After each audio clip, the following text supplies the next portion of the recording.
Arrowhead Stadium, Kansas City, Missouri. The Cleveland Browns, winners over the New York Jets last week in overtime, take on the Kansas City Chiefs. They defeated Baltimore last week 14-0. Along with Paul McGuire, I'm Stu Nahan, and we welcome you to our NBC telecast on a hot afternoon here in Kansas City. The temperature about 85 degrees. Down on the field, it's close to 100 degrees. NBC Sports presents the best of the National Football League, the American Football Conference.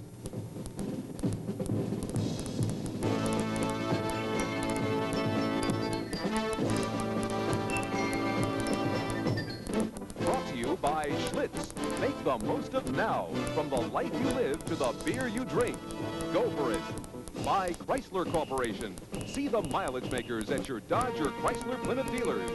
By the American Express card. Don't leave home without it. And by your Sears Tire and Auto Center. Home of straight talk, good values, and satisfaction.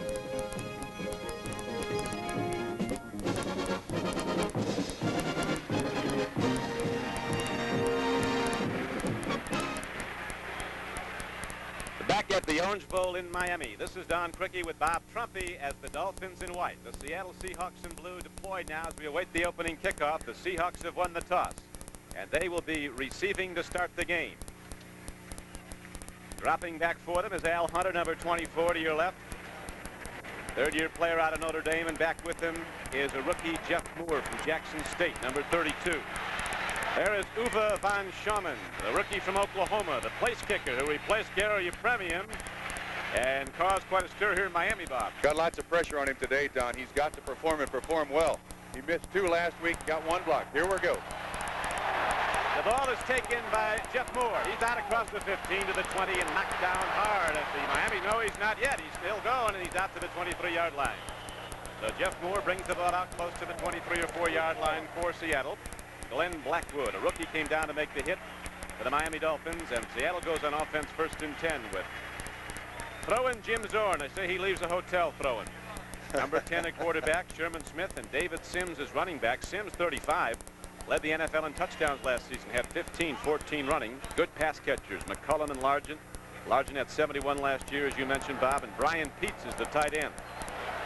So it is 1st and 10 now for the Miami Dolphins, for the Seattle Seahawks at their 23-yard line.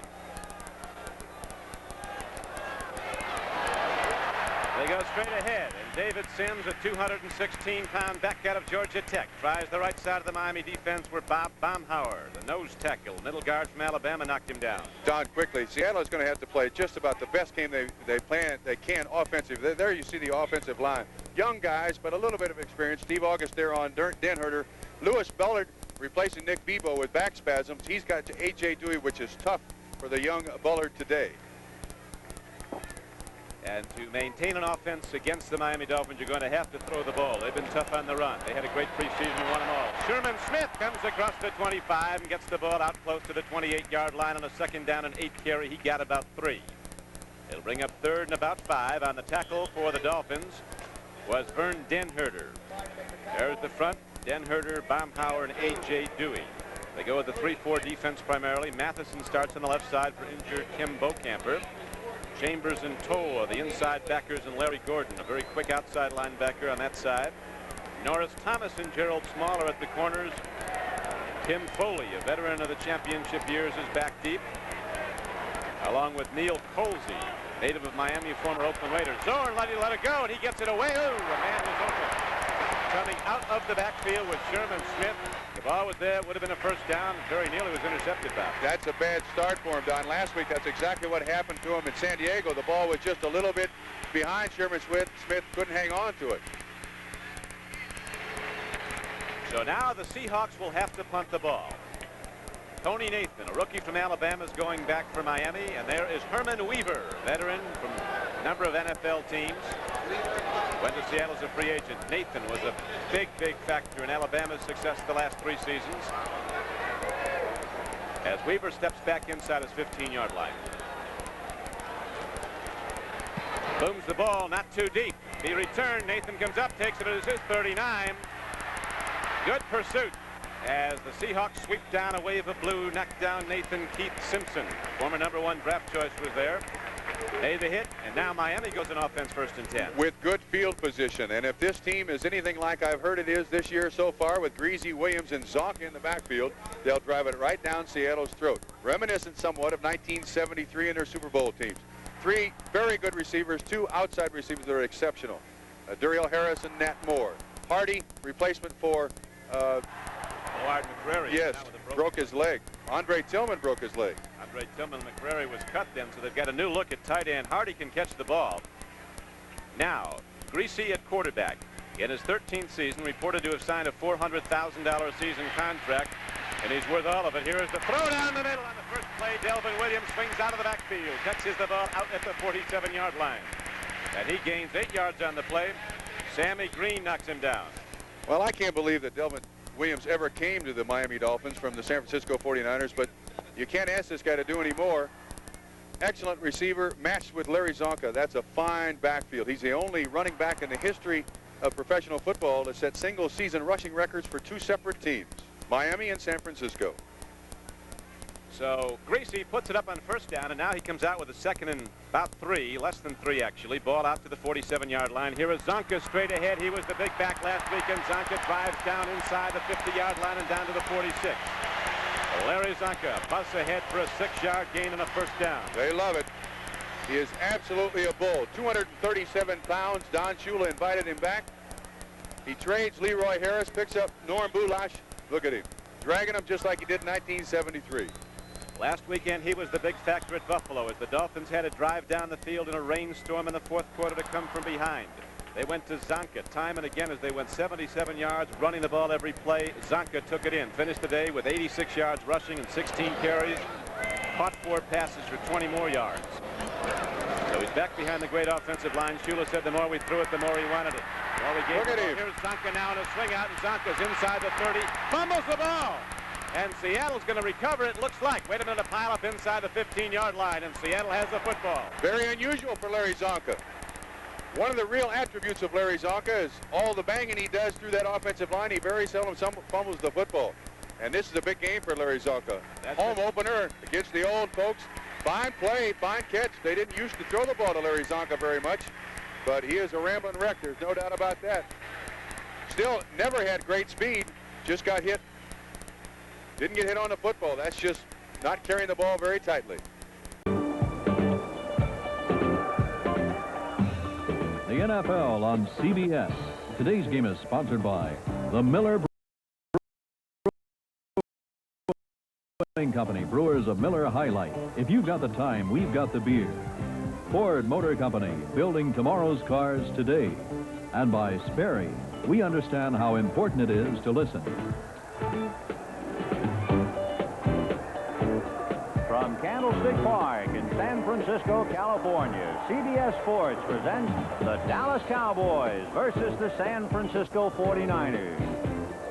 Hi, everybody. I'm Vin Scully, along with George Allen. And let it be duly noted that George Allen teams have beaten Tom Landry teams more time than vice versa. So what about the 49ers? Do they stand any kind of a chance at all? Vinny, I think they do. The 49ers are an improved football team.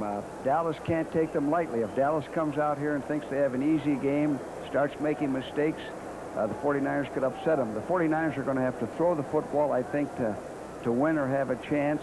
It'll be interesting to see, Vinny, how the 49ers use O.J. Simpson today. I think if they screen to him, draw to him, throw to him, and not overuse him, he could be a factor. All right, let's go down to the field and find out about the Dallas Cowboys and the San Francisco 49ers. For the Niners, they won the toss and elected to receive. So Rafael Septien, numero uno, for Dallas will be kicking off. The Cowboys coming in here after getting a scare in St. Louis, and of course San Francisco coming in here after losing a heartbreaker to Minnesota. So Septien has teed it up on the 35, and the deep men for San Francisco, Linville Elliott, number 35, James Owens, number 20, and we're about ready to lock in.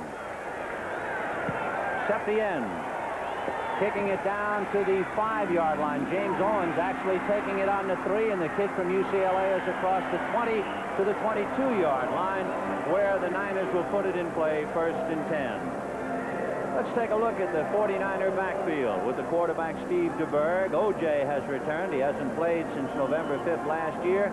And the running back Mike Hogan, who had a pretty good day last week. Mike Schumann, along with Freddie Solomon and Paul Seal, the tight end. Seal starting in place of McAfee. And here come the Niners, 1st and 10 on their own 23-yard line. DeBerg over Fred Quill in the center.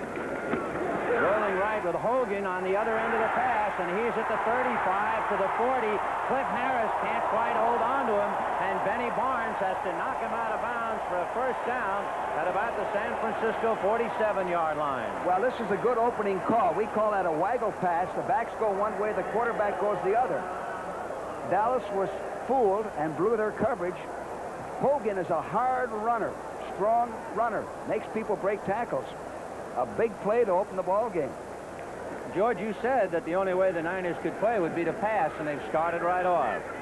So 1st and 10 on the San Francisco 47-yard line. Schumann is wide right. O.J. is the deep man behind Hogan, and here comes O.J. inside a Farnhorse block, and he gets across the 45-yard line. Keith Farnhorse, number 71, made the play work. On this play, they lined up in an I formation with O.J. at tailback and pitched it out and let him run wide. He's better running wide than inside at this stage. He's kind of feeling his way. That's his first carry since November of last year. He's carrying the ball a little bit loosely. So it is 2nd and 3, a pickup at 7. The 49ers started on their own 21, and they have moved it to the Dallas 45. And it's Hogan and O.J.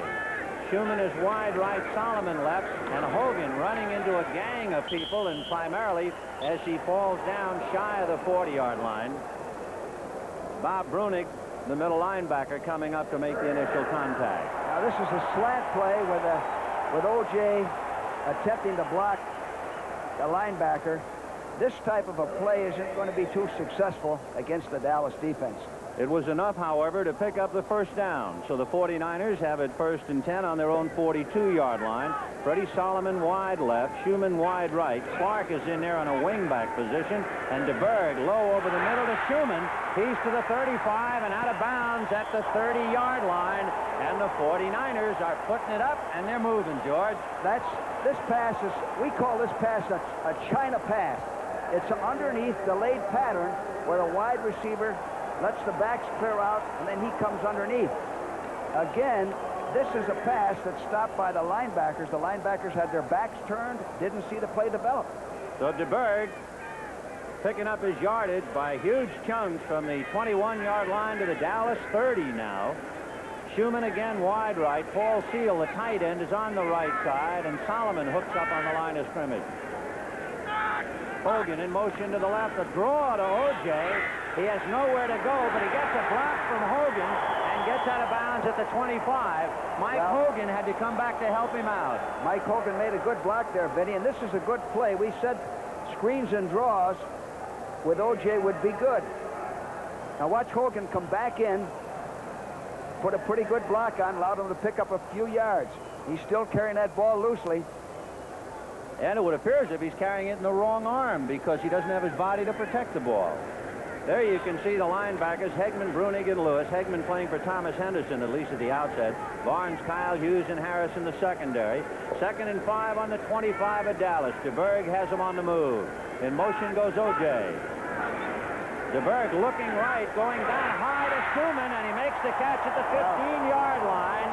And Benny Barnes had to knock him down, and they are punching holes in the Dallas secondary. Benny, Dallas doesn't look like they're ready to play. They're a little bit sluggish. There's no pass rush here. They sent O.J. in motion. A nice hook pattern, safe pass, intermediate type of pass to throw. DeBerg is throwing the short passes, intermediate passes. And, of course, Tom Landry watching the 49ers work, particularly on Hegman and Barnes' side, which would be the Dallas left side. So it is 1st and 10 from the Cowboy 15. DeBerg with backs flaring and the pass to Hogan, and he gets away from D.D. Lewis, but did not quite get back to the line of scrimmage. D.D. missed him, but did slow him up. Larry Cole finally bringing him down. When Hogan was with the Philadelphia Eagles, we made a little study on him, and very seldom did the first man bring him down. Here's an example. He's always getting 2 or 3 yards with second effort and hard, strong running. Hogan, by the way, was 17th in the NFC last year. But, and this is the key, he made 41 first downs on the ground. He gets the tough yards for you. 2nd and 11 from the 16. Here comes O.J. Inside, a block by John Ayers, and he's brought down by Brunig at the 11-yard line. And it was John Ayers, number 68, who threw the key block. Again, the I formation, flipping the ball to the tailback. O.J. getting him outside. O.J. is about a step or a half a step slow from breaking. He changed the ball to his left arm that time, which is a good thing to do, and tried to stiff arm. O.J. coming out now to get a breather. So in the backfield, Lenville Elliott, number 35, is running with Mike Hogan. Schumann is wide right, and Brewer, normally a tight end, is shaken loose wide left. DeBurgler's looking into the corner. No good. Intended for Lenville Elliott, number 35, and he led him by maybe a half a step too much. Well, he was wide open, Vinny. He had a touchdown there. The ball was... Watch DeBurg go back. He wants to hit the backs. Elliott is open on this, but he overthrew him just a little bit. Look at that. The ball had to be thrown on the line, so Elliott didn't have a chance to adjust to it. Henderson had no chance. Cliff Harris tried to come over and correct. It still didn't help, but the pass was long. So the spot by Joe Montana will be on the 20-yard line. It's a 30-yard field goal attempt by Ray Wershing, and this is his distance. He's usually deadly from here, and he's through the upright. Ray Wershing has now kicked 4 out of 5 this year for the Niners. San Francisco 3, Dallas nothing. Terry Bradshaw, the Steelers winning convincingly, 38-7. Now stay tuned. Most of you will see the second half of our NFL doubleheader. Cleveland, Kansas City, Seattle, Miami, Oakland, San Diego, after these messages from your local station. It is given to Artie Owens, trying to get outside, gets outside of Hendricks, and breaks into the secondary and has the first down out near midfield. Tracked down over there by David Pear, the middle guard, who peeled off the line. First down near midfield. Okay, here we go. One of those down linemen, Willie Jones, who's an excellent football player, but he's got Russ Washington on him, one of the finest off tackles in the game. He gets enough penetration to allow Owens to get outside. When you do that, Jack Tatum had to come from all the way across the field, as did Pear. They moved quickly early. Well, Klein is back in. Winslow out there alternating. Joyner 18 and Jefferson 83 are your wide receivers. First down from midfield. No score early in the first quarter. Running back straight through, and that is Clarence Williams. He is not a big fullback, less than 200 pounds, less than 6 feet tall, and yet a week ago carried the ball more than anybody else and caught the ball more than anybody else in his first start. And their offense will be effective as long as this offensive line stays intact. We mentioned the Wilkerson's out. Dan Audick is his replacement. The other 4 are top-flight offensive linemen.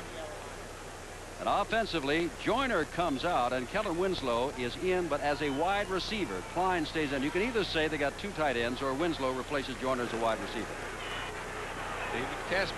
It is second down. And there's Artie Owens.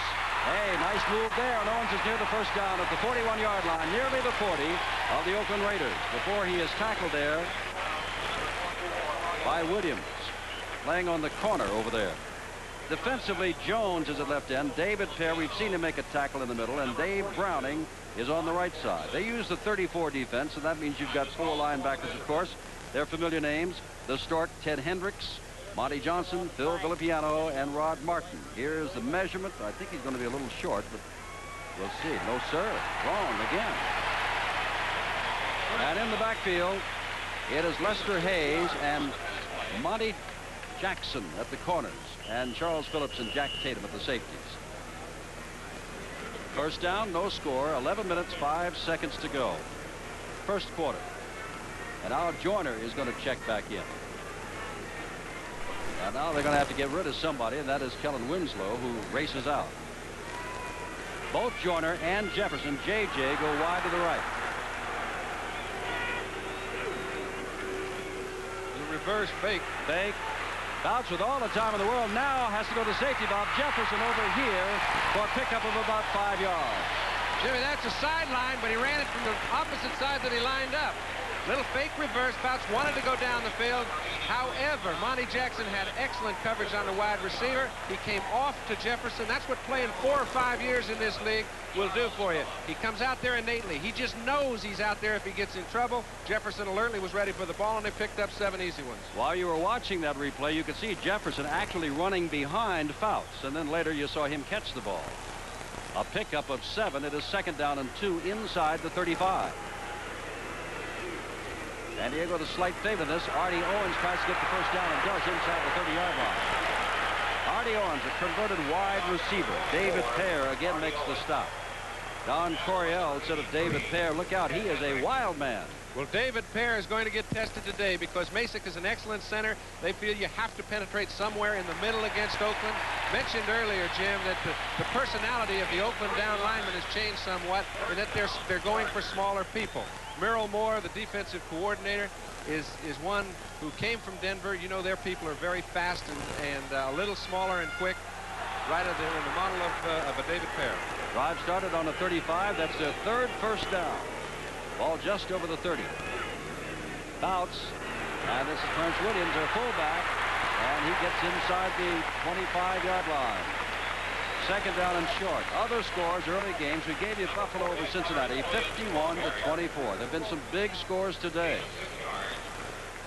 Tampa Bay was down 17-0 to Baltimore. It's now 17-13 Baltimore, and Landry started for the Colts, not Burt Jones. Look at this. Would you believe that? Pittsburgh 38 and Houston nothing. They were, a lot of people saying that was a toss-up. And New England rolled over the New York Jets 56-3. Ex-Redskin Mike Thomas now on the backfield for the Chargers. He carries the number 22. He scored a touchdown.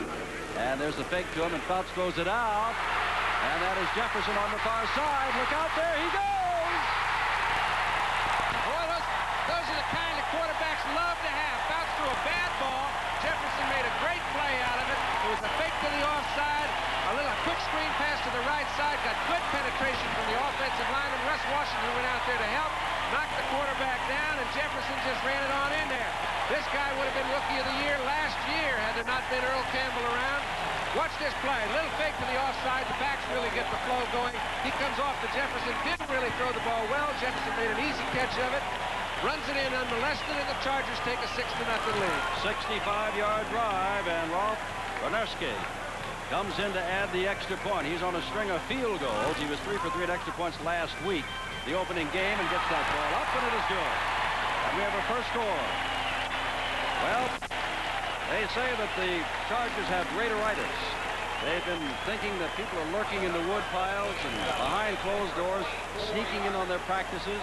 And some of the newspapers, John Brody, said maybe they're taking the game too seriously. They've taken the ball for the first time and marched 65 yards to score. I think that when you say maybe they've taken the game too seriously, I think it was a very definite problem that might have existed. I don't see it. When I was in the locker room before the ball game, as you're looking at Don Coryell, a very nervous man before a ball game, his players were really rather loose, and that's usually press talk anyway, Jim. The players are out here to play a football game. They know all that fanfare's over once the ball's in the air, and they better get with it. The CBS Sports Spectacular right here next Saturday, 4:30 p.m. Eastern Time. The Tampa Bay Buccaneers have the ball 1st and 10. They have it at the Baltimore 45-yard line as Doug Williams brings them up. He's got Jerry Eckwood, the tailback, Ricky Bell, the fullback in this alignment. Ricky Bell. Moved it to the 42-yard line, picked up about 3 to make it 2nd down and 7 yards to go. Herb Orvis made the stop for Baltimore. Joe Ehrman, Greg Fields coming to that defense now.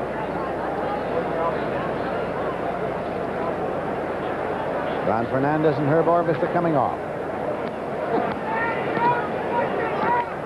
Isaac Higgins is far to the left side. Gordon Jones far to the right side for Tampa Bay. Doug Williams. And it is completed to Ricky Bell. And he moves for a 1st and 10 at the 25-yard line. Lyle Blackwood brought him down. Got an 18-yard pickup. Doug Williams really looked the secondary over that time, Lindsey. End zone shot of Williams. He goes back very quick, sets up high, And he sees his running back just splitting the seams right there. Good pitch and a good catch by Ricky Bell. Stopped by Lyle Blackwood, number 44 of the Colts. The Buccaneers are trailing by 4 and driving here in the third quarter. Blackwood left and Bell right. Bell runs into a traffic jam at the 25. No gain on the play. Fred Cook was there along with Herb Orvis. And here's a final. How about this? 27-point win for Buffalo. Lucius Sanford recovered a blocked punt in the end zone. He scored once from the linebacker position on an interception. Had a big day for Buffalo. Second down, 10 yards to go for Tampa Bay at the 25-yard line of Baltimore. Roland Hooks also scored 3 touchdowns for Baltimore. For Buffalo, I should say. Right. Doug Williams. Going to the corner, Higgins, and it's incomplete. On that corner was Dwight Harrison. Now, I've been in that position, folks. Isaac Hagan runs into that dugout covering over there. Lindsey, I banged into that once. Almost broke my neck. It's a dangerous position over there in that corner of the end zone. Let's see if we can see it again. You see Higgins at the top of your screen. He's going to do a corner move. Being led here by Doug Williams. Right here, it's incomplete, and you've got to be very careful. Right into the CBS Sports sign. Well, if you're going to hit one... And that's metal, folks. It's not wood. And Detroit almost came back, not quite. A 3-point win for the Redskins. 3rd and 10, Tampa Bay at the 25-yard line of Baltimore. Doug Williams puts it up there, and it is incomplete. Right at the 2-yard line. Bruce Laird was all over him. Bruce Laird was all over Morris Owens. 4th and 10 at the 25. Penalty marker.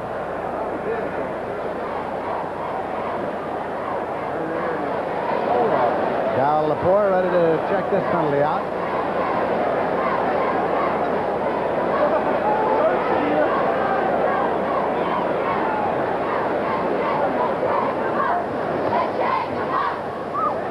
Puts it down to 25. Apparently it's against Tampa on decline.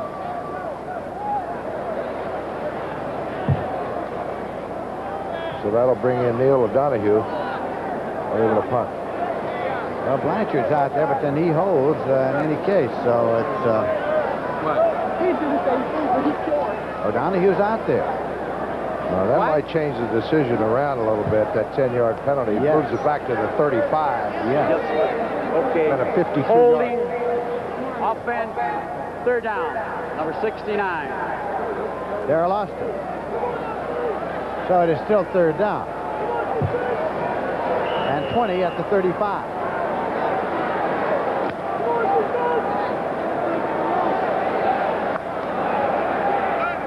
Down play.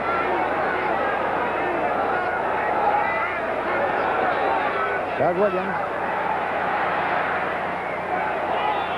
Incomplete. Here comes the flag. Higgins was making a post move. Now 28, Dwight Harrison went down. This could be called offensive pass interference. Now let's say Doug Williams wants defensive pass interference called. Against the offense. That's right. Offensive pass interference, as Paul indicated.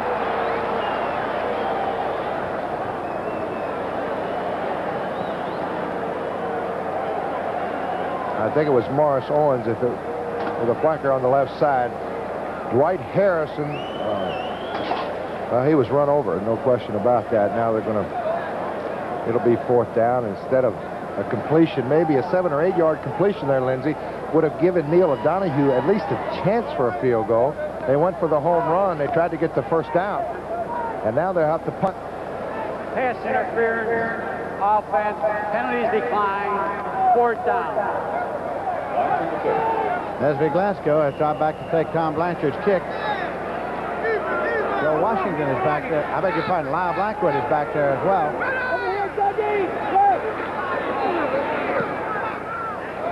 Oh, the Glasgow South fair catch signal goes up, but it goes out of bounds. Well placed by Blanchard at the 11-yard line. So, Baltimore gets the ball, but the Colts get it deep in their own territory with 10 minutes, 32 seconds left to play in the third quarter. Baltimore 17 and Tampa Bay 13. All right, Olander will kick it off again. They're sold out, and you will see a lot of yellow in the stadium today. They've been selling Charger Power T-shirts, and they're very excited. They won last week handily over Seattle. There you can see some of the yellow there, sitting in this 80-degree. Well, don't call it heat because it's an absolutely outstanding day unless you got to play the ball game down on the field. Then it's liable to be a little hot. They sold 12,000 dozen T-shirts. Hello, I'm Jim Simpson with John Brody. Welcome to those of you watching other games, Houston and Pittsburgh. San Diego's already scored and has kicked off, and Oakland has the ball, and this is what happened in the only score-the-ball game thus far. Okay, Dan Fouts under the controls. Little flow to the left side, and he throws a quick screen to the right side. The impressive thing is Russ Washington, 290 pounds, number 70. He knocks the cornerback down. Lester Hayes had no play. Jefferson made a tough play look easy, and he runs it in for 6. Oakland had the ball and could not do anything but punt the ball away. By the way, for those who did not see Houston and Pittsburgh won it big, 38-7. I'll give you the offense in a moment. That obviously is Kenny Stabler. Was back to throw on first down. Looks downfield and has Morris Bradshaw, and the ball is short. Now quickly, it is Stabler, Whittington, and Van Egan in the backfield. Bradshaw and Branch the wide receivers. Raymond Chester tight end. Sylvester and Lawrence the tackles. Upshaw and Marvin the guards, and Dalby at center. And it is for San Diego, Jones, Young, Johnson, and Dean. The front four. Preston in place of Good. Horn and Lowe the linebackers. Buchanan and Williams at the corners, and Fuller and Edwards the safeties. It is second down 10 from the 21. 9:06 to go first quarter, and you're all up to date. San Diego leads 7-0. Halfback Whittington bounces around one of his own men and picks up a couple of yards, and that's all. It'll be third down and long. In the past, you haven't seen many delayed traps, which that was. Whittington runs them best. He's quick. It's the kind of play he will run well as we look at Tom Flores. And Tom is the man that inserted these type of plays into the Oakland offense to utilize a guy like Whittington. And he's done a good job of it. Bradshaw, number 81 in your picture. Boy, there have been some high-scoring games today. Those of you watching Houston-Pittsburgh, 38 points. But be aware that we'll give you some of the scores. And there are a couple of scores today in the 50s. In the 50s. Third down and long. And Stabler passing down. As a man, that's Raymond Chester. And Fuller does a good job of wrestling him down. Chester almost burst out of his arms at the 36.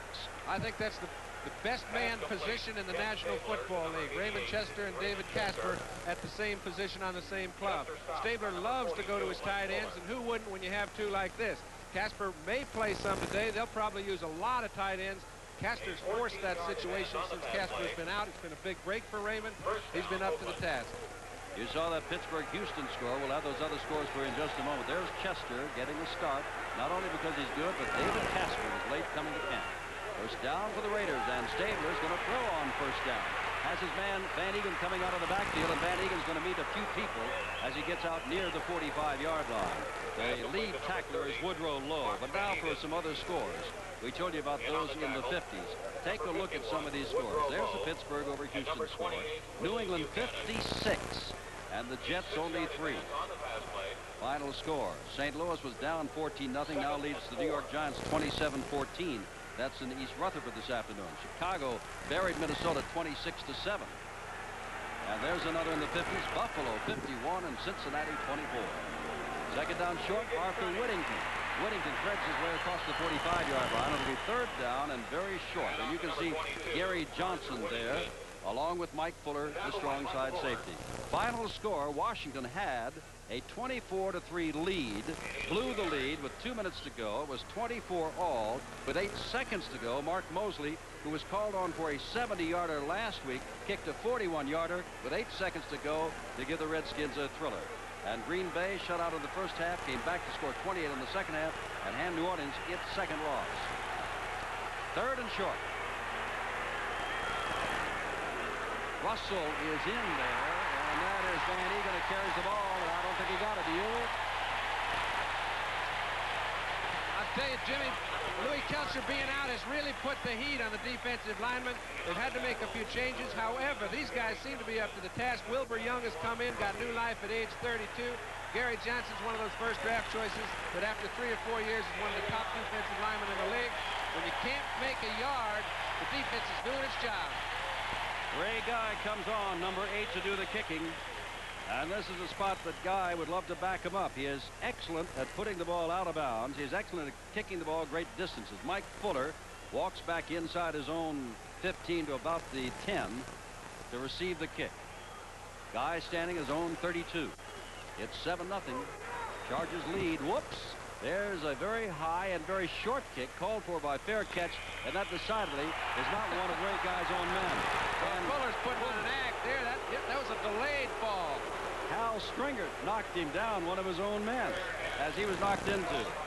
There's a flag, however, back at the 43-yard line, and it might be that illegal men downfield. And they're pointing, well, watch what happens. You'll see Stringer at 45. All right, this is a beauty. Stringer gives him a little help. Whoops, better fall down, maybe get something. They've come back and picked up the flag, and after that very short kick by Ray Guy, it might be that the Chargers are going to hold on. It was a 32-yard punt. Considerably below his average. The officials are still consulting on the field. Bouts is coming in, and I guess we'll get from Bob Frederick, the referee, what happened here in just a moment. Illegal motion. Number 48 on the kicking team refused. First down. And that's what happened. We've got 5:47 to go. Time is out on the field. The Chargers on a 24-yard touchdown pass from Danny Fouts to J.J. John Jefferson lead it 7-0. We're in the first quarter. So the San Francisco 49ers started on their own 21, and in 10 plays they get a 30-yard field goal from Ray Wersching. They're on the boards, and they're leading Dallas 3-0. Combination perhaps of some accurate DeBerg passes, and as George Allen pointed out, Dallas perhaps a little sluggish in getting started. Deep for Dallas, number 20 Ron Springs, number 22 up in the right-hand corner Wade Manning. 22 wearing Bob Hayes' uniform over there. That's a big number to live up to. It sure is. There it is. Wade Manning, who had a 47-yard kickoff return last week. That was a big one. But this is Springs from the 3 to the 20. Missed by Owens. Gray can't get him, and he runs out of bounds. And we'll see they'll spot it at the 33-yard line. Both Owens and Gray unable to bring him down. Take a look at Dallas. He's had a tender elbow, and he didn't touch a football until he warmed up before the game. Roger Staubach. Returning into the starting lineup, bad toe and all, Tony Dorsett and Scott Laidlaw, who had been banged up with a left hamstring, is back in for Newhouse and Brinson. Tony Hill, Drew Pearson, and Billy Joe Dupree. And now here come the Pokes. 1st and 10 on their own 34-yard line. Staubach has Dorsett at halfback and Laidlaw the fullback. In motion is Drew Pearson. Second man is Dorsett. And he takes a lick, and a hard one. Coming up was Tony Dungy, number 27.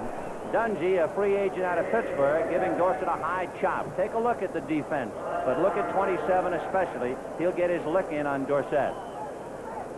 Well, they ended up in an I formation with motion, giving the ball to Dorsett, which is a good running set and his best set to carry the football. So Tony Dungy, only 6, 188, 3-year man out of Minnesota. 2nd and 6 for the Pokes. Dorsett with Rafferty putting a good block on Harper, and Dorsett getting out, and it was a key block that time by Rafferty. So the unsung heroes, the offensive lineman, and Tom Rafferty, number 64, threw that block on right side linebacker Willie Harper to make the play go. And it's 1st and 10 for Dallas, the ball on their own 44-yard line. Let's take a look at San Francisco. Reese, Vincent, Webb, and Hardman. Vincent is a newcomer. They just picked him up from Cincinnati. They have Scott Hilton along with Dan Bunz and Willie Harper. Harper's banged up, but he's playing.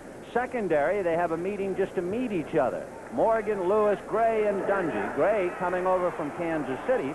Dungy coming from Pittsburgh. And an old friend of George Allen's, Gerard Williams, has just joined San Francisco. This telecast presented by authority of the National Football League intended for the private use of our audience. Any rebroadcast or the use of the telecast without the express written consent of the San Francisco 49ers and the National Football League is prohibited. First and 10 on the Cowboy 44. Dorsett on a wing. Now comes back with Laidlaw. Hill wide left, Pearson right.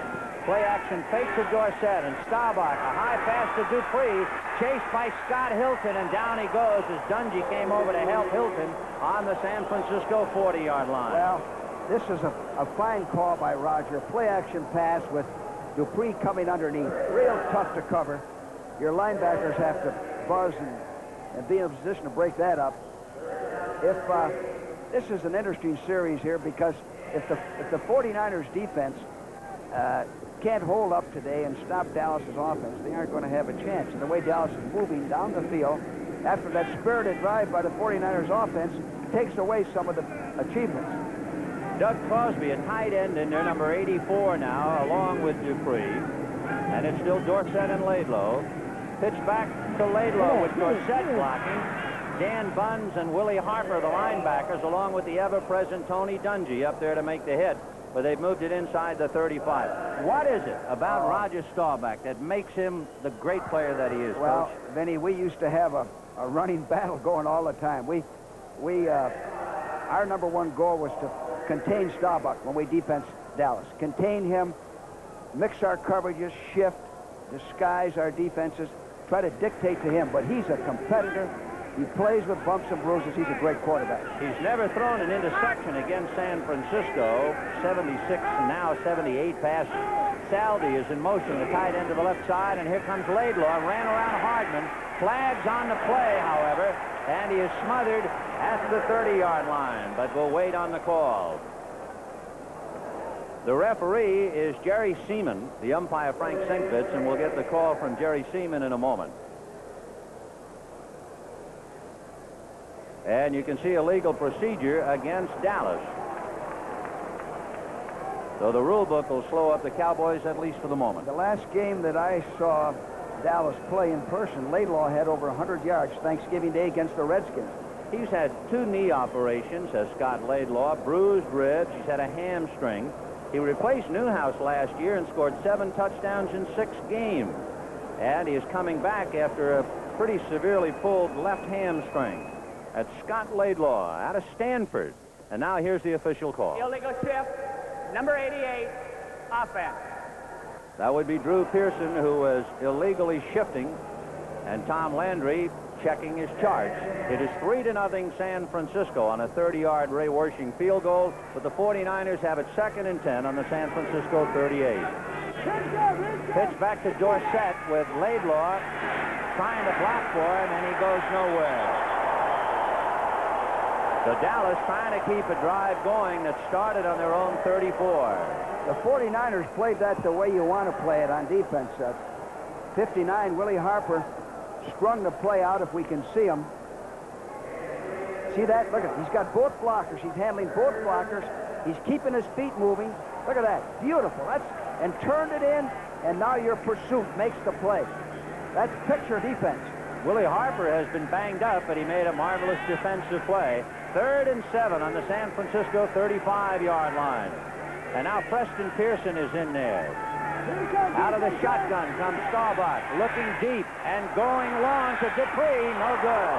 Dupree was looking for that pass over his left shoulder, and it wound up over his right. Well, shotgun formation. First of all, Staubach had good protection. Dupree is open. He's looking to his left rather than his right. Could have had a big play there. So he looked left, then when he looked right, it was too late, and Danny White coming in. White, 2 for 5 in punts against St. Louis. His longest was 43, and the longest in last year, he kicked 156. So deep for 49ers would be Freddie Solomon and Tom Dungy. And Danny White out of Arizona State. 3rd-round draft choice will be kicking from the San Francisco 46-yard line, angling to the right side, and Solomon will let it go, and we'll see where they mark it. Good kick. It looks like they're going to mark it at the 6-yard line. So San Francisco deep in its own territory. Look at that score right there. New England 56, the New York Jets 3. Grogan threw 5 touchdown passes today. Final score, the Chicago Bears, 2-0 now. They beat Minnesota, who was 1-1. Bears over the Minnesota Vikings, 26-7. We gave you that score. Buffalo over Cincinnati. They really buried the Bengals, 51-24. And there's a final. Washington Mosley's field goal beat Detroit, 27-24. We've got Bell, Lindstrom, and Kramer up front now for Kansas City. Sipe, out of time. Dropped by Mike Pruitt. Should have had it at the 30. Should have had it. Mato Maliuno was standing right behind him, but he should have had it. It'll be 2nd down, 10, Cleveland. All right, we talked about the different formation that Cleveland throws at Kansas City. What happens, they put Ozzie Newsome in the backfield. There's a final, Green Bay 28, New Orleans 19. They put Ozzie Newsome in the backfield, and they put him in motion, which gets the tight end out to the outside. Now, going outside like that, he can get into his pattern quicker, and he can also block back in on the outside linebacker. It is 2nd and 10. Cleveland, no score. 9.5 to play first quarter. Along with Paul McGuire, I'm Stu Nahat here at Arrowhead Stadium. Kansas City, big opener for Greg Pruitt. He's got a Cleveland first down. They'll spot the ball at about the 37 or 38-yard line. Greg Pruitt, 8-year veteran from Oklahoma. Look at DeLeon and Jackson up in that middle. They block everybody to the outside, and Pruitt cuts back in and picks up the first down. It's a good play. That play was designed to go a little bit further to the right. Pruitt saw the opening, cut back in, and picked up the first down. Last week against the New York Jets, Pruitt, 81 yards rushing. 1st and 10 on the 38.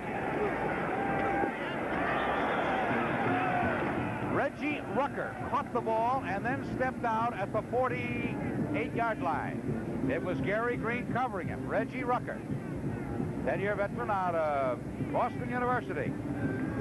So that's enough for another Cleveland first down. They pick up their 5th first down in the first quarter. Out on the West Coast, San Diego leading Oakland 7-0. Both teams were winners in their first games last week.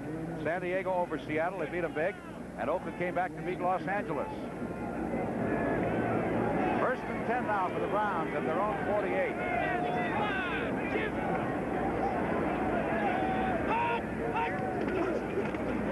This is Greg Pruitt to the 49-yard line. In Kansas City territory, Dave Lindstrom, defensive end, along with Jerry Reese, the strong safety, making the stop. There's a final score. Pittsburgh defeated Houston today by a score of 38-7. That's 2-0 for Pittsburgh. Houston is now 1-1. You're going to see Cleveland, I think, attack the middle a little more than try to go wide against Kansas City. For the simple reasons they have the outside linebackers. They have 4 linebackers, 2 of them standing outside, and it's very difficult to get out around them. 2nd down, 6 on the KC 48. In motion, Newsome. Quick opener there for Greg Pruitt. Closes in a hurry as he gets to the 45. It'll be 3rd down, and they'll need 3. The stop by Mato Maliuno, a Samoan out of San Jose State, number 54, and Mike Bell, a number 1 draft choice, number 99 out of Colorado State. What Kansas City does is they play 3-men front. They go with Still, Parrish, and Hicks. Then every alternating series, they come back with Lindstrom and Bell on the outside, and Ken Kramer comes up the middle. The Browns have converted 2 out of 3 3rd down situations. This is their 4th opportunity.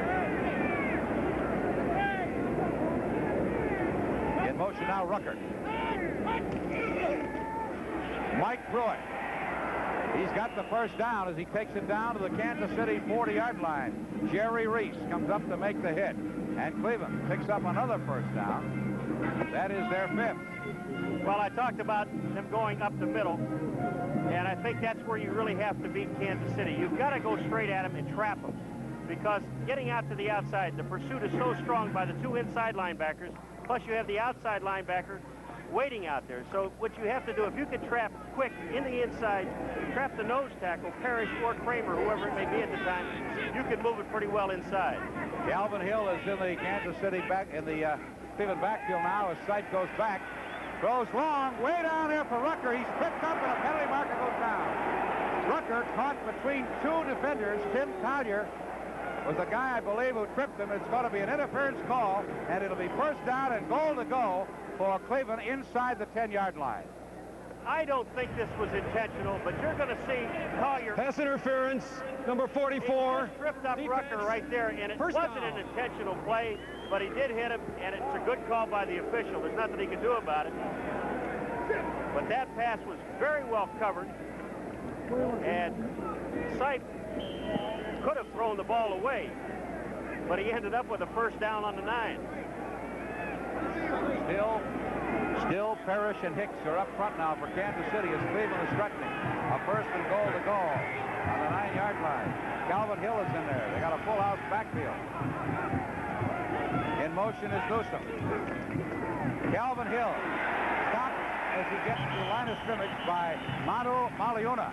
We want to welcome those of you who have been watching the Houston-Pittsburgh ball game here to Arrowhead Stadium in Kansas City. Along with Paul McGuire, I'm Stu Nahan. We have no score, 6:22 to go in the first quarter, but Cleveland is threatening. An interference call has given them a first and goal inside the 10. It's now second and goal. And watch Sipe now try that. I just have the feeling he might go to the tight end. Ozzie Newsome, number 82. Greg Pruitt back in there now, lines up. Hill comes out. The fake to Greg Pruitt. Sipe overthrows Mike Pruitt. So it's going to be third down and goal as the Kansas City defense, which blanked Baltimore last week. In fact, Kansas City hasn't given up a touchdown in their last 12 quarters. They gave up a field goal in one of their preseason games and shut out Minnesota, and then they shut out Baltimore last week. So their defense is tough. That time I watched Ozzie Newsome come across the middle. He delayed it, came across. He thought he was open, and Thomas Howard, number 52, was standing back there saying, "No, sir, I was with you." Third and goal. Calvin Hill in. Greg Pruitt out. Mike Pruitt, the other running back. Mike Pruitt carries. Hit and dropped as he gets to the 7-yard line. There's a penalty marker down. Kansas City was offside, I think, Stu. Don Parrish and Tom Howard were the two that got to him. But the penalty appears to be against KC, as you so indicated, Paul. So it'll probably be about third down, half the distance here. Moving inside the 5. The referee is Jerry Markbright. There's the rest of the officials. Wells, Zabato, the rookie Bomaglass.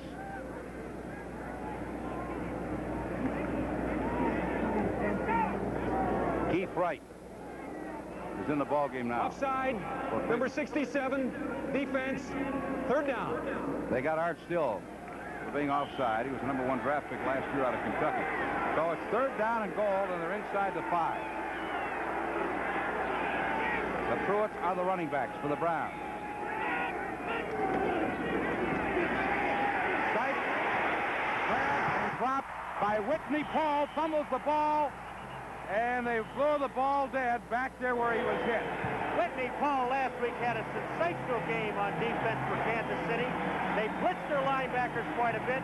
And watch number 53 come from the left-hand side of your screen. He doesn't take the fake of Pruitt, and he goes after Sipe. Good play by the defense. And I think they're going to kick a field goal this time. Mr. Cockcroft, who is the most prolific, most accurate field goal kicker in NFL history, 67%. Dave Logan is holding for him. 4 field goals last week for the Browns. 1 with a couple of seconds left to tie it, 1 to win it in overtime. This one is up, and Cleveland gets on the board. So, with 5:17 remaining to be played here in the first quarter at Arrowhead Stadium, it is the Cleveland Browns 3 and the Kansas City Chiefs nothing. And we'll be right back.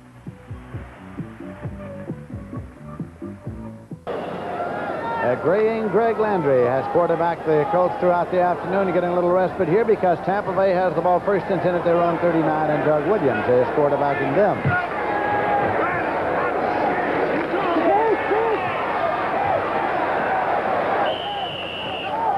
Taken to inside the 40-yard line by George Ragsdale. Ragsdale, a third-year man from North Carolina A&T. Herb Orvis made the tackle.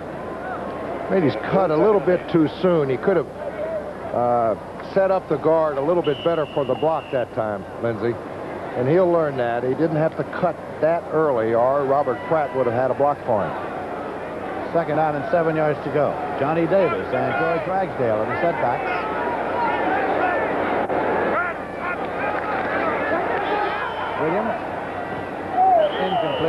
Morris Owens. 3rd and 7 at the 42.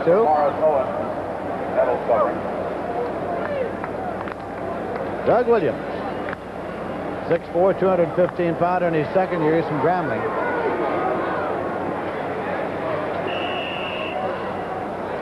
And Pittsburgh just killing Houston 38-0. Pastorini went out with bad ribs. That's the final, 38-7. Terry Bradshaw's thrown a touchdown pass. Sidney Thornton scored a couple.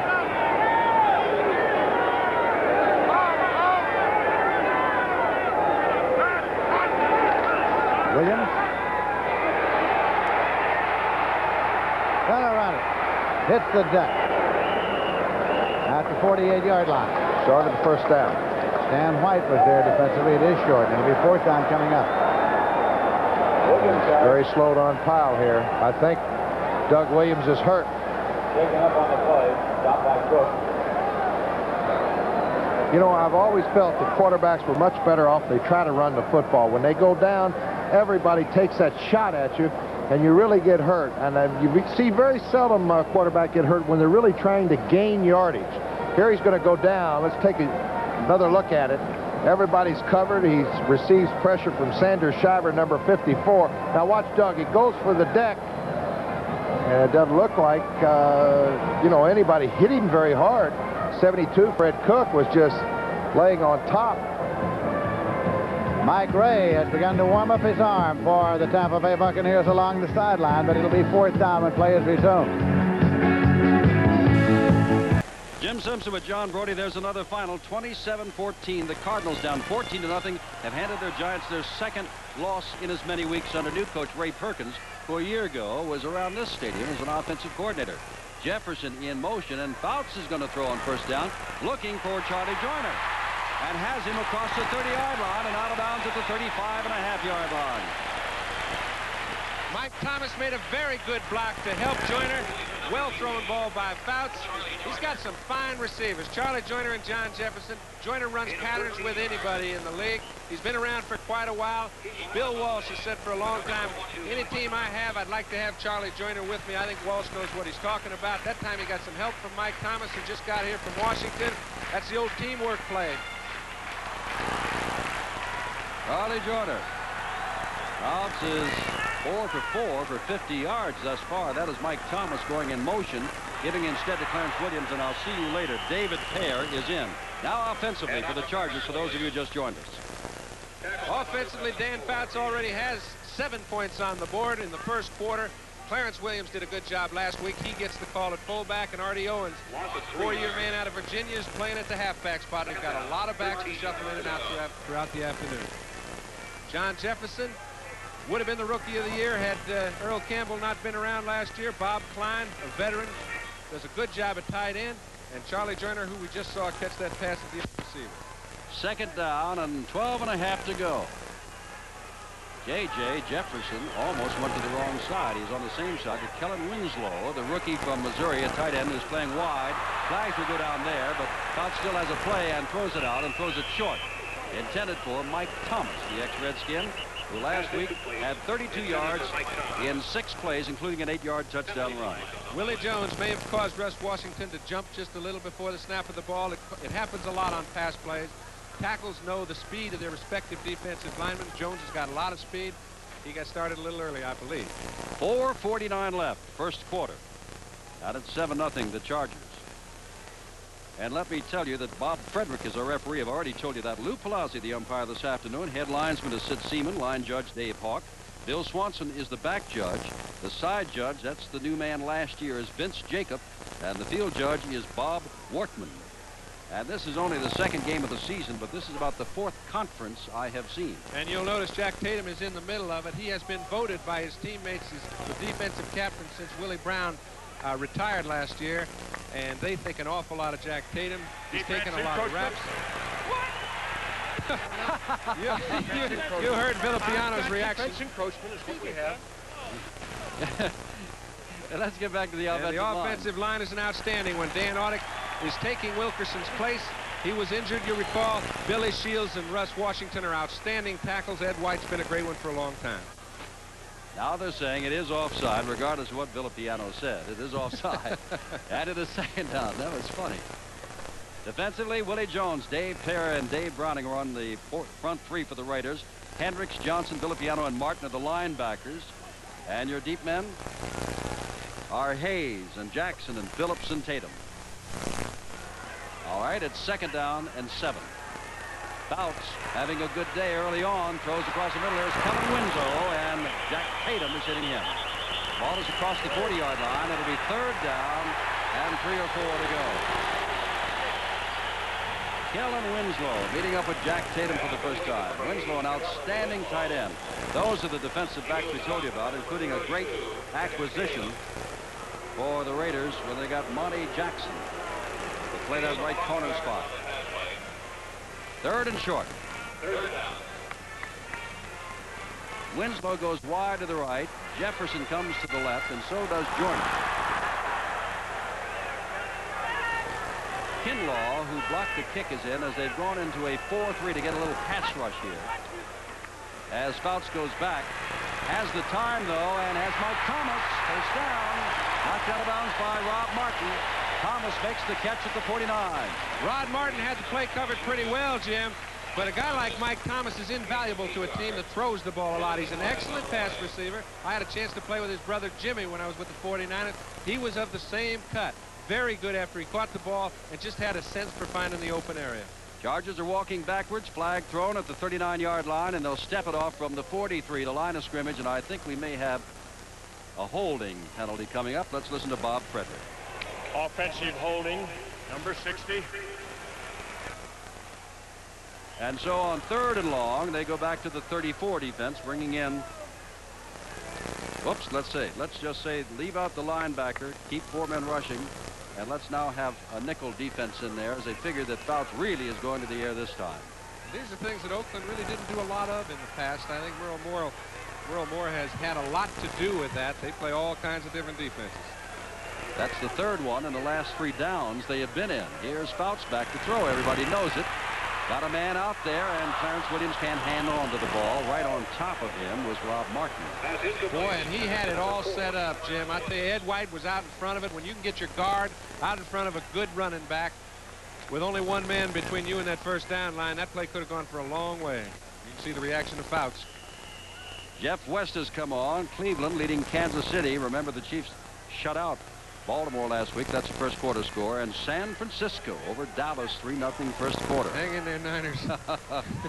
West put a couple out within the 20, but he is not a long kicker at all. And the up man will take it, and that is Ira Matthews, and he gets a good couple of blocks, and there goes Matthews. I tell you what, he gets across the 50. A flag is down at the 33, maybe clipping, but we were talking with Oakland officials about Ira Matthews. They said, no, he's not too quick. He's just a little shifty. He looked pretty quick and shifty to me. Oh, that shifty and quick business, it just seems like what cliche at the right time. He's a good punt returner. He's going to do a good job for Oakland, and I think they need that. It is a clipping penalty to be charged against the Raiders. Will put Kenny Stable and company back in the hole again. It'll be marked off from a 33-yard line. Take it back inside the 20, down to the 18-yard line.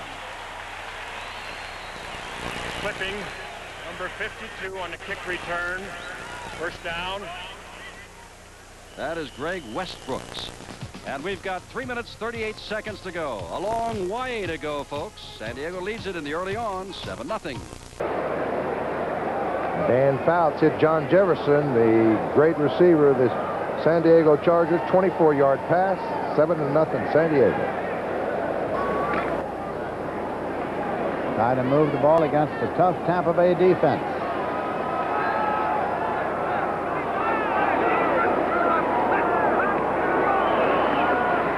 Landry. That's intercepted. At the 35 by Richard Wood, and Richard Wood returns it. Stepped out of bounds at the 46-yard line of Tampa Bay. Well, Landry tried to drill it just right in between about 6 defenders, it looked like, Lindsey. Richard Wood came up with the interception. Brian DeRue was the man he was trying to get it to. Here's an end zone shot of it from behind the quarterback right in there. Now watch all the white jerseys. It's fumbled back and forth. deflected right into Richard Wood's hands. Jarris White, I think, had the deflection, number 45, and Richard Wood returns it 1st and 10 for Tampa Bay at Baltimore's 46. At their 46. Right. Doug Williams waits for the snap. And it's Owens. Morris Owens takes it. Now it's at the 44-yard line of Baltimore. Lyle Blackwood. Pass complete to Morris Owens. 1st and 10.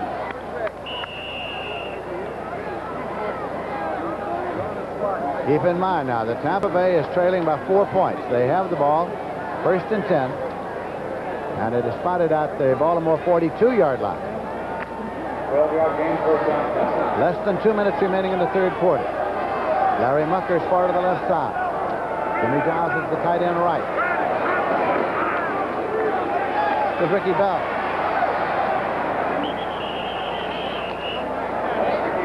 Went out at the 38. He got about 4 on the play, which will make it 2nd down and 6 yards to go. Barry Crouch, the middle linebacker here today for Baltimore, made the tackle. Before Bell was injured last year, I think he would have gained 1,000 yards, Lindsey. He got hurt. He gained about 690 yards as it was. Doesn't figure to run as much, as coach says, this year, with Jerry Eckwood now able to play the tailback spot. Bell's an excellent blocker from the fullback position. And it's incomplete. Intended for Bell. Pressured by Freddie Cook on the left side. Now, under normal circumstances, most quarterbacks in the NFL, that would have been a sack. But boy, did Williams get it off in a hurry. Making it 3rd and 6. Watch this, how quick Freddie Cook is right there. A missed block on the right side. Cook took the inside and beat Charlie Hanna. And Doug Williams really had to get rid of it in a hurry. 3rd down coming, and Nesby Glasgow has just come into the defense now for the Baltimore Colts. He's the line on the left side.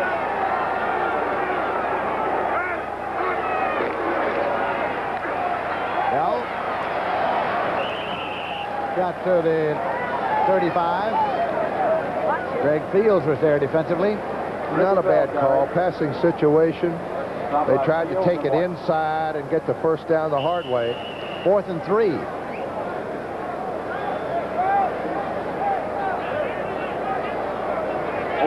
Jim Obradovich is coming in. He's going to go for it? I think so. Hagan started off and he's called back, and it's Giles going out now. Well, it's a big risk, Lindsey, with this many yards to go. It's 4th down and 3 yards to go at the Baltimore 35-yard line. And it's Ricky Bell. Well, he does not get outside. Did not get outside of Stan White and Lyle Blackwood. It was Stan White who had him as he tried to turn the corner.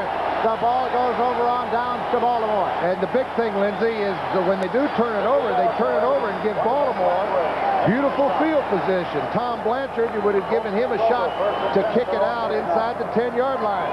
Instead, Baltimore gets it at the 39, 1st and 10. John McKay. That's when you got confidence in your defense. They absolutely do, and to be able to do that. 49 seconds left in the 3rd quarter, and Tampa Bay still trails by 4 points. Hardeman.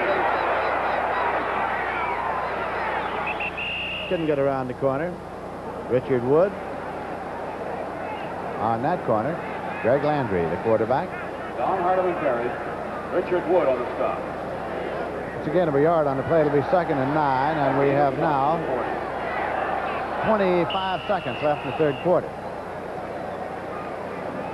Time for one more play before the 3rd quarter. Hardeman's picked up 40 yards in 13 attempts. May not want to run one more and don't have to. They didn't let it run out, and that's what they're going to do now. They didn't let the time expire. The 30-second count started at 25, so it'll run out. And 1 second, there it is. So that is the end of the 3rd quarter. With the score, Baltimore 17, Tampa Bay 13. We now pause for a word from your local station. The Cardinals defeated the Giants 27-14. in a thriller, Washington and Detroit. Washington winning it 27-24. Another final, New Orleans, Green Bay. Green Bay coming from behind to win it 28-19. Minnesota and Chicago 26-7 Bears. Walter Payton carried for 182 yards and 2 touchdowns. 30, well, look at that New England, 56-3 over the hapless Jets. Meanwhile, Staubach is going wide right to his big tight end, Billy Joe Dupree, who is knocked out of bounds. Coming over is Charles Cornelius, and looking on, a great tight end, George Mike Ditka. Yeah, I signed Mike to his first contract. He's doing a fine job coaching. I think he's an excellent prospect for a head coaching job. The reason you saw Ditka put his hand to his face, there'll be a penalty against Dallas. We'll duck in more. Buffalo not only defeated Cincinnati 51-24, Roland Hook scored 4 touchdowns for Buffalo. Holding, number 67, offense. So a holding penalty against Pat Donovan. So 2 penalties have hurt the Pokes That here. really used to upset me. When we had field position and one of our players committed a foul, I got all over him. Want to shoot him, huh? Yeah. So it is 1st and 20 on the Dallas 35-yard line. Dorsett is the tailback behind Laidlaw. Drew Pearson wide right. Dorsett is going to be eaten up by number 75, Ted Vincent, who is a former Bengal, just picked up. Vincent able to slide off the block by Tom Rafferty. You know, most of the good plays on defense, it's interesting, the man isn't blocked. Nobody really blocked Vincent on that play. He moved well, read his key, and made the tackle. So now Ted Vincent, who was in there strictly to put some heat on Staubach, does just that to Dorsett, and it's 2nd and 25 from the 30. Hill is wide right, Drew Pearson wide left. Staubach over the middle, and he's got Tony Hill, Buns, and Johnson able to make the hit. Benny, I can tell you right now, the way this game's going to go, unless the 49ers put more pressure on Roger, he's going to eat him up. You can't give him that much time to throw with the receivers that they have. When you realize that young Tommy Kramer exploited the San Francisco defensive secondary in particular, well, you almost shudder at what Staubach I think what we can look forward to is some dogs. Come after him with some dogs to give him a little rush. 3rd and 7 on the Dallas 48-yard line. Hill goes right. Dupree is shaken loose in a slot left inside Pearson. Preston Pearson is in there now, and the pass is to Preston Pearson, and he's inside the 40 and hog-tied down at about the 37 by Gerard Williams and Willie Harper. And Williams, a newcomer, just joined the 49ers. I think Williams is going to help the 49ers. Again, look at the time Roger has to throw. And remember, Dallas had a 2nd and 25, and they've been able to move it 1st and 10 on the San Francisco 37. So it would appear outside of those 2 penalties, they can almost move at will. 1st and 10 on the 37.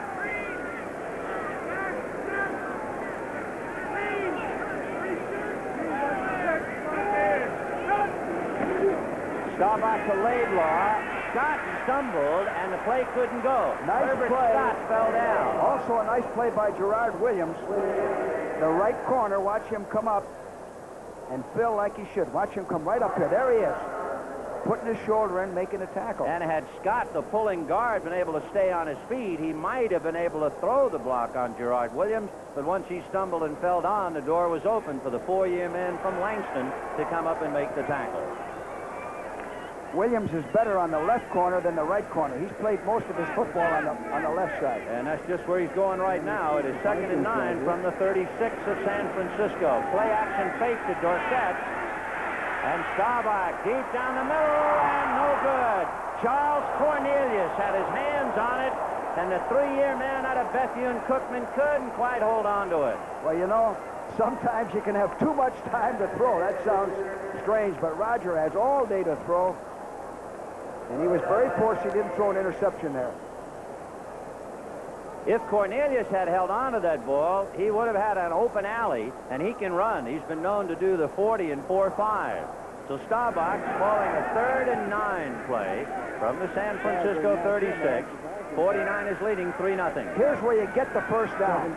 Get the first down with a stop pattern or hit your tight end on a crossing pattern. Staubach from the shotgun with Preston Pearson blocking, and it's to Hill, no good, with Gerard Williams picking up Tony Hill.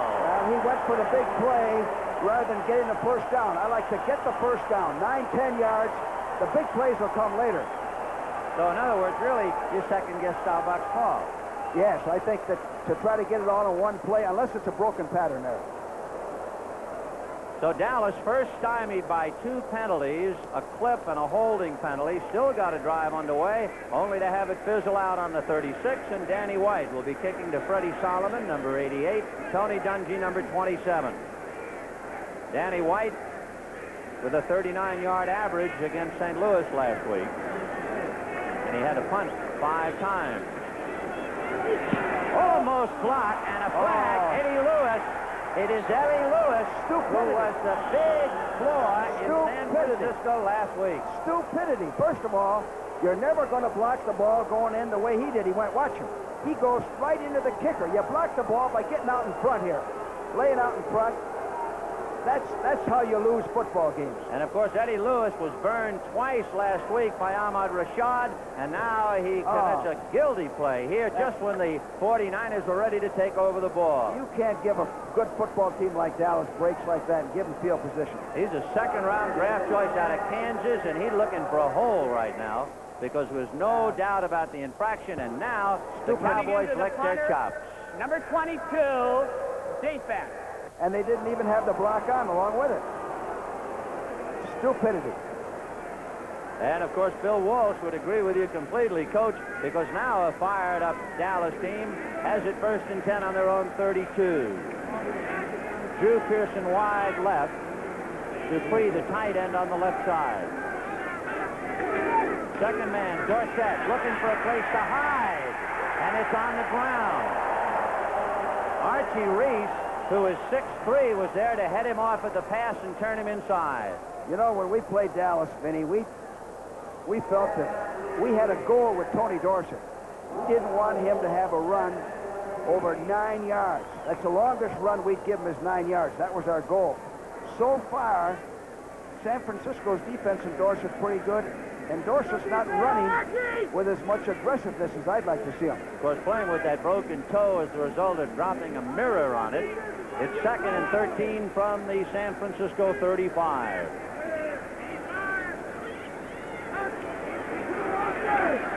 Roger looking deep again. Going for Tony Hill. No good. Charles Cornelius was there to defend once again.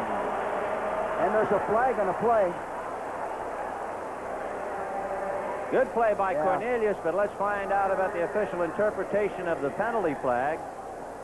It could be holding and maybe roughing the passer. Let's see. It'll be up to referee Jerry Seaman to give us the official wording as he talks to Jimmy Webb. When you're a big favorite and you're expected to win, there's a tendency to be impatient. Go for the bomb. Hit a home run right away. Rather than punch it out, get the first down. So that's what Rogers doing right now.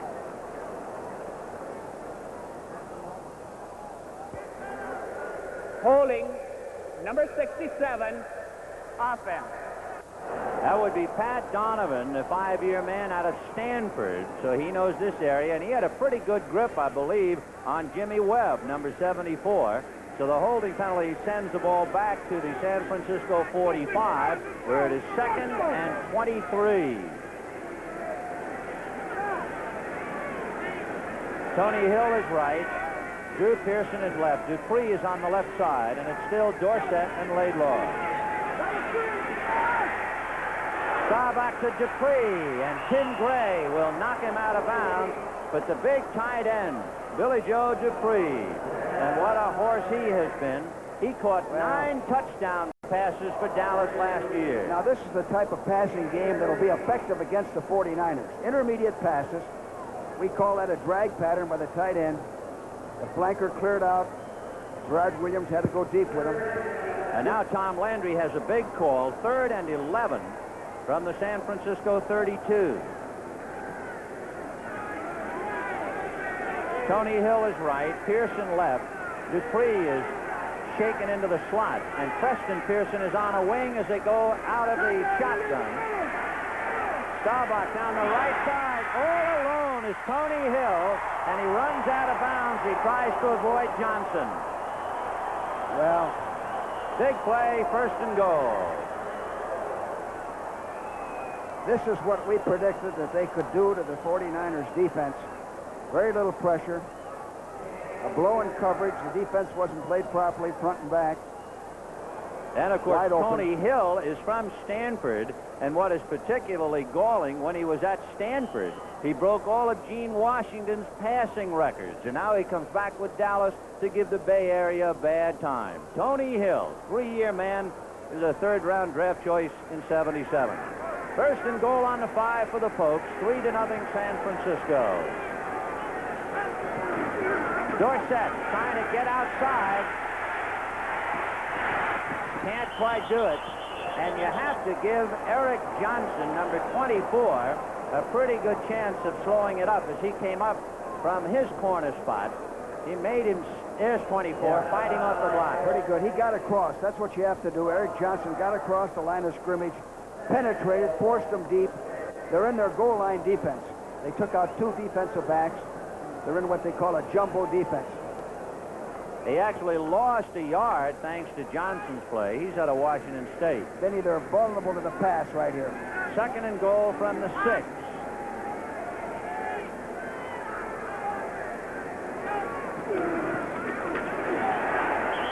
Straight ahead, trying to pick up the tough yardage. That'll bring the ball back to the 5. Reuben Vaughn was able to make the tackle. He had a bad week last week on the pass rush, but he was able to meet his man Laidlaw head on.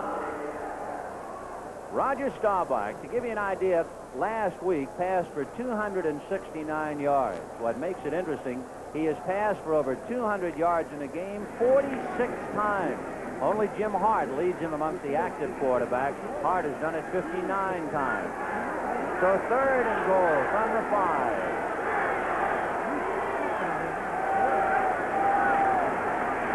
Laidlaw is open, but they go in the middle, no good. And down is Gray and Dupree. He had Dupree open, and he fell down. I think they collided. 49ers dog made Staubach hurry himself. Earlier, Dupree collided with the defensive back, and that threw him off balance.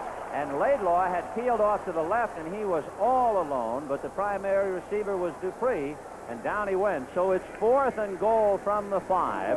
Septien will get a hold by Glenn Carano, and he'll spot the ball at the 13-yard line. So it's a 23-yard field goal for Septien. He kicked 3 last week. It's up. It is good. And with 34 seconds left to go in the first quarter, it's somewhat surprising. San Francisco 3 and Dallas 3. 14 more weeks to go before we even hit the playoffs. Round 3, weekend 3 next Sunday. At 1 o'clock, those are your games. New England, Cincinnati, Denver, Atlanta, Baltimore, Cleveland. At 2, Miami, Minnesota, Kansas City, Houston. At 4, Oakland, Seattle, Pittsburgh, St. Louis, and Buffalo, San Diego. First down, Stabler back to throw. Stabler loops it, and look out, it is intercepted by Preston, who last week made his 3rd start of his career and had 2 interceptions, and that one was right in his hands for a 3rd, and the setup of a possible 2nd score. Look what happened. Jim, I've got to believe the 2 he picked off last week were a lot more difficult than this one he just dropped. He got a little anxious. He saw nothing but goal line and looked like he might get all the way and give the Chargers a big lead early. That's the kind of break that can change a whole ball game. The Oakland Raiders have already been penalized twice. Last week, in their game in which they beat the Rams, were only penalized 4 times in the entire game. And the clipping penalties put them back inside the 20, 2nd down and 10. And Preston must still be talking to himself. First man through, that is Van Eaton. The fullback gets out across the 20, and Stabler is faced with 3rd and long again. He has not had too much luxury or too good field position throughout this first part of the first quarter. I really think it makes it a little more difficult early in the season when the baseball season is still going on to play on these infields, because that dirt gets on the ball. Early in the game, it gets very slick, and until a little sweat gets rubbed in, That baby may be a little tough to throw. Pete Shaw comes in, and Bob Horn, the middle linebacker, goes out as Don Coryell's group goes to the nickel defense. 5 defensive backs on 3rd down and 7 to go. And Stabler waits, and gets the ball away and tries to thread it at the 35-yard line to Cliff Branch. But it's incomplete, and Ray Guy, who had a 31-yard punt last time, will come on again. Well, they had a team meeting back there where Branch was located. 3 players converged very well on the ball. Pretty good pass protection. Stabler has had enough time to throw. His receivers have been pretty well covered. Pretty good pass rush. Oakland has not been able to move so far, and that's a good reason. Ken Stabler threw 3 touchdown passes last week, the only one in the AFC to do that. Today is 2 of 6 for 20 yards as we begin. And now Ray Guy, who did not get off a good kick last time, is within his own 10 and looking for a boomer this time. Chargers lead it by a touchdown. Gets away a beauty. Driving Fuller back inside the 25-yard line, back to the 22-yard line. Fuller comes straight up the middle and almost to the 40-yard line, where it'll be 1st and 10, and Dan Fouts, conversely, has excellent field position. A 56-yard punt. 2:43 to go. We're in the first quarter, and the Chargers on the 24-yard touchdown pass to John Jefferson lead 7-0. Next Sunday, start your day with NFL 79. Then it's regional coverage of exciting NFL action. Telecasts include the Patriots-Bengals battle and the Oakland-Seattle clash. Check local listings for the game in your area. NBC Sports. We're proud. Sam Rutigliano, now in his 2nd year as the head coach of the Cleveland Browns. Took them to an 8-8 record last year. What a nice man. And there's his quarterback, Brian Sipe, who did a good job last week. And Dave Logan, as we said before, caught 6 passes for 115 yards last week. Cleveland, their 3rd series, gained 32 yards rushing, 35 yards passing. In motion is Newsom. Sipe pitching back to Greg Pruitt. Brought down by Sylvester Hicks, the defensive end on the right side, number 75. Now there's the classic example of what we talked about of why it's tough to run to the outside against Kansas City. Because the outside linebacker, 52, Thomas Howard, was out there, and he ran the play back into Sylvester Hicks, who got there. George Beeler, who anchors that offensive line, just didn't get out there in time. The Browns have 6 first downs. Kansas City has none. Kansas City has gained 6 yards rushing in 2 series, nothing passing. Sight. Long down here, way down for Lubin, and it's incomplete. 2 men were double covering there. Tim Collier and Gary Barbaro. Collier and Barbaro, the 2 guys who are covering. Now look, you're going to see an awful lot of double coverage on a guy that caught 6 passes last week. They should. There's also double coverage on the top side on Rucker. So that means now Sipe has to either go to his 2 backs or to the tight end, Ozzie Newsome. Sipe is 4 out of 10 passing for 35 yards. The Browns have gained 32 rushing. 2:50 to play first quarter. 3-0 Cleveland. 3rd down and 10. Great Pruitt. Look at that young man move, breaks the tackle. 45, brought down from behind inside the 40 by Jerry Reese. As Pruitt goes from his own 35 down to the 40, 25 yards on the run by Pruitt. Well, he just runs right out of the arms of M.L. Carter. Look at the blocking downfield. He gets a clutch number 42 right here. You can't wait on this man. You got to go get him, and you can't tackle him high, because he's going to throw you on the ground. That's a strong, strong runner. For those of you who are not familiar with the Browns, Mike Pruitt, Greg Pruitt, not related. Greg is in his 7th year. Mike, number 43, in his 4th year. Mike is 25 out of Purdue. Greg is out of Oklahoma. He's in his 7th year. He's 28. This is Mike Pruitt. Close to another first down as he takes it almost to the 30-yard line. Gary Spaney, the right inside linebacker, number 59, making the stop for Kansas City. The thing that Cleveland was worried about last week was that they gained an awful lot of yardage. The New York Jets did, and they wanted to really stop the running game of Kansas City. That was their intent, because even though they won the ball game, the Browns did, they still gave up an awful lot of yardage. It's 2nd down and 2 at the 31. Mike Pruitt first down and then stop. Bangs inside the 20. He's down to about the 17 at Jerry Reese again. Called upon to make the stop from his strong safety position. First down, Cleveland. They are using these backs so well, Mike Pruitt and Greg Pruitt. This is Mike Pruitt. It's coming back to the inside. What's happening is that they're trapping and then screening off the backside pursuit. And what they're doing, the fullback, Mike Pruitt, is just cutting back against the flow. Kansas City gave up only 165 yards rushing against Baltimore last week, but they're really being put to it here. Sight, nobody there. A lot of pressure by Don Parrish, the nose tackle, on Sight. Hine gets up, 6'1", 195. Young man who played his college ball, the Aztecs of San Diego State. There's an offside penalty being called against the Browns. Incidentally, San Diego State was in close by to us yesterday. They played the University of Missouri. Got beat yesterday afternoon. They were leading, I think it was 13-0 at the half, and got beat 44-15. So, referee Jerry Markbright, now in his 4th year as an NFL referee, number 9, placed the ball down and will so indicate the offside. Offside, number 82, offense, decline, 2nd down. 2nd down, declined by Kansas City. Mark Bright lives in Skokie, Illinois. He's a sales manager. Very nice. You know that? I think Sipes kind of wondering how a 3-man rush, when he has 5 linemen to block him. How's it going to be offside? Yeah, and they get offside, and he also gets dumped. We're just inside the 1-minute mark. Remaining in the first quarter, the Browns continue to lead Kansas City 3-0 on an 18-yard field goal by Cockcroft. Sipe on 2nd down. Touchdown, Cleveland! Outstanding catch to Reggie Rucker. And the big man from BU grabs it behind 2 defenders, and the Browns build up a 9-0 lead. A 17-yard touchdown pass. Gary Barbaro, number 26, just throws up his arms afterwards because he can't believe that ball was that well thrown, but it was right there, and you see Barbaro standing back there. Rucker ran his pattern well, and Sipe just hit him right on the numbers. Good play. 3rd touchdown pass of the young season for Brian Sipe. Cockcroft to try the extra point effort. 44 seconds remain in the first quarter. Cockcroft's kick is up, and the Browns now lead it by 10. So the Browns have completely dominated this first quarter. 9 first downs. Kansas City yet to get a first down. 10-0 Cleveland. First down. It is 5 of 6 for 55 yards for Fouts as he hands off to the very quick back running through there, Mike Thomas. And Thomas picks up 6 or 7 yards. We have 2 minutes, 35 seconds to go. First quarter. You think Mike Thomas doesn't think he's in heaven? He's got Russ Washington and Ed White out in front of him. Here you see Washington blocking on Willie Jones, the rookie. Fouts knows he's got to take advantage of it early. If there is a vulnerability, it should be over there. No matter how good Jones is going to be, it's got to be a mismatch against Washington today. One of the problems with the Washington Redskins when Thomas was there was the offensive line. He would love to have had Ed White and Russ Washington in front of him. 2nd down and short.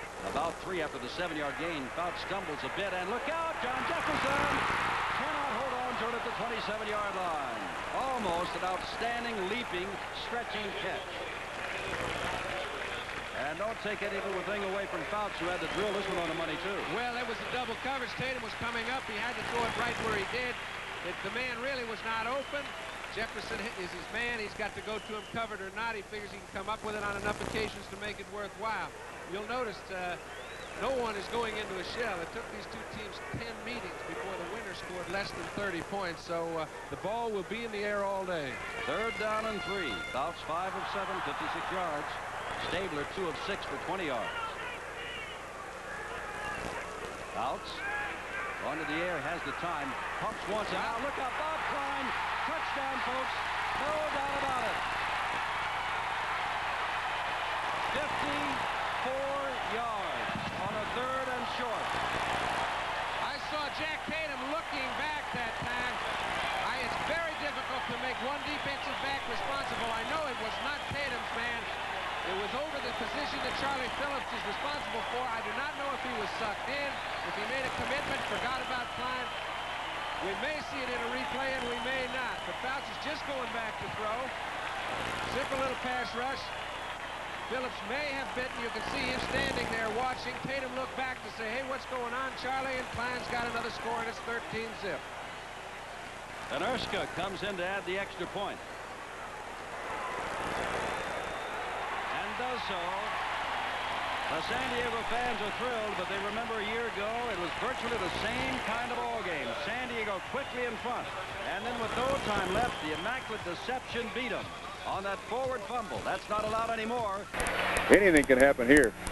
Lots of people running patterns. Greasy takes a look. He's got Nat Moore.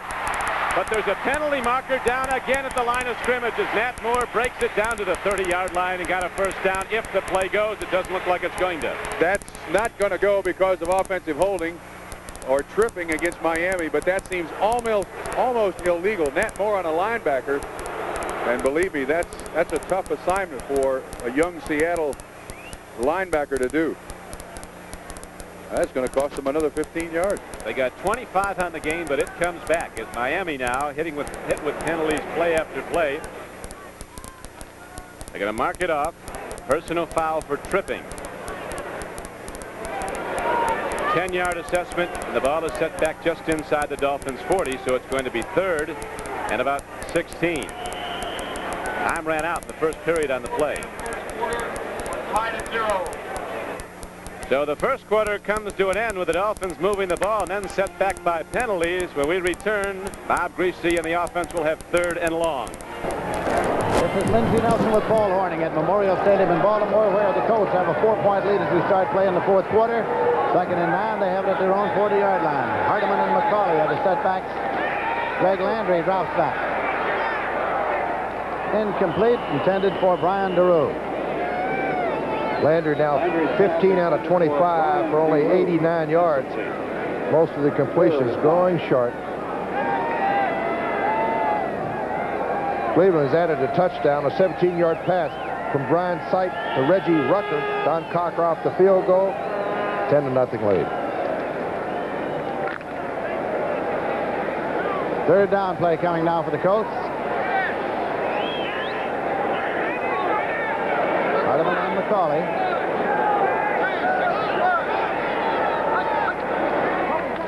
Landry. And it's intercepted at the 50-yard line. And it's being run back by Mike Washington. Washington, 50 yards. He got it across for the touchdown. He was across the goal line when it got away. If he crosses the goal line, it's all right. He lost control of the football. Mike Washington on the interception for 6. If he gets to the plane of the goal line with the ball, he can throw it up in the stands if he wishes. Now, Tampa Bay was in a safety blitz. He was picked up on the outside. Landry hung it up a little bit too long. Mike Washington's got the football. Now, let's see where he loses control. He's carrying it like a loaf of bread, Lindsey. He gets hit. I don't know. I don't think he was past that goal line. I don't know if he was either. I saw the official signal at that moment indicating touchdown, but I'm with you. I'm not at all sure he was at the goal line. It would have been a touchback. It would have been. Here it is again. Chris Erskine's got it right on the numbers here. Let's see if he gets to the goal line. He must get it to the goal line. Put the ball away, for heaven's sake. Here it is. There's the 5-yard line right there. Now there's Landry grabs the football, and he did not have control of the football. Landry grabbed his arm, and he lost control of it. They're going to give him 6. Don Hardiman was injured on the play, and that's why we held up here. Hardiman's getting attention on the field as the Tampa Bay Buccaneers have taken the lead with 14 minutes, 44 seconds left to play in the game with a conversion attempt coming. They are leading by a score of 19-17.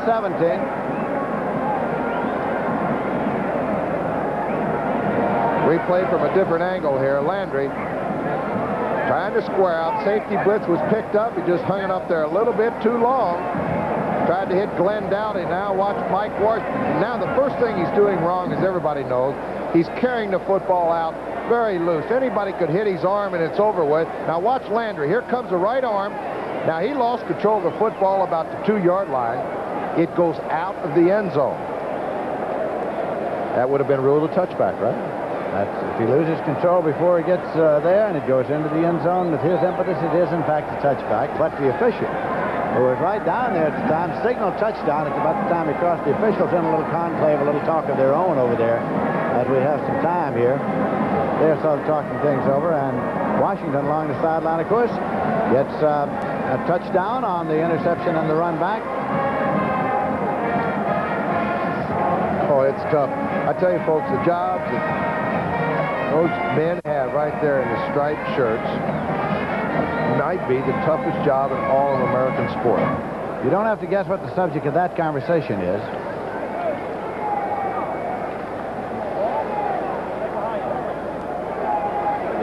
And Tampa Bay is out in front. Extra point coming. I tell you, that extra point that was blocked still looms big in this football game. Neil O'Donoghue with Tom Blanchard holding. O'Donoghue was born in Dublin, Ireland. And now Marchibroda wants a little word with Cal Lepore, head coach of the Baltimore Colts. I'm sure he's talking about the same thing that we were just talking about. I'm sure.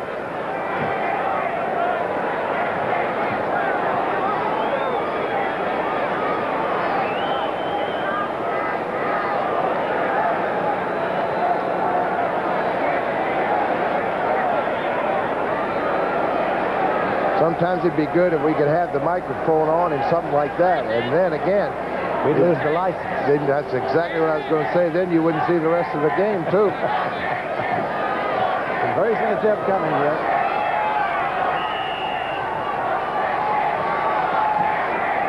O'Donoghue's kick is good. O'Donoghue's kick is and good. So now, the Tampa Bay Buccaneers have taken the lead for the first time today. They lead by a score of 20-17. And we have a long time to go, time for almost anything to happen. 14 minutes, 44 seconds to play. There is that big final from Foxborough, Massachusetts. New England blowing away the Jets 56-3. The St. Louis Cardinals were behind 14-0 in the first quarter. They came back and beat the Giants 27-14. Chicago Bears were down to Minnesota 7-3. Then Walter Payton started to run the ball into the end zone. Chicago wins its second game as many times out, 26-7. The Buffalo Bills with Roland Hook scoring 4 touchdowns running, and Lucius Sanford, a linebacker, scoring 2 more. They blew out the the Cincinnati Bengals. Washington rallied behind Theismann's passing and beat Detroit 27-24.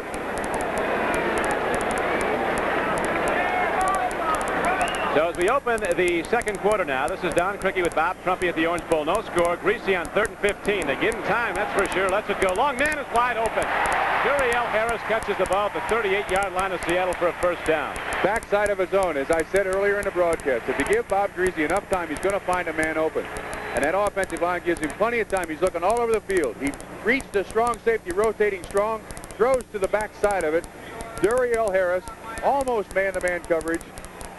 Almost standing alone. That is too loose a coverage on his own to beat Miami. I'll tell you, the zone, Bob, was looking at 89, Nat Moore again. He came over the middle and gave a lot of problems to a lot of people he didn't play before. Green Bay beats New Orleans 28-19 today.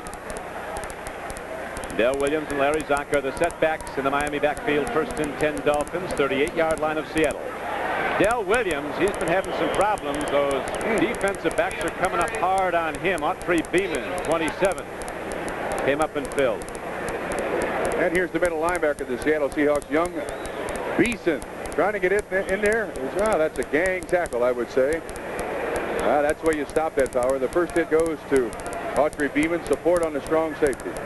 Young middle linebacker from Kansas, and the middle linebacker from Miami. Steve Toll is also from Kansas.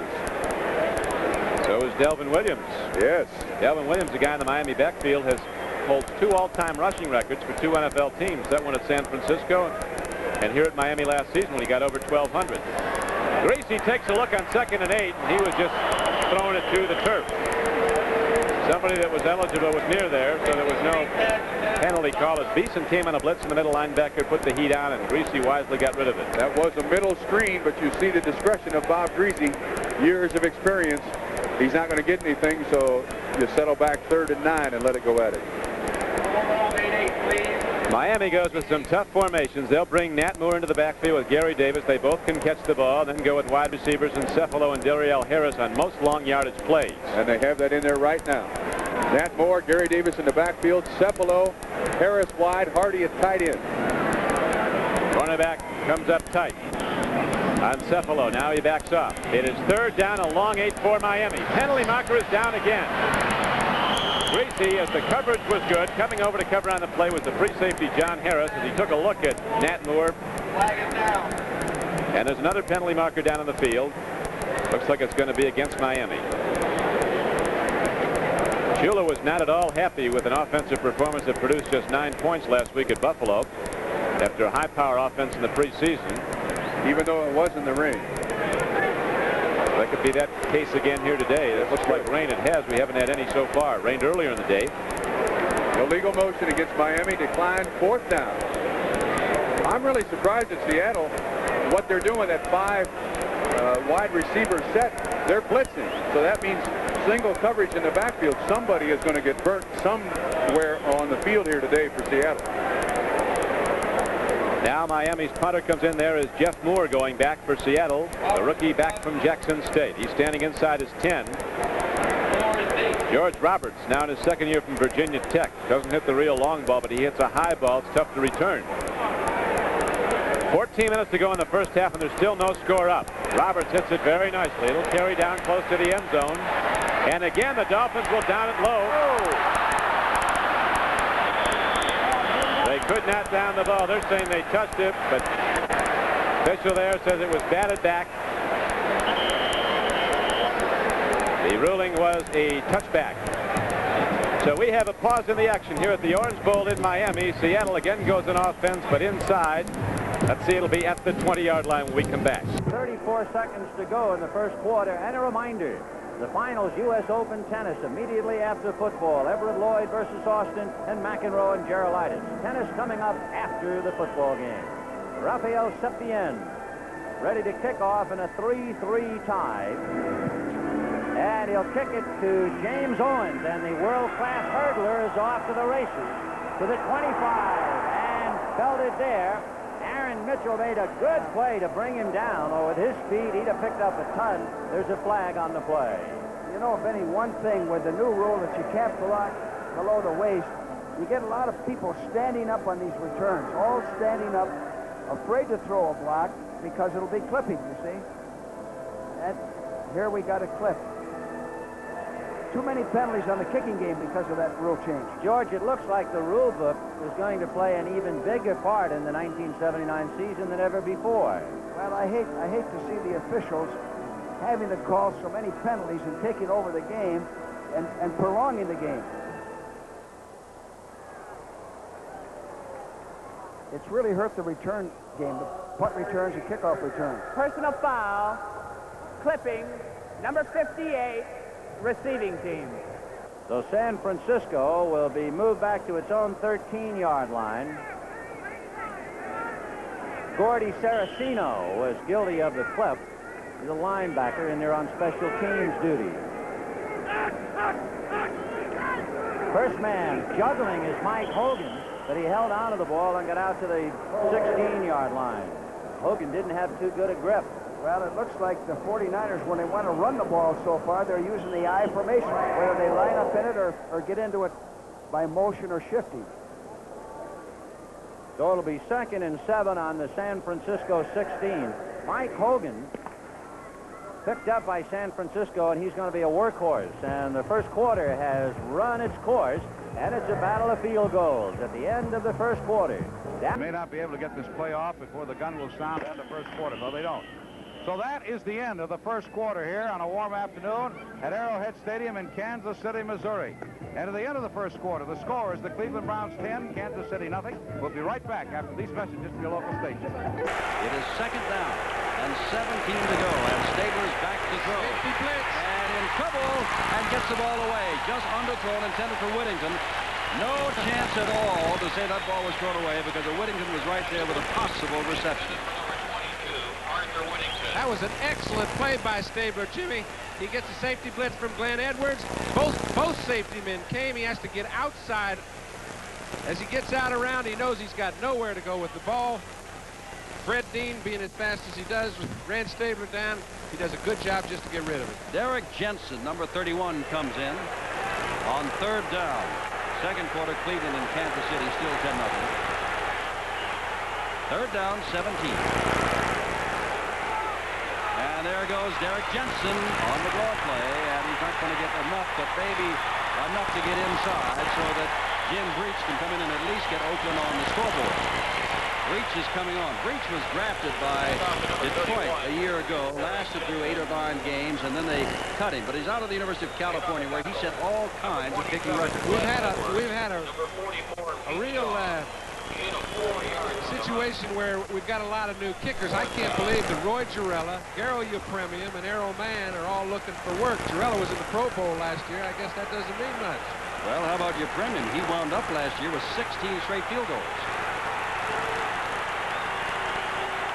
Miami without him, and there's no score. Seattle was beaten last year. This is from the 25-yard line, a 35-yard attempt, and the Oakland Raiders are on the scoreboard. We are back here at Arrowhead Stadium in Kansas City. That's Paul McGuire. I'm Stu Nahan, and we welcome you to the start of our second quarter, where the Cleveland Browns have dominated the first quarter play and lead the Kansas City Chiefs by a score of 10-0. Kansas City trying to get things going here, Paul, and so far they haven't been able to do so. Well, they're going to have to put the ball up in the air. The first play of the second quarter will be 2nd down 4 at the 20. Nothing there at all for Ted McKnight as he tries to go up the middle of the Cleveland line. They're right there to converge on him. Dick Ambrose, the middle linebacker, in on the tackle. McKnight last week broke one for 70 yards and a touchdown for Kansas City. Well, if we want to do some isolation, we can just stay on Sims, Shirk, and Ambrose in that middle if Kansas City tries to persist on running the ball up the middle at him, and they're not going to do it.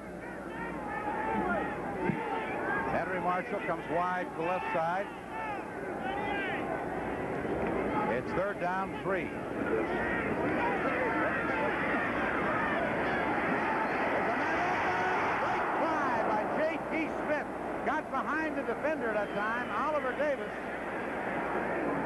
And had he hung on to it, it would have been 6 for Kansas City. That ball was 50 yards in the air. There's J.T. Smith. Well, he gets behind Bolton and Davis, and that ball was right on his fingertips. He should have caught the ball. That's Bolton there. Number 28 is the man that was right behind him. But he clearly had everybody beat. The ball could have been thrown much better. So Drupp now, there's J.T. He's frustrated. It's the hard turf. Drupp to try his 3rd punt of the afternoon. He had 11 last week against Baltimore. Keith Wright is the lone man deep. Gets pretty good yardage out of this one. Right back on the 28.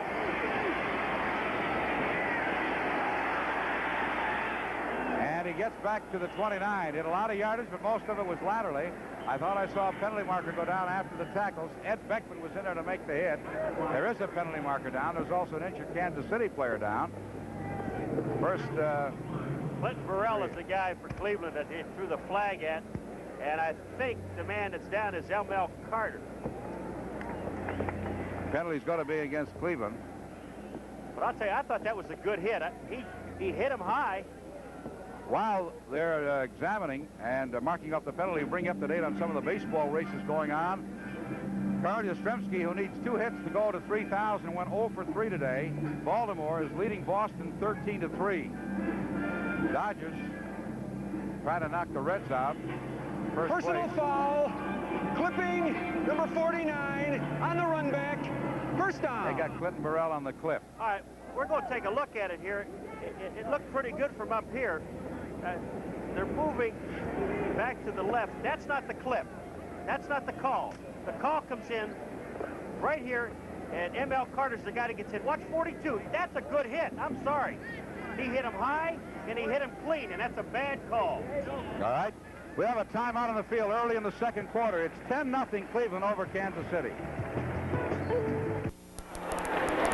Here is the punt by George Roberts. You see the Dolphins trying to down it, but they can't gain possession. You have to down the ball. They did not.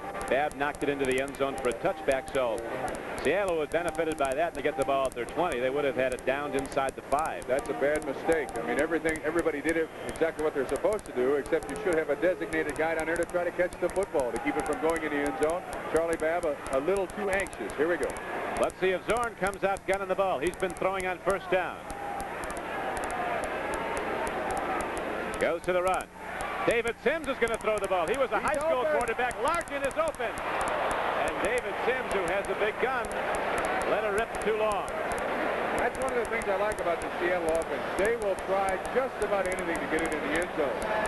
And I'm not sure that any other defense you run that against, it wouldn't be 6 points. There's a great deal of experience in the defensive backfield for the Miami Dolphins. Almost worked.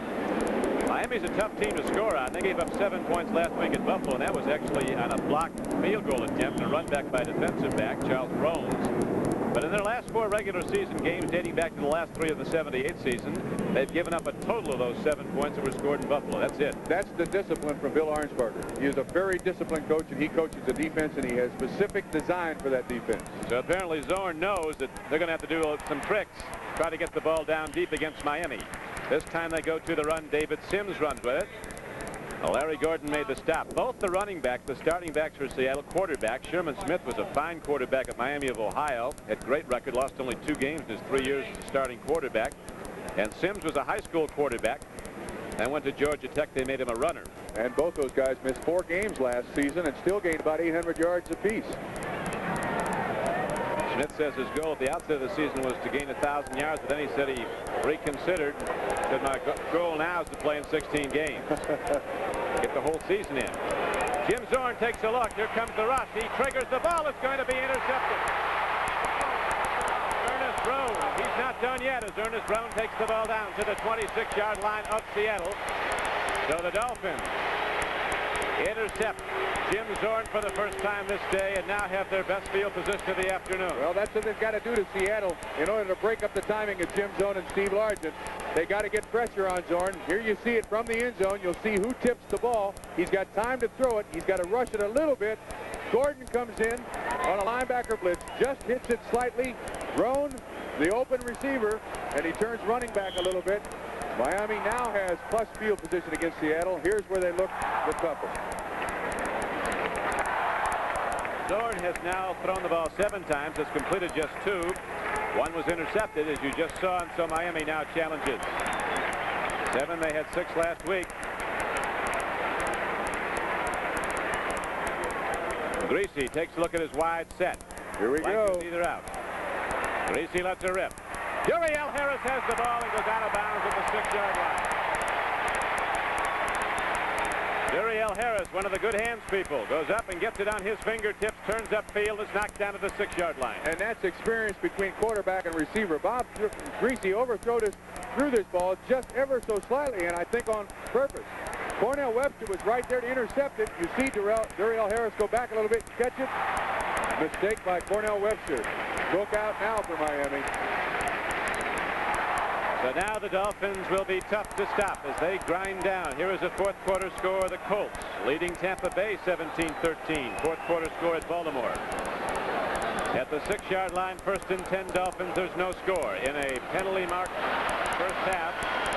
The drive and the run is going to carry down to about the 3-yard line. Green coming up to fill on the play.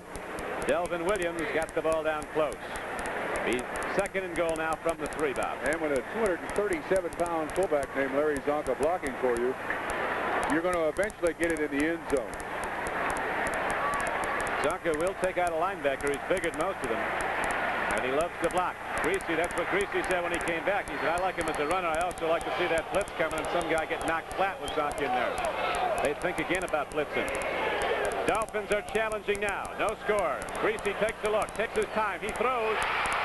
Touchdown Miami. The ball is taken in by Nat Moore, the man who scored 22 in the last 2 seasons. I tell you what, Don, I thought it was going to be very difficult for Miami to replace Paul Warfield, but inside the 10-yard line, I don't think there's a better receiver in the NFL than Nat Moore. Fine catch. He was well covered. And they could have called a pick on it. Here's from the ground level. Fine catch. Excellent catch. Great concentration on the football. He runs that slat pattern inside the 10. And you see the first points go up on 2 different looks. Our producer today is Roy Hammerman. Our director is Jim Holmes. Von Schaman ready to try the point after as Don Strock will hold. Oh, he missed it. Von Schaman, he hits the upright. Tough to do. Well, there's been an awful lot of talk about Von Schaman. The fans like Garo Ukrainian. So right now, as the Dolphins put the first points up, then miss the extra point, we have a break in the action with 11:56 to play in the first half. 6-0 Miami. Bouts is 6 of 9 for 109 yards. Here's Miami out in front of Seattle. Bob Greasy to Matt Moore, and they missed the extra point. And your premium's not done. I'm not building a case for Garrow, but they've had some troubles with their kicking department. Lock kick almost beat them last week. Bounce, and this time Kevin Winslow cannot hold on to the ball at the 29-yard line. The number 1 draft choice from Missouri. They think the world of Winslow. After all, he weighs 252. He is 6'5 and a half, and they say he can run. Well, he can run. I think it's indicative of that is the fact he's playing out there at wide receiver. That was a delay pattern. You'd love to have a big man coming in the middle on a delay pattern, particularly with Tatum cruising that middle. Not too many people throw effectively in the middle. So far today, San Diego has done so. 3rd down and 10. Our telecast presented by authority of the National Football League, intended for the private use of our audience. Any rebroadcast or the use of this telecast without the express written consent of the San Diego Chargers and the National Football League is prohibited. 5 defensive backs on 3rd down, 10 from the 21-yard line. And Fouts back to throw again. Gets it over the middle, and this is Jefferson dragged down shy of the first down at the 30-yard line. They've got to get to the 31-yard line. And on comes Jeff West to kick the ball away. It looked like a good offensive play, but the play was really made by Lester Hayes, who came all the way across the field. It was a tough job to follow Jefferson in the middle of the field. The ball was thrown well, and he still held him short of a first down. Ira Matthews, who had an excellent return here just moments ago, as did Joe Stewart, is the lone safety man. And Jeff West is in for his second punt, standing on his 15-yard line. 13:18 to go. We're in the second quarter. And San Diego's out in front. 14. Whoops, down goes, and a flag goes down. Flag goes down. Ira Matthews takes the ball at the 25-yard line, and the Oakland Raiders, who have penalized onto the kicker and give him another shot. That's as big a play as this, an interception. Lester Hayes knows it. Running into the kicker, number 47, first down. And very seldom does he get caught short doing something like that. Now he's got to go play defense. He may get picked on because you know if they throw in his area, he's going to try to make up for the play. It's the best time to try and pick on a defensive Well, they said 47, Charlie Phillips. We had it as 37, Hayes. The crowd that you see, and we'll repeat again, all of that yellow in there is for Charger Power. Their T-shirts, and they show 12,000 dozen T-shirts. First down, the ball on the 35-yard line of San Diego. They get a reprieve. Jefferson in motion. And the ball is loose, and it's going to be Oakland's, and the flag goes down. Fouts, I think, came away without the ball. Yeah, and I think the whistle was blown before the ball was picked up. So you know Oakland will not get possession. Well, I know that Rob Martin just threw the ball down to the ground, which means he doesn't think they're going to get possession either. Sometimes, Jim, the center misses the count. Everybody's ready to go. The game's in action, and the ball is still in the center's possession on the ground. And it looked to me like that happened. Ball starts. Offensive team. First down. 1st and 15. That is the first penalty for San Diego all day. And we told you that Oakland thus far, I said 3, but they're actually 4, which totals what they had all last week against the Rams. First down and 15 to go. Jefferson and Joyner both come wide right, and Kellen Winslow, that dangerous tight end, is split out as a wide receiver left. Oh, that's Martini in there. And they may go to Martini right here, and it's too long. Holding him up, these are handkerchiefs, and you can see the T-shirts they've got. They had advertisements in the newspapers here in San Diego today saying, get some superpower, get some Charger power, support the Chargers. And a Los Angeles newspaper is the one that actually dubbed this as the mini Super Bowl. You know, our second week of the season, that's stretching the imagination a little bit far, but that's the way the people down here in San Diego think of it. I think people will settle for the fact it's the biggest interconference game on the West Coast so far this year, and that's not bad. Second down and 15. Jefferson in motion, and Fouts looking to throw. Has time, dumps it off to number 88, McCrary. He's got a lot of running room, and is going to get the first down. Up near midfield. Jim, Greg McCrary. They drafted Winslow first. They've got Bob Klein playing tight end, and McCrary's come on and did a fine job.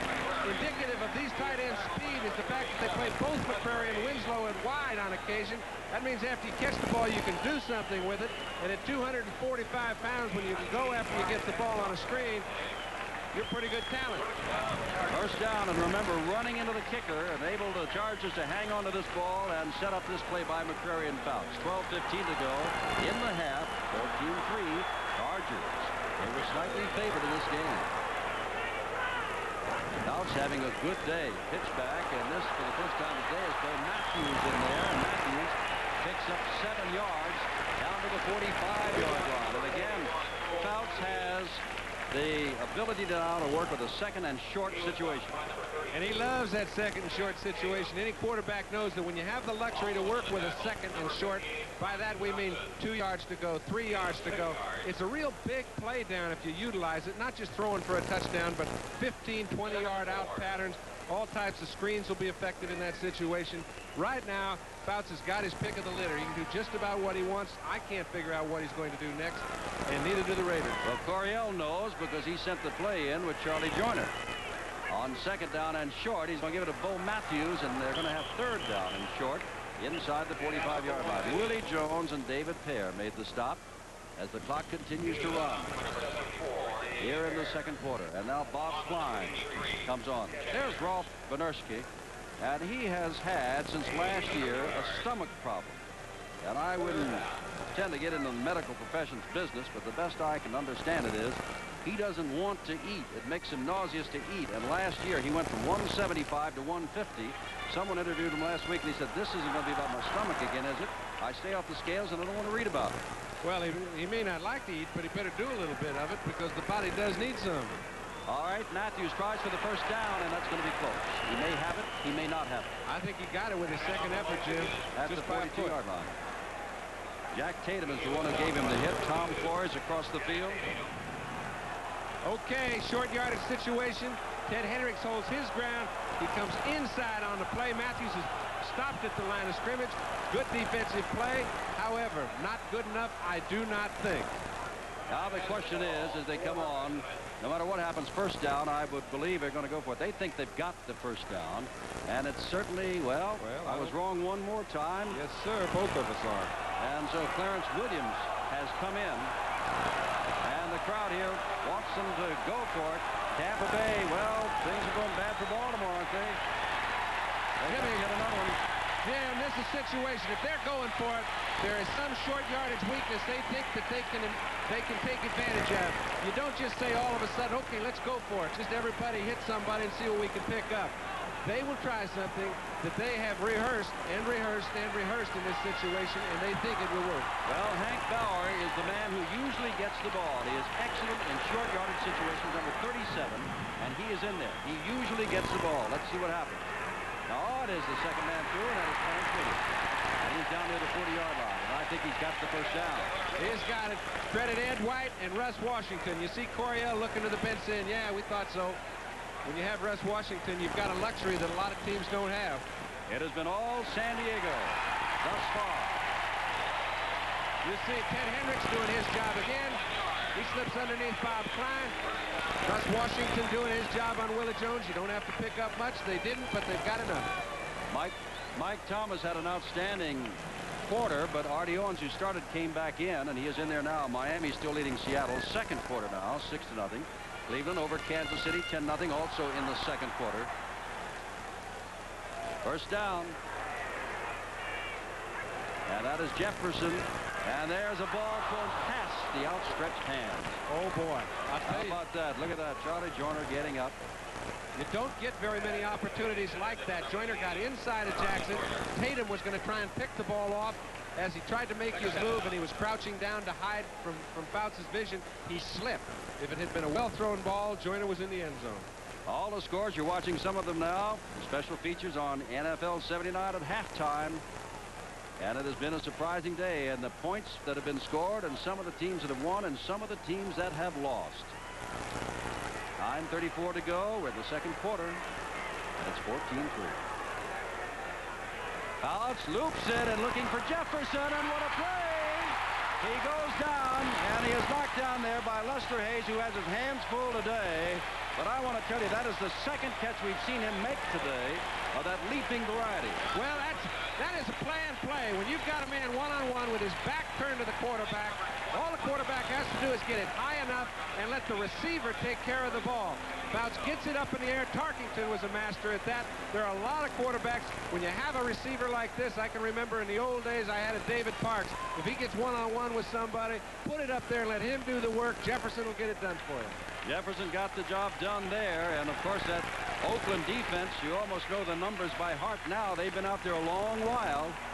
And here we are midway in the second quarter. Oakland has had very few drives, one of which they stalled themselves by guilty hold. They've lost the football. And I do believe that Villapiano got on it. I think that number 41 is on it. And that is who is standing up, Phil Villapiano. And that's the second time today they've had a mix-up in there between the quarterback and their center Masick. And that stops San Diego for the moment. And what's rare about this is Masick and Fouts have worked a long time together. The handoff never was in Fouts' hands cleanly. You can see he knows it's gone. That ball attracts the crowd swiftly, and the offense never had a chance to get it back. 8:41 left in the first half under sunny skies in Southern California. And right now, well, a little disappointment for the Chargers, but they're up by 11 points. Now will be O'Donohue. He'll put it up for the Tampa Bay Buccaneers. SB Glasgow has dropped back center deep. Glasgow at the 4-yard line, to the 5, to the 10, to the 15, to the 20, and stop at the 24-yard line. It might be a fumble. We'll see how they rule this.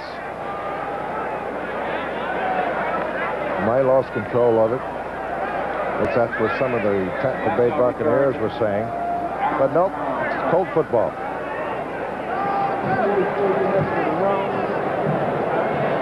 Trading field goals. It's in the second quarter. Dallas and the 49ers are tied up. Wershing for the 49ers and Raphael Septien, 23 yards out. 10-0. Sipe a touchdown pass. Cocker off the field goal. Cleveland 10-0 over Kansas City. Hardeman and Don McCauley are the setbacks now for Landry. Hardeman slices up to the 27-yard line for 3. It'll be second down, 7 yards to go. Richard Wood made the tackle.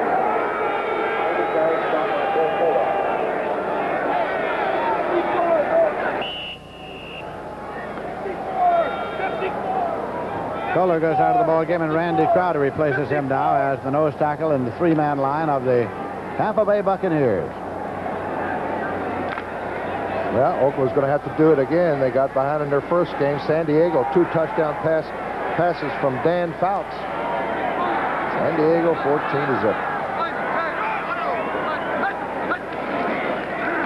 Landry swings it out to Hardeman.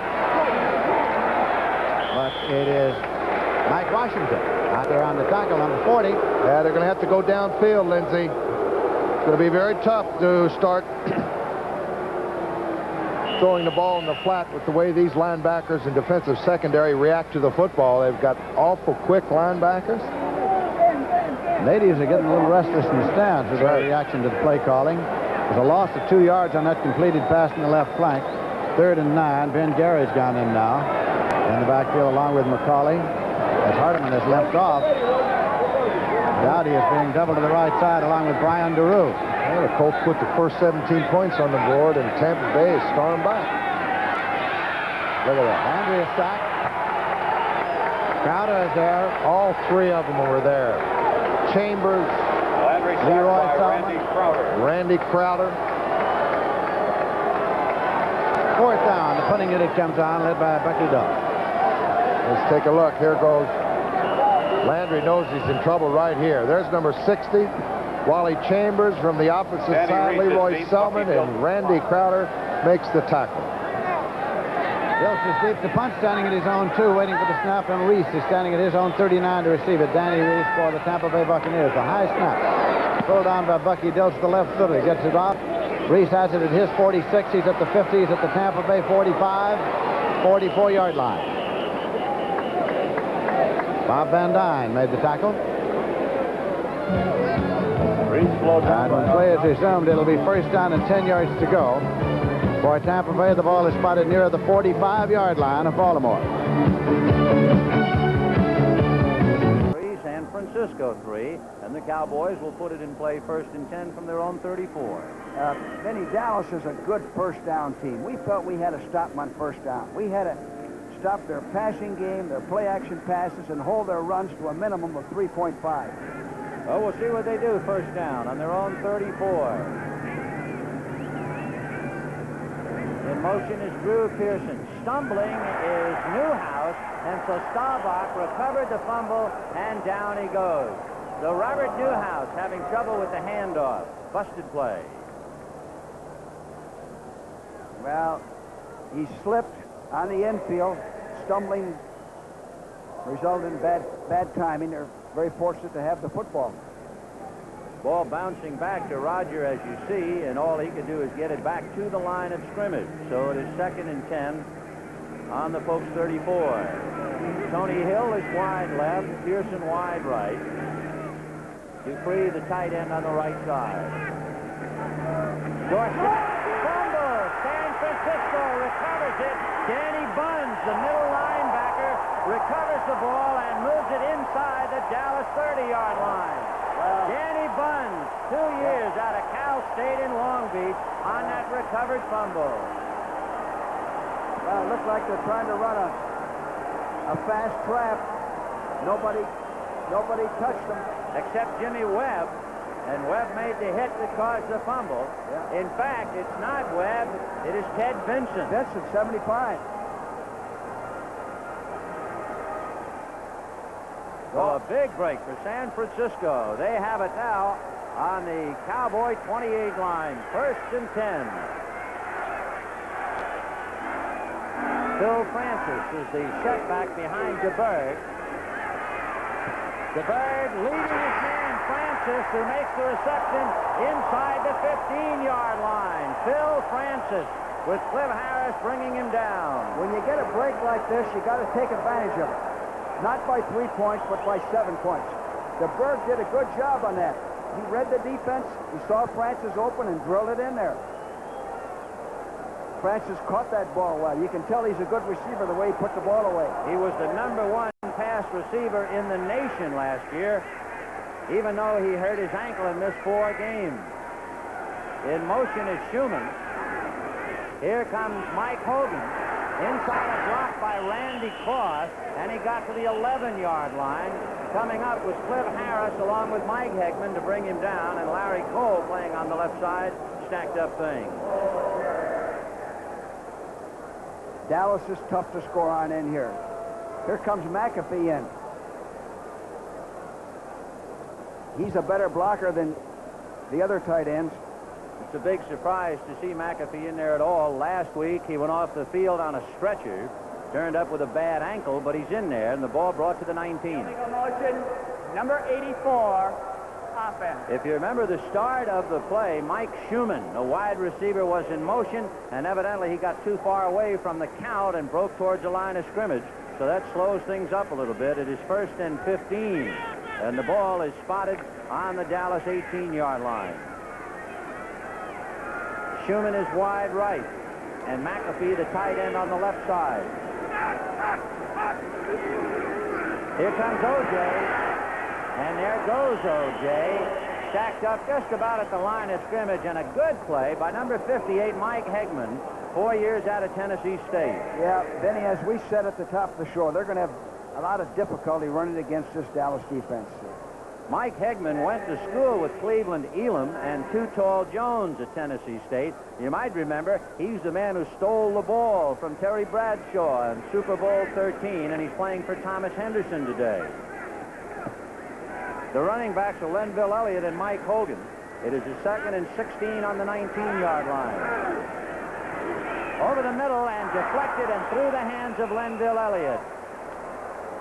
Cliff Harris. And there's Henderson back in there now, commiserating with Hegman.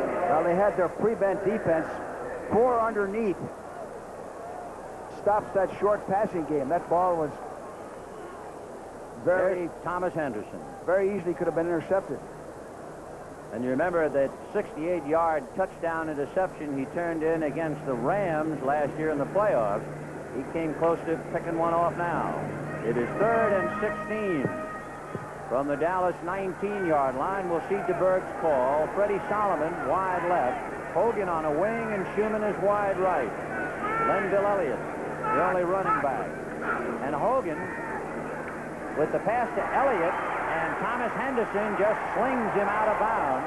And slings him out of bounds inside the 20-yard line. He might have gained a yard for all of that. See, Vinny, that pass is all right if you have 3 or 4 yards to go, but when you have third down and long yardage, you're not going to pick up that much yards unless you have a missed tackle. Well, George, you said on that fumble recovery, this was the time to cash it in, not for a field goal, but for a touchdown, and they couldn't do it. That's what happened to the 49ers last week. They kicked 3 field goals, got ahead 9-3, 9-7. The spot will be at the 25-yard line, so it's a 35-yard field goal for Ray Wershing. He's pretty accurate from this, anywhere from the 30 in. He's up and way wide. Out of a hole by Joe Montana. He wasn't even in the county. Now they didn't get anything out of it. So San Francisco blows a golden opportunity, and we're still 3-3. CBS Sports Spectacular next Saturday, 4:30 p.m. Eastern Time, right here on CBS. First down, 10 yards to go. Tampa Bay at the Baltimore 45-yard line. 12:36 to play. Jerry Eckwood. The U.S. Open Tennis Championship, the finals coming up now, right after the completion of this football telecast. Chrissy Everett leads Tracy Olson in the first set, 3-2. Right after CBS, we'll be going to New York. Pat Summerall, Tony Trabert, All-American final. Chrissy Everett, Lloyd, Tracy Alston, John McEnroe, Vitas Gerulaitis.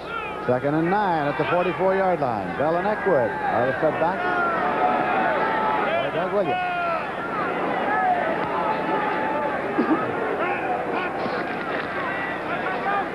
Ricky Bell got to the 40-yard line. Ray Cook made the tackle. 3rd and 5 now at the 40 for Tampa Bay. The Bucs lead in this ball game by a score of 20-17.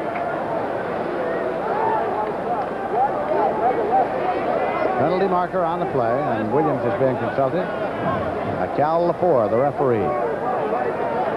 Marked off against the Baltimore Colts down to the 39-yard line.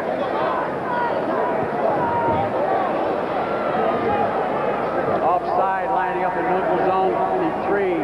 Defense, 2nd down. I guess that was Stan White, the linebacker, 53. Did he say 53 or 73? Or 62? We got one of each. Mike Barnes was 63. 2nd down and 4 at the 39.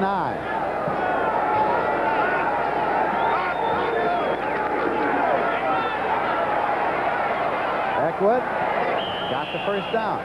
Fred Cook pulled him down. Oh, maybe he didn't. The man with the stick was getting out of the way. No, he spot him, so he didn't get the first down. It is at the 37-yard line. Got a good block by Greg Roberts, the rookie guard from Oklahoma. 3rd down and a long 2 here. Gordon Jones, number 84, checks in with the play. Oakland's on the board with the field goal. 2 touchdown passes by Dan Fouts for San Diego.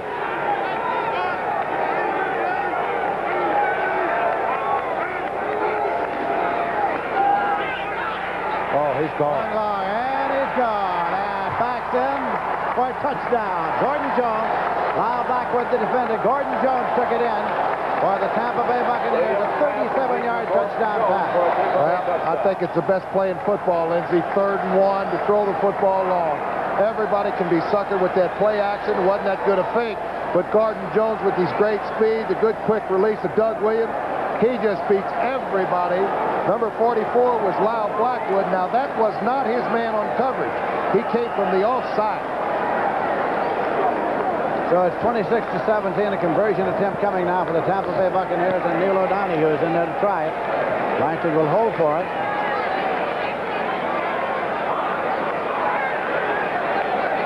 Lindsey, you know, we used to make a living on that play. O'Donoghue blocked again.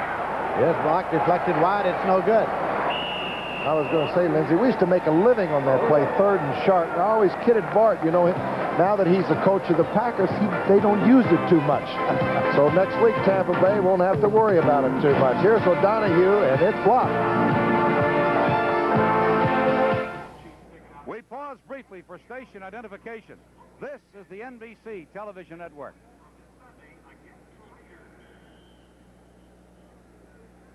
This is WKYC. What do you mean TV3 Livingston didn't like what Cleveland. he saw when he went up to the line of The scrimmage? defensive. You remember when you played linebacker in some of those crazy lineups? That was a long time ago. That was a long time ago. Livingston is 2 out of 6 for 26 yards. They've used up one of their timeouts. Second down, they need a yard. In motion now goes Ed Beckman. Handoff goes to McKnight. He's got the first down for Kansas City. Carries to the 30-yard line. Oliver Davis, right cornerback. Makes the hit for Cleveland. But the Chiefs now are moving. Well, we got to drive back on their own 10. Here's some scores. Tampa Bay was losing to Baltimore 17-0 late in the first quarter. They've scored 26 points in a row. Touchdown pass by Doug Williams just a moment ago has put them out in front 26-17. That was the Gordon Jones. San Diego leading Oakland 14-3. That's in the second quarter. Dallas and San Francisco tied at 3, second quarter. First down. Livingston. Henry Marshall, the intended receiver. Tony Samuels also down there. But covering on there was Ronnie Bolton, number 28. Bolton missed most of half of last year. Hurt his shoulder. And Stu, I got to say this one more time, and I'm watching a man, Walter White, number 88, and I've never seen a guy so wide open in my life. He's standing down there on the 20-yard line with absolutely nobody around him and screaming for the football, and they won't throw it to him. You think Walter's going to make that known? He's a 5-year man out of Maryland. He'll tell Livingston, who's down his 12th year out of SMU, hey, man, throw to me. Gaudy is now in error. Wide. It's 2nd and 10. Livingston pulls the trigger and intercepted at the 10-yard line by Clarence Scott. 30. And brought down by Charles Getty. And there's the first turnover, but there's a penalty marker down. There is a penalty marker down back at the 45-yard line. Clarence Scott, who originally was a cornerback, made the transfer to safety. Let's see now. He has the interception. Holding is called. Number 60, offense, declined. They call it on down. Herkenhoff. There's decline, and Cleveland will have the football. Here's the play. All right, now watch right in the middle of your screen. You're going to see Ambrose holding up Walter White coming across the middle right there. But Walter White gets open, and here's the play that just really thrown to Clarence Scott. The holding penalty was in the backfield. It wouldn't have made any difference anyway, except now they have the interception. All right, timeout on the field here late in the second quarter. 10-0 Cleveland over Kansas City. First down on the fumble recovery by Villapiano after 13 plays that the Chargers had the ball for. Stabler all by himself is Whittington. Whittington's got some speed and has a good move too, doesn't he? And a shoestring tackle is responsible for bringing him down at the 21-yard line.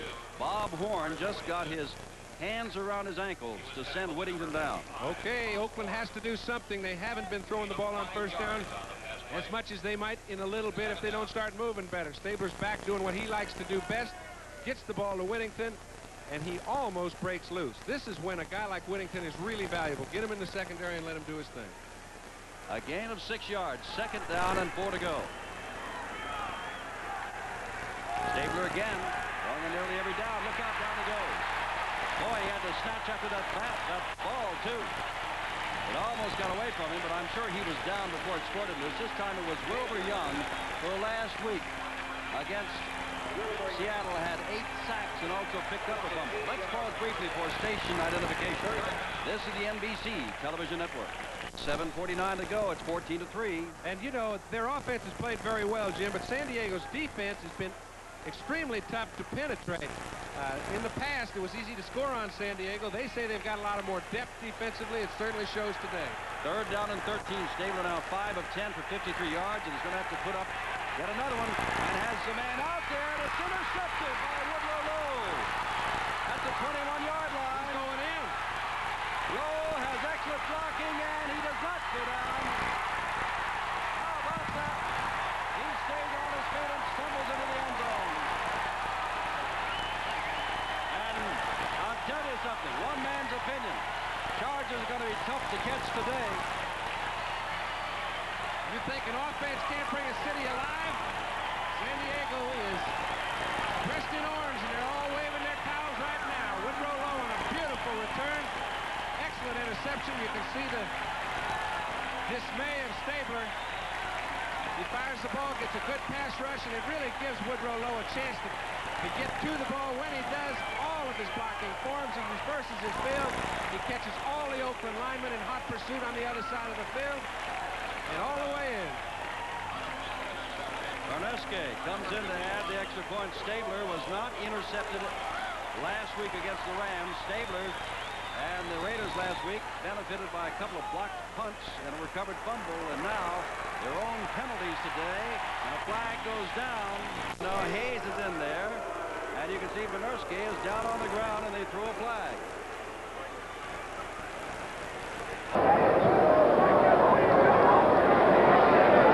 First and 10 for Tampa Bay at their own 47. Doug Williams has thrown 21 passes, completed 10, 182 yards and 2 touchdowns. He's sending Morris Owens far to the left side. He's got Johnny Davis and Jerry Eckwood as the setbacks in an I formation. Eckwood got it across to the 49-yard line of Baltimore. No, they're Strauss just made the tackle. They're content maybe to run up a few first downs here, take some time off that clock. Whatever it is. That's Dolly Parton Jr., I think. She's from Nashville, down in your area. Second down and 6 yards to go at the 49-yard line.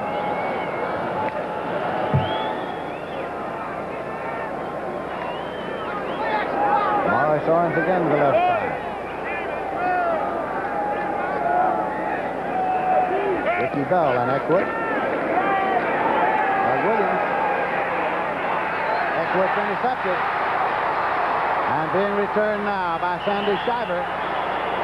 First and 10 for the Colts, and they have the ball at their own 36-yard line. Mistake by Doug Williams that time. To avoid the sack, he threw it up for grabs, Lindsey. He should not have thrown this pass. Here's play action. Ricky Bell goes to the right to block. He's going to try to hit Jerry Eckwood down the sidelines. He was off balance. It's up for grabs. Number 54, Sanders Shiver, comes up with an interception. He's pointing for blocking help, and from behind, Eckwood makes the tackle. Colts are trailing by 9 as they have the ball with 8 minutes, 3 seconds left to play in the game.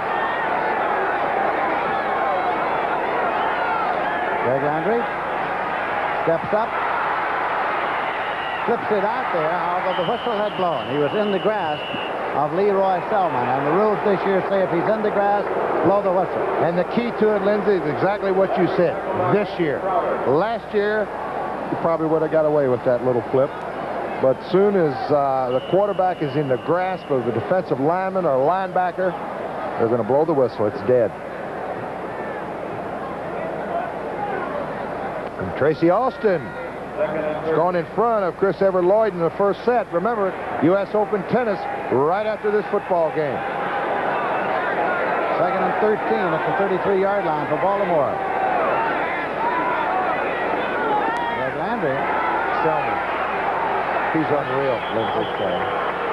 He is unreal. And number 69, the offensive left tackle, Wade Griffin, the 3-year veteran from Mississippi, is just shaking his head.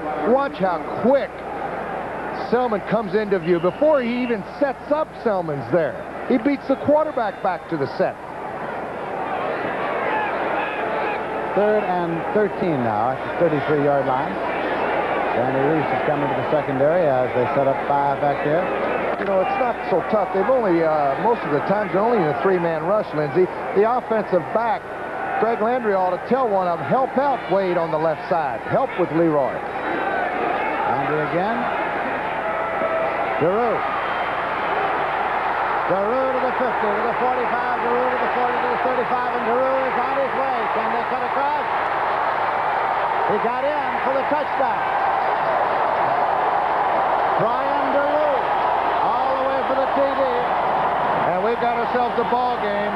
That little pass that Doug Williams should have taken the sack, has given Baltimore a chance, and they come back, and here's Greg Landry finally throwing downfield.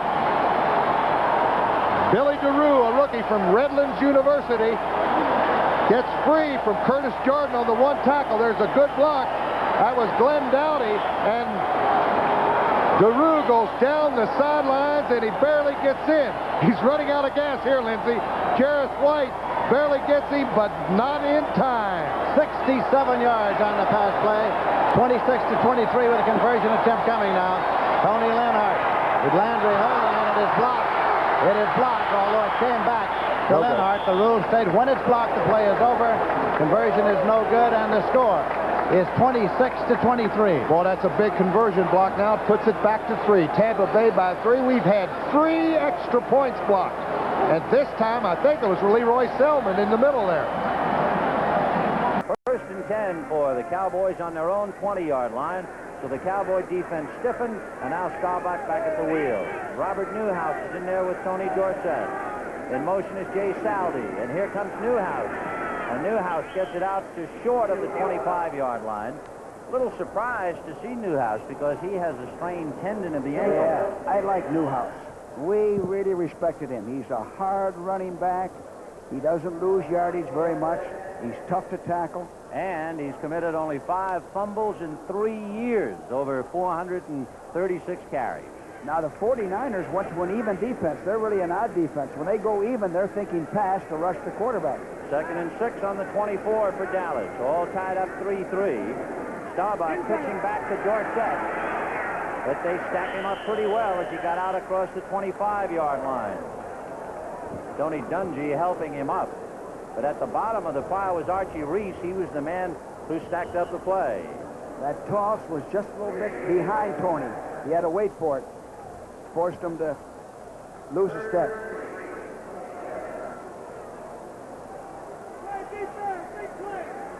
So here's the big one. 3rd and 3 for Staubach on his own 27-yard line. Pearson is left. Dupree, the tight end, on the left side. Tony Hill wide right. Staubach going to Drew Pearson. And he takes it away from Gerard Williams and goes out of bounds at the 40. And it'll be a first down for Dallas. They brought Gerard Williams in here, number 29. They ran him in 240s. His first time was 4.6.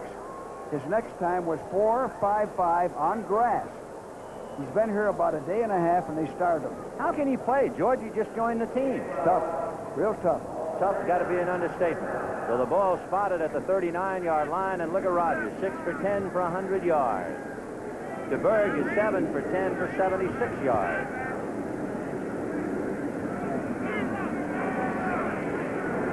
Staubach going to the big man, Billy Joe Dupree, and he finally goes out of bounds after Cornelius hit him at the ankles, but he got Dallas 6-4 with 1 tie, and the Cowboys have won 3 straight. Illegal motion, number 89, offense. So the tight end, Billy Joe Dupree, guilty of illegal motion. Dallas has won 5 of the last 6. The last time they met in 77, they played here, and Dallas won 42-35. So it is 1st and 15 on the Dallas 34-yard line. Staubach to Dorsett. And Ted Vincent drags him down from behind as he crosses the 40-yard line. I like that call. 1st and 15, they lined up for what we call a brown set, and they ran a full draw, ran a late. To give you folks an idea of what's going on with the shuffling of San Francisco personnel, Ted Vincent has worn 3 different jerseys. First, he was number 66. Then he was number 79. Then they got rid of Ed Gallagher, number 75, and they gave Vincent that number. And so there he is. Boy, there's a lot of coming and going up here. 2nd and 9 on the Dallas 40.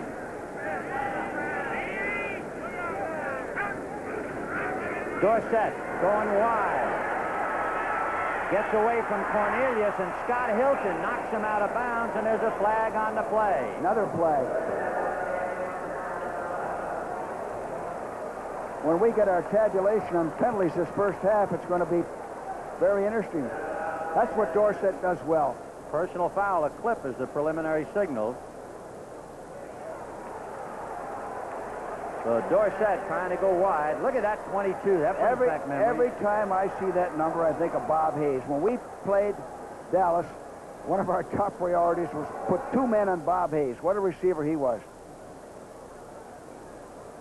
You know, Dorsett bounced outside, and his speed made that. It wasn't a blocking. He just did that all on his own. Sure speed. By the way, we talked so much about Bob Hayes, and you were looking at Wade Manning, the rookie out of Ohio State. The penalty being called against Dallas. Back to the 25. Personal foul. Illegal crackback. Number 88. Offense. So they had Drew Pearson, the wide receiver, and then he came back with the illegal crackback. And look at the penalties. Look at those penalties. And we still have 8 minutes and 50 seconds to go in the first half. So the rule book is really keeping San Francisco in the ball game. 2nd and 24 from the Cowboy 25. Hill is right, Pearson is left. The running backs are Dorsett and Newhouse.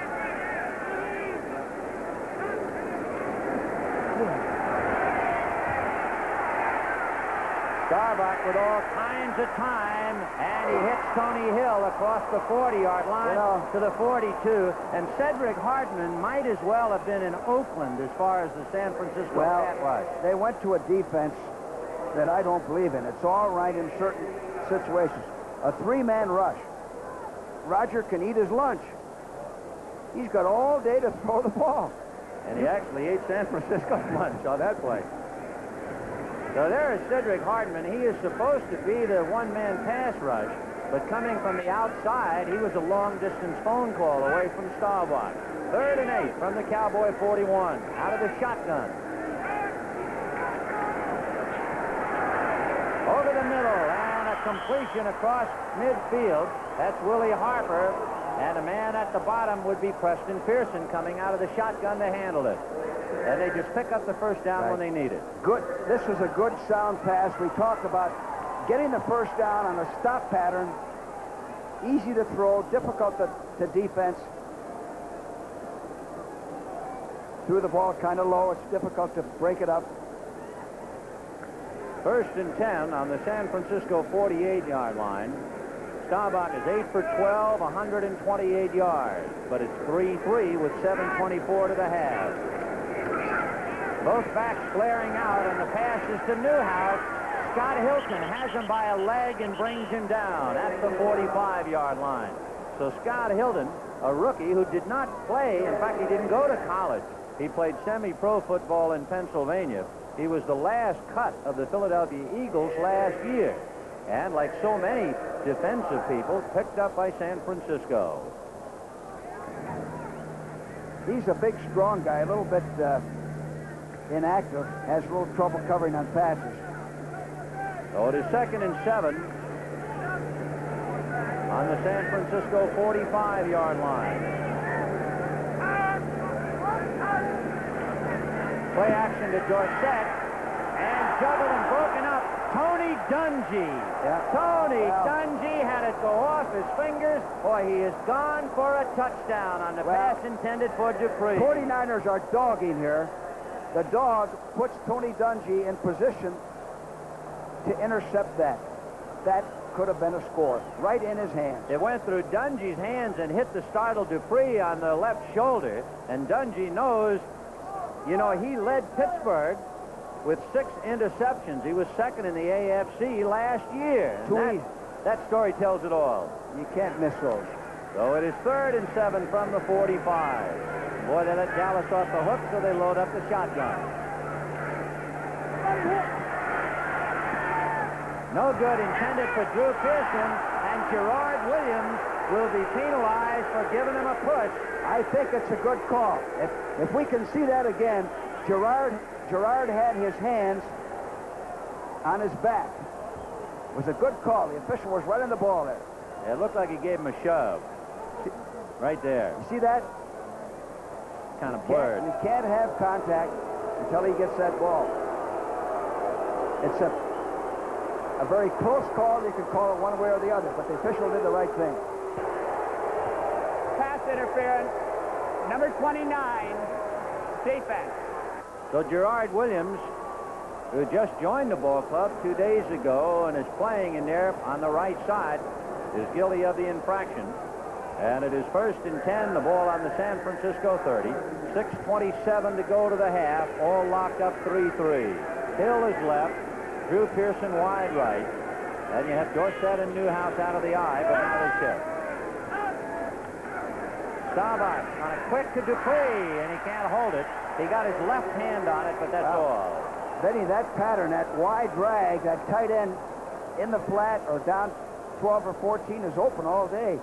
They're not covering that. And the other thing that Rogers doing that's very smart is they're throwing against that odd man front, which does not have a good pass rush.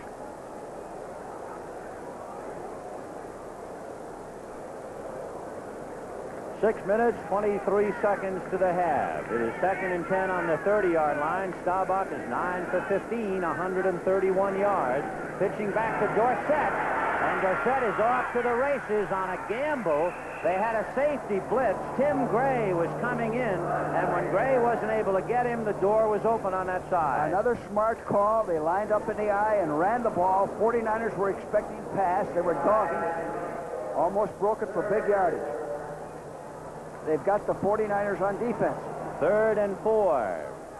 The ball on the San Francisco 24, and Tampa Bay revitalized. Came back. Leading Baltimore 26-23. 3rd and 4 on the 24 for Staubach.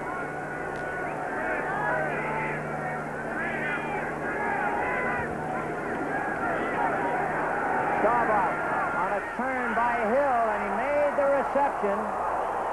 San Francisco feeling he was out of bounds, but he made the catch. Take a look up front what's going on now as you see Jimmy Webb tangling with center John Fitzgerald. And Staubach getting time.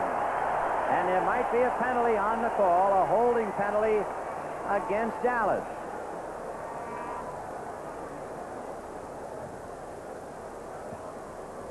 You know, we talked at the top of the show that would be a passing ball game, and this is what has developed. Very little running to date. Holding, number 33, offense. So the penalty against Tony Dorsett. So Bill Walsh gets an 11th hour reprieve. The ball is spotted back on the San Francisco 34-yard line. It is 3rd and 14. On the San Francisco 34. Drew Pearson left, Tony Hill right. Staubach out of the shotgun. That means Preston Pearson is in there. Preston staying in to block. And Staubach going to Dorsett. And Dorsett is slung down by Willie Harper. Willie Harper making a big play to tie him up. Right. Well, again, Roger has all day to throw. Look at 3-man rush. He got 5 on 3. Look at 2 on 1 over there. He just had so much time he dumped it off to the short man, to Dorsett. You know, we should put a spotlight for the moment on number 68 of Dallas, Herbert Scott, because Scotty threw a good block to give Staubach a little more time, and what a blocker he is. Let's see the snap. Let's see the snap and the hold on this play. The hold will be at the 41-yard line by Carano. Septien's kick is going to be barely good, but good enough. Rafael Septien kicks one 51 yards, and Dallas leads 6-3, que hombre. 1st and 10 at the 44-yard line. Hardeman and McCauley are the setbacks. Landry dropping back. The pitch was a screen right, taken by McCauley. McCauley sort of waiting for his screen to move, and he goes out of bounds at the 46-yard line. Lewis ran him out. Gain of 2 on the screen right, makes it 2nd and 8. Good play by Lewis. He just stuffed Ron Baker, the right guard, played him off, and knocked McCauley out of bounds. The Baltimore Colts are trailing by 3 points. We have 4 minutes, 50 seconds left to play in the game as Greg Landry calls the next play. He has quarterbacked Baltimore all day long. Burt Jones has not played. So Washington has it. Hardeman. Across to the 45-yard line. 1st and 10, Baltimore at the Tampa Bay 45. Curtis Jordan finally brought him down. Well, they can smell it now, Lindsey. There goes the left guard, Robert Pratt. Hardeman cuts back inside and just breaks a couple of tackles for the 1st down. Good running by Don Hardeman. Landry is 19 out of 32 for 171 yards, 2 touchdowns, 2 interceptions. Dowdy to the left side, and Brian DeRue to the right side. Landry to DeRue. He'll turn out, and he goes down the sideline to the vicinity of the 35-yard line. David Lewis bounced him out there. Brian DeRue, the rookie from Redlands University, with his second catch here. And Landry's really pumping him up now. Spotted at the 36-yard line, where it'll be second down and 2 yards to go.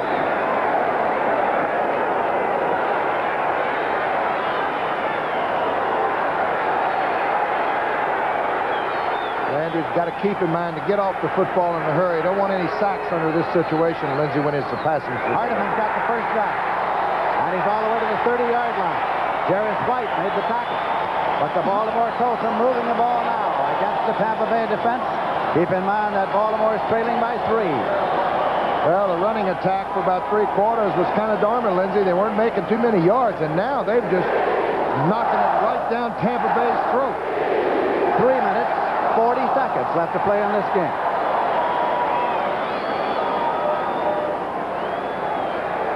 Dowdy to the left side, DeRue to the right side. Hardeman and McCauley are the setbacks.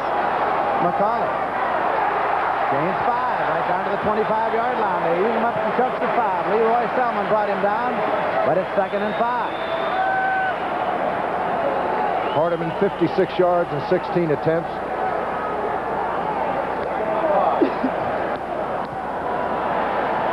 Baltimore Colts in possession as the clock is moving down toward the 2-minute warning. We now have exactly 2 minutes, 59 seconds left to play in this game. Second down and 5 yards to go. Hardeman moved to the 24-yard line. Randy Crowder made the tackle. So it's going to be 3rd and 4 at the 24. I was going to say a long 3, and it's exactly right, Lindsey. About 4 yards to go. They need a better part of 3. Let's see where they're marking. Yep. 4 yards for the first down. They got Tony Linhart. They're bringing Ben Gary in there now. He's a 209-pounder. They've been bringing him in on short yardage. Clock is running with 2 minutes, 20 seconds left to play in the game. You think those 2 extra points, Neil O'Donoghue, that was blocked. It's a big difference in this football game right now. You bet. And even Baltimore had 1 block. McCauley and Gary. And Landry's back to throw. Over the middle, and it's taken by Gary. 1st and 10 at the 19-yard line. And we have reached the 2-minute warning with the ball at the 19-yard line. 1st down and 10 yards to go for Baltimore.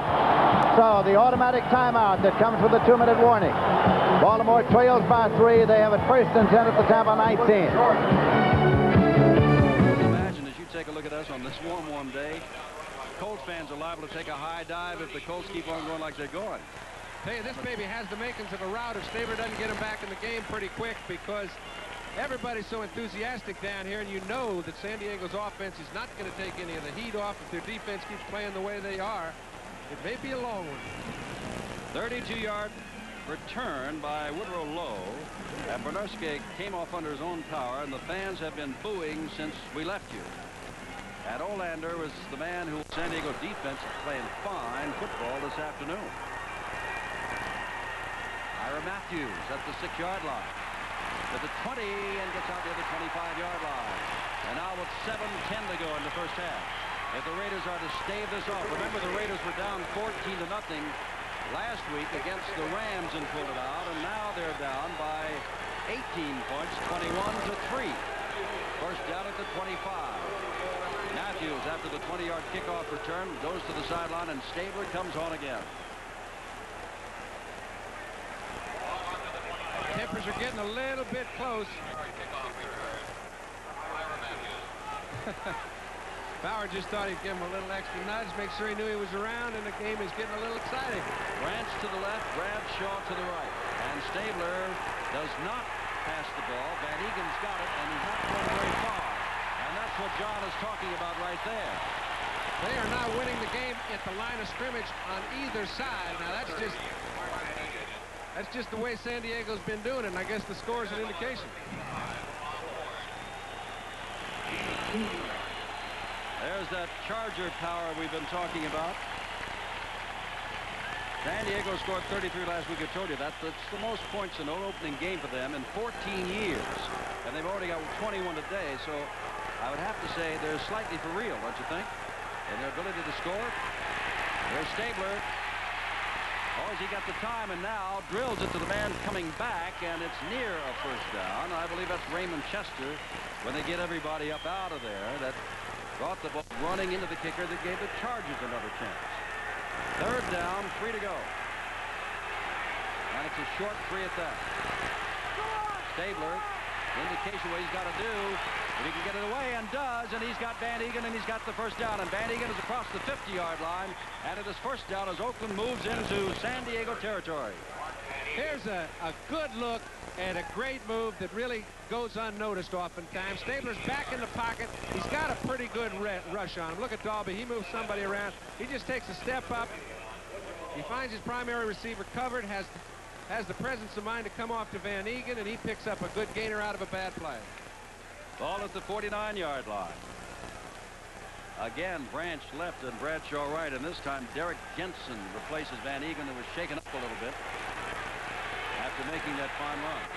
From the 49, Stabler just coming out throwing, isn't he? Again, and he's got a man that's intercepted again and pulled down from behind. That's the second interception, of course. The first is by Woodrow Lowe. This is by Glenn Edwards. O'Pine got that one. He played it the whole way. Stabler went back to throw and really had nobody open. He did not see Edwards, and as a result, Edwards has got his first interception of the year. Glenn Edwards is a man that was the MVP on a Steeler team that went to the Super Bowl in '74, and that's the kind of man that they need to help a young Charger team believe that it can play this ball game. Well, sometimes people give up on a good football player a little prematurely. I think this was the case in Edwards' situation. He's come to San Diego and had 2. Well, last year was an excellent year, and he's well on his way this time. From the 42, fourth quarter, Baltimore a little bit closer. It's 26-23, and all the scores of what's happened thus far will be an NFL 79. And Fouts is back, and Fouts is putting it up high for Burton, and Burton can't get it at the 2-yard line. There's a man, talk about speed, and he was well covered, but Burton was 4th in the 200 meters in the Olympic Games. He is a speed burner. When that ball was thrown, Lester Hayes knew his speed and had about 4 yards, a 4-yard edge on him. However, Burton outran the angle. Faust just took a chance. They're putting a lot of pressure out there on Lester Hayes. They've left him one-on-one throughout most of the afternoon. Against receivers the likes of the Chargers, that's a tough job. Fouts at one time was 5 out of 6. Now he's 9 of 15, 158 yards, and scoring touchdown passes to Jefferson and Klein. Second down 10. 4:43 to go. First half. And the fake to Artie Owens. Play action, and look out! The ball is tipped and still nearly caught by Jefferson. Jefferson was covered very well by number 42, Monty Jackson. A man in front of Jefferson tipped it, and still Jefferson nearly got it. That's an amazing reaction. That ball was deflected about 6 yards in front of him. He was well in stride on his pattern. As the ball was deflected, he just changed his reaction to it and did a good job to knock it down. Well, you can see it was Charles Phillips who deflected the ball away. So now it is third down and 10, and 5 defensive backs have taken their place for the Oakland defense. Trying to hold here and get something on the board. They've gotten a field goal only. It has been all San Diego here in the first half. Jefferson in motion as Fouts goes back, out under pressure, and now as he gets it loose, that ball is up for grabs and almost intercepted by a diving Charles Phillips. What is fourth down? And Jeff West will come on. Fouts, he didn't have to do that. Here's Jeff West, standing on his own 43-yard line, and Ira Matthews is the deep man. This time, they knock a man into Jeff West as Ira Matthews calls for the fair catch. We've got 4:25 to go, and the score: San Diego 21, and the Oakland Raiders. And we'll come back to sunny San Diego. 5:22 left to play in the first half. Dolphins 6, Seahawks nothing. Miami and Greasy on offense. First and 10.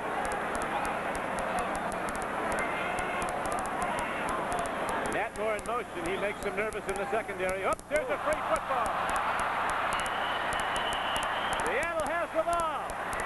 So the Seahawks get the big turnover now. They'll be ready to challenge inside the Miami 20. And That ball was nowhere close to getting into the stomach of Delvin Williams. That's a mix-up by each team on a handoff and an exchange from quarterback to running back. Recovered by Sammy Green. Well, Seattle's ball. Here we go. Let's watch it.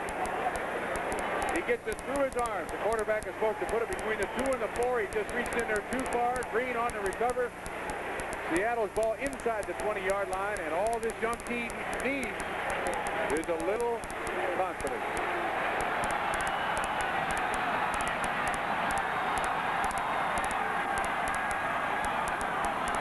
The give, and running high with the ball is Dan Durning, the Washington State fullback, as he drives the ball down to the 16-yard line.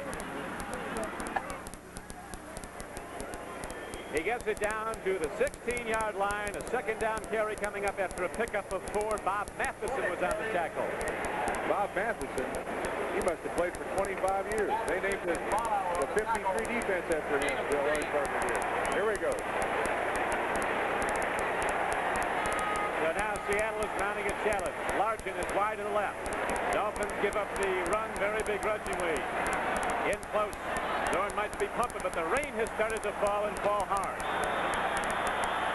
Zorn takes the drop. The whistle blew before the play started. Too much time. Too much time. And now torrents of rain are pelting down Miami, Florida. And most specifically the Orange Bowl. The umbrellas come up. The slickers come out. Nobody's leaving, but it's going to be tough to play football. And Seattle has got to get a touchdown on this drive.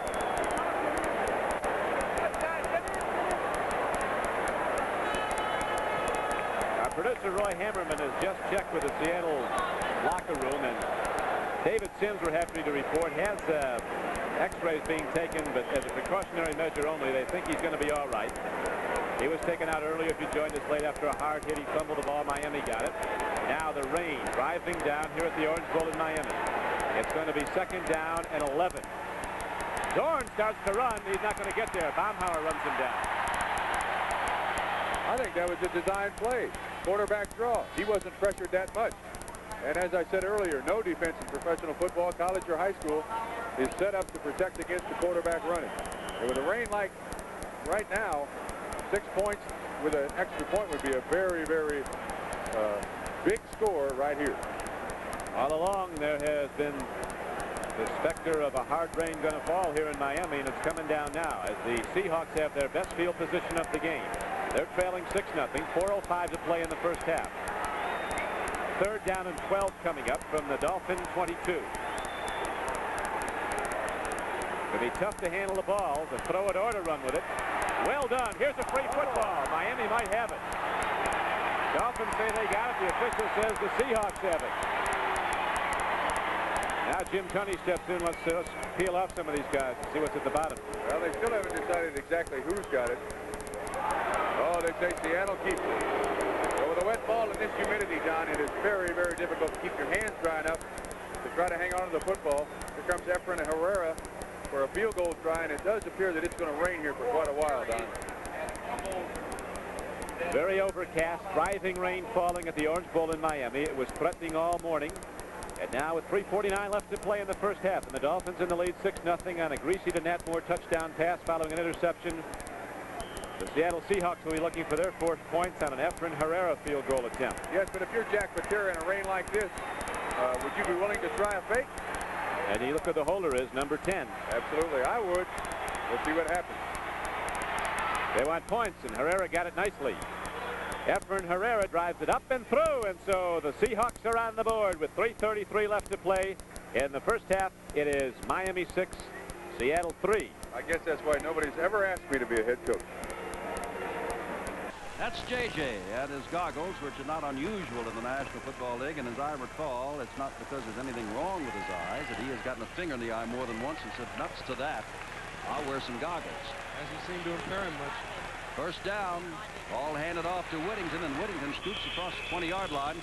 And that's one of the best running plays on first down, and one of the rare running plays on first down that the Raiders have had. Miami now in front of Seattle by the score of 6-3. The Dolphins having problem with their kicking game today. They had a touchdown and the extra point was missed. And the Dolphins having problems scoring, period. And Seattle's having a little trouble getting their act underway. Yeah, They were considered a real dark horse. Second down, and rolled it. Flags down everywhere. And now this time, the Raiders will pick up a first down on the penalty.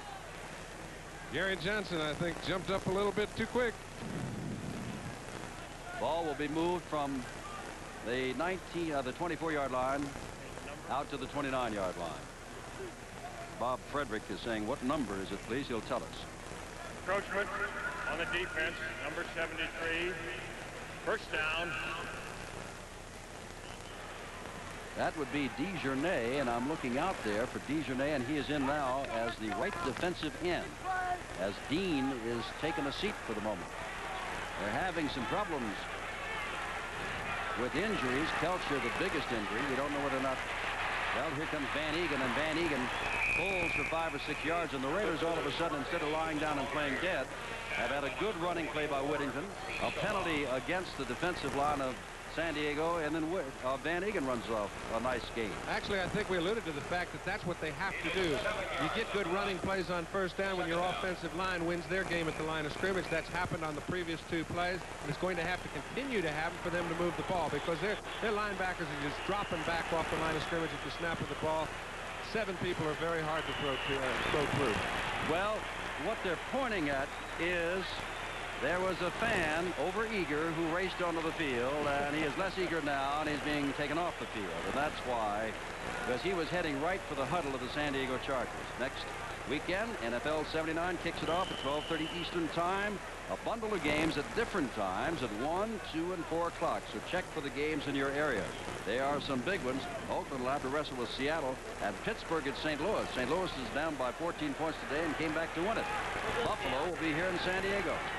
Second down, short yardage, about 3. Whoops. Nobody's got the ball. There it is, yeah. And Dalby falls on it. Now there's a play. The center knew that the pass was bad from center and went right under Stabler's legs. He never did touch the ball. Dalby knew it, turned around, was the first one to react to it, and as a result got the ball. Watch this. He knows it's a bad center. Whoops, let's get on that, baby. And before everybody else realizes it, Dalby's got it back again. Well, in a situation like this not too long ago, well, in San Diego territory, holding was the charge, and now as they began to move out and add second down and short yardage, they find themselves with third down and a good 15 to go. Jim, I have 5 defensive backs. I have not seen Dave Dalby deliver a bad snap in 3 years that I've watched him, and the same happened with Masick earlier in the game with Fouts. Third down coming up on the 2-minute mark, and Van Egan will try to get some of that back, and he's going to get a lot of it back and may get the first down out near the 40-yard line. Well, he threw them back on the bad snap from Dalby through the legs of Stabler, and then on a simple sweep by Van Egan with some excellent blocking, they pick up a first down. I'll tell you, credit Henry Lawrence. He got out in front of this play. He's weighing about 275 pounds. Look at this. This big man out in front picks the right man. He leaves Van Egan to get away from Fuller. He knocks the cornerback backwards, Willie Buchanan, and Van Egan picks up the first. That's the 5th first down for the Oakland Raiders. The Chargers have had 10. The Chargers lead 21-3. Jensen and Whittington, your running backs. Now Jensen, the lone setback, and he's going to get the ball on a quick pitch and gets a good block. And Jensen picks up about 3 to 4 yards near the 43-yard line. It'll be second down and long as Dean back in, number 71, made the stop. They're picking it up in small chunks, Jim, but I think the reason is, again, the offensive line. That time Sylvester got out and made a good block on the cornerback, and they're picking up the tempo a little. 2 minutes to go. This is Lindsey Nelson with Paul Horning in Baltimore. John McKay looks on. Landry for Baltimore has attempted 34, completed 21 for 186 yards. Landry has completed 4 straight in this drive. Remember, U.S. Open tennis coming right up. Tracy Austin, holy mackerel, won the first set, leads 3-0 in the second set. First and 10 of the 19 for the Baltimore Colts, who trail by 3 points. Landry, short drop and puts it up long to DeRue. And it is incomplete. Almost intercepted by Jarris White in the end zone. It would have been a touchback had he done that. Landry was pretty lucky then. It was almost a desperation throw into the end zone. Jarris White, they had him double covered back there. I think it's in a game of inches. Here's the play action again. He's got to really throw in a hurry here. Well, he really didn't have to throw in a hurry. I thought he was pressured. Jarris White had a chance for the interception. It would have been a great interception, but it did hit his hands. Now, thanks to spotter Ron Thomas, statistician John Schneider for their work here today. It is 2nd down and 10 at the 19 for Baltimore. Wide receivers left and right. Safety blitz. Here it comes. Hardeman.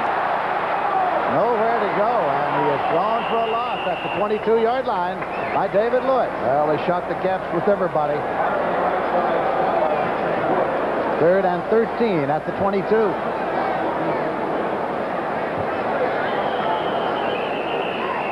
57, David Lewis getting up very slowly, moving that left arm. Got popped. They don't want to lose him in this situation.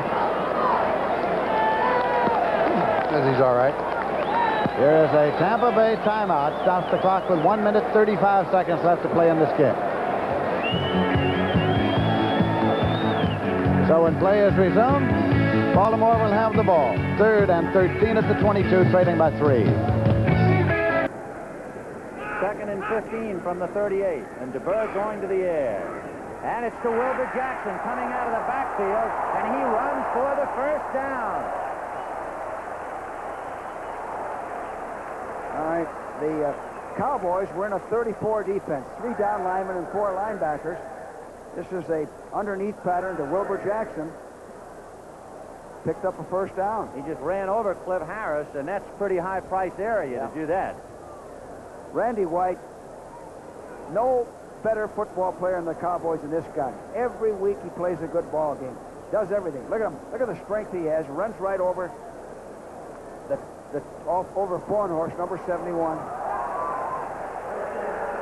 So that extra burst by Wilbur Jackson picked up the first down as San Francisco moves the ball into Dallas territory in a battle of field goals. Surprisingly enough, it is Dallas 6, San Francisco 3, and if you joined us late, the rule book has slowed up the Cowboys considerably, over 60 yards in penalties. DeBerg 8 for 11 and 90 yards. He had a pretty good day last week against Minnesota. 1st and 10 on the 47 of Dallas. O.J. trying to get outside. He got a good block from John Ayers, number 68. And John Ayers went to West Texas, and he's the man who made the play go. Well, here's the Cowboys' famous flex defense. They pitched the ball to O.J. He got good blocking, cut back,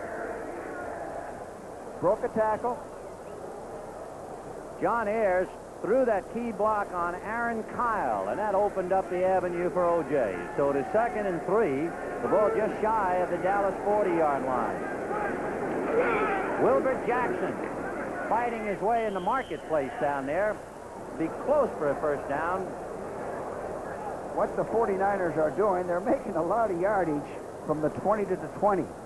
They have trouble when they get down into scoring territory to put any points on the board. George, Tom Landry does not communicate upstairs. Is he an island unto himself down there? No, he has communication, but on that sheet, he has all the situations and the plays he'd like to call. First choice, second choice, third choice. O.J. has rushed, as you see, 8 times for 26 yards. 3rd and 1 from the Cowboy 38. O.J. on a play-action fake. And DeBerg deep. He's got Solomon. Solomon inside the 5-yard line. Brought down by Benny Barnes. And the play-action fake to O.J. did it. Well, now this is an excellent call. They faked the run from the eye. Solomon lined up in a wing. He got behind the secondary. The secondary was fooled by the fake. Almost scored. A 2-minute warning, and Candlestick on a little while. Dallas 6, San Francisco 3, and on the move. It'll be 1st and goal from the 5 when we come back.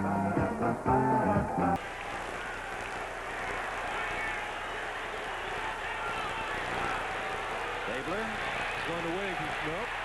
Over near the sidelines and has a man for the first down across the way. And for the first catch, that is Morse Bradshaw. For the day, he had a couple of catches last week against the Rams. Well, that pattern took a long time to develop, Jim. He's going back there and hanging in there, and he's not really getting enough time to throw that type of pattern yet in this ball game. He waited till the last possible second to be able to get that ball there. Ball is on the 44 now of San Diego, and the clock is running with 1.5 minutes left in the half. Bradshaw again to the right and Branch to the left. And now Stabler's got at least 4 downs with which to work. NFL 79. Look out, he's setting up the screen out here, and Jensen steps by, but will be hit from behind. Peeling back on a fine play was Wilbur Young. All 290-plus pounds of him. No wonder he's got himself a job in that starting defensive line. When you're 32 years old, you weigh a little over 290, and you can run down those backs on screens. He may be around for a few more years. Cleveland will have the football with 2:49 to go. They have 2 timeouts. The Chiefs have 2 timeouts left. The Browns have 3. And we've got Mike Bell, Ken Kramer, and Art Still, the 3 down linemen for Kansas City. Lindstrom has a bad shoulder. Has played, but they'll try to use him sparingly. Pitch back to Greg Pruitt.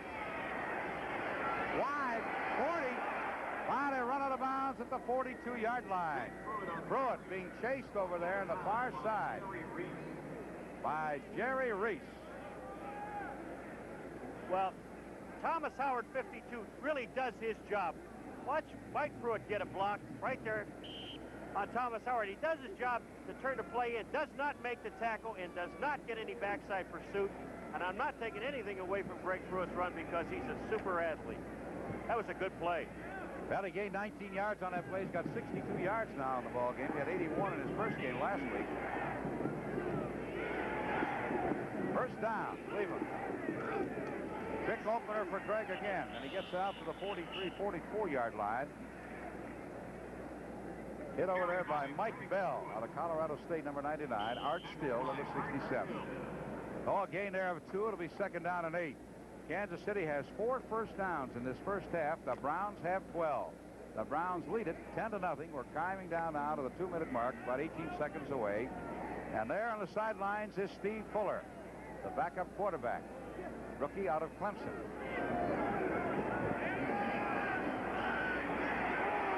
Sipe, penalty marker down. Sipe completes the play. The catch is made by Dave Logan, hit and knocked out of bounds by Tim Collier. But there's a penalty marker back before he threw that ball. Oh, there has to be. Let me tell you something. Henry Shepard, number 65, put Art Still on the ground. He jumped up in the air and just threw him on the ground. Well, Shepard is 6'6", 263. Still is 6'7", 252. You got a couple of giants going at it out there. There's Shepard.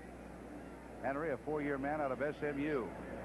He's big. Henry got Still jumping up in the air and just threw him on the ground. 65, offense, 2nd down, 2-minute warning. Good call, Paulie. And the 2-minute warning should be given out of both benches. It is. So we've got our 2-minute warning. And the Cleveland Browns have a 10-0 lead over Kansas City, and we'll be right back. Stays in the pocket, has Raymond Chester. He's inside the 30-yard line, and a fine tackle put on him across the way by Willie Buchanan, number 28. But that'll stop the clock again at 53 seconds. 53 seconds to go in the half. Martini has replaced Bradshaw, who limped off, and Martini is wide right. Branch is to the left. Casper is back in the ball game and in motion to the right. And Stabler pumps once. Stabler gets the ball, delivers it, and Casper can hold on to it at the 12-yard line. 47 seconds to go. That's his first chance to make a play downfield all year long. He's only been in training camp for a short period of time. I didn't see Dave Casper miss a ball that was this easy to catch all last year. He says he feels like he's okay. Obviously, he's not as ready as he will be in a few weeks. This is a chance to make a big play and help the club. He let it get away. And I was right in his hands, as you can see. But as John also said, like a training camp, first catch of the year, or attempted catch. And now Martini and Branch both come left. It is 2nd down. Whoops. Flag down. And the ball is delivered to nobody. Stabler, 9 of 16 for 89 yards. He's been intercepted twice. Once by Lowe, and for Lowe, that is his first career touchdown. He's the man that almost had Stabler last year. when Stabler fumbled the ball forward. Robisky makes an appearance. He's been hurt since the Dallas game. Stabler back, has a time, delivers it out there, and it is inside the 10-yard line. Preston makes the stop of Raymond Chester, who is having another good day as he did a week ago against the Rams. You know, when he was in Baltimore, so many people said he didn't react to the ball very well. He had good speed and good hands, but he didn't react. I've seen him react to the ball very well since he's been here. 18 seconds to go and into the end zone. It is no good, and Branch says, hey. All right, Martini wide right. It's second down, 16 seconds to go in the half. Stabler maybe checking off at the line. Looked as though he was. Blitz. And dumps it out here for nobody because Whittington hadn't even had a chance to turn around. Pardon me? I beg your pardon. Branch. I'm looking at Whittington, and Branch comes down with the ball. Well, Branch took a quick slant coming right toward the goal line, and it did look from up here as if he might have flipped it toward Whittington, but Stabler was going to the wide receiver all the way. Watch me. I'm looking with the pump here. Well, once you get inside your outside cornerback, all he has to do is lay it in the middle and let Branch take over the rest of the play. He did that, and they've got an excellent chance to score. Third down play now. Landry puts it up to the end zone, and it is incomplete as Dowdy was overthrown. He threw it away. And it'll be fourth down coming now. And coming in to attempt the field goal, which if good will tie the score, is Tony Linhart. Let's see, the ball's placed at what, 22? 20, between the 21 and 2. They're going to place it down about to 20. It'd be a 38-yard field goal, well within his range. Just about 38. Well, Lindsay, you and I had an overtime game last week in New Orleans. Let's get ready if he puts it through. Maybe, huh? Just might. Just might. It's going to be a 38-yarder. You're right. Landry is holding for Linhart. If it's good, it'll tie the score. Long enough and high enough and good enough, and the score is tied. Baltimore 26, Tampa Bay 26. Holy mackerel. 26 seconds left to play in the game here at Baltimore. The Colts have come back. 13 plays thus far in this drive. It began at the 17-yard line. Now they've got two fullbacks in there. And let's see what they do. Here comes a man in motion, and there's the flip, and we have not a touchdown. Van Egan had the ball in his hands. Going down at the time, that took 3 seconds. He did have it in his hands, Jim, but it was a bad throw. And here's another thing, John. It is fourth down. We only saw the end of the play, Jimmy, and Van Egan had to stop and come back on the ball. He was wide open. Sometimes when you get so wide open, your arm gets a little locked. Ball from the 2-yard line. Big impetus for the Raiders if they make it. Big charge for the Chargers if they don't. Fourth down from the 2.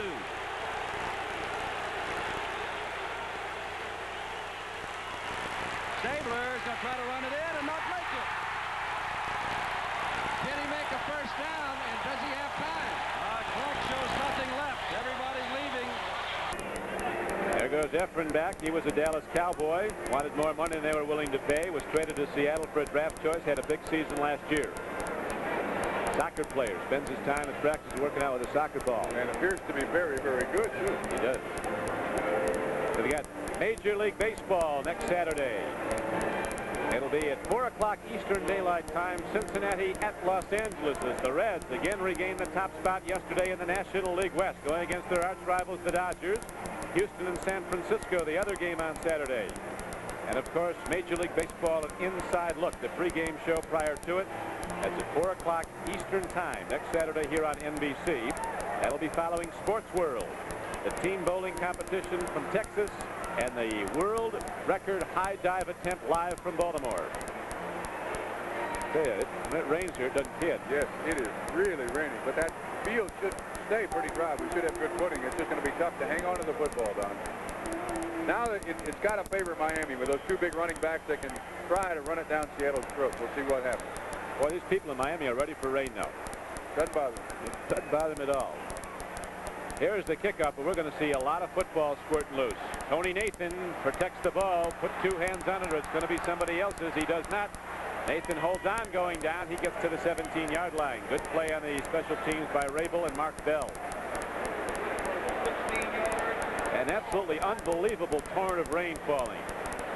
You know why the people out here don't mind it so much? They all came down here 25 years ago on vacation and stayed. So they're still on vacation. 3:22 left in the first half. Actually, it cools it off. It was very hot. That was the factor that would have worn these teams down. Now Miami goes in offense. Now Bob Greasy, here's a second quarter score. San Diego socking it to Oakland. 2 weeks in a row. 4-3. Lots of points by San Diego. Greasy knows how to quarterback a game in this weather, and it's usually given to Zonka for a while. He's the only setback behind him. Zonka gets the football. You go to the big guy who doesn't cough it up, or not usually. He did once today, you may remember, after the swing pass got the big yardage, then lost it way down at the Seattle end of the field. And this is exactly what they did last week in Buffalo when the rain hit. Gave it to Zonka and let him run with it. If you see Larry Zonka get up here, he is favoring his shoulder, the bruised shoulder he got last week. Two tight end offense.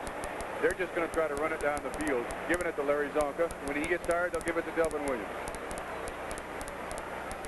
Well, they said we had a 70% chance of rain, and that has now gone up to 110% chance. You are an excellent it's weather. Here.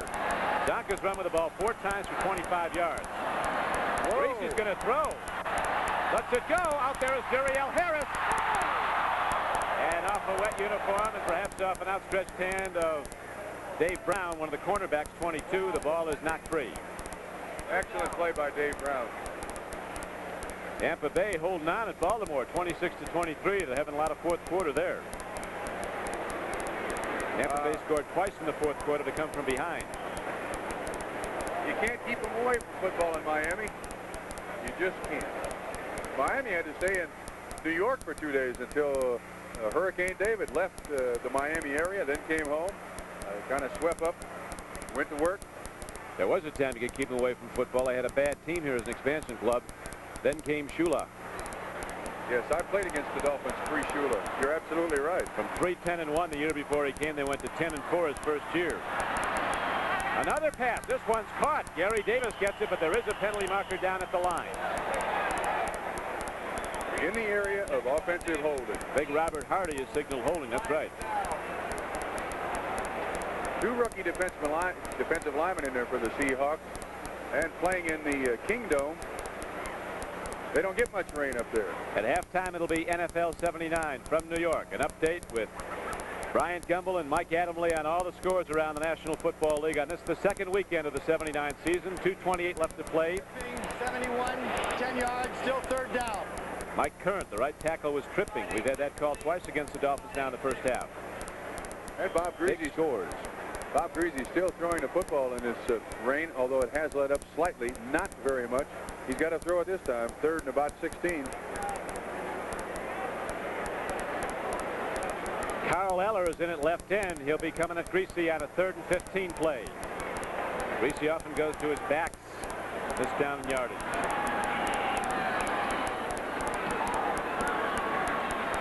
Running with the ball is Davis. And he brings the ball out to the 15-yard line. That'll bring up 4th down. And so now George Roberts will try to punt the ball for Miami in a difficult situation. He'll take that long, hard snap in the rain and back deep with an equally difficult assignment. Looking to field the punt will be rookie Jeff Moore, number 32. There is Roberts from Virginia Tech in his second year. Shula likes him. Lights come on now at the Orange Bowl. Now the 2-minute warning is given. With the score, Miami 6, the Seattle Seahawks 3. We'll be back with the Miami punt in a moment. Those are 2 guys you talk to very carefully. I'll tell you, this camera crew is sensational. What a job they're doing with these pictures. That's the 11th penalty of the ball game. 2 minutes to play in the half. 10-0 Cleveland. Got a 2nd down and 20. Swing pass left side, complete. Big hole over there, and he's down. That's Spanty. That is Cleo Miller, who's in the ball game now for Cleveland, and hit by Spanty and dropped. Cleo Miller, his first appearance. He's a 6th-year man out of Arkansas and Pine Bluff, 5'11", 214. Mike Pruitt is out, and Cleo Miller came in for Mike. There he is, number 30. And all that Sipe did was just dump the ball off to Cleo Miller. He wasn't his intended receiver, but Kansas City dropped off so far he couldn't hit the wide men downfield, so he just dumped the ball to Miller, and he picked up a lot of yardage. Next week on NBC, there's the games, Miami and Minnesota. Kansas City goes to play Houston next week. Oakland, Seattle. Oh, boy. Pittsburgh kill Houston today. They're going to take on the Cardinals. The Cardinals came back to beat the Giants today. Buffalo plays at San Diego. So you go to I'm going to be in Cleveland. I'll tell you, I'm looking forward to seeing Cleveland again, and I think that the people ought to come back out and see them because they are good. The Browns making their first home appearance next week against Baltimore. Played a couple of road games toward the end of the preseason. They lost the game at Detroit. Then they won at Washington. They wound up the preseason 2-2. And then last week they opened the season at the New York Jets. Won that one in overtime on a Cockcroft kick, but just seconds remaining in overtime, 25-22. Young Brian Sipe got himself a 10-point lead, and he's got himself a third down now at about 3. Cleo Miller and Calvin Hill are the running backs in the Cleveland backfield. Sipe hits on the far side to Willis Adams, I believe. It looked like it. Oh, I beg your pardon. Ozzie Newsome. Willis Adams is the Browns' #1 draft choice. For a moment, I thought he was in there, but it was Ozzie Newsome, and that was enough to give Cleveland their 13th first down. They spot the ball just shy of the 45-yard line. The clock stopped when Newsome ran out of bounds, so it's 1:45 remaining, each team with 2 timeouts remaining in the half. And I like this kind of football because the Cleveland Browns and Brian Sipe are not satisfied with a 10-point lead. They're not going to sit on it. They want some more. Rucker comes to the near side. Hogan goes left. Sipe throws it long for Rucker. Back there's Gary Green, and he can't hang on to it. Green and Barbaro were covering Rucker, and there's a penalty marker back at the line of scrimmage. Could be a roughing, but I'm not sure. No, it's holding against Cleveland. Holding against Cleveland. All right. So that'll stop the clock with 1:38 remaining, and Jerry Markbright will now talk to Kansas City. The play was a 1st and 10 situation. You take the penalty, it goes back across midfield. And that's where Jerry Markbright is going to mark it. Inside the 45 in Cleveland territory. Holding, number 65, offense. Henry again. First down. Two in a row. They're going to slap Henry's hands. Henry and Art Still having their own private little get-together down there. Discussing where's the best place for pizza. All right. Browns continue to lead the ball game by a score of 10-0. A field goal by Cockcroft, 17 yards, 17-yard pass, touchdown, Sipe to Rucker. That's the scoring. 1st and 20. Flag down. Newsome makes a grab, but there's a penalty marker back here in the defensive backfield. He was covered by Jerry Reese. He might have been a push-off. Let's not speculate. That's Tom Kelleher running up now. Gentleman on the right. Kelleher, the back judge, now in his 20th year official.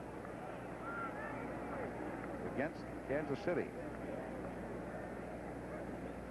Well, they mark one way and then the other, which is nice. Keeps the game moving back and forth, you know. Mm-hmm. So, Markbright. It'll be an interference call back down to the 40-yard line in Kansas City territory. Get automatic first down. Personal foul. Personal foul. Unnecessary roughness. A blow to the head. Number 67, defense. They got Art Still. A blow to the head. I'm going to give you one guess who he gave the blow to the head to. I think he hit old Henry Shepard in the head. we got to put the camera on these two guys. These two guys are having some kind of a war. Shepard in his 4th year and Art Still in his 2nd year. All right, first down, Cleveland at the 40. Play action. Wide open Newsome, 25. First down, Cleveland, almost to the 20-yard line. Barbaro and Smitty make the stop, but the play was good for 25 yards. And Cleveland quickly calls a timeout to stop the clock with 1:22. They spend their 2nd of 3 timeouts as Sipe goes over to talk to Sam Ratigliano. Tigliano, who was an assistant coach in the NFL under Saban, Fairbanks in New England. He was an assistant with the New York Jets under Charlie Winter, and then he was in New Orleans under Hank Stram. And Cleveland's doing something that I thought and I hoped that Kansas City would do, and that's use their tight end, Ozzie Newsome. Last week, Logan caught all the passes. This week, he sees double coverage on the 2 wide receivers, and he's got single coverage. Really, well, it's almost double coverage, short with the linebacker, but the safety has to pick up Ozzie coming out of the back or off the line of scrimmage, and he's beating the safety, and he's open all the time, and Sipe is hitting him with the ball.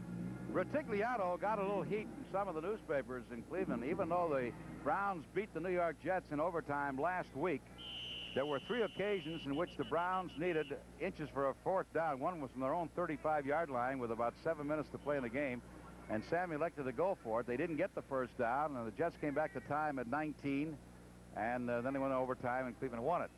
Imagine he would have taken if Cleveland had lost the game. Oh. Well, I believe that you have to put points on the board when you can. 1:20 to go in the half. Sipe throws it long for Newsome. Touchdown. Ozzie Newsome got behind Jerry Reese, and the Browns lead it 16-zip. The second TD pass for Mr. Sipe, his 4th of the year. That's a 20-yard touchdown throw. And the Browns have 16 points on the board. Newsome, what a nice catch. Oh, he picked this one out of the air, beat Jerry Reese. And as we said before, he's just using his tight end very well. They want to keep double coverage on the outside. You put single coverage on Ozzie Newsome, you've got to throw the ball to him. Dave Logan goes to one knee to hole for Don Cockcroft. He's already kicked the field goal and 1 point after. Almost automatic, isn't it? Last year, he only missed 1. So, the Browns, with 1:16 to go in the half, have taken themselves a 17-0 lead. Cockcroft, last year, 37 out of 40 points after touchdown. Not too bad, is it? No. That guy in there, it's like stealing. He came to this Cleveland ball club in the closing years of Lou Grossa. And Cockcroft was head of the job in '68. He actually won the job in '68. And a very fine young man. Don? He's got some strong beliefs. And he feels that his religion and who's that? Cockcroft and his physical fitness, it just really keeps him in there. Who's that? I haven't. It is 1st and goal for San Francisco on the Dallas 5, thanks to that big pass to Freddie Solomon. Then for the 49ers to get back in this ball game, they got to score a touchdown. DeBerg has O.J. Simpson and Wilbur Jackson behind DeBerg. In motion is Schumann. And it'll be Jackson, and he is belted. 2 tight ends. I don't know whether they can run it in. I think they're going to have to throw to get it in. By the way, in seeing Wilbur Jackson handle the ball, Mike Hogan suffered a dislocated left shoulder, and they do not expect him back. That's a tough blow. He's been doing a good job for him. So it will be 2nd and goal from the 6 as Jackson lost a yard.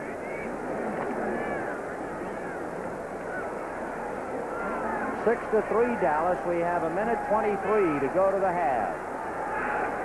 In motion is Brewer. Play action fake to O.J. Pass to Brewer. And he gets back to the 5-yard line. So much ado about nothing. Randy Hughes bringing him down. No chance on it. It's a play action. Hitting the first man in the flat. Dallas played it perfectly. So it was 1st and goal on the 5, 2nd and goal on the 6. Now it's 3rd and goal on the 5, and San Francisco taking a timeout. There are plenty of timeouts left. They will have 2 after this one. 1 minute and 5 seconds, and Coach, what are they studying now? Well, you have 2 or 3 options you've been working on all week against the defense that you anticipate. They have to throw the football. There's no sense in going play action. It's 3rd and 5. You aren't going to fool anybody. I would think the play where DeBerg is rolling out, strong or weak, left or right, to get away from the rush. An interesting note, Steve DeBerg was the 16th quarterback chosen in the '77 draft and was subsequently cut by the Dallas Cowboys. He was the last Cowboy cut. And now here he is with San Francisco trying to knock off Dallas. It is 3rd and goal from the 5. We have 1 minute and 5 seconds to the half. 6-3 in favor of Dallas, and that's how it looks if you're down there with the officials checking in on the goal line. A delayed pattern is pretty effective in here, Vinny, where the tight end blocks. They have a tendency to lose them in the backwash. Jackson and O.J., and they have McAfee on the right side and Seal on the left with the 2 tight ends. O.J. short of the goal line. And you can see McAfee showing that it's about 1.5 feet from the goal line. Harvey Martin and the crowd is chanting, "Go for the touchdown." What about it, George? Well, they ought to take time out, and they're wasting a lot of time right here. There's 40 seconds left to the half. He doesn't know what to do. He's looking over here. It is 4th and goal with 36 seconds, 35, and now Walsh is saying call time. And with 32 seconds to the half, San Francisco calls time. They have 1 more remaining. What I like to do in that situation is get the 3 points, Vinny. However, if they go for a touchdown, nothing wrong with it. They're having trouble scoring. It gives your offensive platoon a little confidence. There is always next week. And here they are in regional games: Detroit and the Jets, Philadelphia and New Orleans, Tampa Bay and Green Bay, and San Francisco and the Rams. And the doubleheader national game, Chicago versus Dallas. Consult your local listings for the games and times in your area. Some cities will only see a single game due to the NFL blackout policy. This is Vin Scully along with George Allen with 32 seconds to go to the half. It is 6-3 Dallas. The difference, a 51-yard field goal by Rafael Septien, the longest of his career. But now, with 32 seconds to the half, here's the play, and they're going for it. 4th and goal. It's O.J.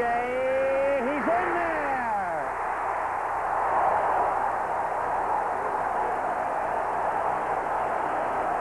Good call. O.J. Simpson, who has not carried the ball since November 5th of last year against Atlanta. He missed the final 6 of 78. He did not carry the ball once during the preseason, and he brings it over for a touchdown behind the blocking of Ron Singleton and John Ayers. High formation. He ran pretty good there. Threw himself in the air over the top. That's tough to stop. And it is now 9-6 San Francisco. And Ray Wersching trying to make it 10. Montana holding. The spot, the kick, it's good. And with 29 seconds to the half, this fired-up crowd has seemed to have ignited the spirit of the 49ers. And we'll take another look at poetry in motion by the name of O.J. Simpson, the 2nd greatest running back behind Jim Brown. And here he goes. See him lunge right there? He had a pretty good haul. When they lined up in an eye, I knew right away they're going to run the football. Give the ball to your best back and let him go over the top. So no matter what happens today here in Candlestick, the crowd estimated at about 58,000.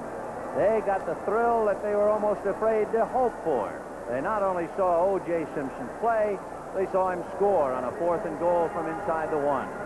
But you still get the feeling, Coach, that Dallas can just go to the whip and make it smooth. I think they can go down the field throwing the football. I think they can throw short and they can throw long. Of course, they only have 29 seconds to the half. The deep men are Ron Springs and Wade Manning. Do you think he'll kick it deep, or do you think he'll kick a knuckleball? He should squib it down there so they can't return it. Well, we'll see what Ray Wersching does.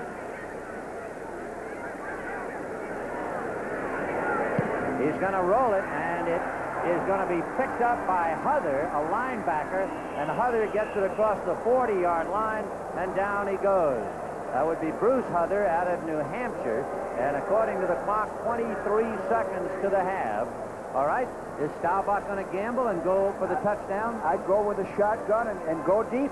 You got time for a field goal here, even a touchdown. They got good field position, 43-yard line. By the way, Bruce Huther is another man who knows the territory. He did some graduate work at the University of California. So 1st and 10 from the 43 of Dallas, and out of the Starbuck, out of the shotgun, 23 seconds to the half. Preston Pearson staying in to block. Starbuck deep for Tony Hill, no good. Cornelius over there with Johnson breaking it up as Tony Hill was sandwiched. Let's watch Tony Hill's pass pattern.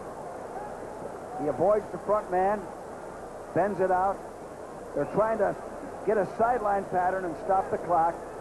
Good coverage, front and back, no chance. Some of the fellas kind of coming home. Tony Hill went to Stanford. Pat Donovan went to Stanford. Tight end Doug Cosby went to Santa Clara. They're all up front. In the backfield, Scott Laylaw went to Stanford. So it is 2nd and 10 from the 43. 18 seconds to the half. Starbuck setting up a screen to Preston Pearson. And Cornelius upended him. Time running away with 7 seconds to the half and counting. And timeout with 6 seconds left. You know, Vinny, I was just going to say a screen is a good call here. And that's what Roger did. Good, real good call. They had a 4-man rush. They were coming in pretty good. So Tom Landry, with 6 seconds to the half, and San Francisco leading Dallas. Timeouts remaining. Dallas has 2 left, and San Francisco 1. Remember, San Francisco burned up its second before Bill Walsh decided to go 4th and goal from the 1, and O.J. punched it over. Here's what they're thinking. Do we go for the bomb, or do we try for a sideline and get close enough for a field goal? I'd go for the bomb. Maybe get an interference call, get a batted ball, tip ball. When we have playback in, it'll be 1st and 10 on the San Francisco 45-yard line. Some numbers. Staubach is 11 for 18 and 143 yards. The biggest receiver as far as yardage, Tony Hill, has caught 2 for 45 yards. The running game has not done much. Dorsett, 10 carries for only 16 yards. Newhouse, 2 carries for 4. Laidlaw, 3 carries for 7. Here's where your defense has to be deep. You can't let them get behind you. Get an easy score. Line up 10 from the San Francisco 45. 6 seconds left to the half. Staubach going to crank it up. And he got his man, but it's too late. Drew Pearson asking for time, but it's history. It was too late. And so it is somewhat of a shock as it reverberates around the league, even if it's only for a few minutes. San Francisco, the worst team in football last year, leading Dallas 10-6 at the halftime. We got a heck of a game, Benny. I think it's going to be a good second half also. There was a quote in the paper here which would make people around the league double up with laughter. The quote was from Tom Landry, and it was, quote, "This game is pretty much of a toss-up." And I tell you what, there are a lot of people who couldn't take that statement no way. But look at the halftime numbers. He was referring to the toss of the coin. San Francisco leading Dallas 10-6. Well, with San Francisco leading Dallas 10-6, you would say that Dallas was sluggish, perhaps taking the game lightly. Now it becomes a question of, can San Francisco hold on? I think Dallas is fighting for their lives right now. The 49ers are playing good football. If the 49ers can mount a pass rush and not get hurt too much dogging, because with 3 and 4 men, they're not getting enough rush. If they can mount a pass rush, I think they can go right down to the wire in this ball game. How can you mount a pass rush? In other words, you look at San Francisco, and it's non-existent up to the point. Roger has all day to throw. Yeah. In fact, sometimes, Vinny, it's a disadvantage if you have too much time to throw. If Roger hits the intermediate passes, 16, 14-yard passes, I think he can go down the field. And, of course, the big story right now, for the first time since October 22nd of 1978 against Atlanta, O.J. Simpson scored a touchdown. We'll wait for the second half. Okay.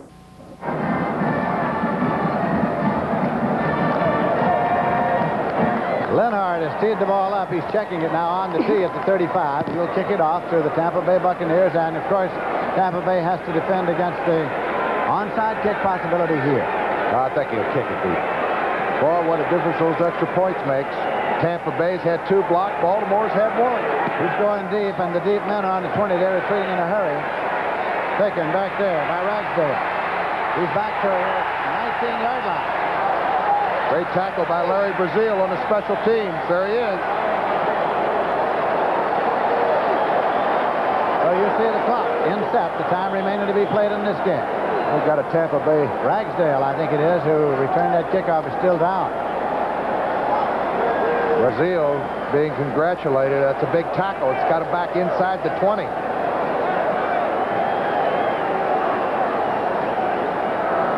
Here it is. Let's see if we can pick it up. Ragsdale, I don't think he sees. Watch from the left of your screen now. Larry Brazil right there.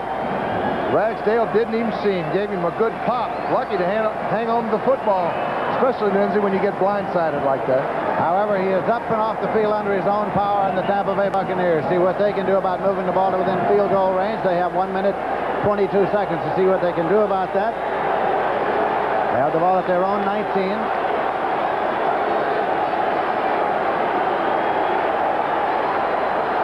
Doug Williams, who one of the strongest arms in professional football, is the quarterback bringing him up.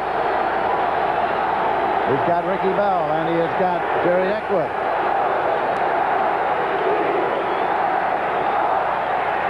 Pops it out to Ricky Bell at the 20, 25, 30, heads for the sideline to stop the clock. Got it across to the 32-yard line before Doug Nettles ran him out. Big play by Doug Williams that time. He picked up the blitz well. He had Ricky Bell running just a little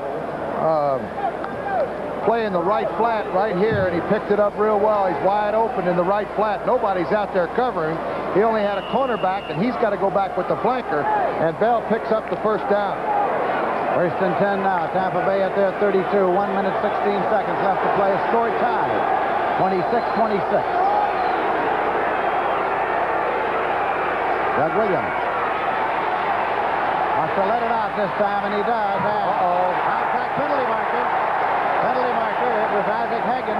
Dwight Harrison got up right away and pointed to Isaac Hagen. Let's see who they're calling against. Calling against Baltimore, I guess, because of what happened. As you saw, Harrison just simply hit the deck on his back. That's why I say I don't believe it. That's why a quarterback is very smart to throw the ball long under that circumstance, Lindsay, when you got a man-on-man, because if there's any bumping, most of the time they're going to give it to the offense. And he just lets it fly down the left side to Isaac Hagen. Right there, they're both looking up. Now, Hagen ran into the cornerback, Harrison, but he wasn't relinquishing a chance to get to the football. First and 10 now at the 35-yard line, just inside the 35. Tampa Bay has the ball. Clock says 1 minute, 11 seconds remaining to be played. Isaac Higgins was the intended receiver. Baltimore fans are unhappy with that call. Ricky Bell and Jerry Eckwood are in an I formation. And now Williams has the ball. Looks for Higgins, but throws long instead into the end zone. Beyond the end line, it's incomplete. Morris Owens there, but across the end line. Blackwood and Nettles rode him right across. Incompleted, and you see the time in set. 1 minute, 4 seconds remaining to be played. He just looked around, saw everybody was covered, said, I'll take a shot, and just whipped it 60 yards out of the end zone. There it is, U.S. Open tennis coming up immediately following this barn burner right here. Tracy Austin in command right now. Ball has been respotted squarely on the 35-yard line. It is second down and 10 yards to go. They don't need a home run, Lindsay. All they need is a field goal. Just get a little bit closer. Well, he didn't have to throw it across the sidelines anyway. It was Jerry Eckwood juggling it. I was going to say it would have been a great catch. Would have been a great catch had he been able to control it before he went outside.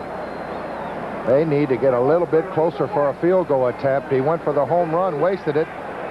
And now with that incompletion to a big third down coming up for the youngster from Grambling. This is the play, and it's being brought in by Morris Owens right there.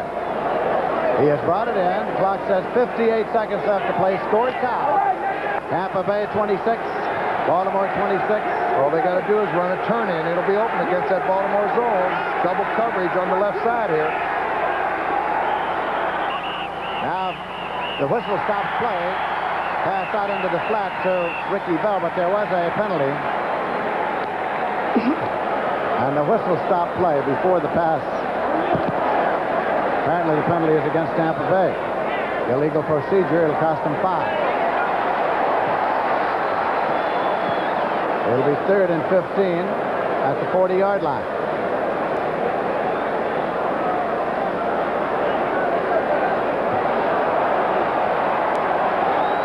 So still now.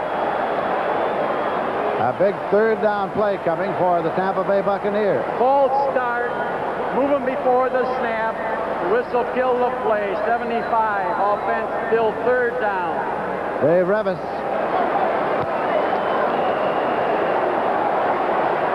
Gordon Jones far to the right side. Isaac Higgins far to the left side.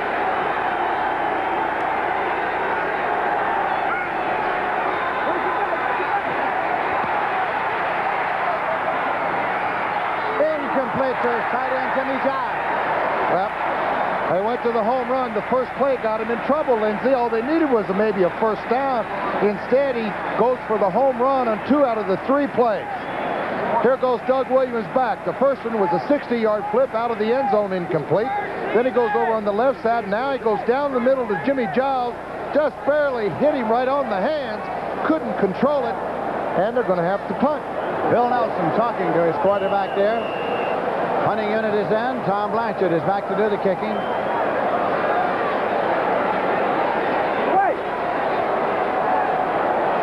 Nobody deep. Nobody deep at all. They're willing to take their chances. The Colts are deep. They let it go, and it's hitting on the 10 and bounding to the 5. It's going to be down at the 1-yard line, the 1.5.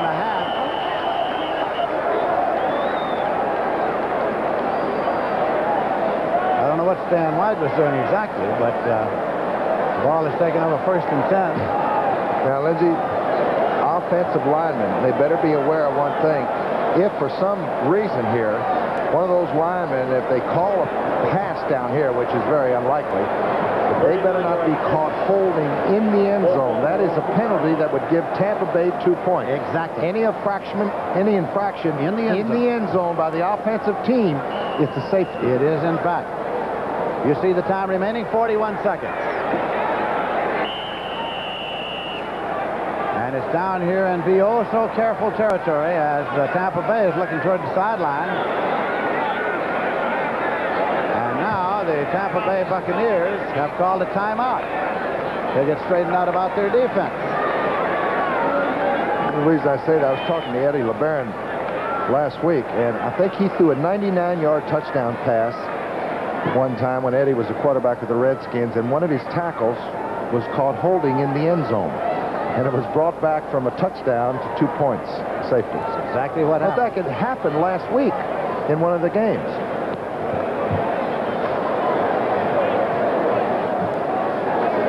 Keep in mind that when this is over now, we'll be going to the U.S. Open Tennis Championships. And Tracy Austin has won the first set 6-4. She leads Chris Hefford-Lloyd in the second set 3-2. And then following that immediately will be John McEnroe against Vitas Gerulaitis for the men's championship. Right here, we're on a 26-26 tie with 41 seconds left to play. 1st and 10 Baltimore at the 1.5-yard line. Now, penalty marker is thrown.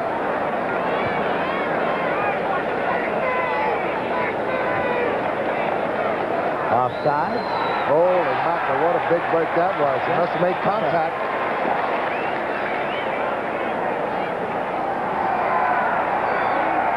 I'll put it right out to the 6.5. Encroachment, nose man on the defense, making contact with the center, 1st down. Let's see, that's Bill Kohler. He's right in front of the umpire right there. There he goes. He moved forward. And he must have made contact there. You see the flag. Landry just hits the deck right there. Clock is running. 32 seconds left to play. Tampa Bay does not have any more timeouts left, so we're going to be going into overtime, folks. Ball is at the 6-yard line. What do we have? 2 overtimes last week in the NFL. The Jets lost one in overtime to Cleveland. New Orleans lost to Atlanta. 48 to 34. 40 to 34, and we've got an overtime coming up for you right here. 2 seconds, 1 second. There it is. We'll be going into overtime. The procedure, the captains meet with the officials. They flip the coin to see who kicks off, who receives. We wait 3 minutes, and then when play resumes, the first team that scores by any means is the winner. In regular season play, the limit of sudden death overtime is 1/4. We'll get the flip of the coin right now. As Cal Lepore still has a coin. He's trying to check. It's over there. Cal, there it is. There it is. Hey, men, red again. The head is red, tail is pale. Who's going to call for Tampa Bay? What are you going to call it? Calls tails? Calls tails, calls tails. It is heads. Baltimore wins the toss. Defend the goal. So it is okay. You're okay as you are. Stay. Baltimore wins the toss.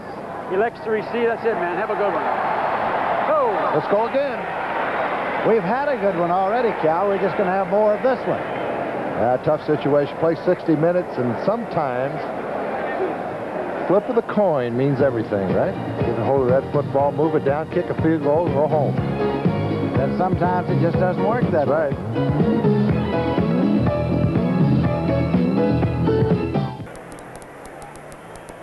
Back at the Orange Bowl, you see our NBC sideline cameraman. Even a raincoat for the camera, yes. The most important part of this play is the center, Mark Dennard, getting the ball back to George Roberts. Don't snap it over his head. Make sure it's a good snap. Now the rain is let up, just about stopped. Shula likes George Roberts because he gets the ball away quick. He did there. Now takes a hop back upfield. It's down at the Dolphin 45-yard line. And Seattle go on offense 1st and 10. We were talking at the outset about the fact the Seahawks are starting 3 rookies on defense today. But a couple of years ago in '77, Shula started 5 here at Miami on defense, 5 first-year players, and they won 10 games. Yeah, it's amazing. Miami's been in the business a lot longer than the Seahawks, and 12 rookies made the Miami team this year. Only 7 made the Seahawks. Now, if you thought Zorn was going to throw it before, we should see a real air show here with 1:50 left. Go to the 2-minute offense. Try to get another 3 points, hopefully a touchdown.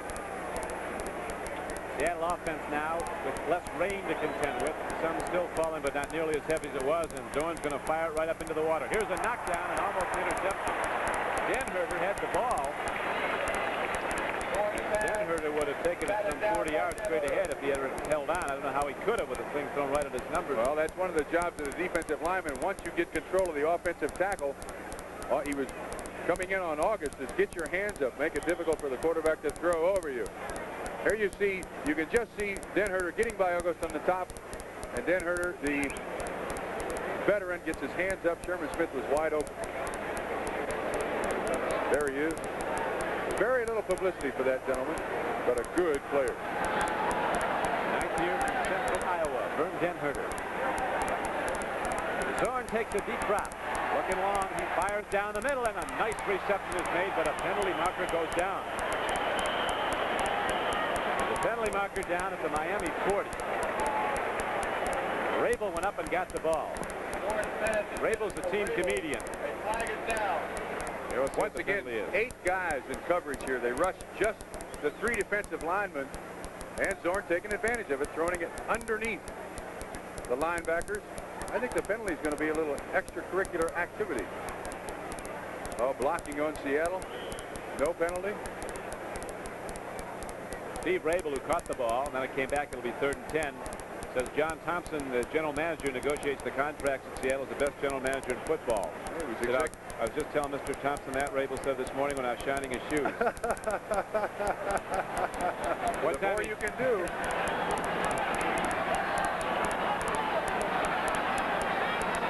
Zorn on 3rd and 10 takes a deep drop. He's got some time, swings it out. Whoops, lost ball, intercepted. Bob Matheson inside the 40, 30.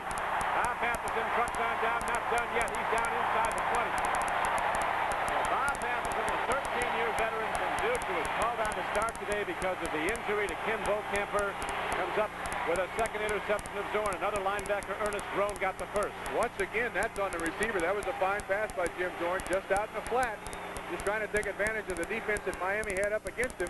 You'll see the ball go right through his hands, right to Bob Matheson, who has played for eons. and he rumbles down the sideline like an old fullback. Puts his shoulder down against Jim Zorn right here. Oops, stepped out of bounds. Fine play once again.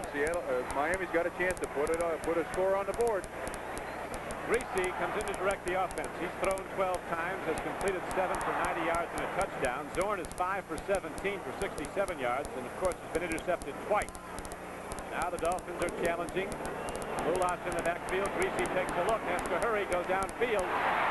Circus catch. Duriel Harris comes back at the ball. Absolutely. That's the number one thing a receiver has to do is once he makes his break, come back towards the quarterback. No defensive back in the world can stop you. Now he throws a little duck up there. The ball's wet, but Duriel Harris, good concentration on it. Catches it for the first down on the 15 of Seattle. Duriel Harris has now caught 3 balls. That one was good for a first down. Watch for Nat Moore here. Nat Moore comes out on the right flank. Cornell Webster's against him. Duriel Harris is to the left. Dave Brown's against him. They go to the run. Gary Davis on the power sweep. Big play. Shooting the gap first and helping on the hit, slowing up the runner was Ernie Price, who's in at defensive end, number 62. He came right through the gap. I don't think that was a very well executed play by Miami. 38 seconds left to play in the first half now, so with long yardage coming up, the Dolphins take a timeout to talk this over. We'll be back in a moment. Next Saturday on NBC, either the Reds against the Dodgers or the Houston Astros against the Giants. Going into today's action, Cincinnati had a half-game lead, but Cincinnati was losing to the Dodgers and Houston was winning. That lead has been seesawing all week. Changed the hands, I believe, 6 times in the last 10 days or 11 days. I think Cincinnati, but those fans in Houston aren't going to like that. No, they're not. That's why I asked you. They've got Valley, the fact they've been there before. Houston's got a young ball club, but James Rodney Richards is something else. That's it. That's Cleo Miller. And that should be the last play of the half. As the gun goes off, and that's it. So, here at Arrowhead Stadium on a hot Sunday afternoon, that's the end of the first half. The Cleveland Browns, 17. With Bob Trumpy, this is Don Crickey, Orange Bowl in Miami. Temperature in the 80s, a hard rain has fallen here in the second quarter. Now it's abated somewhat. 38 seconds left to play in the first half.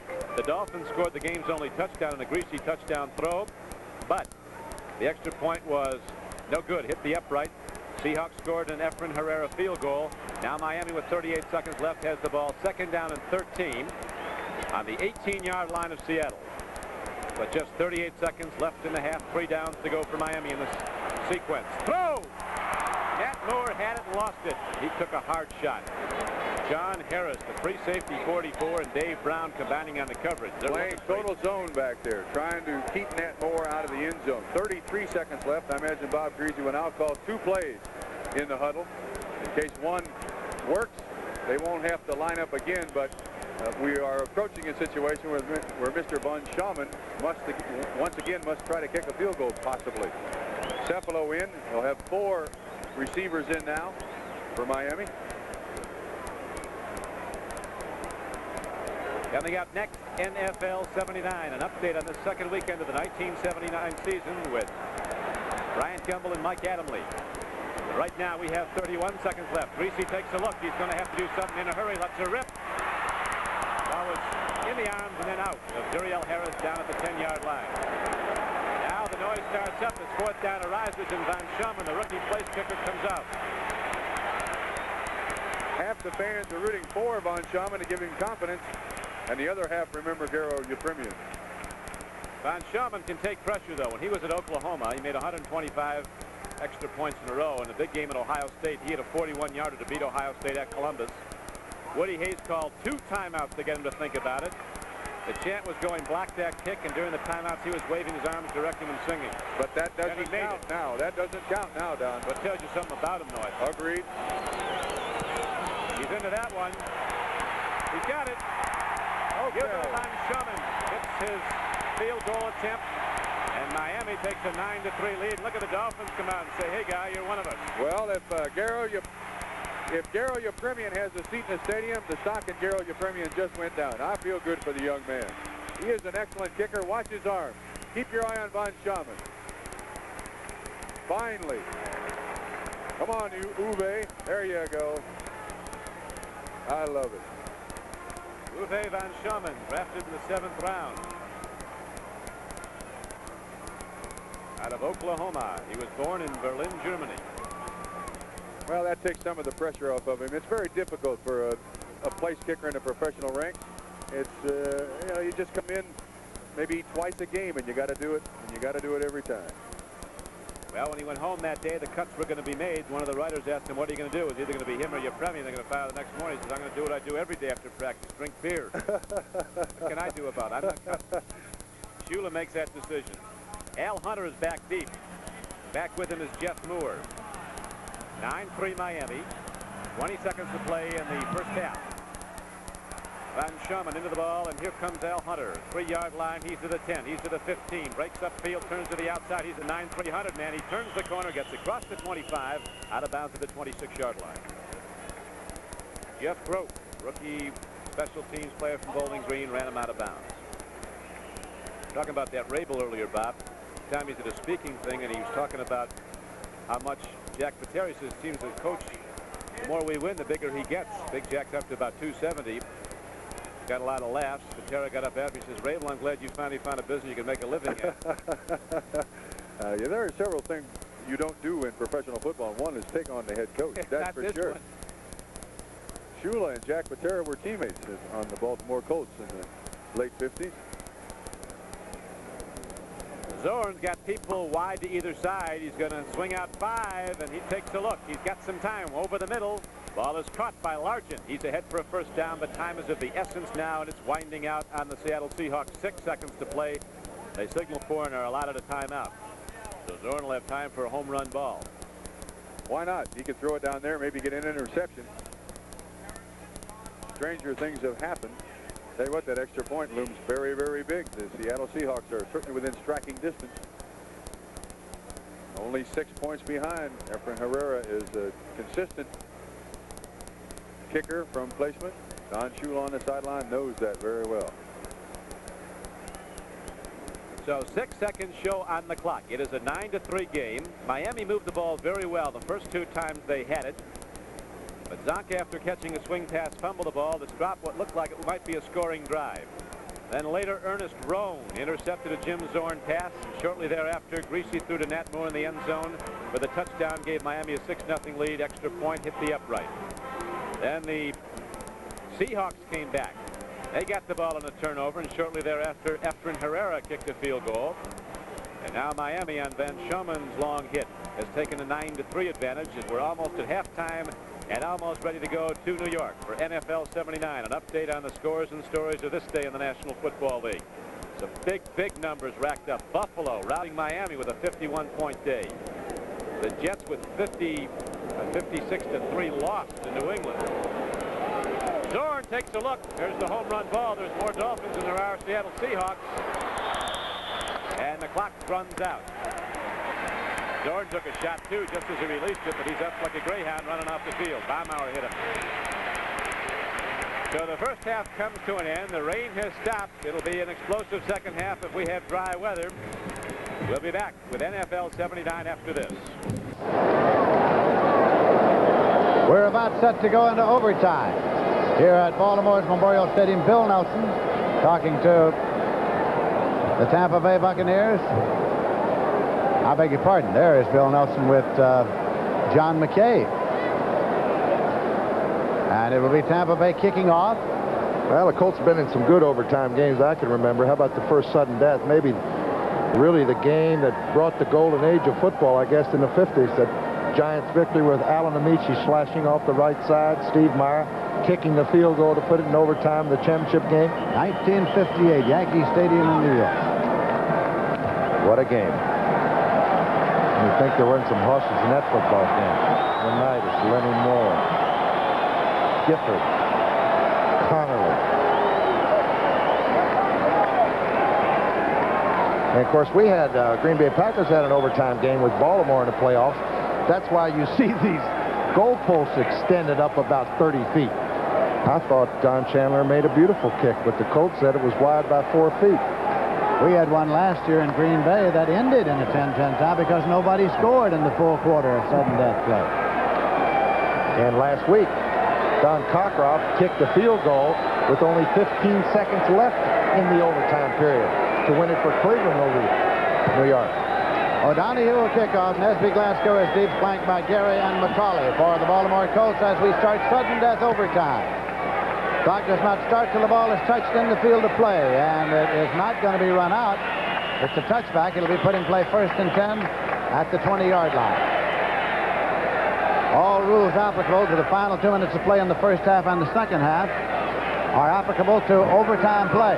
And folks, if you're wondering which team has the edge as far as the wind is concerned, there isn't any. There isn't any. So usually a field goal would be very, very important which team would have the wind at their back, but these flags are straight up and down. 1st and 10 now for the Baltimore Colts. They have the ball at their own 20-yard line. Greg Landry, as quarterback throughout. Bert Jones has not played because of an injury. McCauley.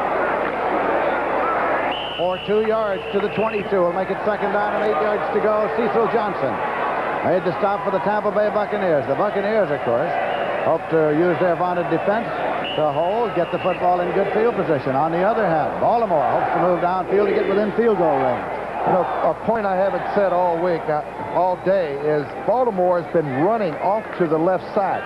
They're running right at Leroy Selmon. Now, when you get a great defensive lineman, it's much better off, like Leroy, to run at him. If you run away from him, he'll come from behind the play and catch it. Run right at him, put the pressure on him. Landry swings it out left after Hardeman loses his balance and takes a 2-yard pass on the completed play. You see Selmon that time putting pressure on Landry again.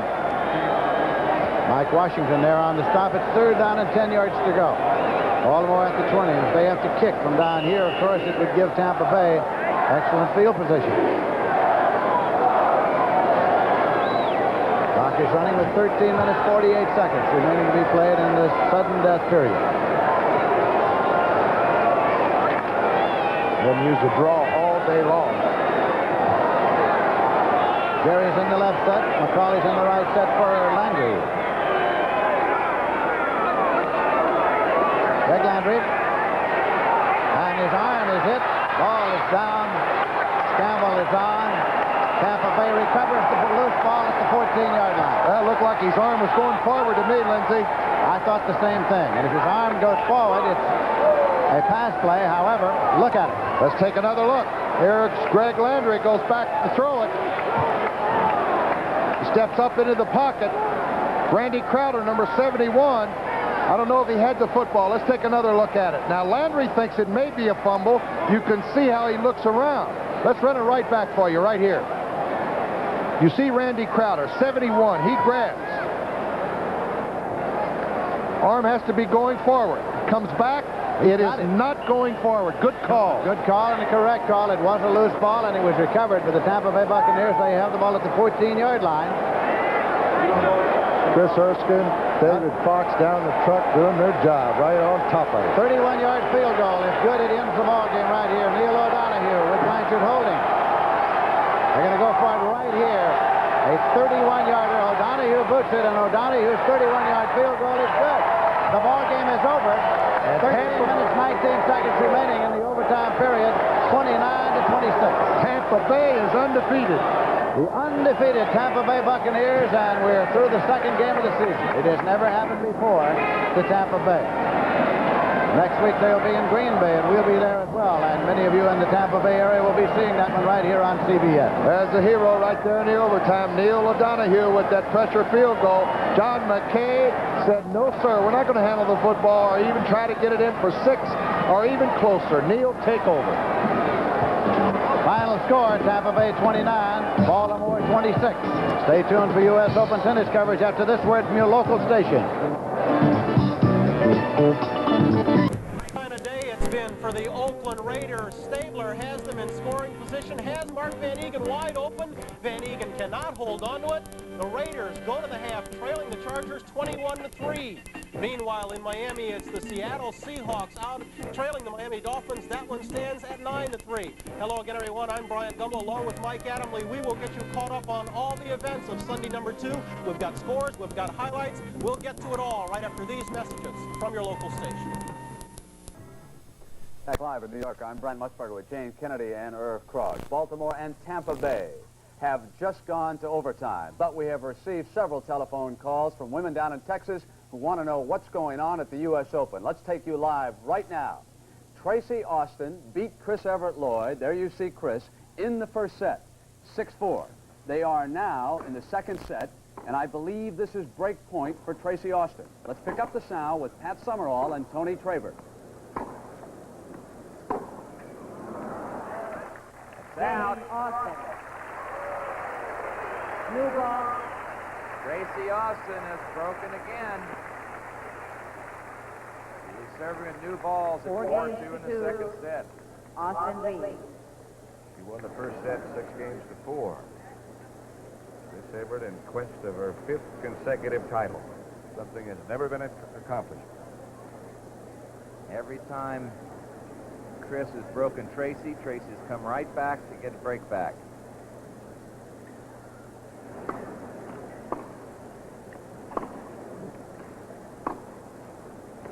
Long. 15 love.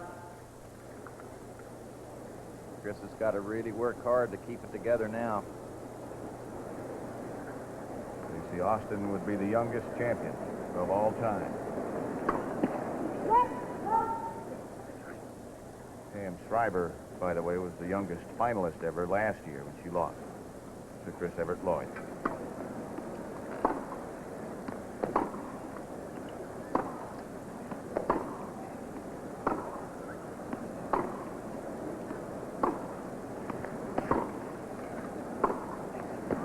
That's long. 30 love. I'm not sure why these errors have crept into Chris's game the whole match.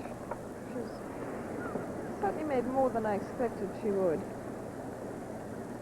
She's very tenacious, though. She certainly hangs on in every situation to make sure when she's in trouble, she just usually tries to cut down the pace a little bit and make sure to keep the ball in. She's playing someone that's doing it a little bit better than she is. Yes, I think that's the thing she feels she's going to have to make the openings and is trying for a little too much.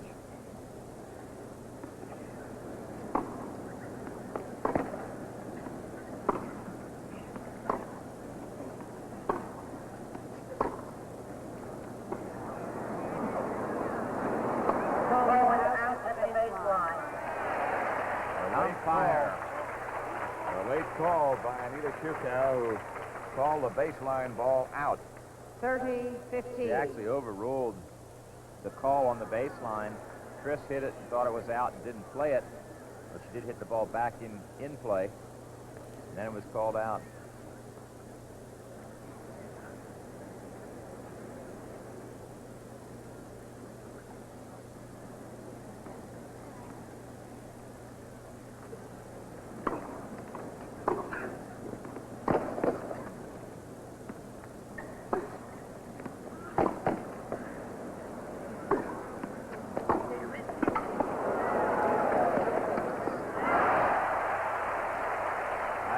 Tracy Austin picked the right spots, and we'll show you.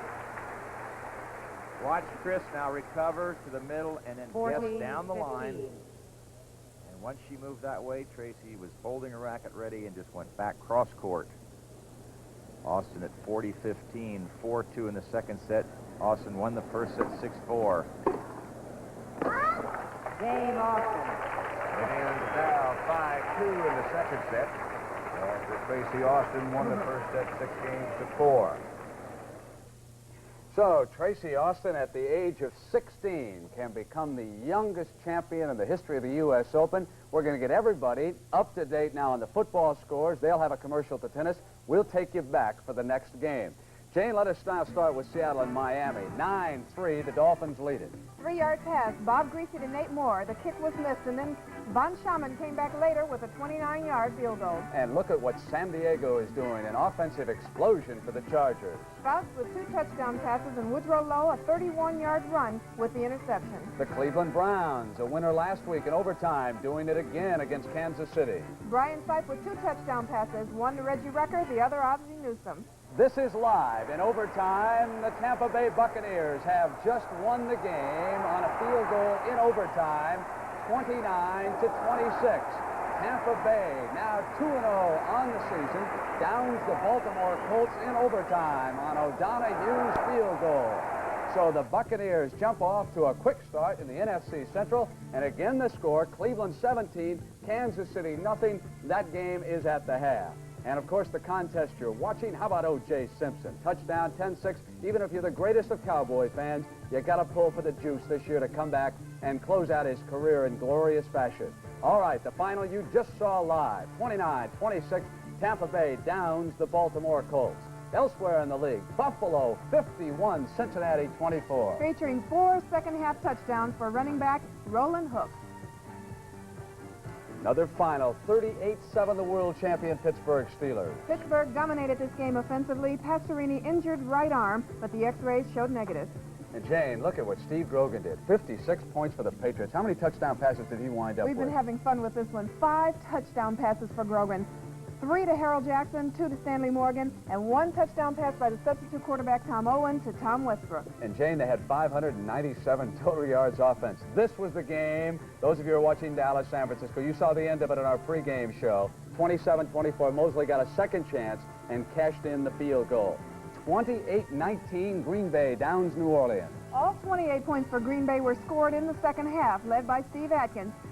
12 carries for 110 yards. And next Sunday, the doubleheader game on CBS. The unbeaten Chicago Bears come to Dallas to take on the Cowboys. What an explosion for Walter Payton today. Walter Payton with 23 for 182 yards. That's 2 touchdowns. And the team that last week pressured the Cowboys snapped back and beat the New York Giants 27-14 was the final there.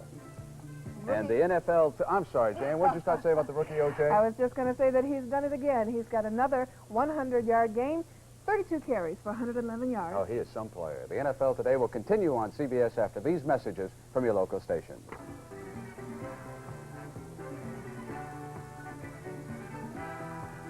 Hello again, everyone. Welcome back to NFL 79, Sunday number 2, winding down. I'm Brian Gumble, along with Mike Adamley. We'll get you caught up on football. But first, a baseball note. In Boston today, in the 8th inning, Carl Yastrzemski singled off Baltimore reliever Tim Stoddard. He now has 2,999 hits. He will soon become the 15th man in baseball history to achieve the 3,000 mark.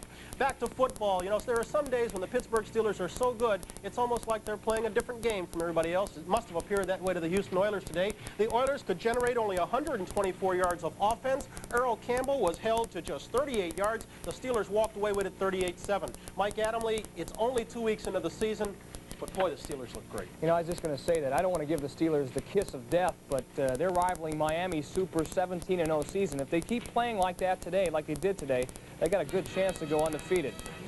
Dan Pastorini, well, he had all kinds of problems today. He was intercepted 3 times, and he was sacked 5 times. This was just one of those sacks. He's pursued. Finally, number 76, John Banaszak, puts him away. Bradshaw, on the other hand, was extremely efficient. Play action fake to Harris, and then Sid Thornton in the end zone. 17-0 Steelers at this point. Show you what kind of day it was for Pastorini. We'll watch right here. Pump fakes, rolls to his left. He goes to throw, but Lauren-Taze comes down on his right arm. It was ruled a fumble, and Pastorini had to be carried from the field with a bruised right arm. His replacement did no better either. Gifford Nielsen fires. This time, Dirk Whitson, number 53, picks it off and goes in for the score to put the Steelers on top 38-7 at that point. Okay, the New England Patriots look very impressive also today. Playing at home in Foxborough, they buried the Jets 56-3. And Steve Grogan found a way to silence his critics. He was 13 for 18, 315 yards, 5 touchdown strikes. The St. Louis Cardinals, behind the running of Otis Anderson, another plus 100-yard day for that rookie. 27-14 over the Giants. This after they spotted the Giants a lead of 14-0. Otis has to still be looking up in the rushing standings, though, at Walter Payton. Walter today 182 yards to lead the Bears to a 26-7 victory over the Minnesota Vikings. Perhaps that one game characterizes a change of power or a restructuring of the power in the NFC Central. The Vikings certainly not the team they used to be. Payton's two-game total now 307 yards. You talk about a team that has really changed under a coach. How about Chuck Knox's Buffalo Bills? Today they rack up 51 points. They turned back the Cincinnati Bengals 51-24. Big day for Roland Hooks. He had 4 touchdowns, all of them in the second half. All of them came rushing. And Mike, they've got a lot of good young talent up there. Brian, it looked like the days of War Memorial Stadium when they had Jack Kemp and Elbert DeVenian, Cookie Gilchrist. Lou Saban was the coach. 51 points in all, and that's after an offense that scored nothing last week. This was in the third quarter. Ken Anderson, Cincinnati missed him for the first 8 games, and they were powerless. They went 0-8. And Anderson had some trouble early on here. This was in the third quarter early on, and Isaiah Robertson, number 58, picks him off and goes 23 yards for the score that put Buffalo on top 24-10. But when Anderson was on, he was on really good. And watch this 73-yard hookup with Billy Brooks, the Oklahoma Flash. He splits the secondary and scores to make it 24-17 at this point. Later in the third quarter, Roland Hooks, who scored 4 touchdowns, watch what he does here. The fourth-year man from North Carolina State, 1 tackle, 2 tackle. He breaks a third and goes 33 yards for a score, 31-17 Buffalo. Fourth quarter action. Here's Hooks' second touchdown. 4th and goal situation from the 5. Hooks rams it in. Buffalo just too much for the Cincinnati Bengals, and they're going to be a factor in the AFC East. I should think so, Michael. The Washington Redskins a winner today, 27-24. Mosley a field goal with just 8 seconds left to win that one.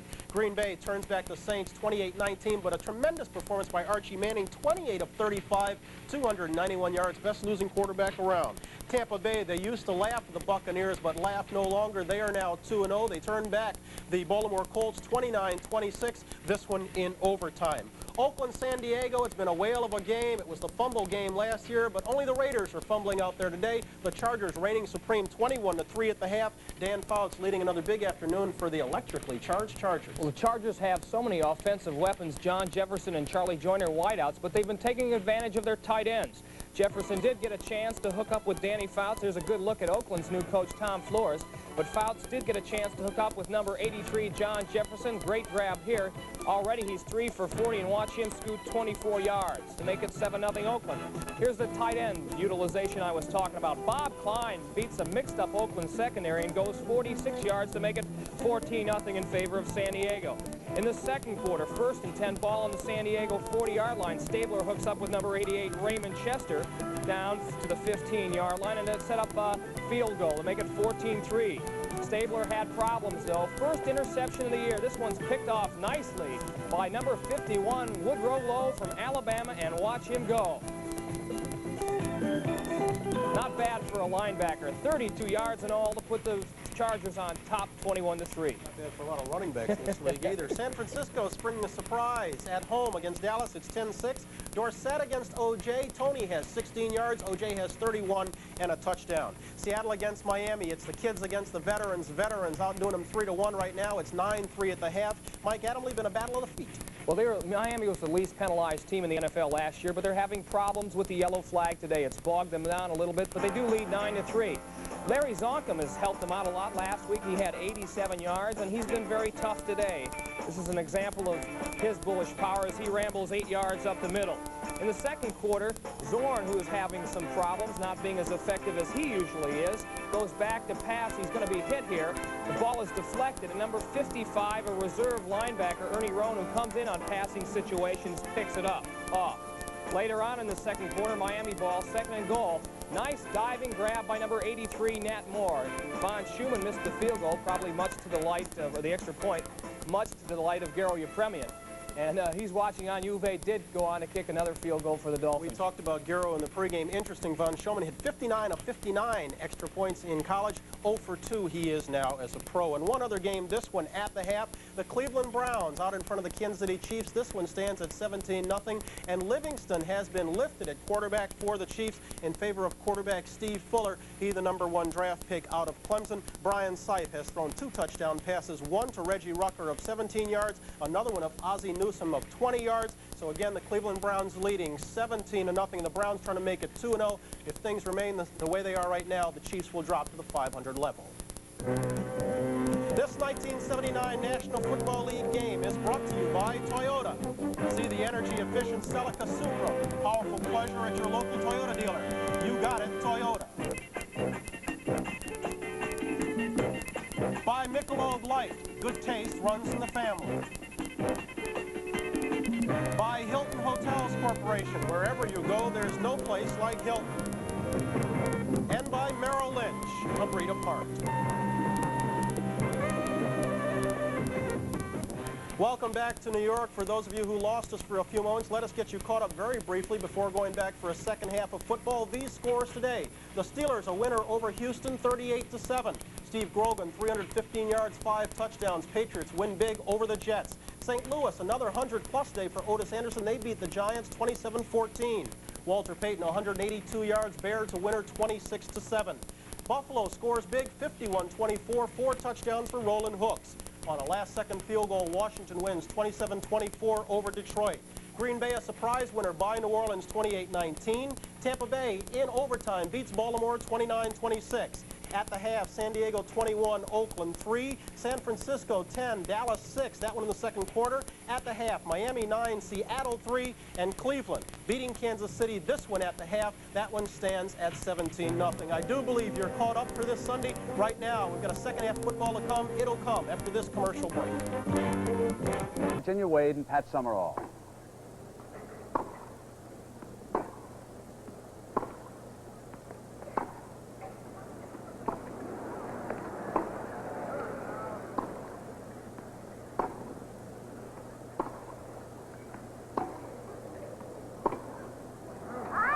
A little late stroke production on that last shot by Tracy. Chris is hitting the ball a little more aggressively. You know, when she's down, she stays in there. Especially if she gets a little aggravated. She hits the ball harder, and I think she, you know, the adrenaline keeps her focused right in there. Another error. Tracy has gotten a little bit cautious.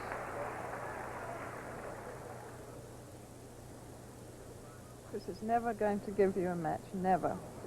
If you're going to beat her, you have to beat her. Fine forehand up the line by Tracy Austin.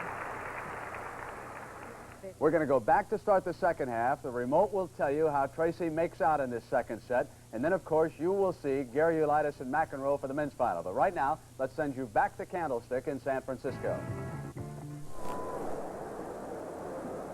Well, with San Francisco leading Dallas 10-6, you would say that Dallas was sluggish, perhaps, taking the game lightly. Now it becomes a question of, can San Francisco hold on? I think Dallas is fighting for their lives right now. The 49ers are playing good football. If the 49ers can mount a pass rush and not get hurt too much dogging, because with 3 and 4 men, they're not getting enough rush. If they can mount a pass rush, I think they can go right down to the wire in this ball game. How can you mount a pass rush? In other words, you look at San Francisco, and it's non-existent up to the point. Roger has all day to throw. Yeah. In fact, sometimes, Vinny, it's a disadvantage if you have too much time to throw. If Roger hits the intermediate passes, 16, 14-yard passes, I think he can go down the field. And, of course, the big story right now, for the first time since October 22nd of 1978 against Atlanta, O.J. Simpson scored a touchdown. We'll wait for the second half. 21-3. Touchdown passes, 24 yards to John Jefferson, 54 yards to wide-open Bob Klein, and Woodrow Lowe returned an interception for his first ever touchdown on the yard line. Could not get in, contained at the end of the first half. And now San Diego will get the football again. It's picked up by Bauer across the way, and Hank is out across the 20-yard line and down at the 23-yard. Tight end. It is Shields and Washington the tackles, Oddick and White the guards, and Masick at center. And Mike Thomas is starting the second half, along with Clarence Williams in the backfield. First down, Mike Thomas has the football and has some yardage across the 25-yard line after the 27, where Lester Hayes made the stop. Jones, Pear, and Browning, the front three. Henderson, Johnson, Villapiano, and Martin, the linebackers. Hayes and Jackson at the corners, and Phillips and Tatum the safety. Second down and 5 to go. San Diego really didn't move the ball very well on the ground in the first half either, Jim. When they have moved it well, they've moved it to the right side over White and Washington, and I think we can look for a little bit more of that. Well, they've been looking for a consistent running attack. They did not have it in preseason. Came up with one against Seattle, trying to maintain it today. And now a quick pitch. And this is Williams getting the ball just across the 25 and may have lost a yard on the play, and it's third down. Hendricks and Villapiano. Pretty good names and pretty good linebackers, aren't they? Ted Hendricks and Phil Villapiano. And when you go along with Monty Johnson, who's trimmed down about 15 pounds, he's only weighing about 235 pounds now due to the new style of defense the Raiders are playing. They are a bit more active, too, up front. They're shutting the run down a little better than they have in the past. They definitely miss Matusak today. He's been playing very well for the past couple of years, and his shoulder injury definitely hurts him. Third down and 5.5 to go. Jefferson in motion, and Fouts back to throw. Fouts across the middle and behind his intended receiver Jefferson. It's fourth down. Now Jeff West will come on to do the punting, but Rolf Benerska will not be back today. He has a possible rib separation. So they'll have to go to the drawing board, as the New Orleans Saints had to do today in their game when they could not use Russell Erxleben because he was out with a pulled muscle. Ira Matthews goes deep, and the Raiders, who were stymied at the end of the first half, will get the ball back in fairly good field position, barring some kind of mishap. West, who's been averaging 30 yards on his punt, will punt this from about the 18-yard line, and this is straight up. Great hang time, and they'll call for the fair catch, and Matthews has it, but at the 40-yard line. So Stabler comes on from the 40-yard line, and Stabler's back to throw on first down. Gets the ball over the center and has his man, and that is Whittington across the 45-yard line out to the 47. That is a pickup of 7 yards, and the tackle is made by Ray Preston. So it is second down and 3, and the Raiders come back throwing. Seattle and Miami. It is 9-3 in the third quarter. Well, they got their man up there, Jim Zorn, outstanding quarterback, but they managed only 16 points last week, and thus far Seattle's only got 3 points. And of course Miami's got a fine offense, but has not scored too many points last week or this week. And those points came after the outcome was no longer in doubt. There's Whittington, and Whittington goes for the first down across midfield, and a flag goes down as Whittington goes down on about the 40. Foul on number 27 of the defense. First down. Glenn Edwards, after Whittington was hit, Edwards, the flag was drawn and is charged with a personal foul, and that's 15 big ones. And the Raiders are getting back in business, it looks like, as they're at the 34. Van Egan and Robisky being spotted today. Terry, after that injury in the Dallas preseason game, and for his second down. That is Robisky in motion. And Van Egan straight ahead, and boy, is he hit at the line of scrimmage. May have picked up a yard or two. Bob Horn in the middle made the stop. You're going to hear a lot more of Bob Horn in the near future now that San Diego has a good football team. You haven't seen many All-Pros from the San Diego area. You will in the near future because their football team is winning. They'll be on nationally televised football games, and people will get to recognize names that they haven't seen in the past. And Horn is one they will see a lot of. Second and 9. Second and long for Stabler. Wilbur Young is not in there. DeJournay is in there. Young got a hand in the eye. He'll be back. Stabler loops it and has his man Branch over here, and it's out of bounds. Hit Branch just before the end of the first half, slanting across the middle. This time takes him outside with a pattern, and it is third and long. And the San Diego defense again rises up. And Glenn Edwards made a fine move out to the sideline to keep Stabler from leading Branch down the field more. The only place he could really throw it was a real tight area just at the sideline. He overthrew it a little. Well, you wonder what they're calling as Whittington comes back in because it is third and long. Charges may be coming, figuring that Stabler's going to throw. He puts both his wide receivers, Martini and Branch, wide to the left.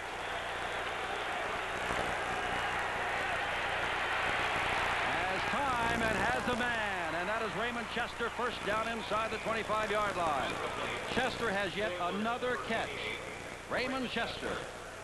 Jimmy, that was an excellent play by the offensive line. The defensive line for the Chargers has been getting to Stabler a little earlier than they did on this occasion. They tried to blitz with one linebacker, 5 rushers. Nobody touched a hand on Kenny. Here's Raymond Chester. There's obviously a lot of room in the middle. Horn's trying to take him all by himself. Chester adjusts, makes a good play, and picks up a first down. 7 catches for Raymond Chester for 85 yards. First down. Casper now in there. Time, and a man wide open. He's got it, Martini. Touchdown. Okay, Stabler has moved this club at will the last 2 times he's had the ball. They've still only got nine points to show for it, but they've got about 26 minutes left to go to play in this football game, and the baby is back in the hat. You know, at halftime, I asked someone to find out what the halftime score was last year. As you take a look at this, we'll tell you what happened. There's Martini. At one time, it was 20-7, and the Raiders came up with 14 in the fourth quarter, including that immaculate deception play when time had gone out, when it looked like the Chargers had it all wrapped up. At a 21-3, well, who knows? Here's Breach in to add the extra point, and he does successfully. We're just about ready to start the second half. It is warm. It was 85 degrees at game time at 3 o'clock Kansas City time. That's up here. We were down on that field, Stu, and you said it felt like about 110. Yeah, it was very warm. Gaunty is the deep man for Kansas City. Cockcroft will kick off. That's Steve Gaunty, a rookie, free agent out of northern Colorado. Cleveland with all the stats and the 17-0 lead. And they kick off to the Chiefs, and here we go. Gaunty is going to not run it out. Boy, he took 2 steps like he was going to. And Steve decided not. There's a penalty marker down. There's a couple of guys mixing it up in the middle of the field out there. And a penalty marker went down. Cal Peterson for Kansas City was mixing it up. But it's going to be against Cleveland, I think. Cal Peterson said he came to the sideline, said he got an elbow in his face.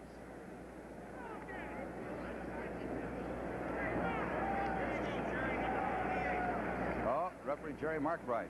Did you see Jerry's face when he did that? A little mad, didn't he? A little unhappy. Ripped his lips up. Brings the ball back out to the 35-yard line. Here he is. Say it, Jerry. Personal foul, number 28, defense on the run back, an elbow to the head, first down. Well, they got Ron Bolton, number 28. Anyway, so personal foul. We had a mess of penalties, about 13, 14 penalties. The quarterback is Steve Fuller.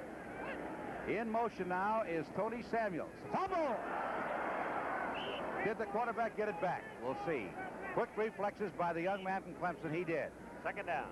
Second down. He lost a couple of yards on the play. Steve Fuller being put to the test. Came in there the last couple of seconds, last couple of minutes. Sacked once. Young man who played his college ball at Clemson. One of 2 #1 draft choices on the Kansas City Ball Club. 6'4", 198. They are leaving now, going to this young man to see what he can do. Completes to the 44-yard line to J.T. Smith. Not quite enough, I don't believe, for a first down. Let's see what they spot. Yep, they spotted across the 45. It'll be a first down, Kansas City. So that'll be about a 15-yard pass from Fuller to J.T. Smith. That's his first pro pass. Well, I think if the people will stay off him a little bit and give him the encouragement, I think Fuller can do the job. He's got a strong arm, and he does hit J.T. Smith right on the numbers. Watch this pass. That ball's right there. First and 10 at the Kansas City 46. Mike Bell was the other #1 draft choice, #1. This is Ted McKnight. And good lateral pursuit by the Cleveland defense. Matthews coming over with Alzado and with Oliver Davis, giving good pursuit to Ted McKnight. Can Alzado cover some ground? Boy, can he move for his size, 6'3", 250. I told you, stick with me and I'll get your name in lights, Paul. I know the guy on the bottom. Who's the guy next to him? A minute and a half into the third quarter. 17-0 Cleveland. 2 teams that came out of the first week of play with victories. And the Chiefs now trying to get back into this one. 2nd and 9. Fuller. Complete? No, incomplete. He had it and dropped it. Oliver Davis covering on the play. So Fuller comes back now to discuss the situation. He was the 23rd selection in the first round. They had a draft. Chiefs did have to trade away a selection to Houston to get a second pick. He was the Atlantic Coast Conference Player of the Year for 2 straight seasons, 77-78, 11-1 with Clemson last year. Pass is batted down. And it was Mike St. Clair, 6'5", 253. There he is, who put his hands up there and batted it down, so it'll be a 4th down situation. This telecast is presented by authority of the National Football League and is intended for the private use of our audience. Any rebroadcast or other use of this telecast without the express written consent of the Kansas City Chiefs and the National Football League is prohibited. There's Mr. Grubb back to do some punting again. And he hangs this one high. A fair catch signified, but it's over his head. Back into the end zone. The man who put his hands up, the signal guy, was Keith Wright, but it was well over his head. So we've got a timeout here in the 3rd quarter. 13:24 to go. And it's Cleveland 17, Kansas City zip. Here we are back at the Orange Bowl in Miami, where the score at halftime is Miami Dolphins 9, the Seattle Seahawks 3. This is Don Criqui with Bob Trumpy. Bob, the Dolphin defense is tough to move on. What do you do as a game plan? Well, Jack Patera's got to be very unhappy with his receivers and running backs. They're just flat not catching the ball. Zorn hasn't thrown the ball that bad, but he's had about 4 or 5 drops, same as he had last week. They got to play a very good second half to get back in this game because Miami's defense has got the steam going for them. The field goals could be the story. It seems to be difficult getting the ball deep, and there is still another distinct threat of a storm coming in. We've had a big one already. It lasted about 15 minutes, then blew away. Doesn't look too good over there, though. No, it doesn't. I've never been in a hurricane, and I'm not really anxious to be, but if it does rain, if the weather does get bad, it favors the Miami Dolphins with their big running backs, Delvin Williams, Larry Zonka, even though he's bothered, I think, with a bad shoulder. Well, Zorn's already put the ball in the air 19 times, but Creasy's been throwing too. He's put it up 15 times. And with the wet ball, the wet field, and the guys throwing a lot, we could have more turnovers. That could be the ultimate outcome of this game decided on those. And that would be unfortunate. Seattle's traveled a long way. They lost last week on some bad breaks. They're here trying to play the best they possibly can. And when the weather turns sour, then all of a sudden you got to go to your plan B. You try to do things that you're not really practicing, that you haven't practiced the week before. And it changes the entire complexion of the ball game. So it makes it tough on both teams. Seattle doesn't follow the form chart. They throw a lot in first down, and right now we're ready to kick it off. Here in the 3rd quarter, the Dolphins will be receiving. As you see the halftime statistical breakdown, the arithmetic. Possession time close. The penalties have played a big part in this. Also turnovers for both teams. The interception returned by Roan really turned it around for Miami in the first half, in the 2nd quarter. Hey, there's only one statistic that makes any difference. That's the bottom line up there on the scoreboard. You're right. Absolutely right. Quarterback go to him for 6 points. That should work. Hi, I'm Drew Pearson of the Dallas Cowboys. And I can tell teenagers a lot of things about football on a chalkboard. But you don't really learn the game until you're on the field with the ball in your hands, making your own decisions. That's what growing up is all about, too. Learning to make decisions about everything in your life. But some things are more important than others. If you're a teenager, you'll be making a decision soon on whether or not you want to drink. We have an alcohol abuse problem among many young people today, and the consequences are a lot more serious than fumbling a football. Make the wrong decision about drinking, and you may find yourself out of the game. There's a booklet called Winning Decisions that can help every teenager make the right decision. To get your free copy, write Education Commission of the States, Box 687, Denver, Colorado, 80201. That's ECS, Box 687, Denver. Be a winner. The preceding announcement was brought to you as a public service by the National Football League. Friends, rather than overwhelm you with a lot of somewhat meaningless statistics, we thought we would put the spotlight on what we felt were big plays in the first half. And, George, here are a couple of them. Well, the first thing, number 22, Eddie Lewis, to run into the punter, Danny White, on 4th and 9 was a stupid play.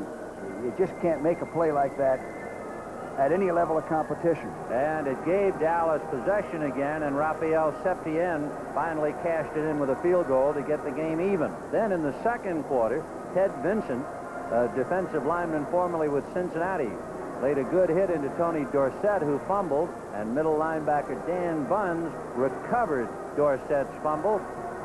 That was a big play.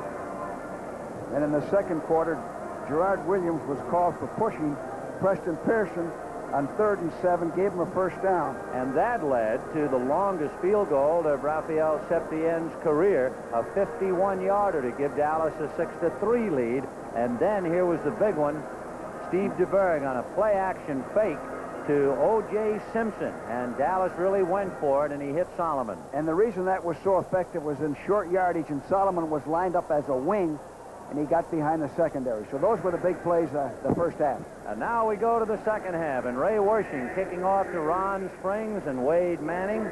Wershing, earlier in the game, had a 29-yard field goal, and he kicked the point after O.J. punched over his first touchdown since October of 1978. The kick going down the right side. Ron Springs will meet it at the 10, to the 25, to the 30.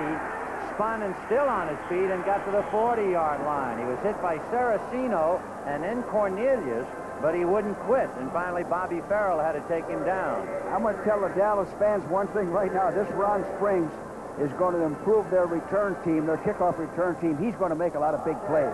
I like the way he accelerates. He's quick. He's got some size. He's going to break some long runs, Benny.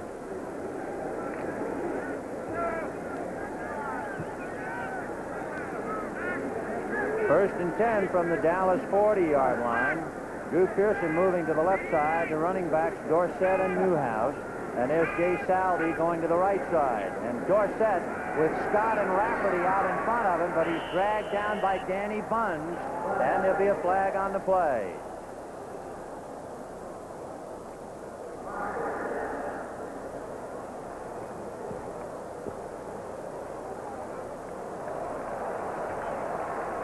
A lot of movement by Dallas, and I would guess it was Jay Saldy who was the last man in motion guilty of the infraction. Pretty good blocking up front for Dorsett, but the Cowboys will be pushed back to the 35. Motion, number 87, offense. So that's Jay Saldy, who was the last man moving, and he made his turn too soon. So it's first and 15 from the Dallas 35. Pearson is wide left and Hill right. Here comes Dorsett. And Dorsett will be wrestled down by 3 Niners. Ted Vincent, along with Scott Hilton and Dan Bunds, who made the first hit. They've been in that formation twice and ran the same play twice. It's what we call a full draw to Dorsett. So that'll make it second and 10 on the Dallas 40. Dallas somewhat shocked. First, San Francisco took a lead of 3-0. Then it was tied. Then Dallas took a 6-3 lead, only to have San Francisco lead 10-6 at halftime. Second and 10 from the 40. Robert Newhouse. Willie Harper, number 59. Did a very good job of stacking up the play. Webb was then able to move over, but Harper was the guy who jammed it. He was out last year with a knee injury. All-American out of Nebraska. Let's watch number 26, Preston Pearson. The Cowboys have their special pass offense personnel in. We always had trouble with defense in this guy. He can beat most linebackers. I always like to put a defensive back on him, not a linebacker. He's the dean of the NFL running back, so he's worth looking at. 3rd and 7 from the 43 of Dallas. Out of the shotgun. And under a rush. And there is that pass rush, George, that you were talking about. Cedric Hardman was the first man, and then Dwayne Board. They picked him up from Pittsburgh. And Hardman and Board coming off delighted about things. First rush of the afternoon. If they get that, they're going to be right in the ball game to the wire and have a chance to win.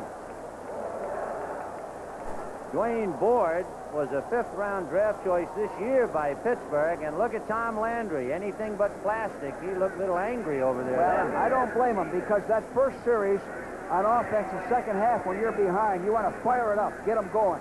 4th and 16 from the 33. Danny White. Nice punt. And he's going to hang it over to the 25-yard line. Dungy to the 30 and to the 35. Stepped out of bounds at about the 37-yard line. So San Francisco, thanks to that sack, will take over first and 10 on their own 37-yard line, and they're leading as Landry talks to Ernie Stautner. You know, Vinny, we said at the top of the show, you asked me, did the 49ers have a chance? Dallas offensively showed no emotion, showed no spark. Now the defense, the Dallas defense, has to fire it up, turn the ball over, give them field position. And now Breach will kick this ball off. And it's a big cave. That's Ray Guy kicking the ball off, and Artie Owens decides not to bring it out. And I don't blame him.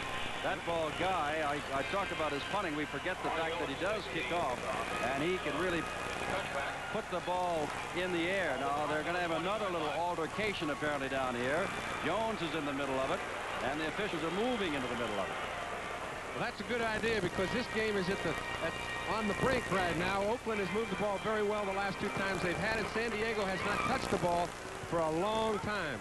This drive is very critical. San Diego knows it must move the ball. The Raiders have to stand tough defensively. If they can do that, they can get Oakland back in it. Fouts at one time, as we said, was 5 of 6.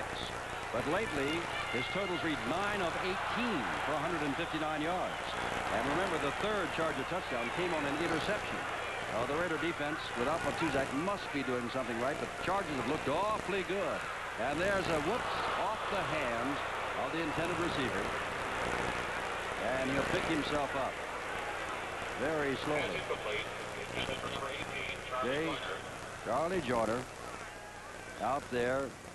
Little high thrown by Fouts. It was a little early, Jim, is the real problem. It was high, and when the ball is a bit high, you don't react to it as well as you would when you have to make the quick reaction to a low ball. Joyner again wide left, and Jefferson comes to the right. Mike Thomas is in the backfield along with Clarence Williams, and that is Thomas swinging out in motion. And there's Clarence Williams trying to swing outside, gets outside the linebacker, but right there with him is number 73, Dave Browning, to make the stop. And now it's going to be 3rd down, and again it becomes a big play for Dan Fouts and the San Diego offense, which has done so well, especially through the first quarter. If they don't get it, they got to kick it away, and the Raider offense has looked awfully good. Well, in the first half, when the Chargers needed 8 or 9 yards, they put Jefferson over the middle. They've thrown a couple screens that were effective. The Raiders seem to have adjusted to that. They've got to come up with something new. This is a big 3rd and 8 situation. They've got to keep the ball going. They brought Kevin Winslow in as a 3rd wide receiver. Joyner and Jefferson both wide right, and Winslow to the left. Now Jefferson in motion on 3rd down and 7 to go, and the throw is going to be caught. How about that? And guess who? J.J. John Jefferson out near the 40-yard line. I'll tell you, this is how they handle it. They had run Jefferson across the middle 4 or 5 times earlier in the game. He was open. Oakland did close that gap. As a result, Fouts was 1 step ahead. He ran Jefferson in motion up the field. Instead of going across the middle, he went back to the corner, and he hit him right on the break for a 1st down. Well, he was an all-rookie selection. He was in the Pro Bowl last year. He had 2 catches before today, and he's made some outstanding catches today, one of which was for 24 yards and a touchdown, and this is nearly as important, a 1st down, a gain of 16 yards. 1st down out to the 38-yard line, and Fouts will hand this ball off to Clarence Williams, who gets across the 40-yard line. And they're saying that he fumbled. That is what the Raiders are saying, not the officials who just spot the ball down. Let's watch it. You can tell there's a lot of action in the middle of the football field. Dave Pear got moved out of the middle by Masek. However, he got pretty good reaction back to the ball and held it to a 4.5-yard gain. You got to give that a break even. Half offense, half defense. 9 minutes to go, 3rd quarter. It's 21-10.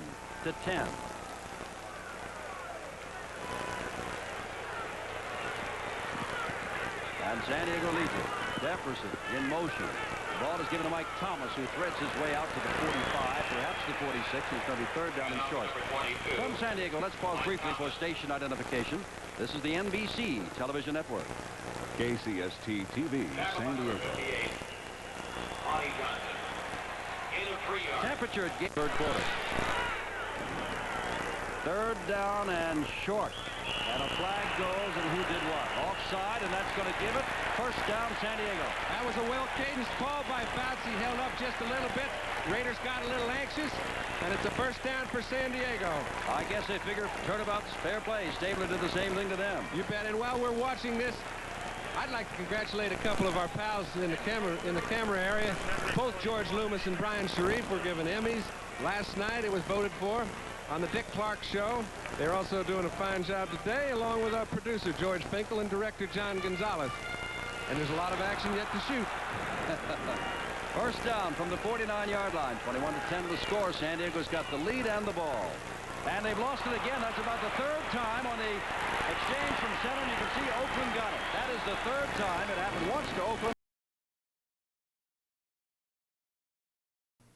Next Saturday on the Game of the Week, hard-hitting George Foster and the front-running Reds take on the LA Dodgers. The Astros face the Giants. Check local listings for the game in your area. See it all on NBC Sports.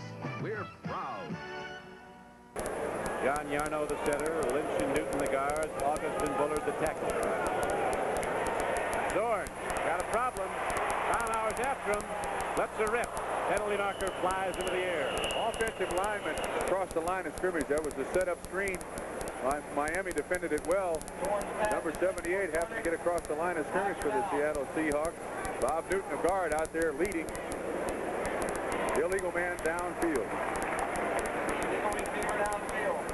Second and 10 if they decline the penalty. Going to take it and make it 1st and 15. Zorn, you like to give him as few chances, I guess, as you can. They're going to take Jim Zorn. Agreed.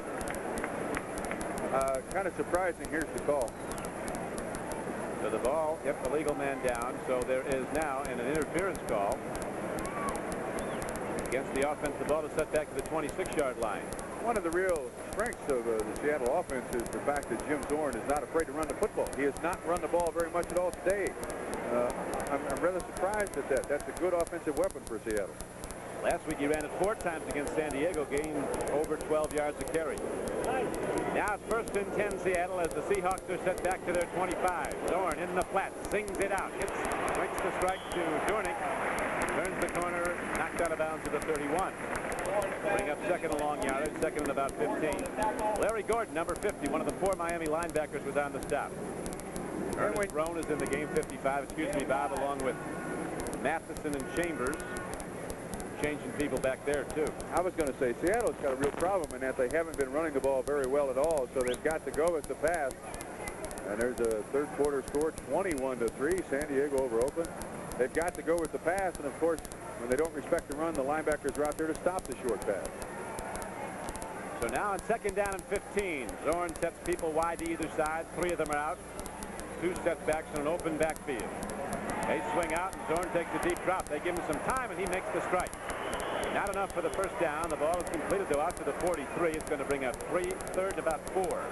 Rabel came over the middle and caught the ball. Play coming from the bench from Jerry Rome, the offensive coordinator. That's a good idea.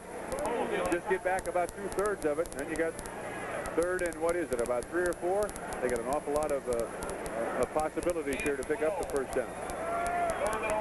And the Seahawks have a full playbook with Jerry Rome directing the pass offense and Zorn the guy who can execute it. Well put. Hands off. They go to the run, and they get the first down. They go to Sherman Smith, and Sherman Smith takes it right up the gut. Gets the ball out to the 47-yard line. It's a 1st down Seahawks. Kind of a roll draw by Sherman Smith. Zorn normally is a very good rollout quarterback. The linebackers thinking it was going to be a pass. Zorn right up through the middle. Good blocking by that young offensive line from the Seattle Seahawks. Miami may have been lulled to sleep a little bit with the success they had defensively in the first half.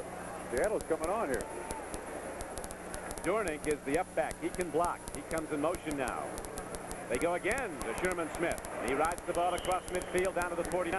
1st down carry got 3. Den-Herter, the left end, number 83, was on the stop for Miami. Defensive front of the Dolphins has Den-Herter, Baumhauer, and Betters. He's played a lot of right defensive end, number 75. Look at that statistic. 4 carries, 10 yards. He got 95 yards last week. They've shut him down completely. As we saw at halftime, the Seahawks had only 27 yards running the ball. You can't win a football game that way. You've got to be balanced, especially against a defense like the Dolphins. Coach Shula in his 10th year at Miami, in his 17th year as a head coach in the NFL. Zorn, deep drop, swings out, and there's lots of room for Sherman Smith to operate. Turns the corner inside the 40, And Smith has a first down and more as he goes out of bounds at the 34-yard line. Or can you win not running the football? That's the same guy he faked him going through the line of scrimmage. That's what we were talking about. Multiple offense. He fakes to Sherman Smith. Sherman Smith sets up like he's going to block. And there he is again. And once he gets the ball with his size, 6'4 and a half, 225, got great mobility. Gordon almost missing. Finally out of bounds by Rusty Chambers. First down. The Seattle offensive line starting to pick up its play. Moving out nicely against the Miami defensive front. First and 10, Seattle. Zorn, good play fake in the flat. Man has opened the ball, a little overthrown for Largent. We'll catch it if it's near him. Well, they may be having trouble running patterns on this grass field they're used to practicing on, although that's a very feeble excuse. I'll bring it up anyway. When you play on grass after playing on AstroTurf, it does give you some psychological feeling that you're running slower. That's a time pass, and 9 times out of 10, Zorn is going to connect with Largent on that. 9 for 23, 102 yards, 2 interceptions. Not a good day for Jim Zorn. But not over either. No, 10:45 to play, third quarter. Second and 10, Zorn going to gun it again. Swings it out. Durning with the ball, and Durning with a good move in the open field, gets close to a first down, did not get there as he is cut down short of the 25-yard line at the 27. Taking the place of David Sims, just a little flare pass out of the backfield, and that's really all Miami is giving him.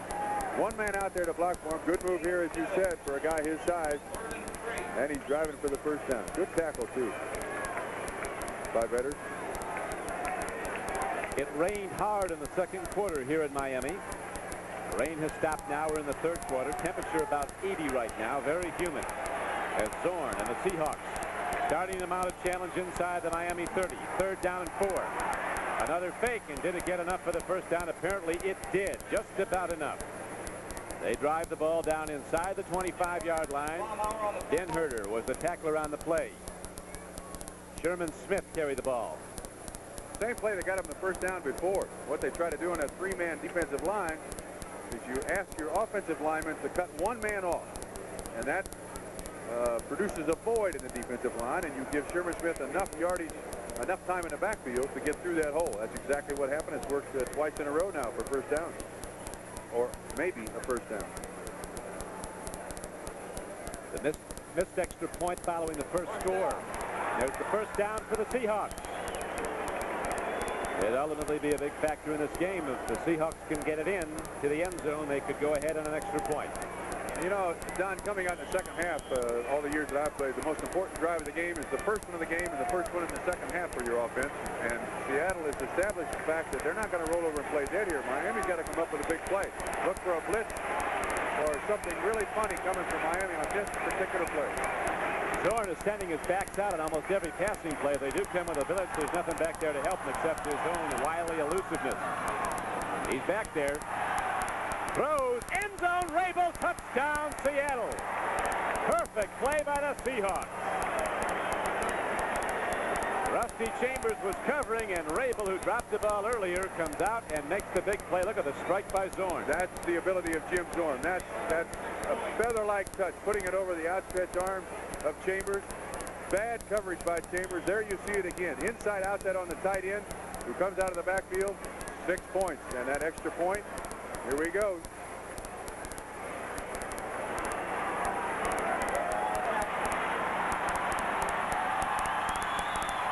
Efren Herrera ready to try the point after. A workmanlike precision as Efren Herrera drives through the extra point, and the Seattle Seahawks take the lead. 10-9 with 9:26 left to play in the third period. So that opening drive of the third period for the Seahawks was a deciding one, at least at this point of the game, as they take the lead. In his 20th year, the 5th winningest coach in football, Tom Landry. First and 10, they'll spot it at the 36. In motion goes O.J., but it's Wilbur Jackson out across the 40-yard line, falling to the 43. Aaron Kyle had to come up and hit him, and then Bob Brunig came over to give him a little help. And Tom Landry, for the first time, not just standing by himself, he's on the phone with Mike Ditka in front of him. That's Jim Myers next to him. What they're trying to find out is what was the breakdown on their pass protection. So it is 2nd and 4 on the San Francisco 43. Solomon is left, Seal, the tight end, on the right side. Schumann is wide right. And it's Wilbur Jackson, but he just ran into a sea of blue jerseys, and that's the end of that. You know, one thing the 49ers wide receivers are doing, we did their game last week, they're throwing downfield. They're attempting to block, which is something you don't see much in those wideouts. Thomas Henderson is coming into a linebacking position, and we mentioned earlier that Mike Hegman started over him, and we gathered that Hegman took over for Henderson in the starting role for a disciplinary reason. But of course, Thomas is back in there now. 3rd and 3 from the 44 for San Francisco with Schumann in a slot left. DeBerg is going to be unloaded. And DeBerg was hit by Dennis Thurman charging in. Then Henderson, but Thurman was the man who drilled him. Number 32. Dennis went to school at USC. So Landry had to like that blitz. We call that a nickel dog. You come in with more people than they can pick up. He was lucky to even get the ball off. So it is 4th and 4 from the 44. Wade Manning going all alone, and Danny Melville with a 39 average will be punting from about his own 33. Great effort there by Randy White to get through. And it goes flying out. Aaron Mitchell almost blocked it, but Willie Harper was there to pick him up at the last moment.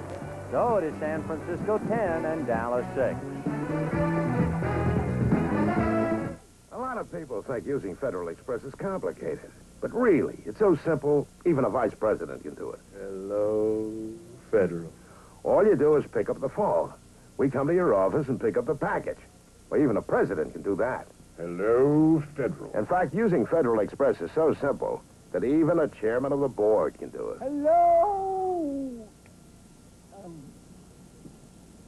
Federal Express, when it absolutely, positively has to be there overnight.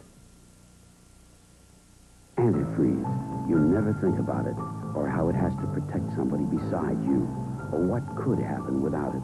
Stranded, and no help for miles. Don't trust your luck. Don't trust the weather. Take out old, weak antifreeze now and put your trust in Prestone, too. More people trust Prestone than all other brands combined. We made it. More people trust Prestone. And when you flush your cooling system, trust Prestone Super Flush. Next Saturday at 4:30 Eastern, the CBS Sports Spectacular brings you action in the ring with Howard Davis. Action on the rink with top American skaters vying for national honors. Action on the road with the Italian Grand Prix. You'll say, you saw it on CBS Sports. Dallas will put it in play, 1st and 10 from its own 23. San Francisco leading 10-6. 11 minutes and 6 seconds left to go in the 3rd quarter.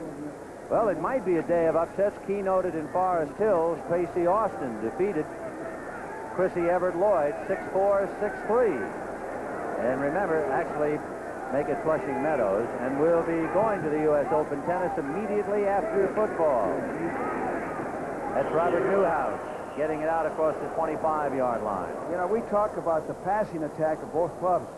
In the first half, the Cowboys netted 28 yards rushing, and the 49ers 37. So neither team has done much running the football. And it's going to go right down to that. I think they're going to have to throw to win or to lose. A 2nd down call for Roger Staubach with Dallas trailing San Francisco. 2nd and 5.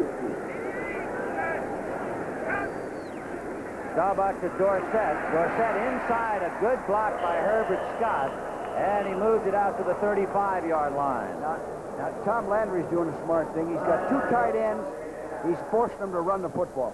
And Bill Walsh, of course, seeing his young 49er ball club out in front, now the question is, can his defense hold together? Remember, they led as much as 9-0 last week against Minnesota and let it get away. And he has to be thinking about whether the 49ers have come of age in one game. So it's 1st and 10 from the 35.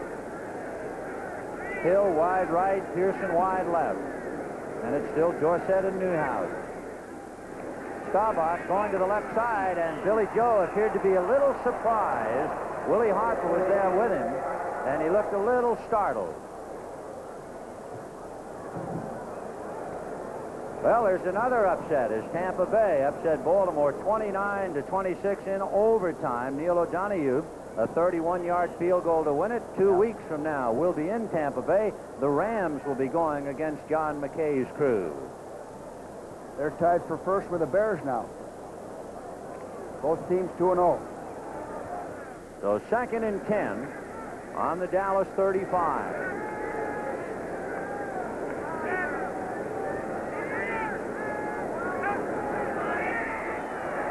Little release to Newhouse, but he overthrew him in trying to get the ball over Willie Harper. Harper is 6'2", and Bunch was putting a rush on.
In there now, and there's Tony Hill to the wide right spot.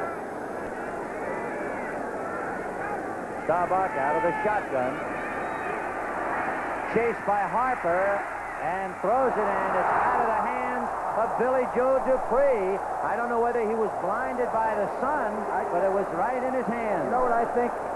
Now, Roger gets away from the rush here, and I think Dupree started to run with the ball before he had it. Let's see.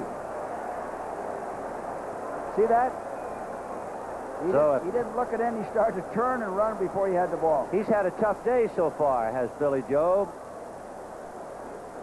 So it is 4th and 10 from the Dallas 35-yard line. Freddie Solomon and Tony Dungy going deep, and Danny White standing on his own 20 to boot it out of there. 9:30 left in the third. It'll be Tony Dungy, and he will let it roll. Benny Barnes was right on top of him, and Barnes would have really gotten a lick in on the catch. Benny, that's something you can't do. You can't let the football hit the ground and bounce and lose 15 yards. You got to signal for a fair catch. And he has just caught a pass for a touchdown. Now Stabler dumps this out to Van Egan, who's back up to the line of scrimmage, and a couple of yards more. Good open field tackle by Woodrow Lowe, who is very much in evidence here this afternoon, including that touchdown return of an interception. And Phil Villapiano has been very much in evidence also, tackling and falling on loose balls. It's been my observation that Stabler is much more reticent, or much more willing to throw to his backs when his primary receivers are covered, and he's just come off very well. A lot of times his primary receivers have not had time to complete their pattern. He's had to come off to a back, and they've either gotten back to the line of scrimmage or picked up a few yards. 2nd down, and there goes Whittington, and not very far, does he? Boy, good tackle by Ray Preston, number 52. Aside from this last drive, when San Diego was moving the football, only to lose it on the snap from center, they've not really moved the football on their own since the first quarter. With nearly 2 minutes to go, they scored their 2nd touchdown. Their 3rd touchdown was on an interception. And that's a good point. They moved the ball very well early, but they moved it on trick plays, screen passes, little play action passes. They have not won the game at the line of scrimmage as of late, and you have to credit the Oakland D's. But here's a big play now, 3rd down and 9. And guess what Stabler's going to try to do? Under a rush, gets the ball away, and he hits the official who drops the ball. I thought he could have caught it. I thought he should have had it. Lou Palazzi flunks. Hey, how do you get out of that way? Okay, Stabler would like to throw the ball across the field. It's a crossing pattern. Takes a little time to develop. He sees that he's got nobody to throw it to. Yeah, so I think he's just getting even. Yeah, give the ball away now, kicking it away to Mike Fuller. And Ray Guy is coming on. I think I talked about Ray Guy an awful lot in the first quarter because Oakland was giving up the football, but he has not been around much since. This is only his 4th punt. His last one was a 56-yarder. This one, he angles toward the sidelines, and Fuller watches it go out of bounds. In the third quarter on 2 possessions, and now the ball is back over to Seattle. Oakland finally got a touchdown in the third quarter at San Diego. Chargers still in command of the game, 21-10. Dornick and Sherman Smith, the setbacks from the Seattle backfield. Weather's good now. No rain. Lights are on this grass field here at the Orange Bowl. Quick hitter and driving off tackle is Dornick. Quickly out of the block. Big back, 225. Yes, absolutely. Taking advantage of the defense. They just got lucky, or Miami was unlucky on that one. The linebacker blitzed away from that spot. Dornick got up through there for a couple of yards. Cleveland putting it to Kansas City out there, 17-0. Browns an overtime winner last week could be up 2-0. And Baltimore got, or excuse me, Kansas City shut out Baltimore last week. Turnabout's fair play. 14-0 of that number. Wild scores today. Here is Jim Zorn. 2 wide receivers up to left. He also puts Dornick out there. He then comes back to the weak side. And Sherman Smith breaks tackles. He's on his way. Smith spinning off crosses midfield and goes all the way down to the 47-yard line. So they're giving Miami's defense a new look in their offensive blocking. And what they're doing is just watch the nose man. Watch the center.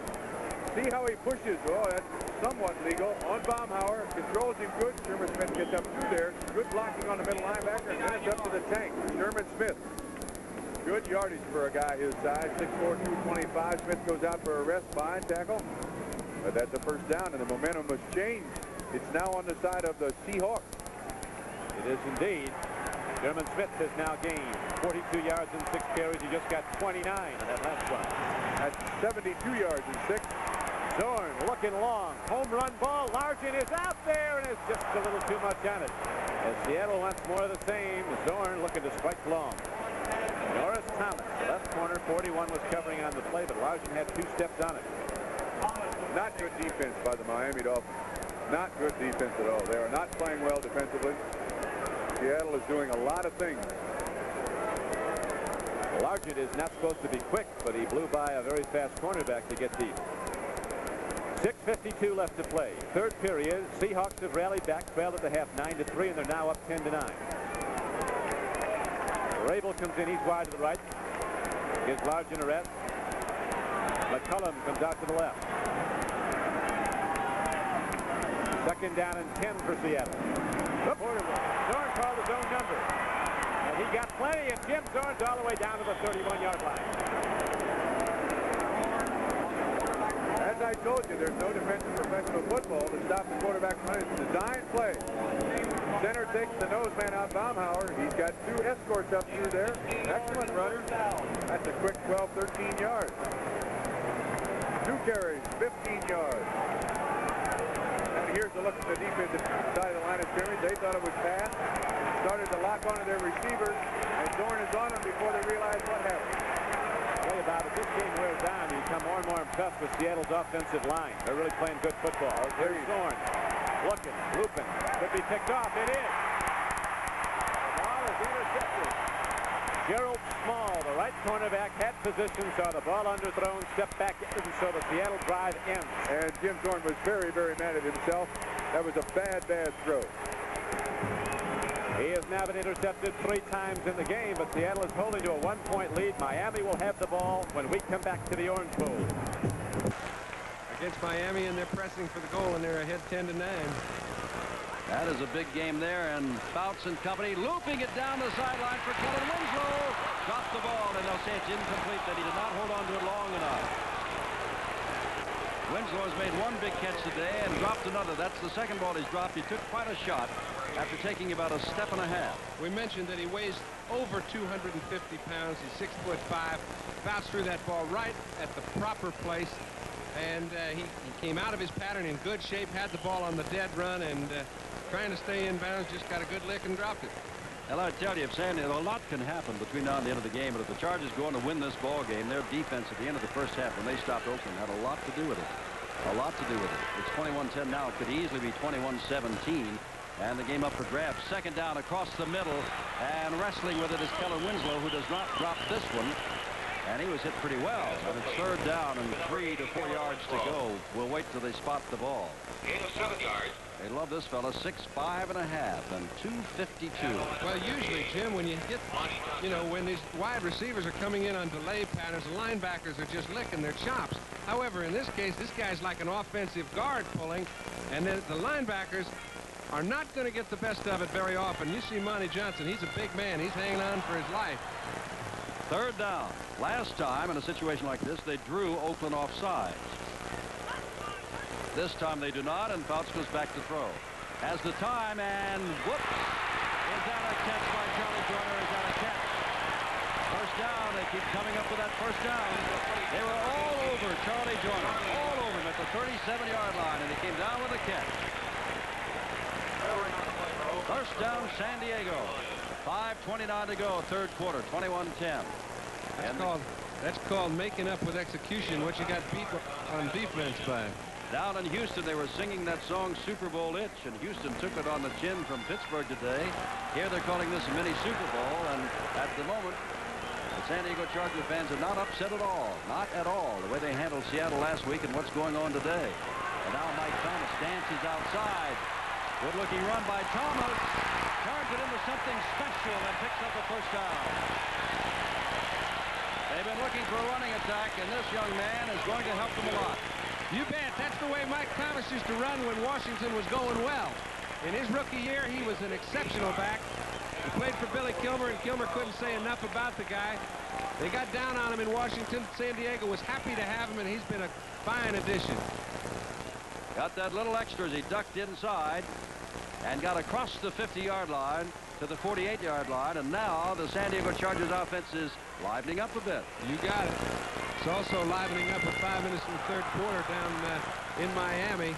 Miami picked the ball off. Seattle still leads 10-9.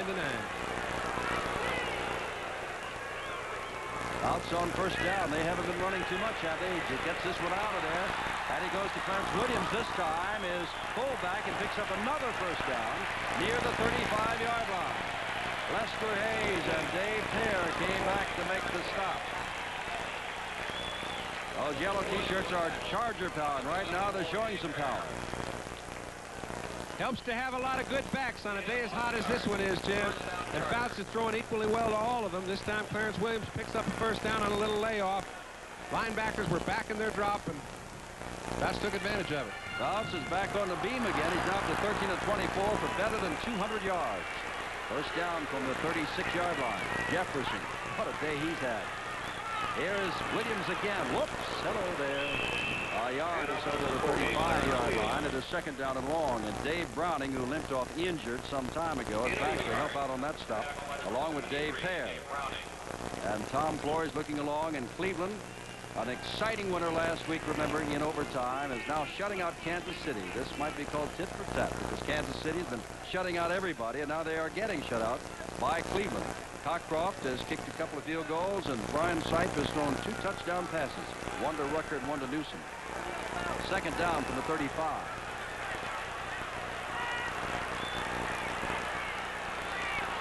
To go. That is Winslow in motion, and Fouts is throwing all the time. Flag is down. Look out. Looking for Jefferson and overthrown. Lester Hayes with him, but the flag went down almost immediately back at the 39-yard line. I tell you, even though there was a flag thrown, you've got Jefferson one-on-one with Lester Hayes, and they've been utilizing their personnel perfectly, trying to put their strengths up against a man that's a fine cornerback, but he's still got to watch one of the best receivers in this game one-on-one. Fouts has been able to get him in that situation 3 or 4 times. They've had a chance to score 6 each time. Now, do they want second down and long, or do they want 3rd and 9? Kellen Winslow may have turned downfield a little early. He was in motion. Let's listen. Number Number 80. It was. The offense, illegal motion, decline. They'll decline it and make it third down and 9. But remember, in the last third down, the long situations that the Chargers have had, they've moved the ball very well. There is Winslow. Made the turn a little early. 5 defensive backs again. Last time that happened, Roy, Johnny Jefferson just picked one off and picked the first down up. Now it is Winslow wide to the left and Joyner and Jefferson come to the right. Artie Owens is in. Jefferson is in motion. This is third and long. Stotts has to rush the ball and gets it away, and it went right past his intended receiver, Jefferson, and I want to tell you, they're having trouble back there with Jefferson. Lester Hayes is having a tough time. Well, I'll tell you, and both Bouts and Hayes hit the deck on that play. The pass rush was excellent. Forced Bouts to have to throw it quicker than he wanted to. Ted Hendricks is a very familiar name, but he was responsible for breaking up the play. And now Jeff West will try to angle one out, putting the Raiders deep in the hole as they fail to get a score. They've not scored offensively since the first quarter. They scored on an interception, and boy, West hangs this one high. They're going to take a chance it goes into the end zone, but it's not going to go into the end zone. It's going to be down right there. Seldom do you see that. How about that act? He just decked him. He dropped him so he wouldn't go in the end zone. That's what you call sacrificing for the old team. They're way in the hole. Winslow is the man who downs it. A 33-yard kick down to the 2-yard line. And 3:13 to go, and Stabler and company are, look, watch this. So he won't go to the end zone. Boom. See you later. Raiders are in the hole when we come back. Coach Sam Rutigliano over there walking along the sidelines. Took the Browns to an 8-8 record in his first year as head coach. Took them to an opening overtime victory over the New York Jets last week, and has his club in front 17-0 here with 7:20 to play third period. Along with Paul McGuire, I'm Stu Nahan, as the Browns have a 1st and 10 on their own 39-yard line. Ryan Cypress going all the way. In motion, Reggie Rucker going behind the quarterback. You just saw a glimpse of it. The fake to Mike Pruitt, to Greg Pruitt. The pass, wide open. And down to the 39-yard line is Dave Logan. Logan, who caught 6 passes for 115 yards in the opener against the Jets last week, gets a first down here. We got a play-action pass. Greg Pruitt gets a block right there on Howard. And Logan, they're finally going to him now. He's supposed to be covered right there one-on-one by Collier. Barbaro, number 26, was so deep that he just got the play off short. The pass was there, first down.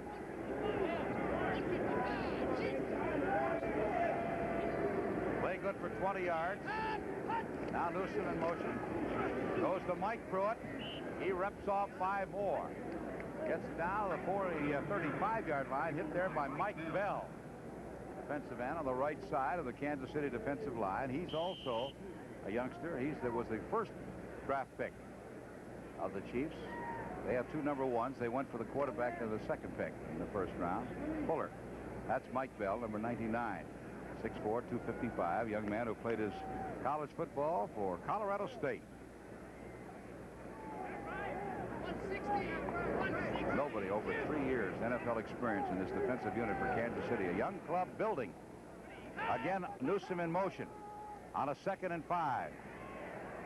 Big pile up as they get to the 35. Again, Bell in on the tackle as Greg Pruitt tries to rip off a couple. So it'll be third down. They'll need 2.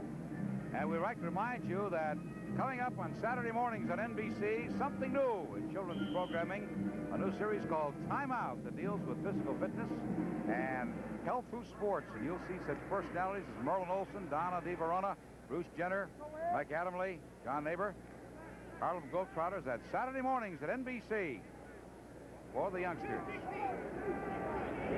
5:18 to go in the third quarter. 17-0 Cleveland.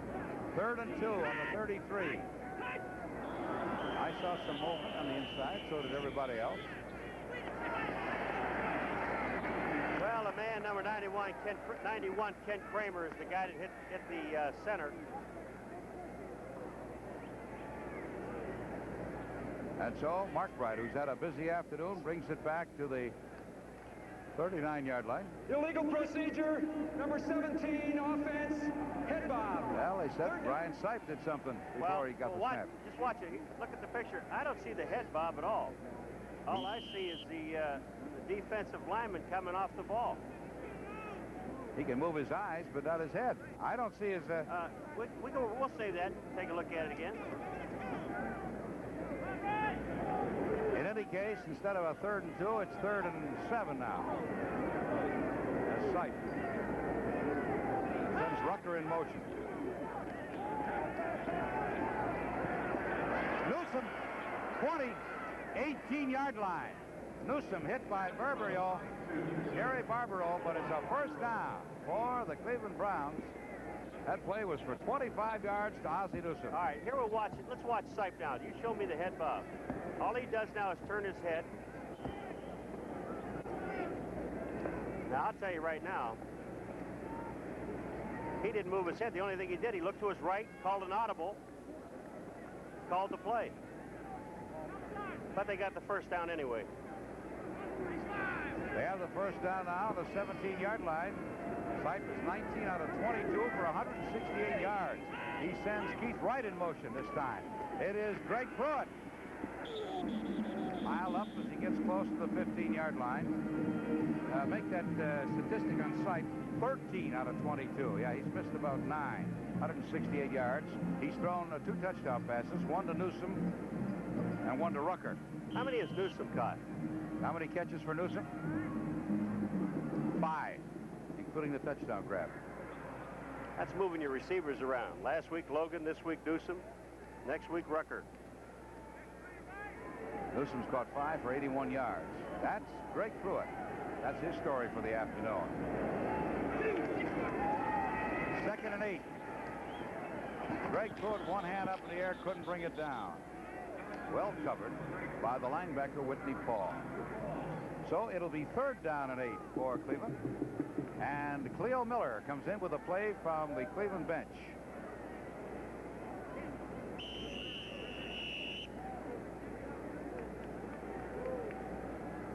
No, you mentioned how young this Kansas City defense is, and only up until this game for 3 games did not give up a touchdown in 12 quarters. They've got a bright future ahead of this team. They can put some offense together. 3rd down 8. Sipe with a lot of time. Down the middle he goes. A dive and try by Rucker. He did not catch it. One of the Chiefs, that's Reese, picked it up thinking he caught it, then fumbled it. But it'll be a 4th down situation, and Cockcroft comes out to make his presence known. And while Don is doing that, here are some baseball scores. Final score. The Astros are back in first place in the National League West. They beat the Giants 4-1, while the Dodgers knocked the Reds out of first place by beating Cincinnati 3-1. Pittsburgh defeated the Mets 6-5. Montreal leads St. Louis 4-1. Pittsburgh was a game in front going in. In the East, Cockcroft is 1 out of 1. 17-yarder in the first quarter. Logan will hold from the 22.5, so it'll be a 33-yard attempt. And give Cleveland 3 more. So, with 3 minutes and 30 seconds to play here in the 3rd quarter, the Browns, adding 3 more to the scoreboard, now lead Kansas City 20-0. And the Raiders are in the hole, back at their own 2 on the Jeff West hanging punt.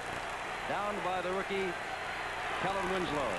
Now they'll try to run that ball out of there, and Whittington is going to get a yard or 2, and maybe that's about all. As you can see, big number 79, Gary Johnson, and Fred Dean and DeJournay all right there, and Tom Flores knows that his ball club is in trouble. 4 yards are tough to pick up on the ground today for both sides. Dean has increased his size a little in the past 3 or 4 years, was always an excellent pass rusher. He can now hold his ground as a defensive lineman. You can see his strength. They're not going very far today. And the Chargers are missing Louis Kelcher, hurt in preseason, and the Raiders are playing without John Matuzak, bruised shoulder in the Rams game. He'll likely only be out this week, they hope. 2nd down and 9. They're off the fullback, and Van Egan, as the flag goes down, as Van Egan went down in the arms of Leroy Jones. DeJournay also in on the tackle, and there's a charge against the Raiders. Very few penalties last week for the Raiders, but they have more than surpassed their penalty mark of last week. Now the question, this could be 3rd and long. Do they want to back him up and give him another down or not, John? It doesn't look like they want to, do they? I don't think there's any need to. No. 3rd down. It's going to be 3rd and long from right there. They refused the penalty. That was the 5th called against them, so that just stands at 4 that they had actually called against them. It is 3rd down and a long 5 to go. In a dangerous situation. Whittington and Van Egan the setback. The fake, and Stabler's going to put it up. Puts it up, and it's almost intercepted. Can you believe that? Ray Preston, for the 2nd time today, almost picked off a pass. This was more difficult than the first one, but still he almost had the chance to put him back in the catbird seat. However, it wasn't very difficult. I mean, he's a good linebacker, and when you're in position to make a lot of this, you get a chance to make a lot of interceptions. However, these are 2 chances, and you can see, I guess, no, he's not too elated. But it allows the Raiders to get themselves at least out of a hole. Ray Guy looking for a boomer. They could have been in deep trouble. He's averaging 42.5 yards. He had one very short one and a couple of long ones. Up to the block, get out of the end zone. That's going to be a safety. Blocked out of the end zone. They'll have to free kick it away from the 20, and it's 23-10. It certainly doesn't help him, Jim, but I don't think it hurts him as much as it could in a different part of the ball game. They get to go to the 20-yard line, punt the ball out. They're 13 points down. It's still a 2-touchdown game. But it certainly gets the people excited. Well, that is what they were able to do to the Rams last week. Block a couple of punts and get themselves in good shape. And as John Brody said, maybe it's not all that bad. Maybe it's not all that bad, but it certainly gives the ball back to the Chargers, who've certainly been able to move it here lately. It looks like McCrary, the man who blocked the kick. I'll make that score 23-10 with 2:19 to go, 3rd quarter.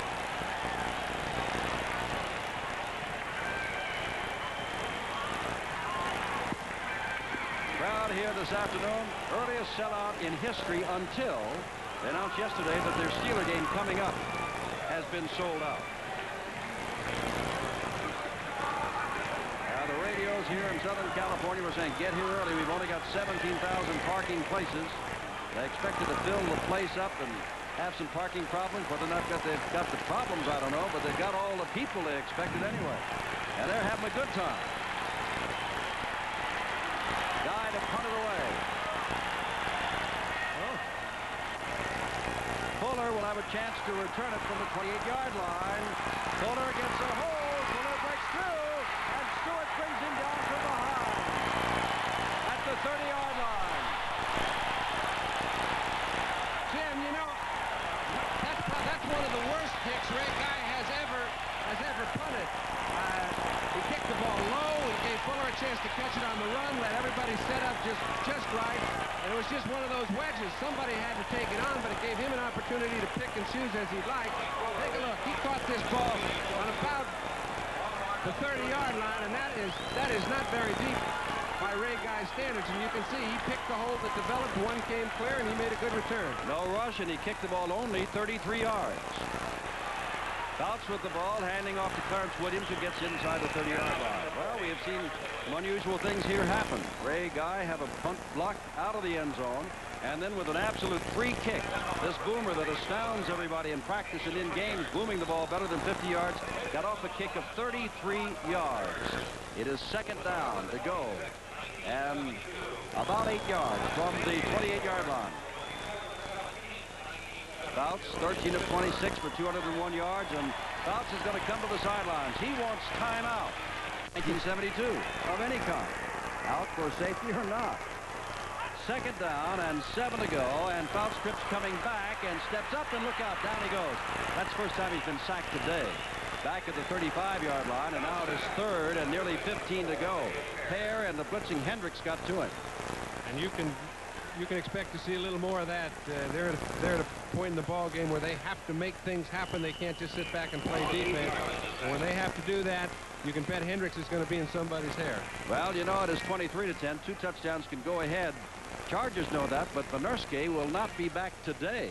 That would be nice to know if they could just move it down and be able to kick that field goal. Which was the reason that I mentioned that it's going to be, it may not have a big effect because it's going to be very difficult for San Diego to kick a field goal. Right, here is a big play for them. Big play. Third down, and let's call it 14 to go with Jefferson in motion, and Fouts with lots of time, still looking. Now throws the ball, maybe over the head of Joyner, and back there was Lester Hayes trying to intercept it. And it is fourth down, and Jeff West comes on again to do apparently the punting job. Then the Raiders are going to get it back, and we've got 57 seconds to go. And it is quite something with a 23-10 ball game, and the Raiders looking a little bit tougher, As we watched Charlie Joyner come back to the huddle, he made a pretty good play to put Lester Hayes' attention on him rather than the ball, because it was a very interceptable ball, and he didn't pick it off. All right, Jeff West had his punt down by Winslow on the 2-yard line last time. Kicks one away this time, and Matthews is going to let it go again. It's going to be down again, this time around the 10-yard line. And now falls forward. They're going to mark it, let's see, outside the 10-yard line. And it'll be first down. Goes deep to take this kick by Cockcroft. The Browns went 46 yards. 33-yard touchdown by Cockcroft. 20-0. Gaudy at the 4. 10. 20. He's got speed. 30. 40. And he's finally brought down at the 48-yard line by Keith Wright. A great run back by Steve Gaudy. He's got speed, a 50-yard kick return. Let's watch it.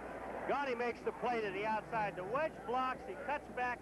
And number 48 for Cleveland, Lawrence Jackson, saves the touchdown. Watch it right here. Hello.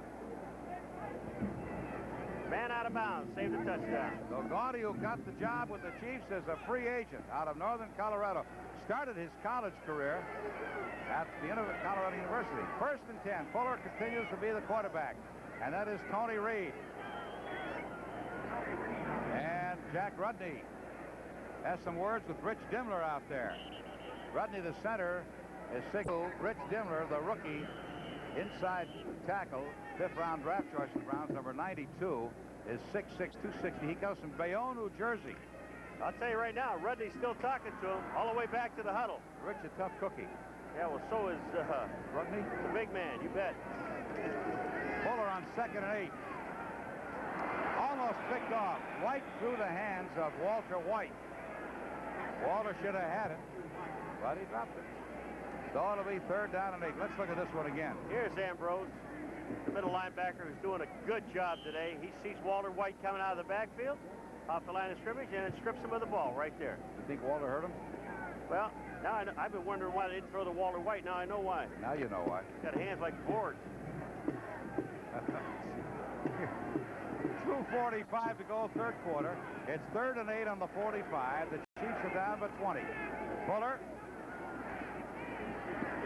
Complete to the 30-yard line to J.T. Smith. First down, Kansas City.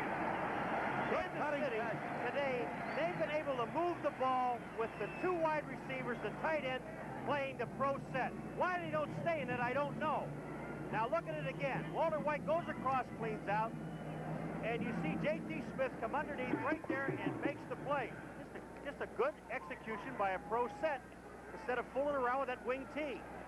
J.T., a free agent, signed last year out of North Texas State. Play good for 16 yards. First down, the 7th for Kansas City. On a quick opener, on a counter play, gets to the 27-yard line. It is Tony Reed who carries for a couple, and it'll be 2nd down, 7.5 to go, Kansas City.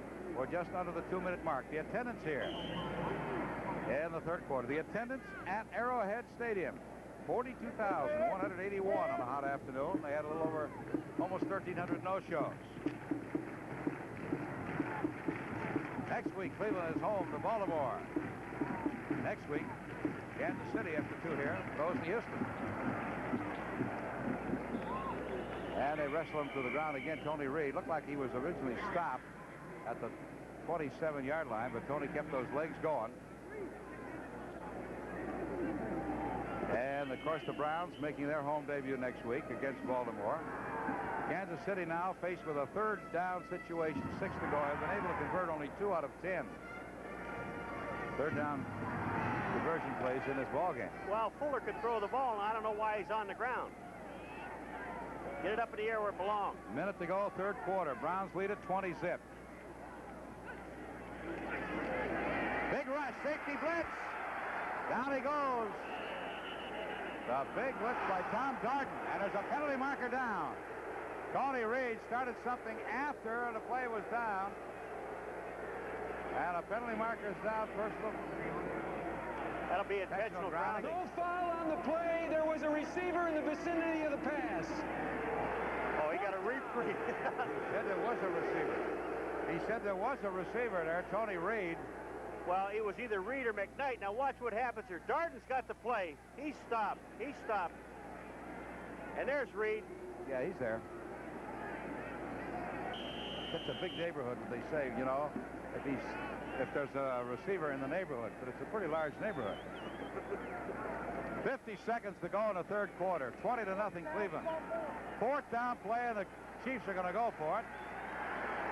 On the 25. Fuller is back. Unloads. That is McKnight. First down, Kansas City at the 17-yard line. Got his running back coming out to the left side. Fuller, cool, very cool for a rookie on a fourth down play. Well, that time the Browns didn't blitz. They went with a four-man rush, and nobody gets to him. And look at this. He picks his man, McKnight, out in the flat. First and 10. Ambrose didn't get there. That's young Mr. Steve Fuller getting his baptism in professional football. Came in with less than 2 minutes to go in the first half. He's 4 out of 9 for 37 yards. Hasn't got the Chiefs on the board yet, but they're getting close. This is the closest they've ever been this afternoon. Fuller, complete, and Kansas City touchdown. J.T. Smith. Woo! A 17-yard touchdown pass for the rookie from Clemson. And the Chiefs get on the board. And there he is. You got to imagine the feeling he's got right now. And that's right. And keep in mind that they marched the whole distance on this field from the regular pro set with 2 wide receivers and a tight end. And watch this pass. He hits J.T. Smith.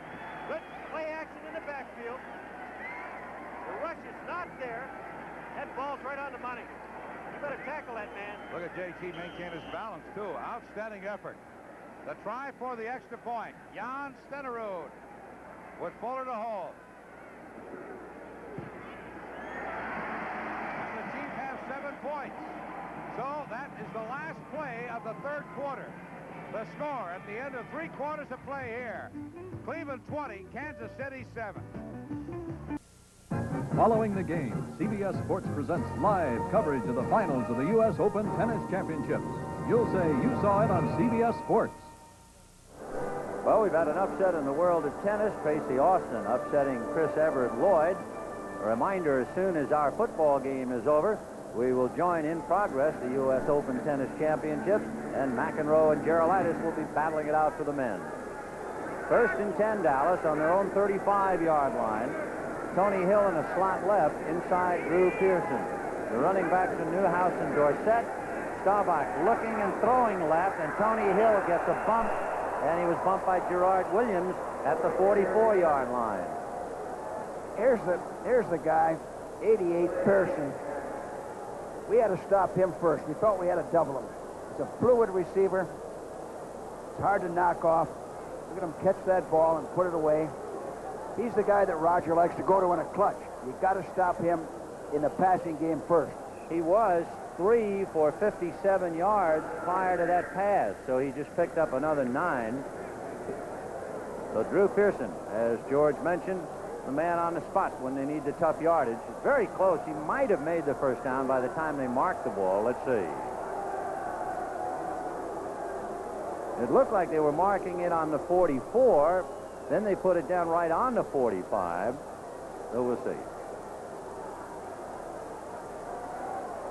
Yep, they made it by an inch of leather, and it'll be first and 10.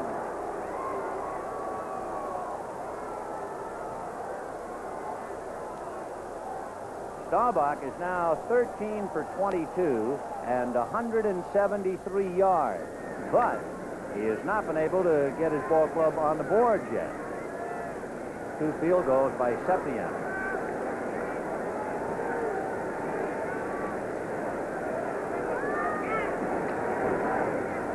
Staubach going over on the right side, and he overthrows Tony Hill. Cornelius right there with him. For those folks who might have tuned in a little late, San Francisco had Ray Wershing kick a 29-yard field goal. Sepien came back with a 23-yard field goal to tie it up. Then Sepien kicked a 51-yard field goal to give Dallas a 6-3 lead. But O.J. Simpson scored from the 1-yard line. Wershing kicked the point after, and San Francisco is trying to hold on to that 10-6 lead. 5:48 left to go in the third. 2nd and 10 from the 45. In motion is Jay Saldi. Robert Newhouse out across midfield, stymied and dropped by Dungy and also Tim Gray. Well, Newhouse is a strong inside runner. He does a good job of hitting, keep driving.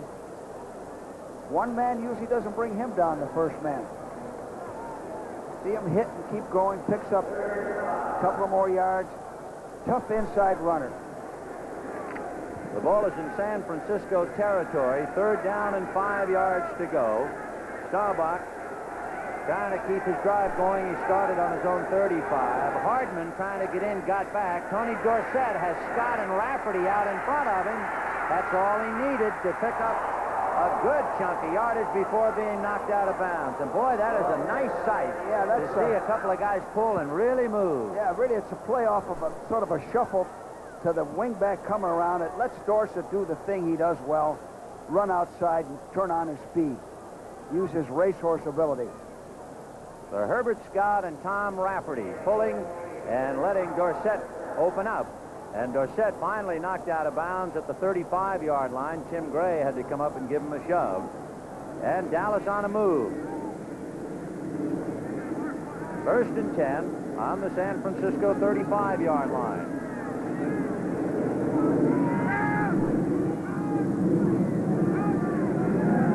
Play action fake to Dorsett.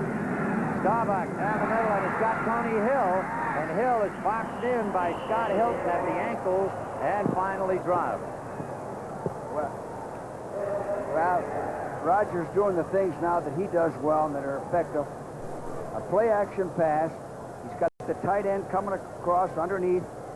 Hits Tony Hill on the stop pattern, which is the type of pass that's effective to throw against that defense rather than trying to go all the way deep and get a quick score. Tony Hill now has caught 4 for 63 yards. As you see, Cleveland leading Kansas City 20-0 in the third. Brian Sipe having a pretty good day. Inches short of a 1st down.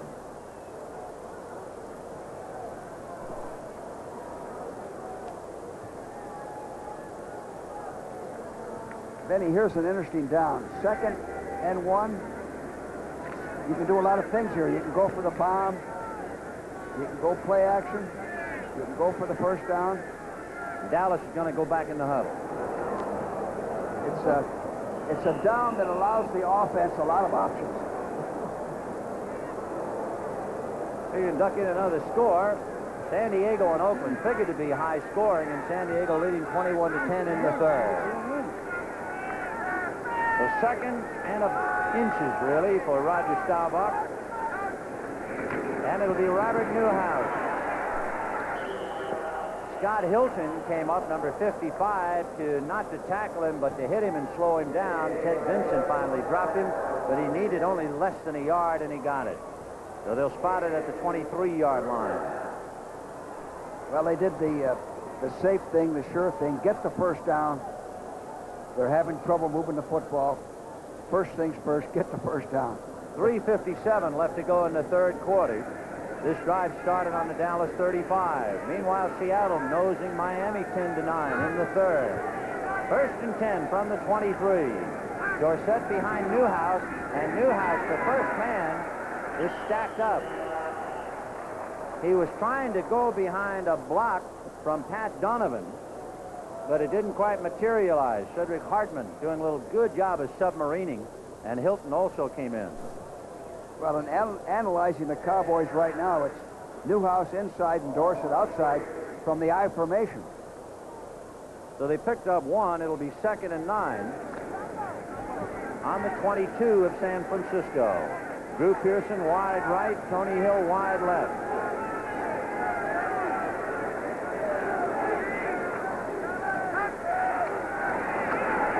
Staubach getting some pressure all alone in the end zone is Drew Pearson. So they put a blitz on, and Drew Pearson was out of sight.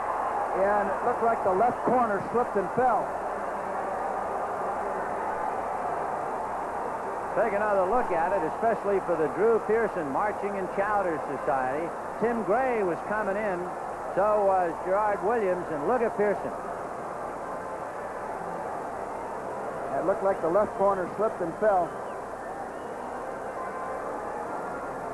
So Tom Landry back to leading. That's the gamble you take when you go all out. It's a risky call. It's a big play one way or the other, usually. So now Septien will try to make it Dallas 13 and San Francisco 10. The spot, the kick, it is good. Of course, Septien doesn't miss many. Last year, he kicked 46 out of 47. Dallas leading San Francisco 13-10. Williams was over on the left side.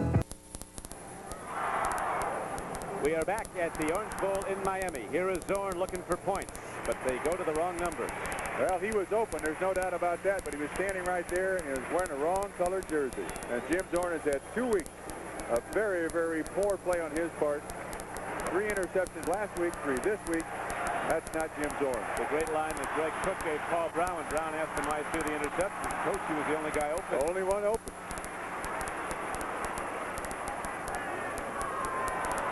Zonka thunders ahead. That football in. Turns around and drives out across the 15-yard line. Miami needs offense badly now with 5:50 left to play in the third quarter. Well, with Don Shula talking about the character of this football team and the possibility of going to the Super Bowl, this is where they prove their character, right here. They must get a drive to score. And the fans know it. Cornell Webster and Dave Brown at the corners. Oxley Beeman and John Harris are the safeties for Seattle. Joe Norman, a rookie, back in the line on one side. Pete Cronin is in the game now, along with Sammy Green. Ernie Price, Robert Hardy, Manu Tuiasosopo, and Bill Gregory on the defensive front for Seattle. What's his name? Tuiasosopo. Very well done. Manu Tuiasosopo. He's a cousin of the guy they drafted at Cincinnati. Here's the legal procedure call. Goes against the defense. Don, from what I understand, you're talking about Tuiasosopo and Jack Thompson from Washington State, the Bengals' first-round draft choice. Both They're all cousins. All Samoans are cousins. They asked Patera who they picked in the first round. He said the best available Samoan. They got him defensively. UCLA. Manu. That's the old Sandlot trick. Try to grab it before the center can snap it to the quarterback. Let's see what made him move. Oh, I see. Langer moved his foot. That should have been on the offense. Oh, he got away with one there. Reading the George Allen playbook. Squeeze the ball. In a Super Bowl. Got caught. First down and 10 now for Miami. Zonka doesn't see much there, so he just puts his head down and knocks into people, doesn't get much. Stopping him on the play, Gregory and Joe Norman. Norman on the tackle. Not much coordination in that play. Zonka beat Delvin Williams to the line of scrimmage, and Delvin Williams is supposed to be a blocker for him. There's Booth coming in for Larry Zonka. He seems to be carrying his left shoulder a little bit. That's the home opener for Larry Zonka after 5 years after.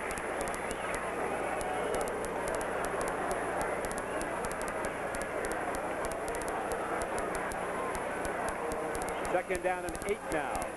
Nat Moore to the right.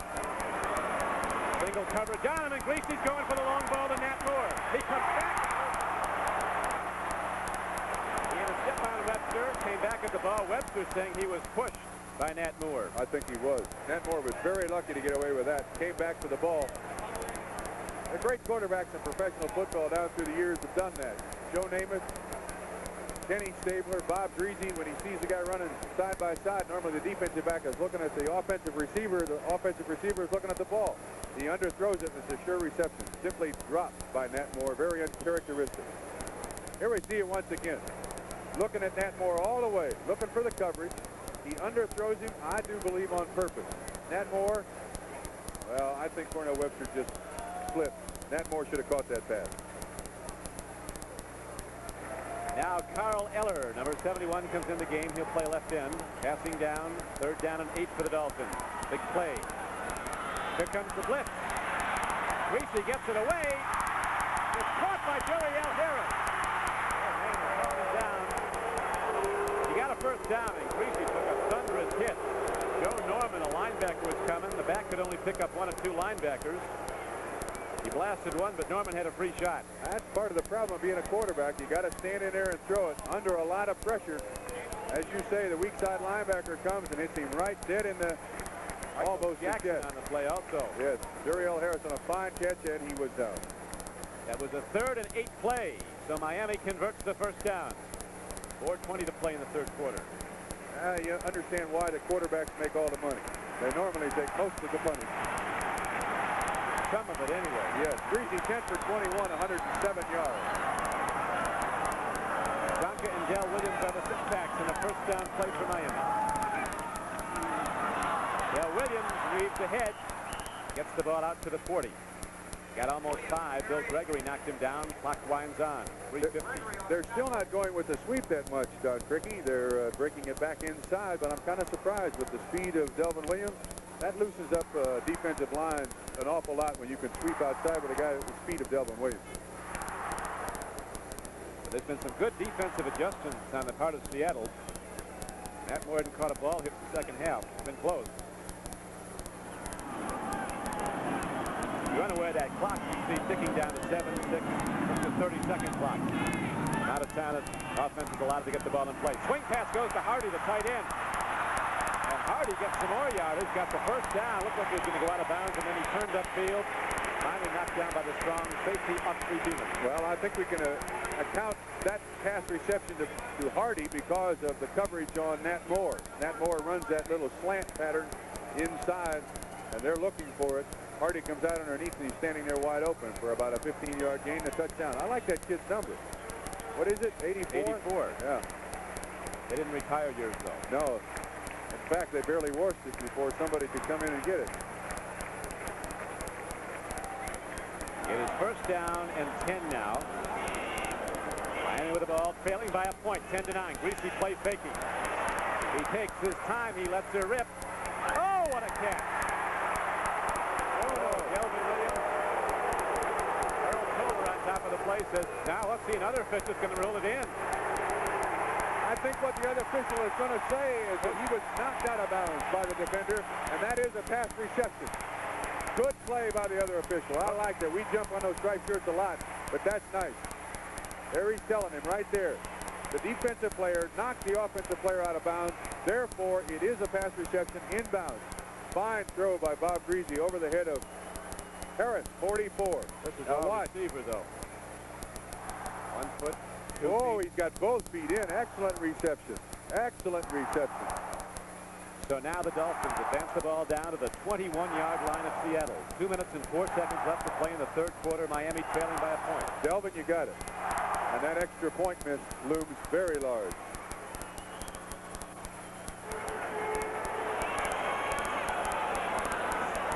Two-yard gain on the play, and now Greasy with a long count. Hits it back. Here comes Williams. Zonka block. Missed the block. Well done by the left cornerback, Cornell Webster. Sidestep Zonka. That's one of the tough parts of being a cornerback. Fullbacks and guards that weigh 240 to 260 trying to hit on you. And then you got to turn around and cover a guy like Nat Moore. Well, I've been lobbying for the sweep all day. They run it, and that's what happens. They obviously know more than I do. Right where they started on that set of downs, down to the 21-yard line. 1:35 left to play now. As the Dolphins running the ball up the field, then mixing with the long pass that goes to Delvin Williams. Now Greasy might have to throw again. He sends Harris to the left. Nat Moore playing off on the right wing.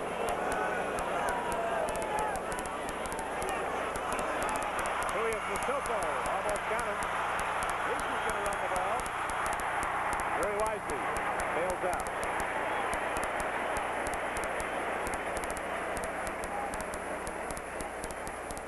I imagine Don Shula was holding his breath when Bob Greasy took off on that. He had a terrible, terrible knee injury last year that didn't require surgery, but he wore a cast on his knee for about 7 weeks before they could determine whether or not he should have surgery. Right, they took a gamble. And it worked out. He came back. Greasy is the offense. Shula says of him, he's probably the most unselfish guy I've ever been around in football. He gets as much of a thrill calling the right running play for a touchdown as he does connecting on a bomb. That's just his makeup, says Shula. And that's true of that entire football team, and the credit for that attitude goes to Don Shula. He tops all active quarterbacks in touchdowns and victories as a starter. Touchdown passes and victories. 93 victories. Everybody left early. We'll see who was the first as penalty markers go down. Well, it's going to be 3rd and 2. That's on the defense. If they didn't catch Bob Greasy with his inflection or Jim Langer squeezing the football, offside, be have it. Keeps the drive alive. Thrown the ball 23 times. He's completed 12 for 156 yards, and Miami's only touchdown. Seattle leads the game 10-9. 1:09 to play in the 3rd quarter. Bill Cook left early. So the Dolphins get a break. Instead of 3rd and long, they get 3rd and 2.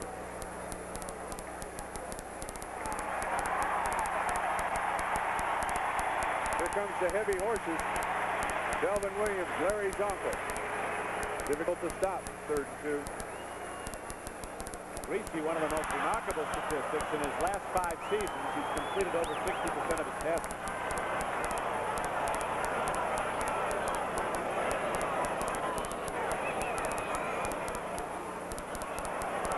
He throws. Oh!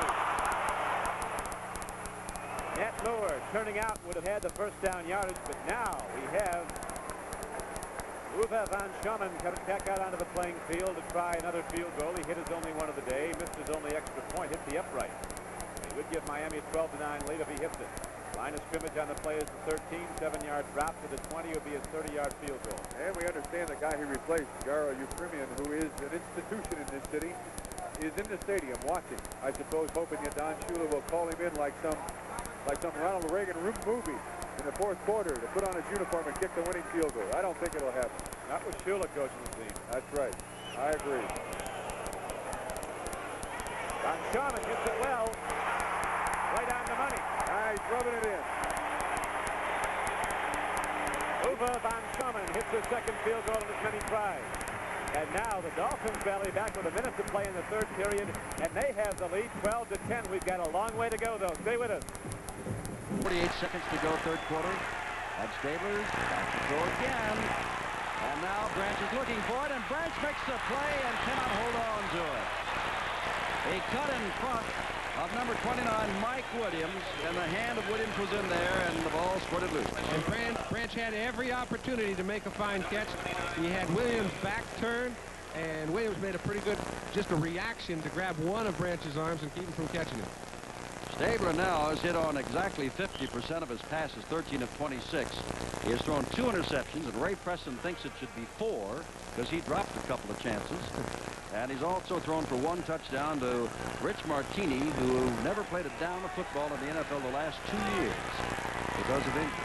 2nd down and 10. Stabler's going to hand off to Whittington, and see you later. Arthur Whittington just knocked down, and getting up is Gary Johnson, who has had a good day today, playing the right defensive tackle spot. And now Stabler and company are again in trouble. Last time, Guy had to kick from the end zone and was blocked out. Well, Miami's gotten a field goal from Uwe van Schomen of 31 yards, and Miami's moved out, and they've got a minute to go in the 3rd quarter there. So that one's got a long way to go, too. Uwe's hanging in there. 3rd down. Better than 10 to go. Stabler, look out. Down he goes. I will have to kick from the end zone. Pressure put on. San Diego's defense doing the job. Well, I tell you, Stabler took the only chance he had. He knew they needed a big play. He waited and waited and waited. The defensive backs were just a little too tough for him. He took his licks, and they're going to have to punt it. We've got 15 minutes of football left. They're changing momentarily. Here's the kickoff by Kansas City, down 20-7. That is Keith Wright to the 10, 15. And down he goes as Kansas City's aroused ball club now. They got 7. They want some more. J.T. Smith, who scored a touchdown. And we'll show you that TD again. Here's the man that just made the tackle on the kickoff team. But watch this protection. Fuller gets it all. He's got plenty of time. Picks J.T. Smith going across the middle, running a simple post pattern.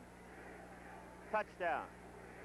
When you got a guy like that can catch the ball and then go down on the kickoff and make the tackle, you got to keep him around for a little while. J.T. was with the Redskins for part of last year, signed as a free agent by Kansas City. It's all Cleveland, leading 20-7. Just underway here in the fourth period, along with Paul McGuire. I'm Stu Nahan, and we're coming to you from Arrowhead Stadium in Kansas City. With Newsom in motion, the pitch back is to Greg Pruitt, and the Kansas City defense is there. That is Mano Uno. The fourth-round draft pick out of San Jose State for the Chiefs comes in there. I'll never try to spell it for you, but I'll pronounce it for you. It is Mano Una. And a loss on the play of 2 yards. It'll be 2nd down and 12. That's the address to send your contributions tax deductible to U.S. Olympics, Post Office Box 1980C, Cathedral Station, Boston, Mass. Sight fakes to Mike Pruitt. Big chase.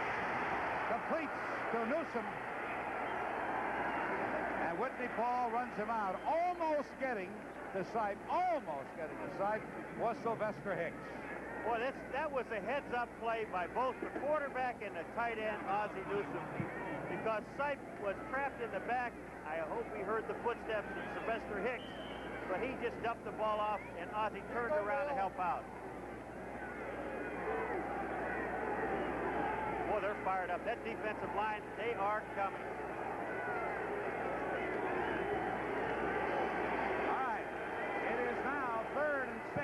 For the Browns, as the Chiefs, sensing they may be getting momentum in this ball game, try to come back. They send right in motion. Mike Pruitt trying to spring it out, and it is Parrish leading the charge with Howard, along with Spenny. What an outstanding play by Thomas Howard, number 52. He held up Greg Pruitt, contained the play, forced it to the inside, and still made the tackle.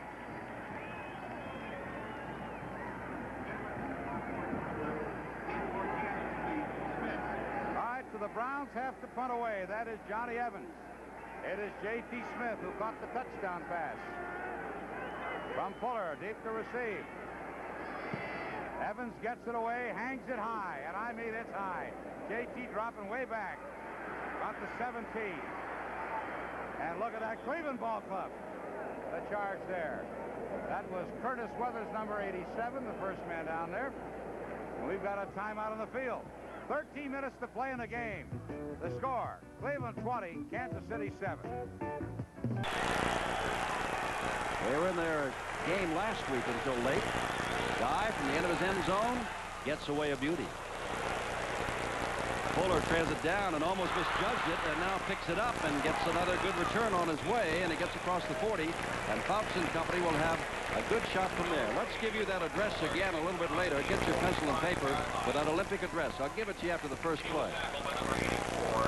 15 minutes of play to go. Mike Fuller has done a lot.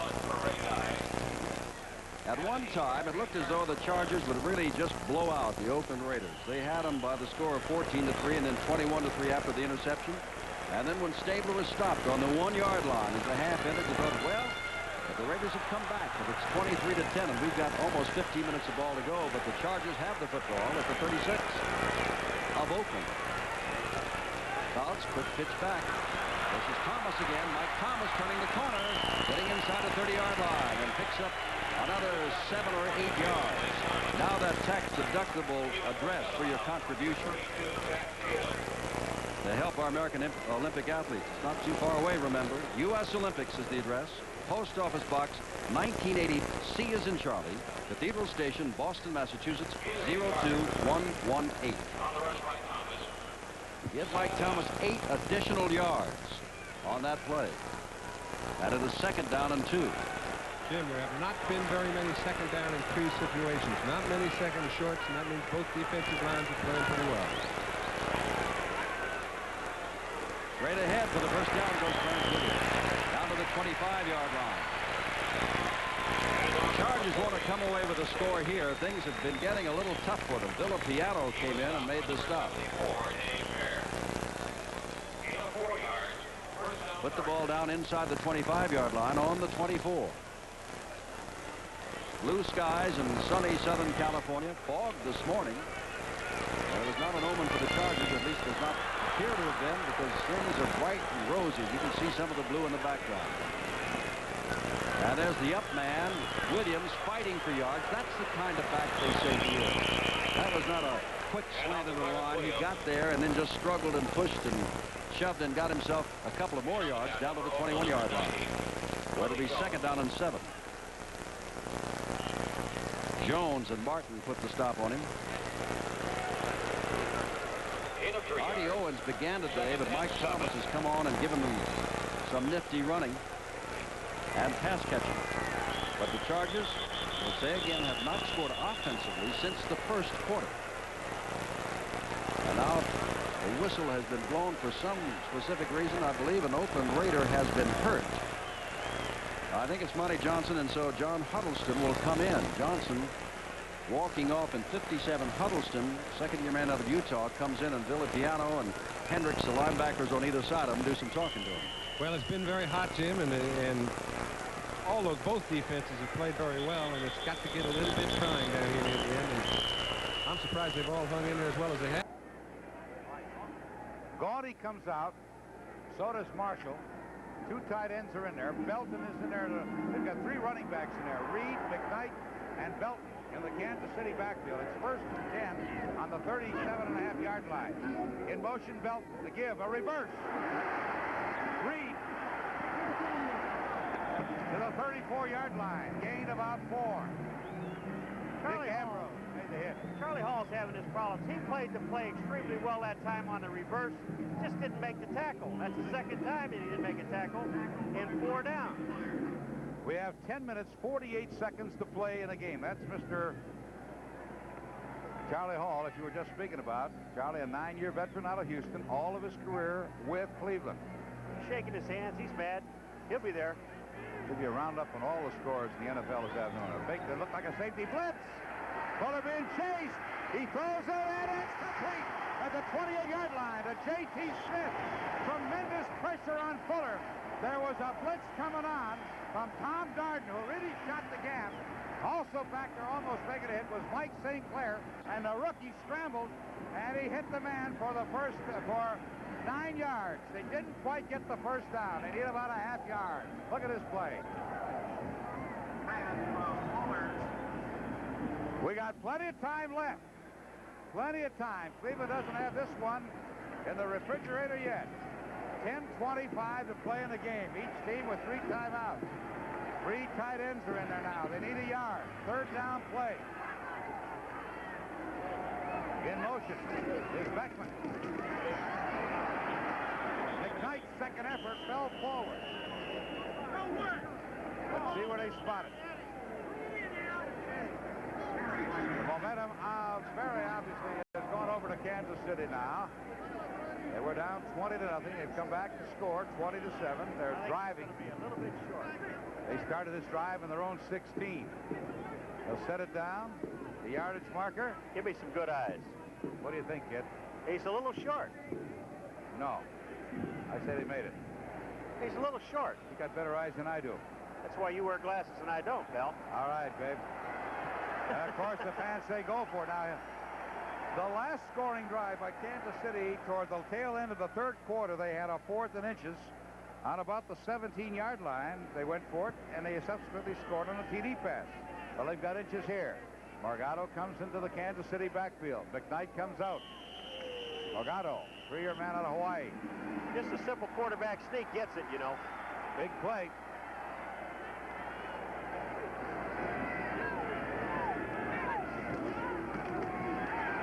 Morgado, 1st down, Kansas City. Arnold Morgado, 200-pound fullback out of Hawaii. And the Chiefs pick up their 13th 1st down. This place is going crazy. Wow. Cleveland trying to regroup and hold off this aroused group. Kansas City gets some points here. And there's 10 minutes to play in the game. They're only down by 13 right now. Reed and McKnight in the backfield behind the young rookie Fuller. On first down, they're coming. He stands his ground. He throws. He completes to J.T. Smith inside the 15-yard line. You want to talk about somebody getting their lunch. J.T. Smith is just absolutely killing Bolton. And the reason he's doing it is watch this line. Look at the protection. The Browns are not getting to the quarterback. He has all the time in the world. J.T. Smith runs Bolton to the end zone and comes on back and makes the play. That's just good execution. 13 yards on the play. First down, Chiefs on the Brown 14-yard line. They've got 3 running backs in there now. Reed, McKnight, and Belton. 2 tight ends. Now Belton will go in motion. He'll go in motion probably to the left. Let's see. No. Wrong call by the rookie. Now he goes in motion. The give is to Belton. Turns on the speed, gets inside the 10, down to about the 9-yard line.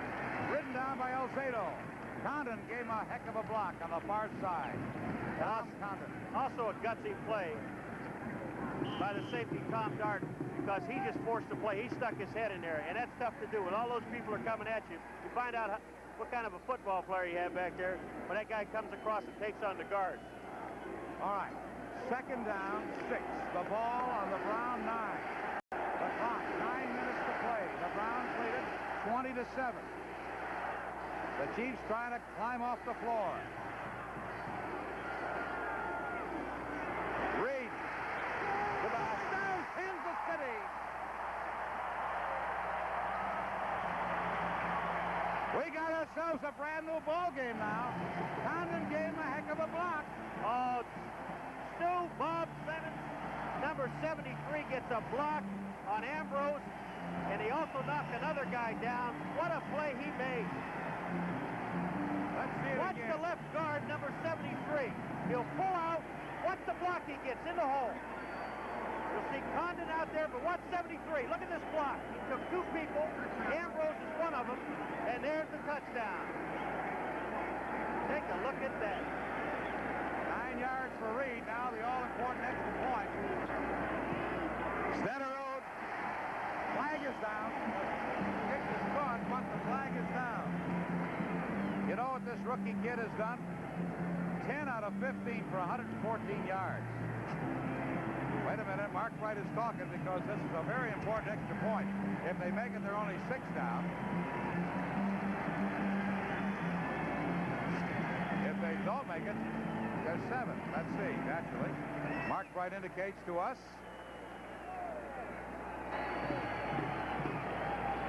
Personal foul, number 87, defense, unnecessary roughness, 15 yards on the kick. All right, it's an unnecessary roughness call against Curtis Weathers, a tight end for the Browns. The kick is good.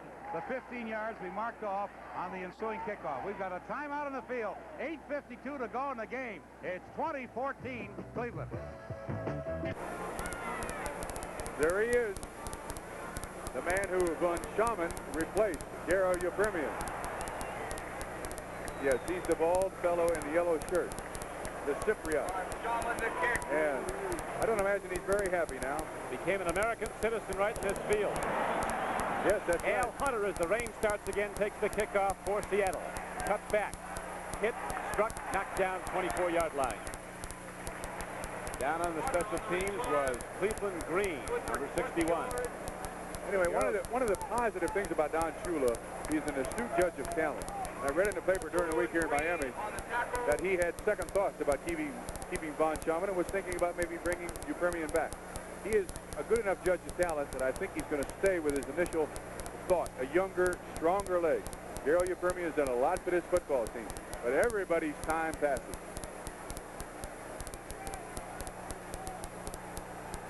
48 seconds left to play, third quarter. Dolphins have taken back the lead 12-10. Seattle now having to contend with another driving rainfall. It's coming down here in Miami. And Sherman Smith looking for room is cordoned off by outside linebacker Larry Gordon and knocked down. That's the third time they've come to that play, Don, and that time they finally stopped it. Larry Gordon, one of the most active linebackers there is in professional football. Big rangy guy. Starlights ready for it all.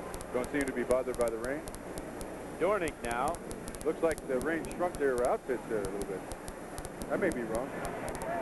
They get a little attention too, don't they here? Yes, they do. How about a whole lot? Now Dornick is in the offensive backfield with Sherman Smith. Dornick can catch the ball. It's 2nd and 12.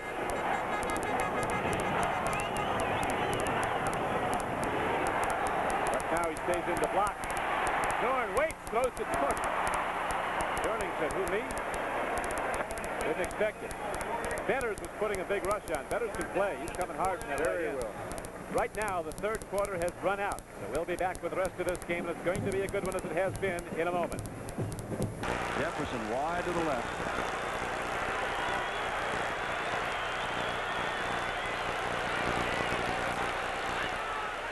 Fouts. Looking, throwing, coming back and making the catch. Fine play by Kellen Winslow, the rookie out of Missouri. And Lester Hayes, he has been all around the ball today and had to do some tough work. And he has been worked on pretty good, too. Well, he's going to need linebacker help in order to stop a guy like Winslow, because at 6'5" and 250, when you turn around and look at the quarterback and there's a straight path between the quarterback and the receiver, no defensive back is going to get around him to get a piece of the ball. Huddleston has gone out and Monty Johnson has come back in. It's a first down just over the 10-yard line. This is what the Chargers want. They've got them by 13 at the moment. Safety blitz.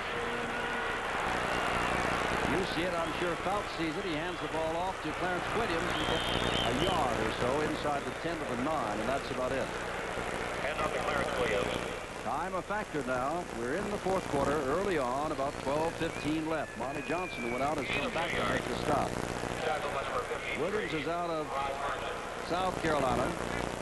Carried the ball more than anybody else last week against Seattle. Caught the ball more than anybody else last week against Seattle. Never had started before.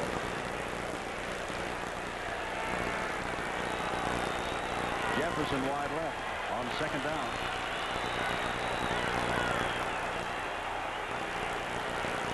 Straight ahead goes Clarence Williams, and Williams just with a second, and the ball gets loose, but it was whistled dead inside the 5-yard line.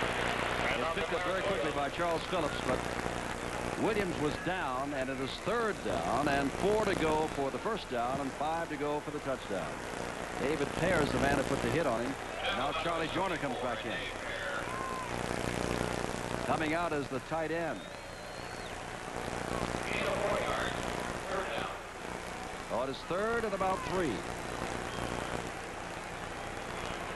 Menerska, remember, is not available, they have told us, to try a field goal if they do not make the first down. Jefferson and Joyner both wide left. And Fouts looking for the slant in. Touchdown! Touchdown! And there's the first one. Kellen Winslow. I'll tell you, if you remember Boyd Dowler about 12 years ago at 6'5" and 225, this guy just packed about 25 more pounds. Ran a beautiful in pattern down in the goal line. A big man has a definite edge. About to put the ball where it could easily be received. You're going to see a lot more of Winslow. If you want to know what he was, yes, he was a #1 draft pick, and they're very high on him. All right, take a look. Then he comes back. You see a man like Winslow, all he has to do is get one shoulder in front of the defensive cornerback, and he's just too big to get in the way of. And now Cliff Olander is going to try the extra point, and Olander in there as the flag goes down. It is no good. Remember, Bernushka is out. That's what I guess they would have gone with Olander, who kicks off for them had they not gotten the touchdown or the first down. Offside charge against Oakland, so Olander will have yet another try. Well, you'll have to say that the kicking has done a lot to this game. Jeff West's fine kicks deep, especially one on the 1 or 2 yard line, and then Ray Guy having a kick blocked and then kicking one only for 33 yards. Retry. So the kicking game is very much in evidence. There's Bernushka looking on. Now Olander will try again. I guess he'll get a lot of work this week. He's probably been getting it anyway, but now he gets it up, and now he's got it. They got a guy who can kick an extra point anyway. Olander adds the extra point. We have 11 minutes to go, but that is 20 points down. 20 points down that the Oakland Raiders are in this, what they call down in Southern California, the mini Super Bowl. What days he had at Notre Dame. Joe Montana, the rookie who was a third-round draft choice, who is just waiting. Drew Pearson is wide left. Newhouse and Dorsett. In motion is Jay Saldi. Tony Dorsett with Burton Lawless and Tom Rafferty out in front. Scott Hilton brought him down at the 25-yard line. Yeah. Well, here's a play. It's a sweep, pulling both guards. Dorsett going wide. He's about ready to break one of these. He's got pretty good blocking there. 87 Saldi had a good block. He's just about ready to break one of those loose for a long gainer. So he picked up 8. Jay Saldi coming out of the ball game. Saldi, 4 years out of South Carolina. He's a captain of the special teams. He broke his right forearm last year. He's a free agent that made Dallas in '76. Okay, 2nd and 2.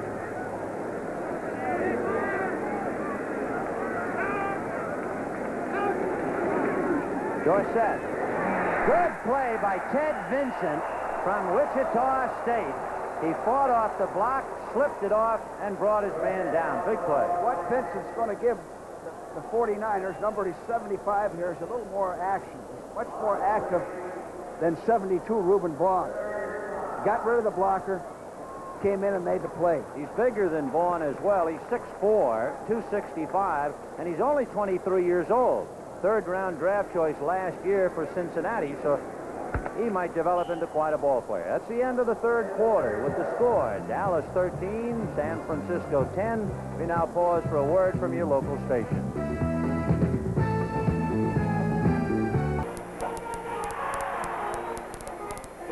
Next Saturday, NBC Sports World moves to a 3 o'clock Eastern Daylight Time start.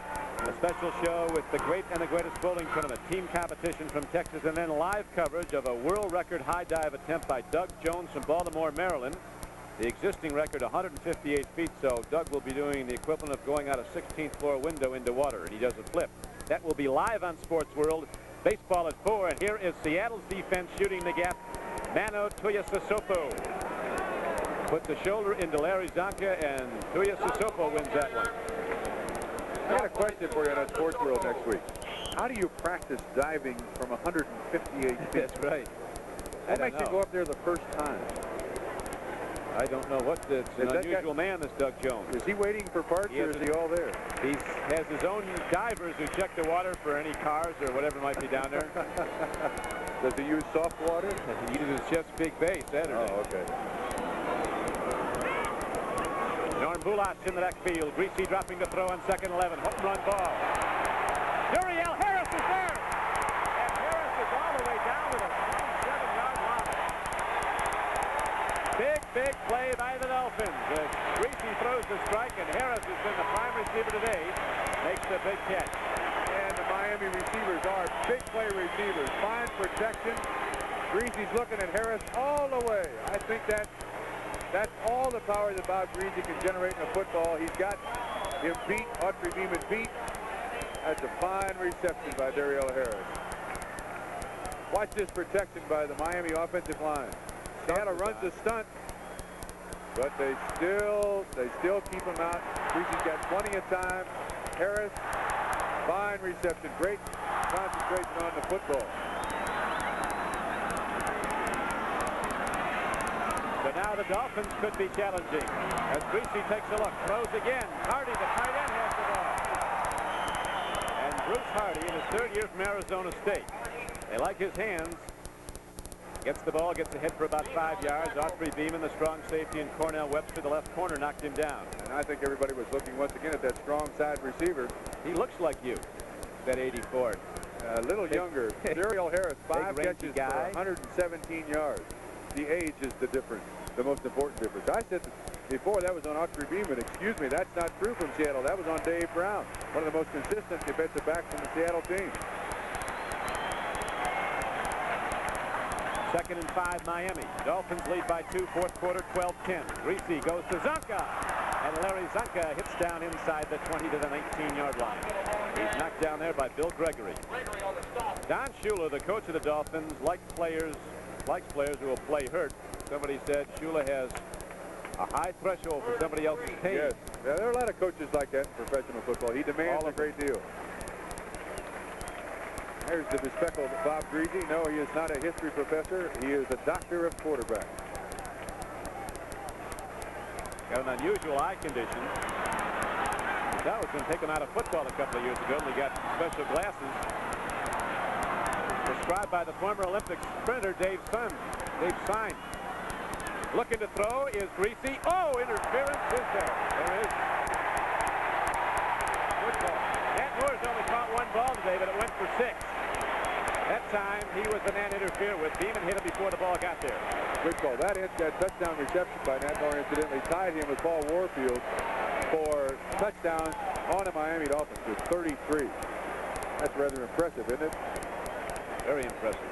I don't know how else you stop a play like that. I mean, the only chance you have is the defensive lineman knocking the ball down, or you pass interfere with him and hope that you can keep him out. Autry Beeman was the culprit. Shula says that Nat Moore is the most versatile athlete in pro football today. Here you see, it's just a simple slant-in pattern. Greasy's just waiting for him to get inside the linebacker, and you can't quite see it, but Beeman in desperation trying to break it up. Now it is 1st and goal for the Dolphins. 9-yard line of Seattle. Miami with a 2-point lead, 4th quarter, 9:58 to play in it. Zonka runs and keeps on trucking and gets down to the 7-yard line. Robert Hardy knocked him down. And this is down this close. Nat Moore country. He likes to slant run inside the 10. Same play again. They might get interference again. That was a trap play. Trying to get Zonk up through there. He's a little slow getting to it. There's Shula. He's a little concerned, but he's won an awful lot of football games here in the Orange Bowl. Knows how to get it in the end zone. Boy, has he won a lot of football games in the Orange Bowl. 58-11.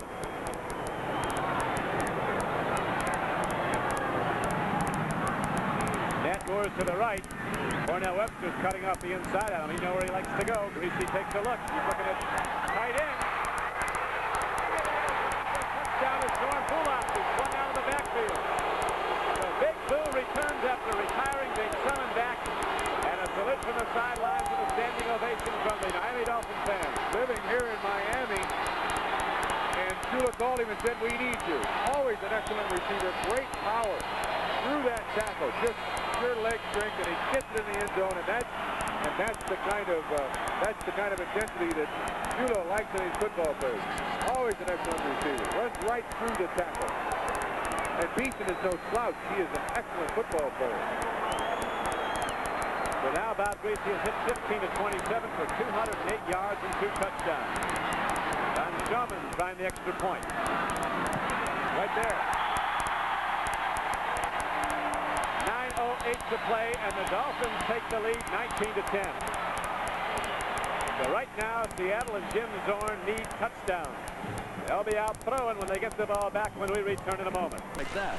Olander will kick it off, and it goes off the hands of the up man. It's picked up by yet another up man. It looks to be Robisky, who gets out across the 40-yard line and is quickly pushed back.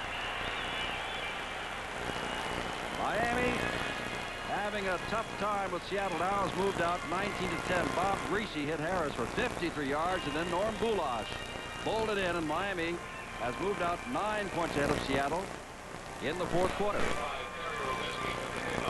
And in the stands at Miami, I wonder if you can tell him without his uniform on, it is Garo Yepremian, who is watching the game in Miami, had 16 straight field goals at the end of last season and was cut at the beginning of this season. And no one has picked him up yet. Stabler must operate quickly now, comes across, and Whittington and Van Egan were crossing, and the ball kind of went between them.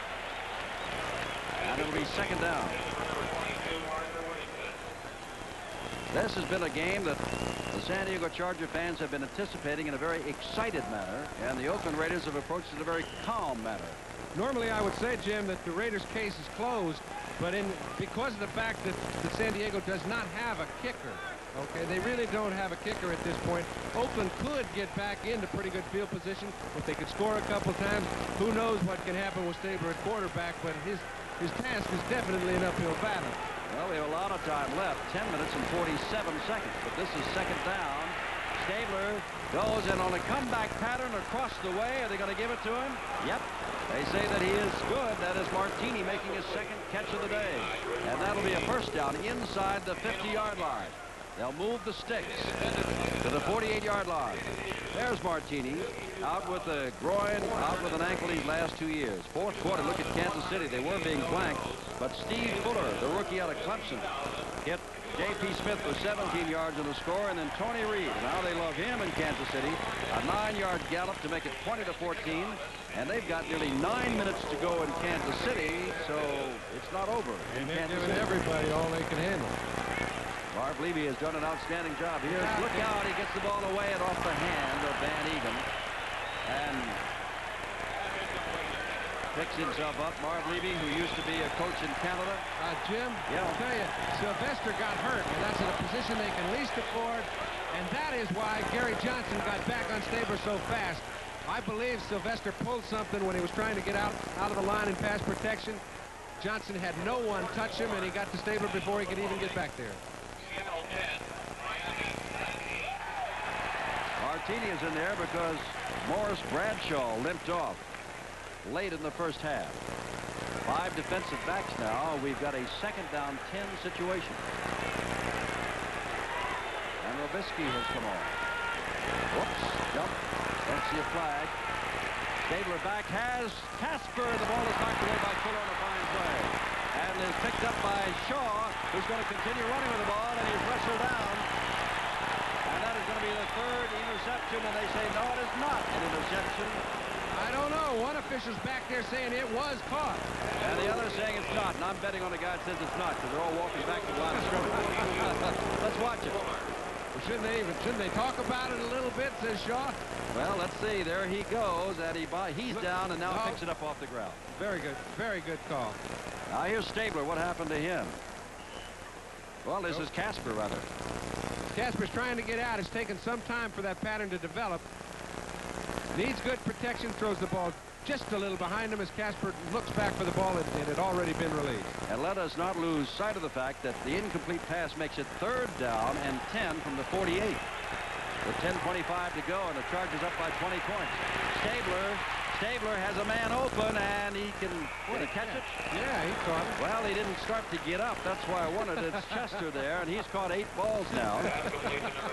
And I just figured, I wonder. He carefully cradle the ball and make sure he's got it. Now let's watch him again. He's caught 8 thus far today. Boy, this is really some move to move back and still catch the ball in your hands away from your body. Now look at that catch. And to be able to hang on, Raymond Chester is playing some tight end. All right, it's 4th down and a short 2 yards to go. And they got to go for it. They're down 30-10, 9:45 left. They need it here. And the Chargers want to stop him here. And the delay, Robisky turns it into something, but not enough as he gets back to the 40. Almost hit in the backfield, and the Chargers take over at the 40-yard line. The defense of San Diego today, when it has had to be tough, has been tough. It has been tough all day against the rush. Both of them have. We've mentioned it earlier and throughout the game. That down 4 is some kind of group. 9 minutes, 28 seconds to go in the game, and it is San Diego turning it on. They lead 30-10. The big numbers, 12 penalties against the Cowboys for 95 yards, and on that last penalty, it was the difference between a change of possession and a post-possession foul, which is why Dallas kept the ball. The officials had a little trouble making their minds up on that call. As well as a little earlier, calling a late hit and then wiping it out with Cliff Harris. So it is 3rd and 5 from the Dallas 22. Crosby is in a slot left inside Pearson. Preston Pearson on a wing, and Staubach from the shotgun, and got it away. A flag on the play. Willie Harper was going with Preston Pearson, and that's where apparently the foul was committed. Well, shotgun formation. Thrown to the guy he wants to go to, number 26, Preston Pearson. Good catch. 2 flags on the play. You know, that 95 yards in penalties is more yardage than any back has made today. Oh, you bet. The high runners so far. Well, you have 48 yards for Tony Dorsett. Pass interference, number 26, offense.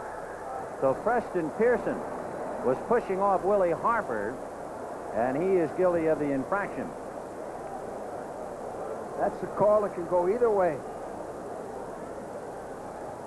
Miami and Seattle, the last time we saw it, Miami leading 12-10 now to update that one in the third quarter. 3rd and 16 from the 12. Staubach loading up the shotgun.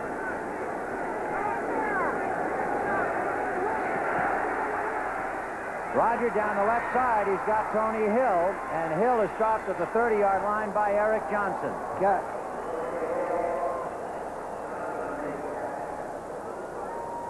So a 3rd and 16, and like that, they pick it up. Oh, from a defensive standpoint, it gnaws at you when they can pick up that long yardage. Eric Johnson, the defender. Right. Good protection. One-on-one. He went to the one-on-one receiver. See, no chance to break it up. By the way, that Miami score, 4 field goals for 12 points. 1st and 10. The ball is moved out to the Dallas 34-yard line. Newhouse and Dorsett are still in there, and here goes Tony. And he's going to be pushed out by Harper and Dungy. You get the feeling that Dallas can explode at any minute and throw when they want to and not worry about the rush too much. Dorsett, bad toe and all. They said he was about ready to play, but not on the artificial surface in St. Louis. The shoe wouldn't work on it. But here at Candlestick, natural grass, he is really working. He has now carried the ball 16 times and picked up 52 yards. 2nd and 6 on the 38.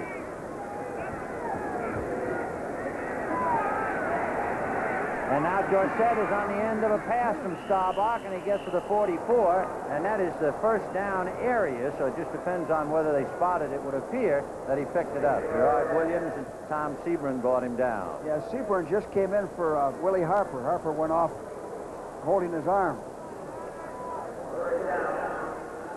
And they'll spot it good enough for the first down for Dallas. The big play on this drive, if it continues to be a drive, was that 3rd and 16 pass that was complete. You know, you can't see what Roger did on that last down, but the 49ers rotated to the left. Strong to their left. He threw to the weak side, to the back on a hook pattern. Good, sound football. 1st and 10 on the Dallas 44-yard line. Pearson left.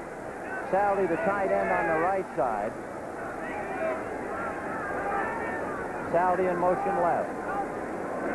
And a pitch back to Newhouse. He got by a dive by Seaburn and runs out of bounds. So Tom Seaburn on a dog broke through, but Newhouse able to get around him. Dan Buns finally running him out of bounds. I think Willie Harper is their best linebacker. Not having him in there hurts them. There's a Niner hurt, and it's Jim Webb. He's their strong side linebacker. Plays the run and the pass very well. Big Jimmy Webb. Oh, here he comes. And here comes Harper.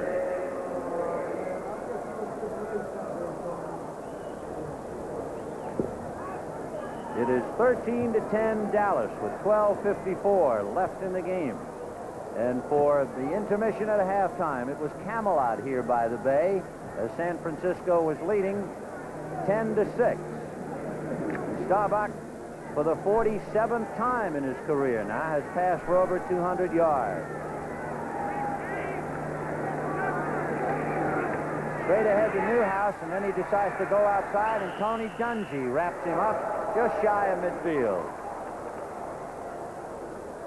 Well, Dungy's a workhorse. A free agent who made Pittsburgh in '77, the only free agent to make the team. You know, we haven't had an interception today, have we? Neither team. That's interesting. With the number of passes they've thrown, there haven't been any interceptions. When you mentioned Dungy, I thought of that ball that he had right in his hands. Yep, and remember last year he led Pittsburgh with a half a dozen. So it is 3rd and 5 from the 49 of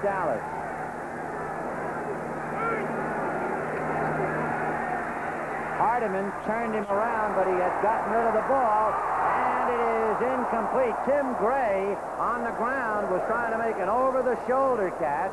He led Kansas City with 6 interceptions after being traded by St. Louis. Tough catch, but he had it, and it went right through his hand.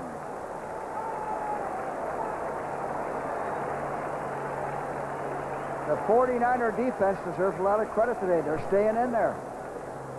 And it's a young defense, guilty of a lot of mistakes, and they have pretty well battled back despite them, as Danny White will stand on his own 33 ready to kick.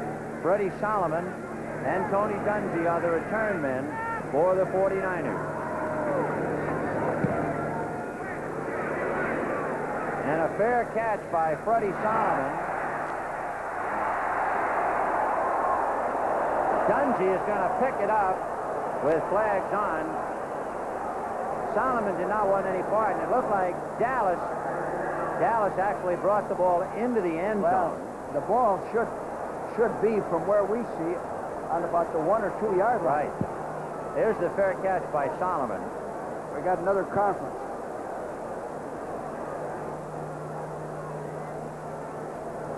Well, he lost his effort as it rolled in. And it was Thomas Henderson was the man involved with the ball, and then Dungy, figuring it might go off, decided he better pick it up. And look at that argument. So we mentioned earlier, the rule book is going to figure prominently in '79, maybe more so than a while, with so many changes. Not that this is a change of a rule. The officials are front and center once again. Should come out to the 20. Yeah. Illegal participation, number 56, kicking team, declines, first down. So illegal participation by Thomas Henderson. It is so ruled. There's Henderson touching the kick and forcing it into the end zone. Usually on that type of thing. We'll be right back. City of Miami welcoming you to the Orange Bowl and Soda's NBC. With Bob Trumpy, this is Don Crickey. 9:08 to play in the game. The Dolphins have just annexed their lead now, extended it to 19-10. Kickoff by Van Schamen. Alphonse Hunter a yard deep out of the end zone. And he gets it out to the 31-yard line, and there it'll be 1st and 10 for Zorn and the Seattle Seahawks. The Major League Baseball game of the week travels to the West Coast next Saturday for National League action at a special time. The pregame show, Major League Baseball and Inside Look, airs at 4 o'clock Eastern Time, 1 o'clock Pacific Time, following NBC Sports World. At 4:15 Eastern Time, or 1:15 on the coast, you'll see Cincinnati versus Los Angeles in Dodger Stadium, or Houston versus San Francisco at Candlestick Park, San Francisco. Consult your local listings for the game and time in your area.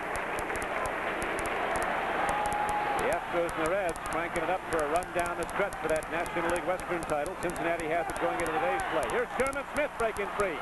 Cole, 56, finally hits him, knocks him down at the 35. 8:52 left in the fourth quarter, Don. The Seahawks have to pull out all the stops. They got to come back with as many pass plays they possibly can. Almost a mix-up there with Dornick. Sherman Smith, an impressive running back. When you consider that he was a college quarterback, although somewhat of a running college quarterback. 800 yards last year. Also caught a lot of passes. Very valuable member of the Seattle Seahawks. 9 rushes now, 47 yards for Sherman Smith. Got 95 last week. Smith has been Seattle's leading rusher each of the last 3 seasons. Averaged almost 5 yards a carry last year when he got over 800 yards in this 4 games. They go right back to Smith. He works hard on a 2nd down and 5 carry, gets close to a 1st down, but he will be a yard short of it as he gets the ball to the 40-yard line. Here's a report on Dan Pastorini, who went down today in the Pittsburgh game. He had a jammed right arm, bruised shoulders and ribs. And his status for next week is right now questionable, but fortunately the x-rays were negative, as they were on David Sims. X-rays on the Seattle running back who was hurt earlier in this game. He'll be going back with the team up, walking around, but he's been out since late in the 1st quarter. Brian Peets and Mark Bell are in as tight ends now on a short yardage play, 3rd and 1, and Zorn takes a look at the defense, and I think he wants to talk it over. Or does Miami? That was Miami. So Miami calls timeout with 7:34 left to play, and the Dolphins leading 19-10. Start your day with NFL 79. Then it's regional coverage of exciting NFL action. Telecasts include the Patriots-Bengals battle and the Oakland-Seattle clash. Check local listings for the game in your area. NBC Sports. We're proud. National Football League action next Sunday here on NBC as the season moves to its third week. And some of the good clubs getting hot early. New England plays at Cincinnati. They're coming off a big win today. The Patriots over the New York Jets ran up 56 points. Denver at Atlanta. Baltimore at Cleveland. At 2 o'clock Eastern starts. The Dolphins go to Minnesota to play the Vikings. Kansas City's at Houston. Right now, Kansas City's trailing Cleveland 20-14 in the fourth quarter.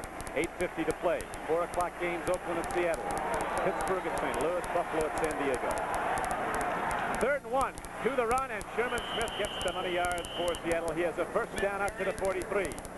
So the Seahawks drive stays alive with 7:25 to play in the game and the clock running. And it's not over yet with the way that Seattle throws the football. Ooh, look at that. 30-10 San Diego over Oakland. Goodness gracious. A lot of speculation that San Diego might give up points when Kelcho went out with a knee injury, but they've looked awfully strong the first 2 weeks. Dallas, a prohibitive favorite over San Francisco, leading by but 3 in the fourth quarter. O.J. has returned to score a touchdown for the 49ers. There's that Cleveland-Kansas City score in the fourth quarter, 20-14. Here at the Orange Bowl in Miami, we're inside 7 minutes to go in the game. It's 19-10 Dolphins. Zorn takes a look.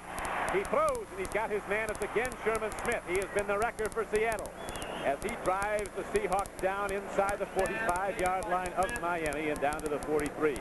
Gordon finally knocked him down. Bob? Just the secondary or third receiver. Sherman Smith turns around and looks at the quarterback.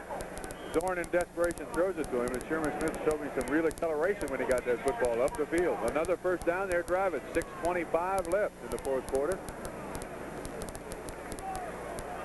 Miami with a 9-3 halftime lead.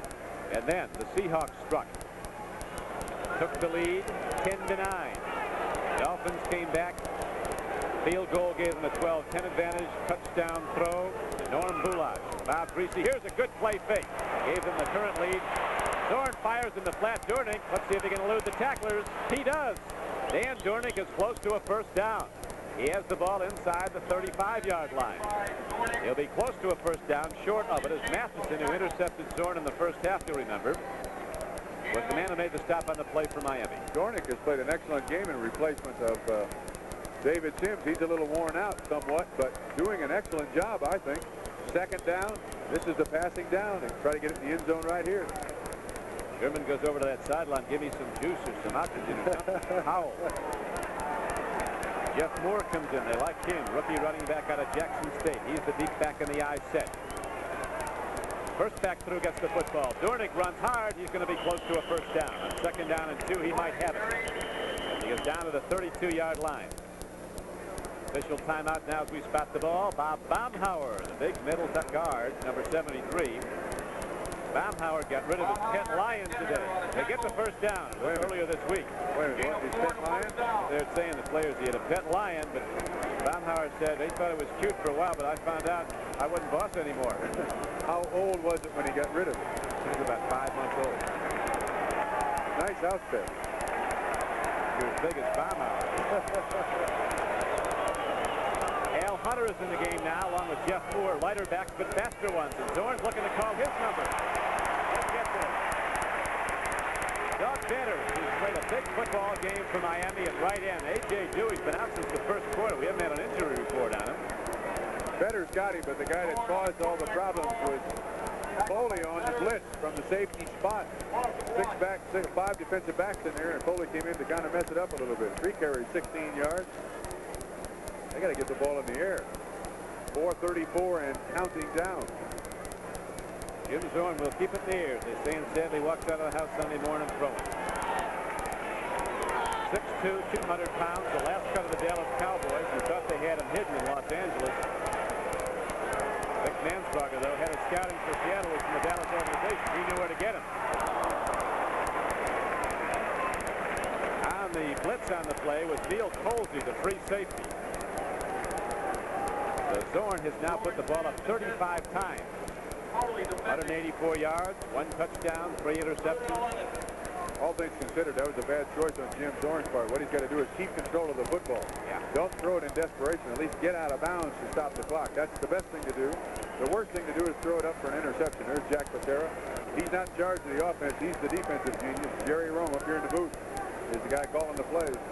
Coach Patera scored a lot of accolades after last season, and good reason. After that team finished 9-7 his third year in pro football, he got every Coach of the Year award.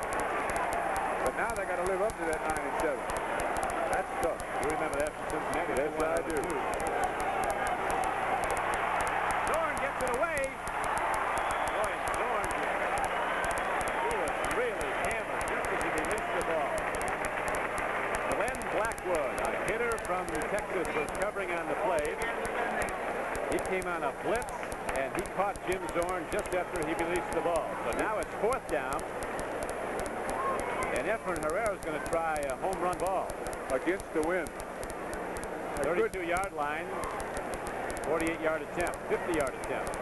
That's right, against the wind. The wind is died down somewhat now. It's a 19-10 game.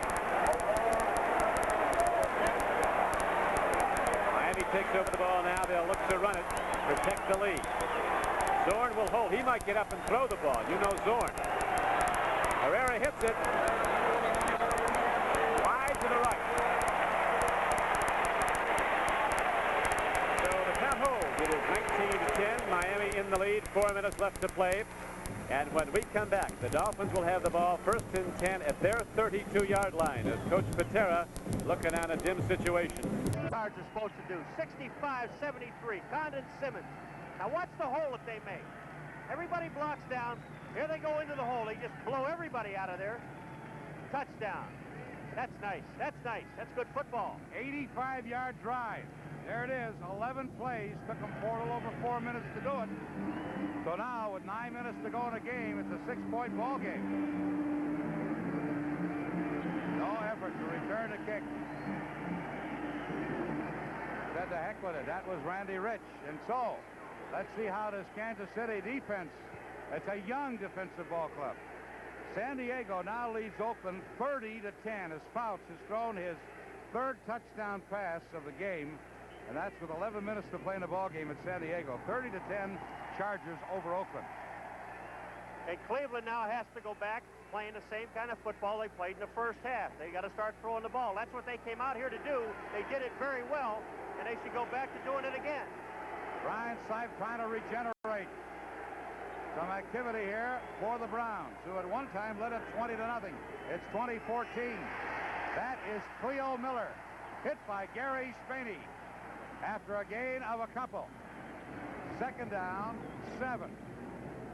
The Kansas City defense, still Parrish and Hicks, and then they flip-flop and they bring in Kremer and Bell. 3-4 defense, young defensive ball club. 3 years. Nobody has more than that experience in the National Football League. Do they have a future here? Pruitt, Greg Pruitt is 67 yards. Mike Pruitt has gained 70. And that was most of that was in the first half. Cleveland has done nothing in the second half. That's Rucker in motion. Sipe almost picked off. It was Ozzie Newsome, the intended receiver, and that was Gary Barbaro, who almost picked it off for Kansas City as Sipe shades his eyes. He's looking into the sun, which is to his left, to the west. The reason he shaded his eyes, he looked out here to the left-hand side, and he saw number 34, Greg Pruitt, standing out here on the sidelines all by himself. The linebackers left him alone. And when they go back in the huddle, they're going to talk this one over again. Mike Pruitt goes out. Calvin Hill comes in for Kansas City, for Cleveland. Miami leading Seattle now, 19-10 in the 4th quarter. Here it's 20-14 with 8 minutes to play. Cleveland. Sipe under pressure. Dave Logan. And a fumble. And the ball is recovered by Kansas City's Barbaro. Well, we're going to see 3 great plays in this. You're going to see the catch by Logan, the hit by Howard, and the pickup by Barbaro, but most important, the tackle by Greg Pruitt, who saves the touchdown. Now take a look what happens here. The play to Logan is a beautiful catch. He goes up in the air. Howard knocks his socks off. Barbaro picks the ball up, and Pruitt right here saves a touchdown. Kansas City has the football on the Cleveland 33-yard line. 8 minutes to play in the game. 20-14, Cleveland. But the Chiefs now trying to maintain the momentum. The rookie Fuller holds his ground, throws it long. Marshall! No, he was across the end line. Henry Marshall was there, but he was across the back line. And you're absolutely right, Stu. It was a good call by the official, and the reason was, watch, he does not have control of the football, and that's the most important thing. When he goes up in the air, he taps the ball. Now watch the football. If we can see it, get your head out of the way. He doesn't have control of the ball as he crossed the end line. Good call by the official. Tom Garden was the man that Marshall had beaten. Going straight down.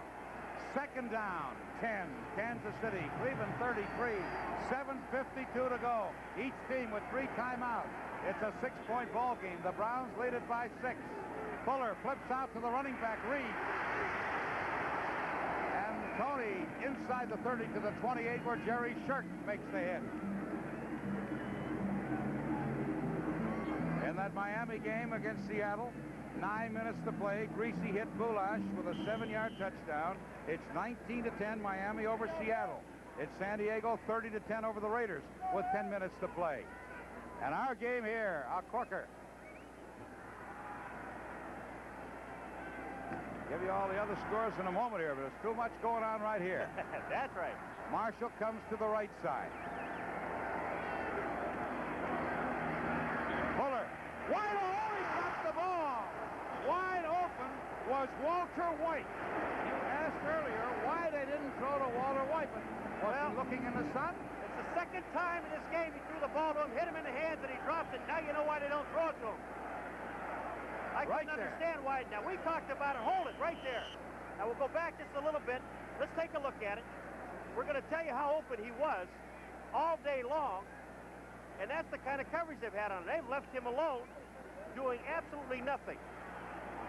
You know, it's 4th down, boys. He caught 42 passes last year. Here's a 4th down and 6. Fuller throws. It's complete to Marshall. And let's see where they spot the ball. First down. It's a first down, Kansas City on the 21-yard line. A key clutch pressure pass by the rookie, Steve Fuller to Marshall. I'll tell you, this kid found himself a home in this backfield. Look at the protection he's got.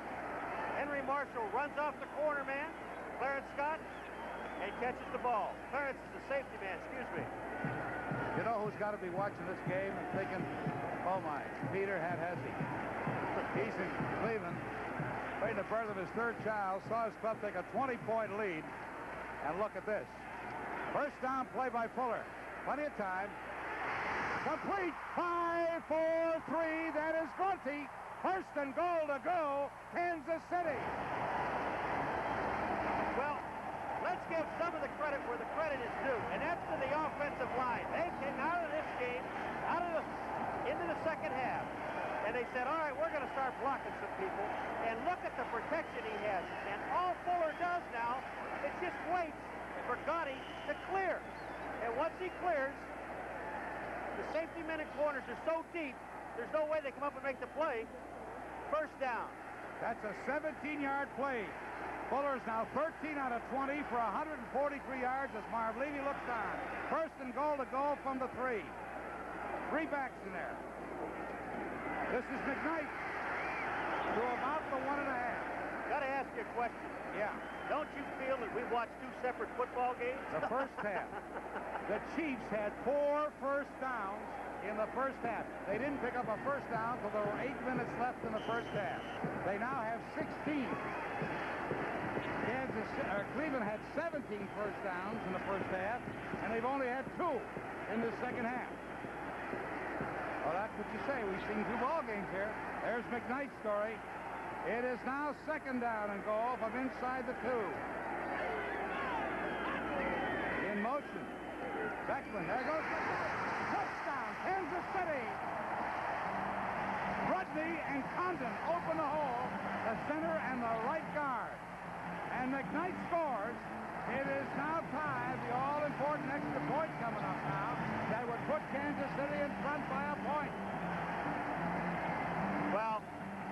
Herkenhoff on that left-hand side, along with Rudney, opened the hole.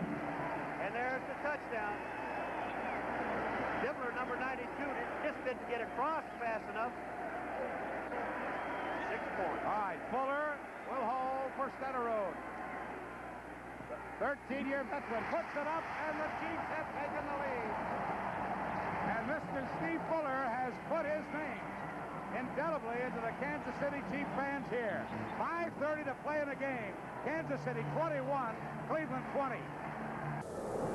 So we have 11 minutes and 52 seconds left to go in the ball game. Dallas leading San Francisco 13-10. And San Francisco putting it in play from its own 21st and 10.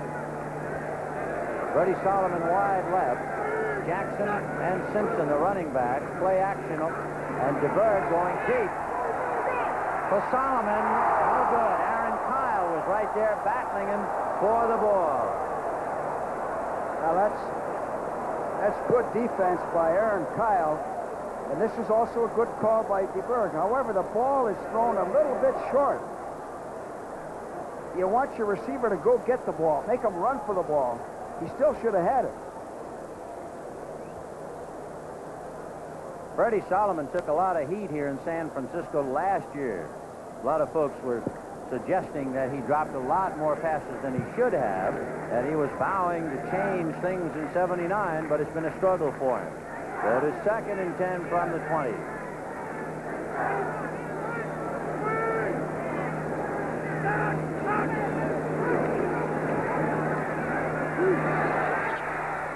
Intercepted by D.D. Lewis, and D.D. Lewis has it on the pickoff inside the 15-yard line.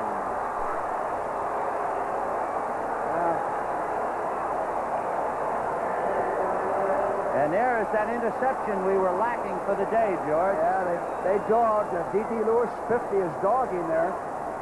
They ran him. Here comes 54, Randy White, running him out of the pocket. He's trying to hit number 40, Jackson. He just rifled the ball in low, and D.D. was there. That's a big play for Dallas. The defense, Dallas's defense has turned it around. So D.D. Lewis, with a critical interception, gives it 1st and 10 from the 14 for Dallas. Pitch back to Dorsett. He just did get back across the line of scrimmage. It's a question now if the San Francisco defensive unit can somehow regroup. What you're thinking here defensively is the worst they get out of this is a field goal, because we're still in the ball game, 16 to 10. You're trying to hold them to a field goal. That's good defense. And for Bill Walsh, of course, is hoping that somehow they can stop this high-powered Dallas machine that has been on the quiet side all day.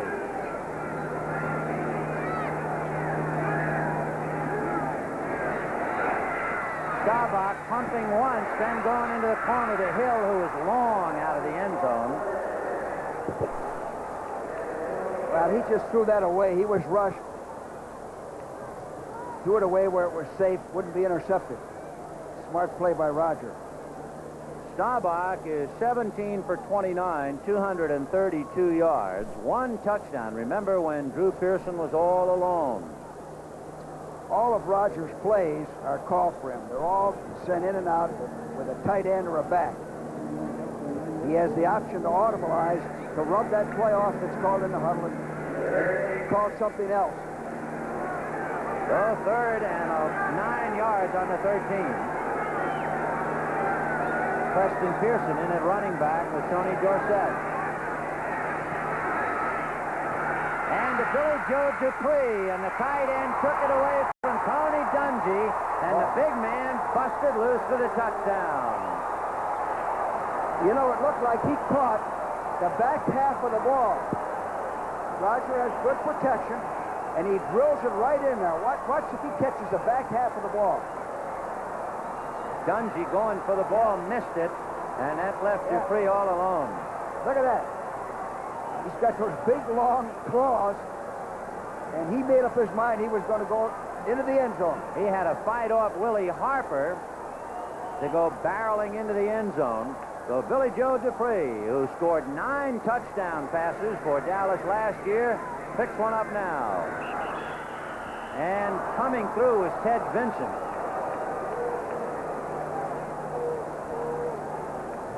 So it is 19-10 Dallas. And the critical play, of course, the interception by D.D. Lewis. That set it all up. Here's another look at that pass to Billy Joe. Good protection. Rifles it in there. Now watch Dupree. He actually caught the back end of the ball. You have to have big, strong hands to do that. Long fingers. On the kickoff.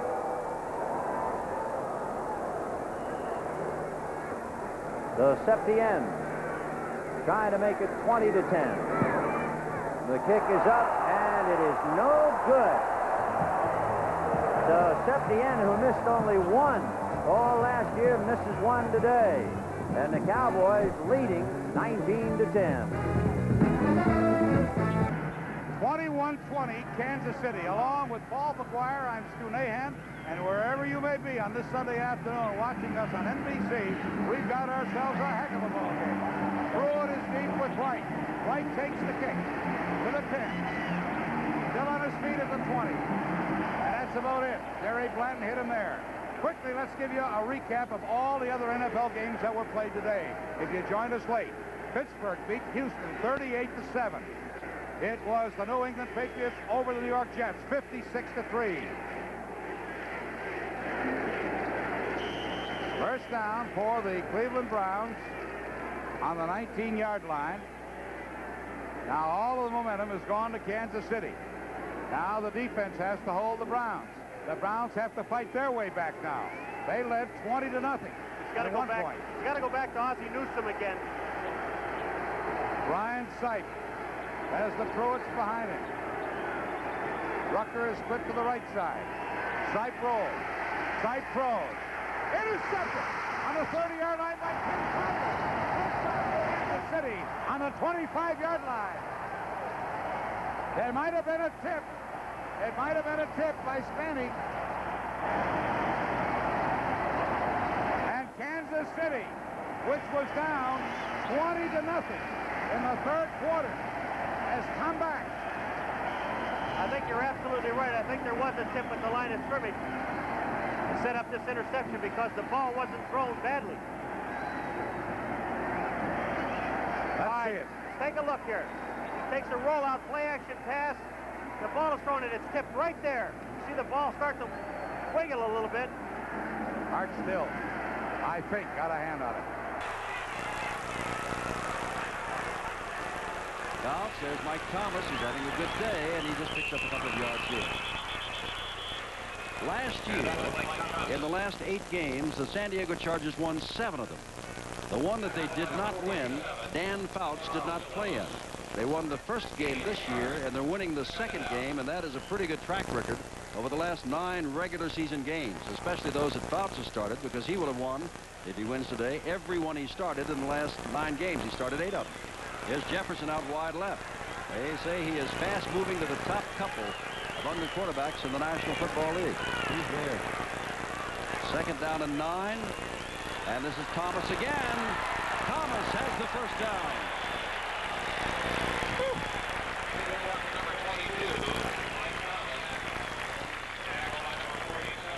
Dallas, Roger Staubach has hit Billy Joe Dupree for 13 yards after a 22-yard pass to Drew Pearson, and they moved out in front 19-10 over San Francisco.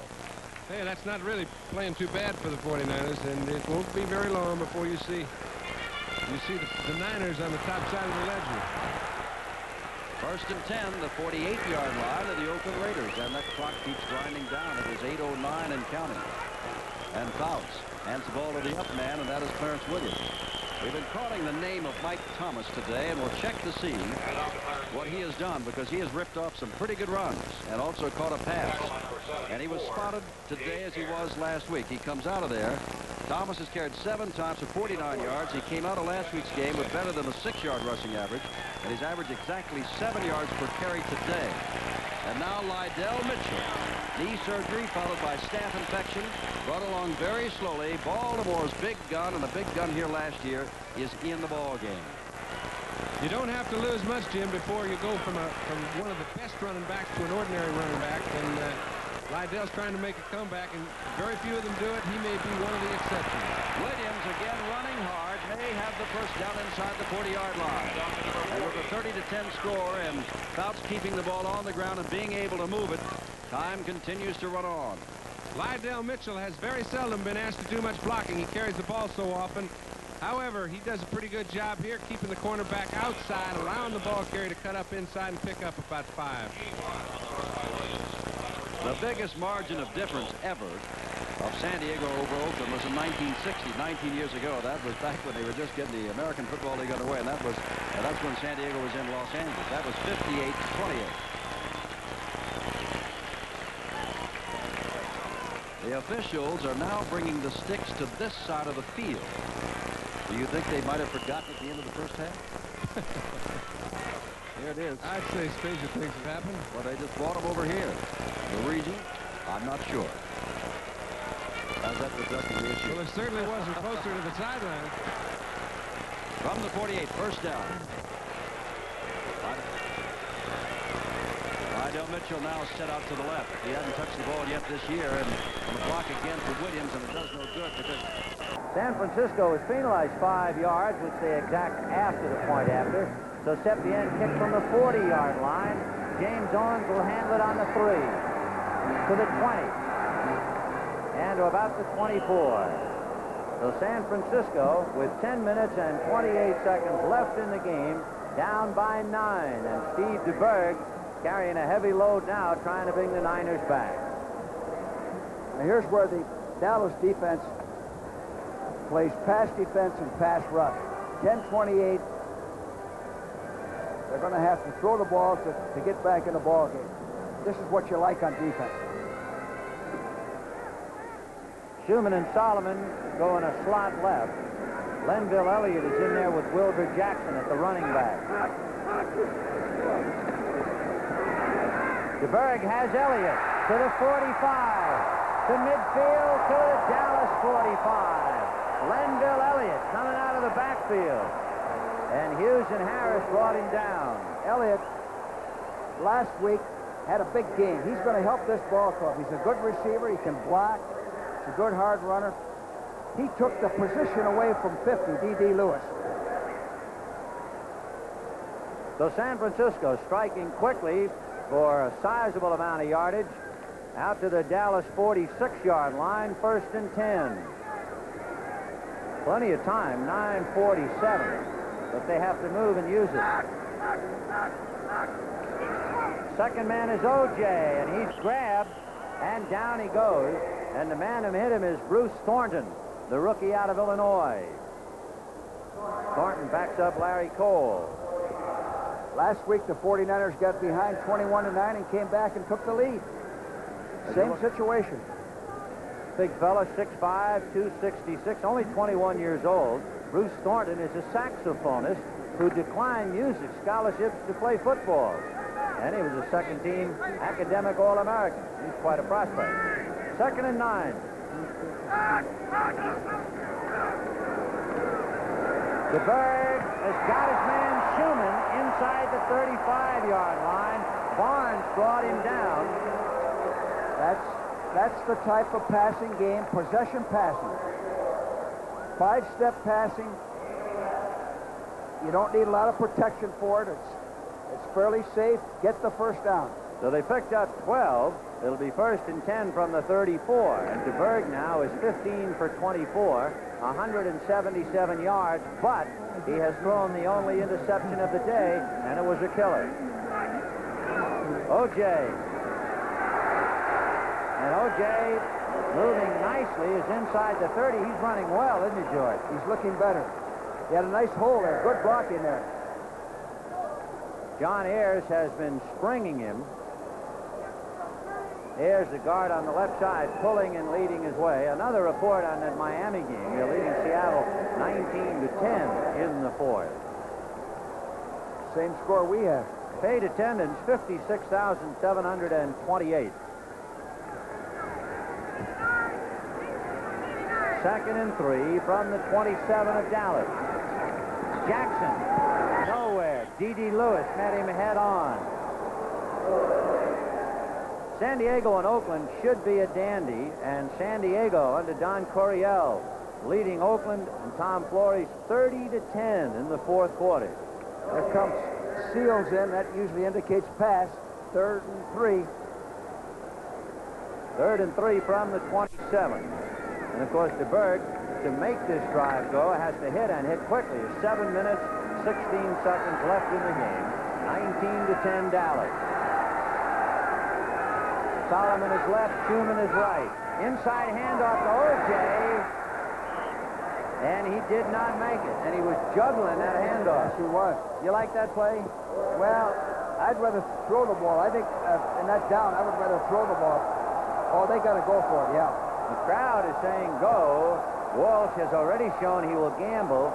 Joe Montana and Ray Wershing are coming in, which means Walsh will not gamble. Oh, they're going to kick a field goal. Well, they've got about 2. It's 4th and 2, so that's the best call. So the line of scrimmage is the 26. The hold will be from the 34.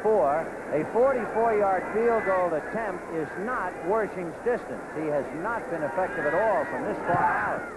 The kick is up, and the kick is good. So Wershing, who kicked one from 48 last year, kicks one today to make it a little closer now. It's Dallas 19, 49ers 13. First down, Chiefs. They lead it by 1. 5:13 to play in the game. That is McKnight to the 20-yard line. Picks up 5.5. Second down, 4. And the Browns, Ron Bolton comes up to make the hit. We're just under 5 minutes now. Talk about a fired-up football team. I don't think there are any seats here because everybody's standing. You know, this kid Fuller went to high school in Spartanburg, South Carolina. Graduated 820-some. He was the valedictorian. He's got the smarts as he makes his debut here. Also has the arm. Yes, sir. In motion, Bolton. Belton, brother. And to about the 16-yard line goes McKnight. The clock continues to move. Each team, the Chiefs on that last touchdown drive with McKnight scoring, went 32 yards, 7 plays to score, and go in front 21-20. Now, with 4:10 to go in the game, it's 3rd down and a yard. Well, they have to get to the 15-yard line. If they touch that stripe, they've got a first down. All right. You've got 3 tight ends in there, believe it or not. In motion is Beckman. The give is to McKnight. He's got the first down. To about the 13.5. First down, Kansas City. Fuller had not played a single down until 2 minutes to go in the half. And this young man has completed 13 out of 20 for 143 yards.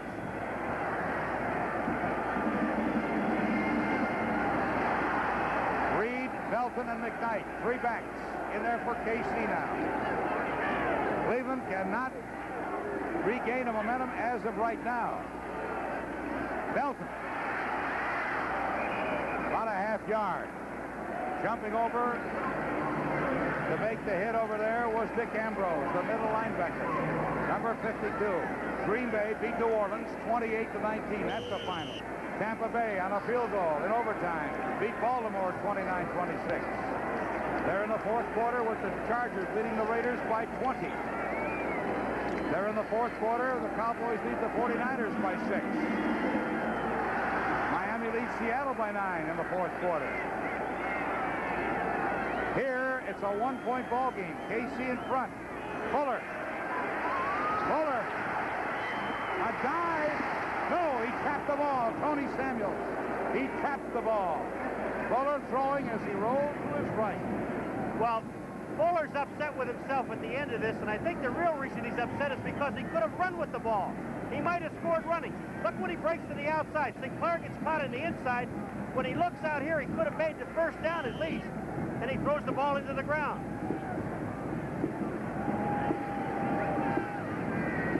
All right. 2:25 left to play in the game.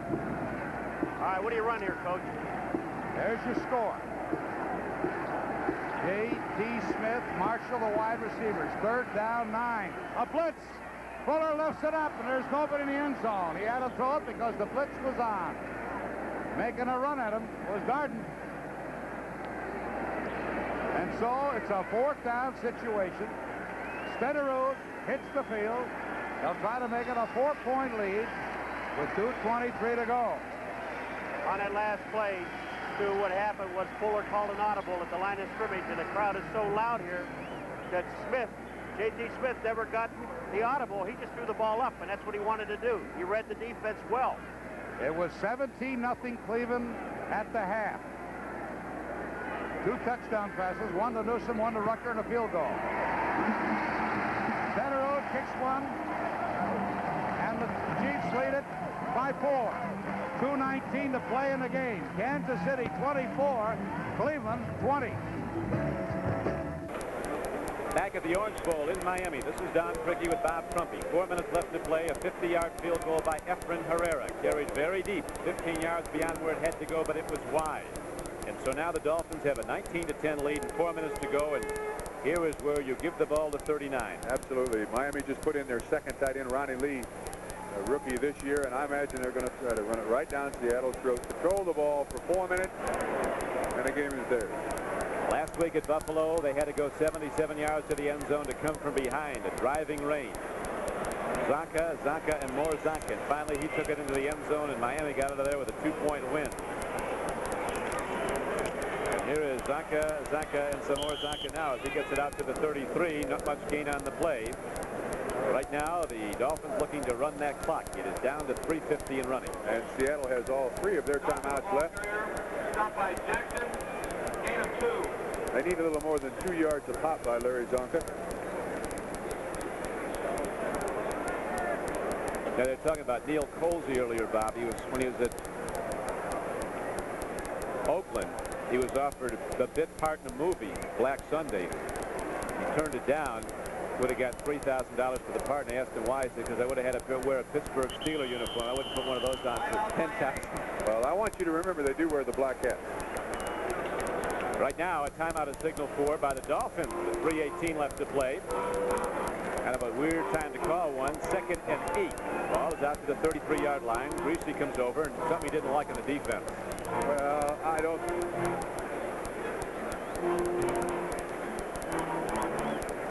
Because of the length this game is running, we'll not go to New York for a report from NFL 79. So right now we're going to update scores from around the National Football League. Here is the final. Pittsburgh blowing out Houston 38-7. Pastorini went down in that game, but X-rays fortunately proved negative. The New England Patriots, coming off that Monday night loss, blasted the Jets 56-3. The St. Louis Cardinals rallied back from 14 points down in the first quarter and beat the Giants 27-14 today. Chicago was down to Minnesota, but then rallied back. Peyton ran the ball well into the end zone twice, and they beat the Minnesota Vikings 26-7. The Buffalo Bills, with Roland Hook scoring 4 times and a linebacker Lucius Sanford scoring twice, routed Cincinnati 51-24. The Redskins rallied from behind. They beat the Lions at Pontiac, Michigan 27-24. Green Bay came from behind, beat New Orleans 28-19. Saints top draft choice Ertzlaven went out with an injury.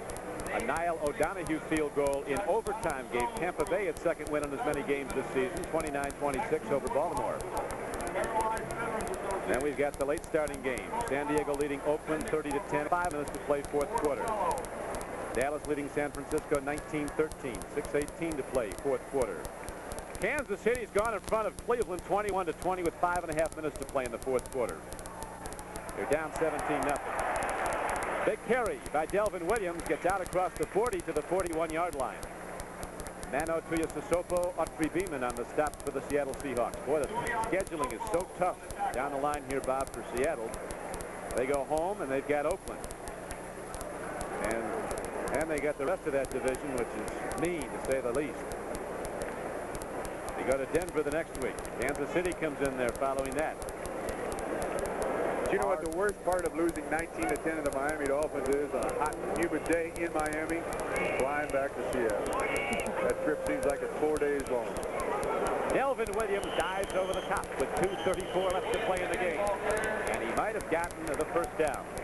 Don't forget, next Saturday at 3 o'clock on Sports World, a live attempt by Doug Jones at the world high dive record, which currently stands at 158 feet. You'll see him live make that attempt at 160 feet, 16 stories into Chesapeake Bay.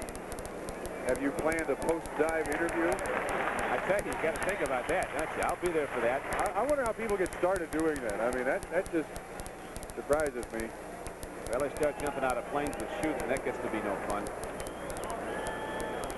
He doesn't flip, I understand, going down. I'll flip you. Does he go in head first or feet first? He goes in head first, hopefully. Head first or feet first. Anything else doesn't work. Dallas leading San Francisco. Kansas City now has kicked a field goal and extended its lead to 24-20 over Cleveland. The Chiefs are tough. Marv Levy, the coach at Kansas City, you don't hear a lot about, but he really has his teams prepared. He was an assistant under George Allen, went up to Canada, took a last-place team. His first year there, they won the Grey Cup. The Montreal Alouettes, they won it twice while he was there. He knows how to coach. There are two defensive ends, too, are something to behold. Art Still out of Kentucky and Mike Bell, both first draft choices. They know how to play defense. Right now, there's a timeout on the field with 2:11 left to play at the Orange Bowl in Miami. I want to thank our entire NBC crew for their usual good work, headed by producer Roy Hammerman, director Jim Holmes. As we have 2:11 left to go, the Dolphins were leading 9-3 at the half. The Seahawks rallied back as they do so often. Last year, the Seahawks were involved in 6 games that were decided on the last play of the game. They won 5 of them. 2 of the 5 wins were defensive. Yeah, and as I said earlier, too, this is their 4th year in existence. Last year, 9-7, tied with 3 of the teams in the AFC West at 9-7. Now they got to live up to that 9-7. The people in Seattle will be disappointed if they can't come up with a better record than 9-7. And that's when it starts to get tough to play professional football. I'll tell you, there are fans and there are Seattle fans, though. They have something in every sport. Give them something to cheer about, and they'll fill the biggest building you can find. This Kingdome is sold out on a season basis. Today's attendance at the Orange Bowl, 56,223. Don Anderson, the publicity man of the Seattle Seahawks, told me a story last year. In 6 weeks, they sold out the Kingdome the first year the Seahawks were in business. Now that's saying something about some football-starved fans in the Seattle area. They love it.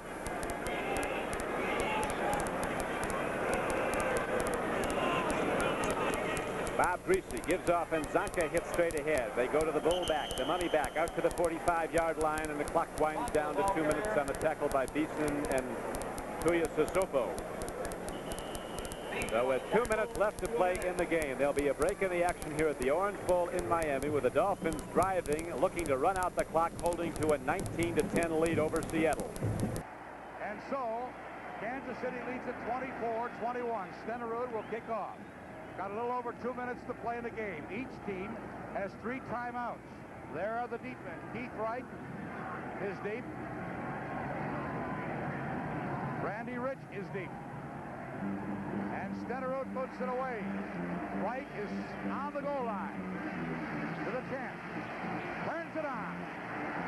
Submerged at the 24-yard line, Arnold Morgado, the first man to make contact with him, along with John Smith, the rookie, wide receiver, number 88. And so, Cleveland, which had a 20-0 lead early in the 3rd quarter, they led 17-0 at the half, has seen the Chiefs roar back for 24 unanswered points under their quarterback, Steve Fuller, who replaced Livingston with a little less than 2 minutes to play in the half. All right, each team with 3 timeouts. Sight. Swing pass. Complete to Cleo Miller to the 30. East of the 37-yard line, and Gary Spanty makes the grab. First down, Cleveland. That's only their third first down in this second half. The 2-minute warning now being given to both teams. 2 minutes to play in the game. It's Kansas City 24, Cleveland 20. First and 10 Dallas on the Cowboy 32. Staubach going to the left side, and he has Tony Hill, and he's knocked out by Gerard Williams. Well, you see Dallas now has to move the ball, keep the clock going. Staubach opened up with a short out in front of the right corner. That's what we have left in the ball game. In a game that saw San Francisco take a 10-6 lead into halftime, Dallas scored the only points in the third quarter. And now in the fourth quarter, Dallas scored 6 but missed the point after. Then the 49ers had the field goal by Wershing, so it's 19-13 Dallas. A second down call for Staubach, 2nd and 6. And Dorsett gets a good block from Tom Rafferty, and then there are extra 49ers to finally make it. Rafferty making a good block.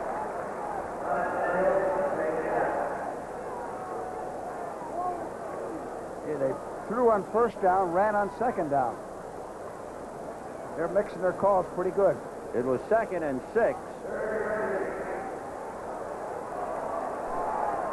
3rd and about 3, as you see Bill Walsh talking to his quarterback, Steve DeBerg. They bring in Dwayne Board, and his job is to rush. So we'll see how Staubach can handle number 76.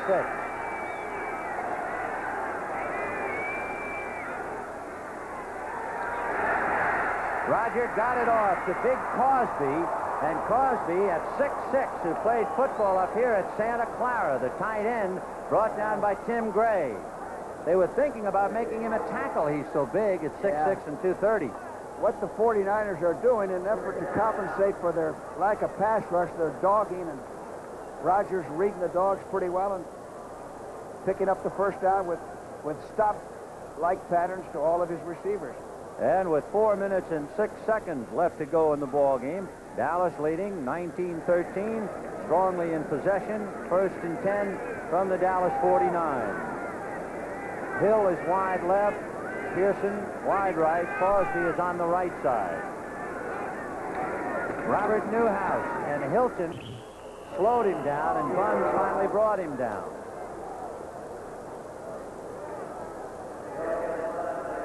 You notice Newhouse had 2 hands on the ball. He's a sure-handed runner. By the way, Newhouse needed 40 yards rushing to become the 3rd greatest rusher in Dallas history, passing Walt Garrison. As of right now, he has 28, so he's still got a way to go.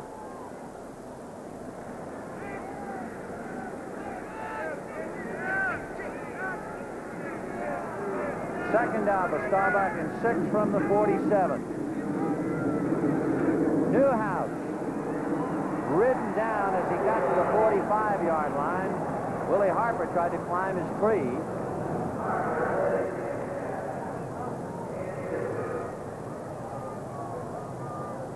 Well, that clock keeps running. That's to their advantage. 2:47 left in the game. Dallas's advantage. Ball on the San Francisco 44-yard line with 3rd and 3. They can't give him another first down. They want to get back in. Pearson right, Hill left. Dorsett and Newhouse. Staubach on to the right side, overthrows Drew Pearson. Pearson, but not quite sure where the ball was. Charles Cornelius was right there with him, and so Danny White will punt on 4th down, and Staubach walks off 20 for 33, 258 yards and 2 touchdowns. Freddie Solomon and Tony Dungy going deep. Now, Benny, you got to make a decision. Do you go for a block or do you go for a return? I'd go for a block. 2 minutes and 26 seconds left in the game. And Danny White ready to kick. He'll be kicking from his own 45-yard line. Good snap. Danny with plenty of time, and he hangs it down the right side. Fair catch by Freddie Solomon, and it hit on the 16-yard line and kicked out of bounds. So San Francisco with 2 minutes and 19 seconds left and down by 6. 2 minutes to play in the game. Cleveland has the football. First and 10 on their own 37-yard line. The Browns trying to pull another miracle finish here. As Sipe regroups.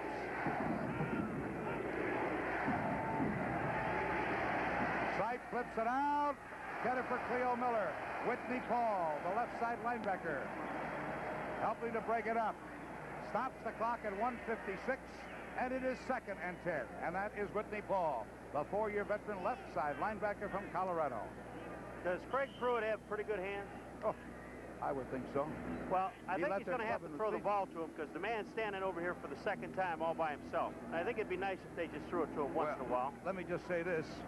He led the club in receptions last year with 38. Well, I think they better throw the ball to him. 2nd down, 10. Sipe gets away from a linebacker. Completes to Greg Pruitt. He must have heard you. And it's Jerry Reese that knocks him out. Whitney Paul was the man that was chasing Sipe. There is Greg Pruitt.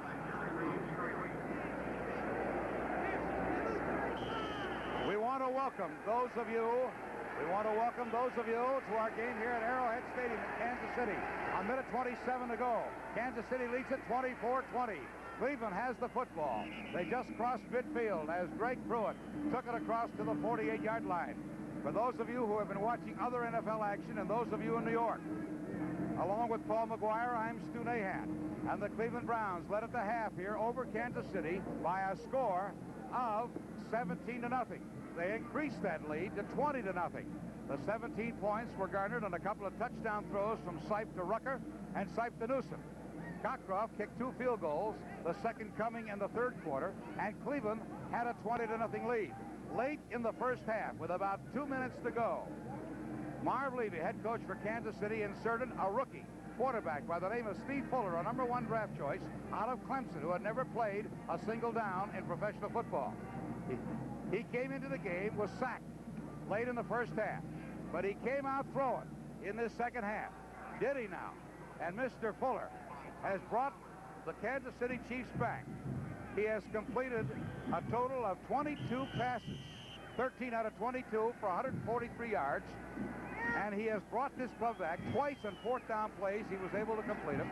A couple of touchdown runs, a touchdown pass, and the Browns have taken the lead 24-20. Now Cleveland has the ball. 1st and 10. Sipe being chased. There is Greg Pruitt at the 30 to the 25, and he's brought down at the 21-yard line by Mano Maliona. And now Cleveland coming back, and quickly the Browns call timeout to stop the clock. With 1 minute and 8 seconds to go, they still have one more after this. One more after this. Well, I talked about that they had to throw the ball to Craig Pruitt. The thing about it is that you got to understand these are outlet passes. He is not the intended receiver. But watch Pruitt on the bottom of your screen. You'll see him come in. Sipe just dumps the ball, a little shovel pass over the linebackers, makes the reception, picks up the 1st down. They are down to the 21-yard line. And we have got some kind of football game. Ryan Sipe has completed 18 out of 22 for 222 yards and 2 touchdowns. But the drama here has been young Steve Fuller, the young man who led Clemson to an 11-1 record last year. As we look at Sipe, the quarterback for the Browns, talking to Sam Rutigliano, the head coach of the Cleveland Browns. There is the story of Brian Sipe this afternoon. But the drama, as we mentioned, is all in this young rookie, Steve Fuller. And that 11-1 record includes that Gator Bowl victory over Ohio State, that very controversial game. And I think Fuller would also give an awful lot of credit to his offensive line. They didn't do very much at all in the first half. The second half, it looked like a new football team. Now the Browns have something going. They got a 1st and 10 on the 21-yard line as Sipe is back under pressure.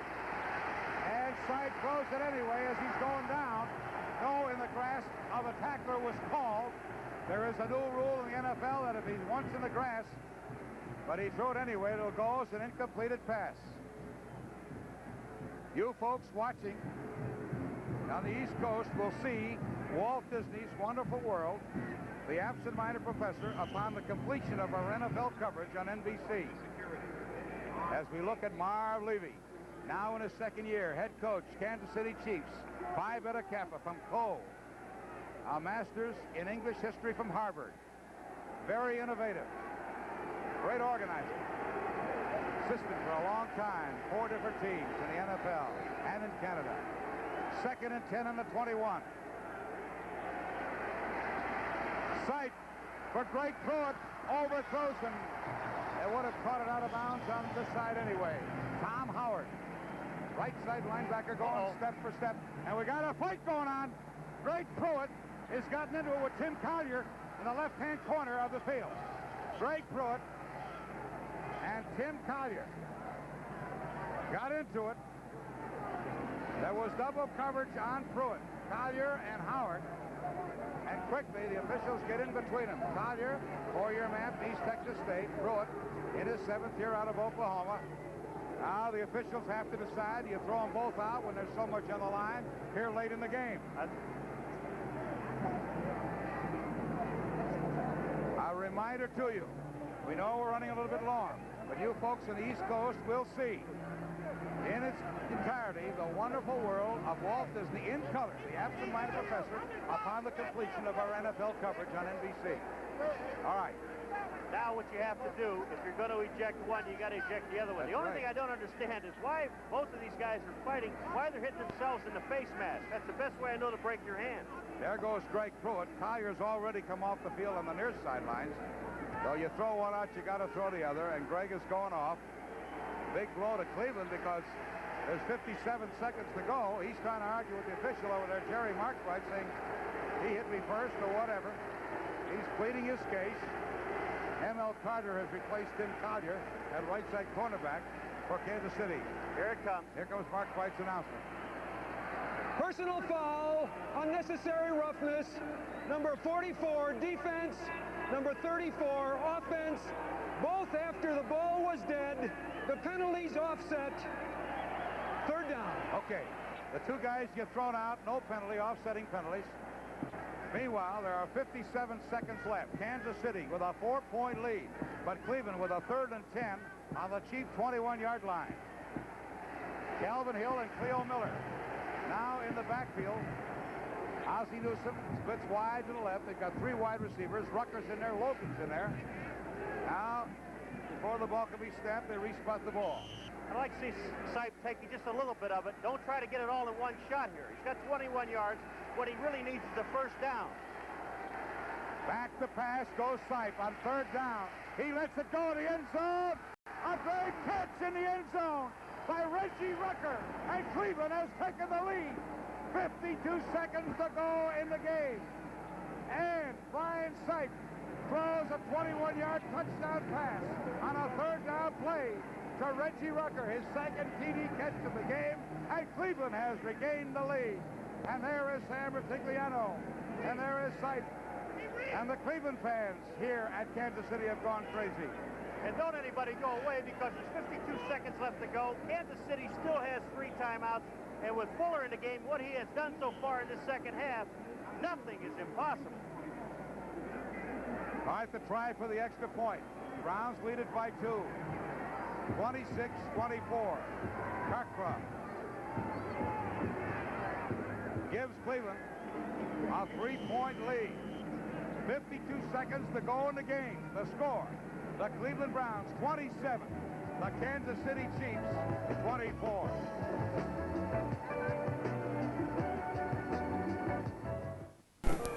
Larry Zonka with 48 yards and 12 carries today for the Miami Dolphins. He said he just wants to go out of football with his head held high.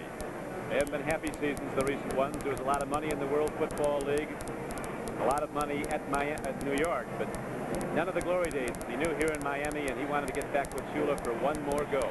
I'm sure he's very comfortable coming here to Miami. Don Shula was probably very smart by picking up Larry Zonka. Who have tuned in to watch Walt Disney.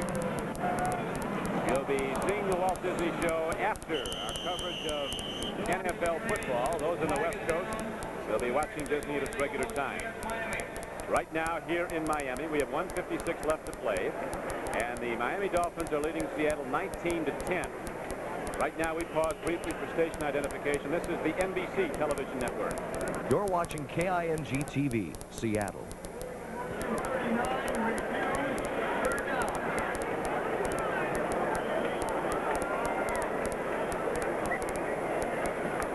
With Bob Trumpy, this is Don Crickey, Orange Bowl in Miami. The Dolphins looking to extend their victory string this season to 2 straight.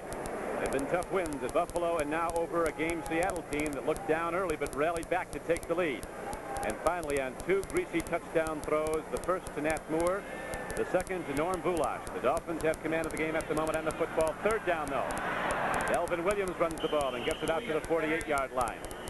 And the clock continues to run. Bill Cook was on the tackle. Those of you who tuned in to watch Walt Disney, you will see it. Following our coverage of NFL football, I want to thank in the booth Paul McComas, Harry Van Suskill, Paul Mecker, Jim Grace, and Ed Berliner. Don, you mentioned the Seattle Seahawks schedule this year. It is a tough one. They go home next week and play the Oakland Raiders. Then they go to Denver. Then they play Kansas City, then the 49ers, then the Chargers. So with their success 9-7 last year, they got to play better football teams. Well, there's no easy weeks in that AFC West.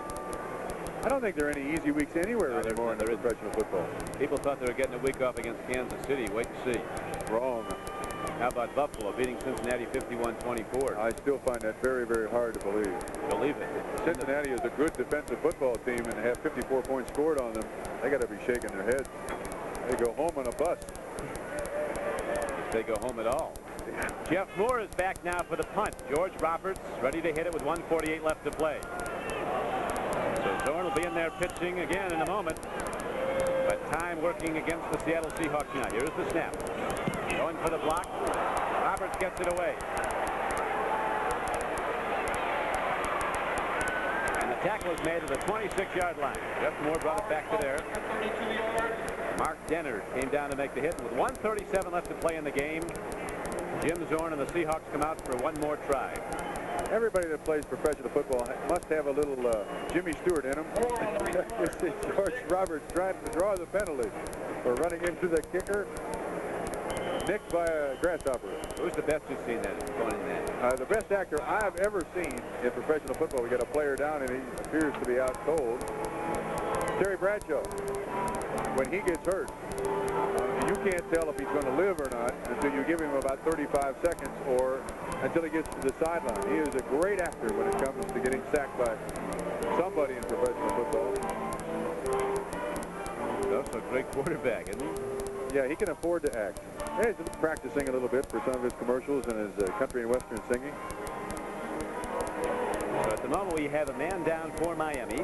The clock stopped with 1:37 left to play. Ron Lee, rookie tight end out of Baylor. Big guys all right. We're going to play football again now. Seattle will be throwing. Dallas 19, San Francisco 13. 2 minutes and 19 seconds left to go in the ball game. And San Francisco will put it in play. 1st and 10 from the San Francisco 16. Solomon is wide left, Schumann wide right. It's Jackson and Simpson, the running back. DeBerg with some time to Solomon. No good. Well, Solomon had a chance to catch that ball. Dallas is in a 34 defense, which is good to stop these passes to the backs, a short passing game. Just to complicate matters, when we mentioned that DeBerg had time, there's a holding penalty against San Francisco. One of the problems for Freddie Solomon is the fact that he came here in a deal that sent Delvin Williams to Miami. So they expected a lot from Solomon, and he's been missing a lot of passes instead, so the Wolves have been on him ever since he came here. Number 67, offense. So Ron Singleton, guilty of the holding infraction there. He is trying to keep Martin out of there. Yeah, he's got him by the arm. So 1st down and 18 yards to go.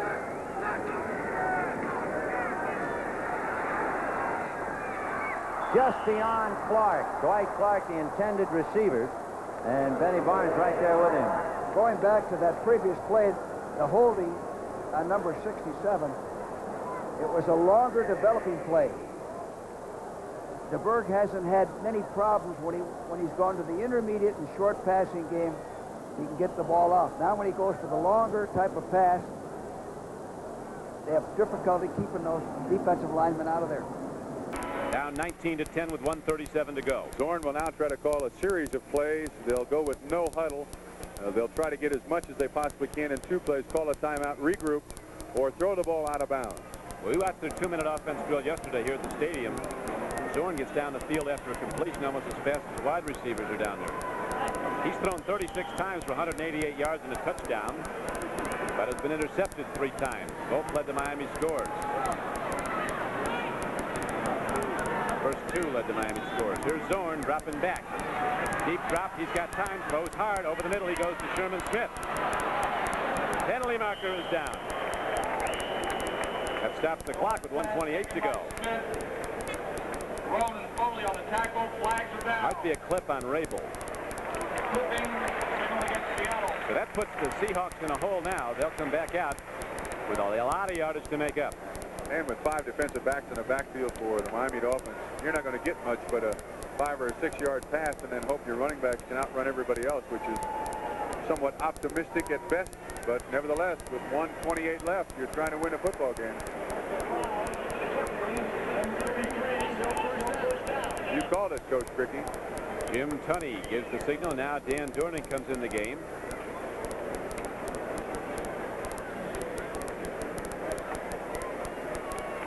Might have been Dornick on the clip, not Rabel. Dornick leaves the game. He's still in there. At any rate, we'll play football. Here comes Jim Zorn looking down into the sideline. Duke Ferguson. No, it's Sam McCullum catches the ball and goes out of bounds. Nicely done by McCullum. He got almost enough for the first down. Gerald Small covering on the play and going out of bounds. He stops the clock with 1:21 to play. Gain of 17 yards. Here's the defensive backfield of the Miami Dolphins. How'd you like to try to run a pattern in there? They're all waiting for you. That's one of the things I don't like about professional football nowadays. I think to cut down on the injuries, you got to disallow the zone. Then you don't have people standing back there waiting for a receiver who's up in the air, cut the legs out from underneath them. I think that's a consideration for people in football. Do away with the zone. That's from a guy who played 10 years as a receiver. He got hit by a few zones. Oh, yeah. More than a few. Swing pass, Sherman Smith. And he gets out across the 40 to the 43-yard line. Zorn brings his team up quickly. They'll go into alignment without a huddle. As the clock is down to 1:08 and running. Miami's in the lead 19-10.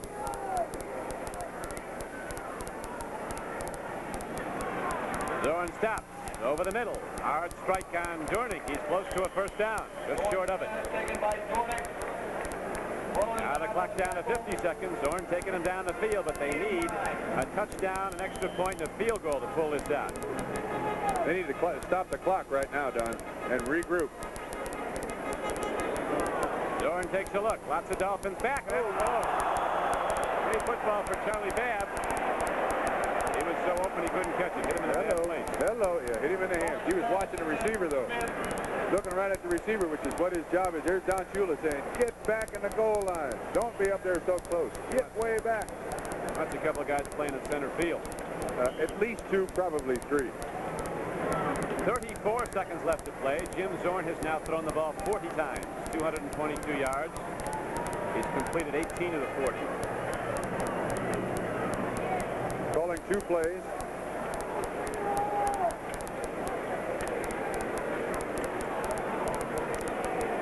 Lots of wide receivers in. Zorn takes a drop on 3rd and 1. Big rush against him. Swings it out. The ball is caught. Rabel has it. He's got a first down and gets out of bounds inside the 40, stopping the clock with 26 seconds to play. Even though they're losing, I still like the Seattle football team. They have a great deal of talent. Yeah, it's going to be tough for them to win now because they got to be better than 9-7, or it's going to be a disappointing year. Oh, that's pulled hamstring or a cramp in a hamstring. That's a cramp in a hamstring. Oh, what a cramp. Oh, yeah. Well, if you've ever had that, you know what that feels like. That'll bother him for the next 4 or 5 days. Look at that. That's from the heat. You lose electrolytes, I understand, in your system. That's the liquid in your system, and that causes the cramp. And he'll have those on the plane all the way back to Seattle. That's smart. Grab his toe. There's nothing you can do about it. Steve Rabel goes off the field now. 24 seconds left. Zorn fires and throws over the head of Sam McCullum. And the clock shows 21 seconds to play. So at this point, the Seahawks are really just staving off the inevitable, stopping the clock on throws, down by 9 with 21 seconds to play. The Miami Dolphins deep defensive backs are at least 40 yards deep when the ball is snapped. In the fourth quarter, Dallas is not having an easy time at San Francisco, although the Cowboys are winning the game. They've had 2 close wins this season. Now Cleveland's gone ahead of Kansas City in the fourth quarter, 27-24. Here in Miami, 21 seconds left to play. Second down and 10, Seattle. Zorn looks, loops, throws the ball. Sherman Smith gets it. And he's down to the 30-yard line on a timeout at signal score. So with 12 seconds left to play, Zorn's not going to give it up easy. He's going to keep on pitching right till the horn goes off or the gun sounds, as his team trails 19-10 to Miami. Yeah, we mentioned the... Excuse me. Go ahead, Don. We'll be back with the conclusion of this game of the Orange Bowl in just a moment. We have 12 seconds to go. It is 3rd and 1, and with Zonka looking on from the sideline, the Dolphins go back, way back. They got 3 guys standing inside the 10-yard line. If they are expecting the end zone ball from Jim Zorn, it will be coming. I'll tell you what, if Seattle gets the ball behind the Miami Dolphins defensive back, those guys are going to be looking for a job tomorrow. Into the end zone it goes. Up in the air go a lot of people. Incomplete with 2 seconds left. There's a penalty marker down, though. Illegal man downfield. Play would have been negated had it been caught in the end zone. Yes, we mentioned the upcoming schedule of the Seattle Seahawks. Miami goes to Minnesota next week and plays the Bears here. Then the Jets, then the Oakland Raiders there, the Buffalo Bills. Dolphins 19, Seahawks 10. As Seattle keeps on gunning down the stretch, trying to get points up. And Efren Herrera hit that long field goal that just went wide to get into the end, so they could have won this game. And downfield, number 61, 10 yards, still 3rd down. So the penalty mark is assessed against Seattle out to the 41-yard line of the Miami. A final score from San Diego. Chargers won again, beat Oakland decisively, 30-10.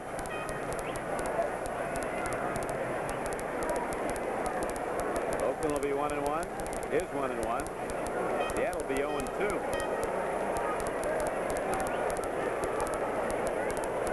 Pitch back. They run. And Jeff Moore does not get there, and so the gun goes off and the game ends, and the final number is up.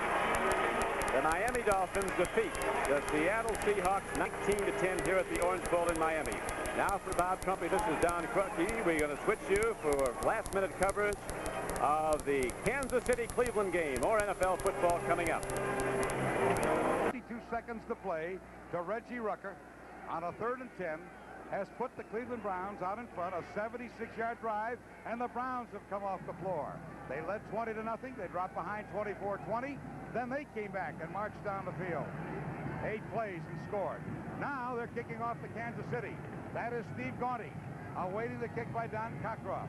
The Browns have 1 timeout. Kansas City has 3. Gaunty at the 2. To the 15. To the 17-yard line. That used 7 seconds. 45 seconds to go. A reminder to some of our youngsters and viewers, regular viewers of the wonderful world of Walt Disney. We know we're running a little bit long because of the ball game, but you will be able to see in its entirety, in color, the wonderful world of Walt Disney. Tonight's feature of The Absent-Minded Professor in its entirety upon the completion of our NFL coverage on NBC. That's for you folks on the East Coast. All right. 45 seconds to go in the game. Steve Fuller, the rookie from Clemson, flips one out here. It's low. Intended for McKnight. 2nd down, 10, Kansas City. That took 4 seconds. 41 seconds left to go. 2nd and 10 on the 17-yard line. Along with Paul McGuire, I'm Stu Nahan, and we have had one whale of a football game here at Arrowhead Stadium. The Browns had won it in overtime over the Jets last week, 25-22. The Chiefs had shut out Baltimore 14-0. It had been all Cleveland in the first half. And then it was all Kansas City until Cleveland regained the lead here a few seconds ago. Fuller's throw, complete, and stepping out of bounds is McKnight to about the 23-yard line, short of a first down. What's happening in Cleveland right now, they're in a prevent defense, and the way they run a prevent defense is a little bit different than most people. They use 6 defensive backs, 1 linebacker, and 4 men rushing up front. And what's happening is you're going to see McKnight and Reed come out of the backfield, and Fuller would just dump the ball off. Those guys will be open. They'll pick up 4 or 5 yards, but it will eat up the clock. That's the only problem with it. They've got 5 backs in there now. 3rd and 4. Big rush. The kid is going to be in trouble down at the 13-yard line. Jerry Shirk, the 10-year veteran defensive tackle from Oklahoma State, was there on the key play, number 72. And he got a hand from Mike Sinclair. And now we've got a timeout called by the Kansas City Chiefs to stop the clock with 32 seconds. They've got it 4th down, 13 to go, back on their own 14-yard line. A desperation play here. So it is 27-24. 27-24 is the score.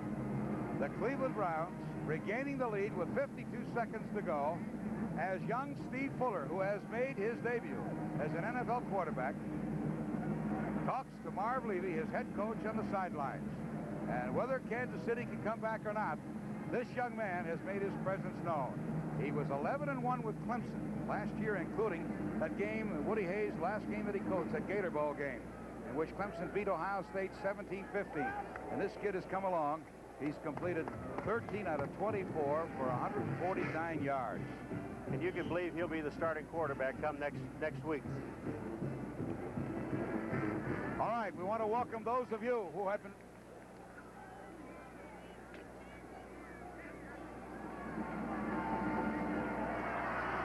Here we go. It is 4th down, 13 to go.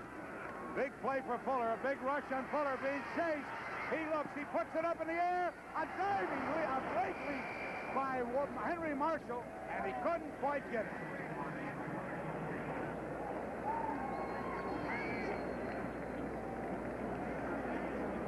We want to welcome those of you who have been watching the San Diego-Oakland game on NBC. Along with Paul McGuire, I'm Stu Nahan at Arrowhead Stadium here in Kansas City, where we've had a wild one. It was 20-0 Cleveland early in the 3rd quarter. Kansas City came back under rookie quarterback Steve Fuller and took a 24-20 lead late in the 4th quarter. Cleveland then went 76 yards. Here is the last 4th down pass by Steve Fuller as Kansas City, with a last gasp effort after dropping behind 27-24. Henry Marshall going up in the air on a 4th down play, couldn't come down with the ball. After Kansas City had taken a 4-point lead, 24-20, Cleveland marched down the field, 76 yards, 8 plays, and a 21-yard touchdown throw from Brian Sipe to Reggie Rucker, who made a great catch in the end zone, and that put Cleveland up by 3, 27-24. Kansas City could not pick up any yardage on their 4 downs, and on that last play you just saw, it was a high pass from Fuller to Henry Marshall. We'd like to remind you folks who are watching our telecast on the East Coast that you will see in its entirety the wonderful world of Walt Disney, the absent-minded professor, in color on NBC, following the completion of our NBC NFL football coverage this afternoon.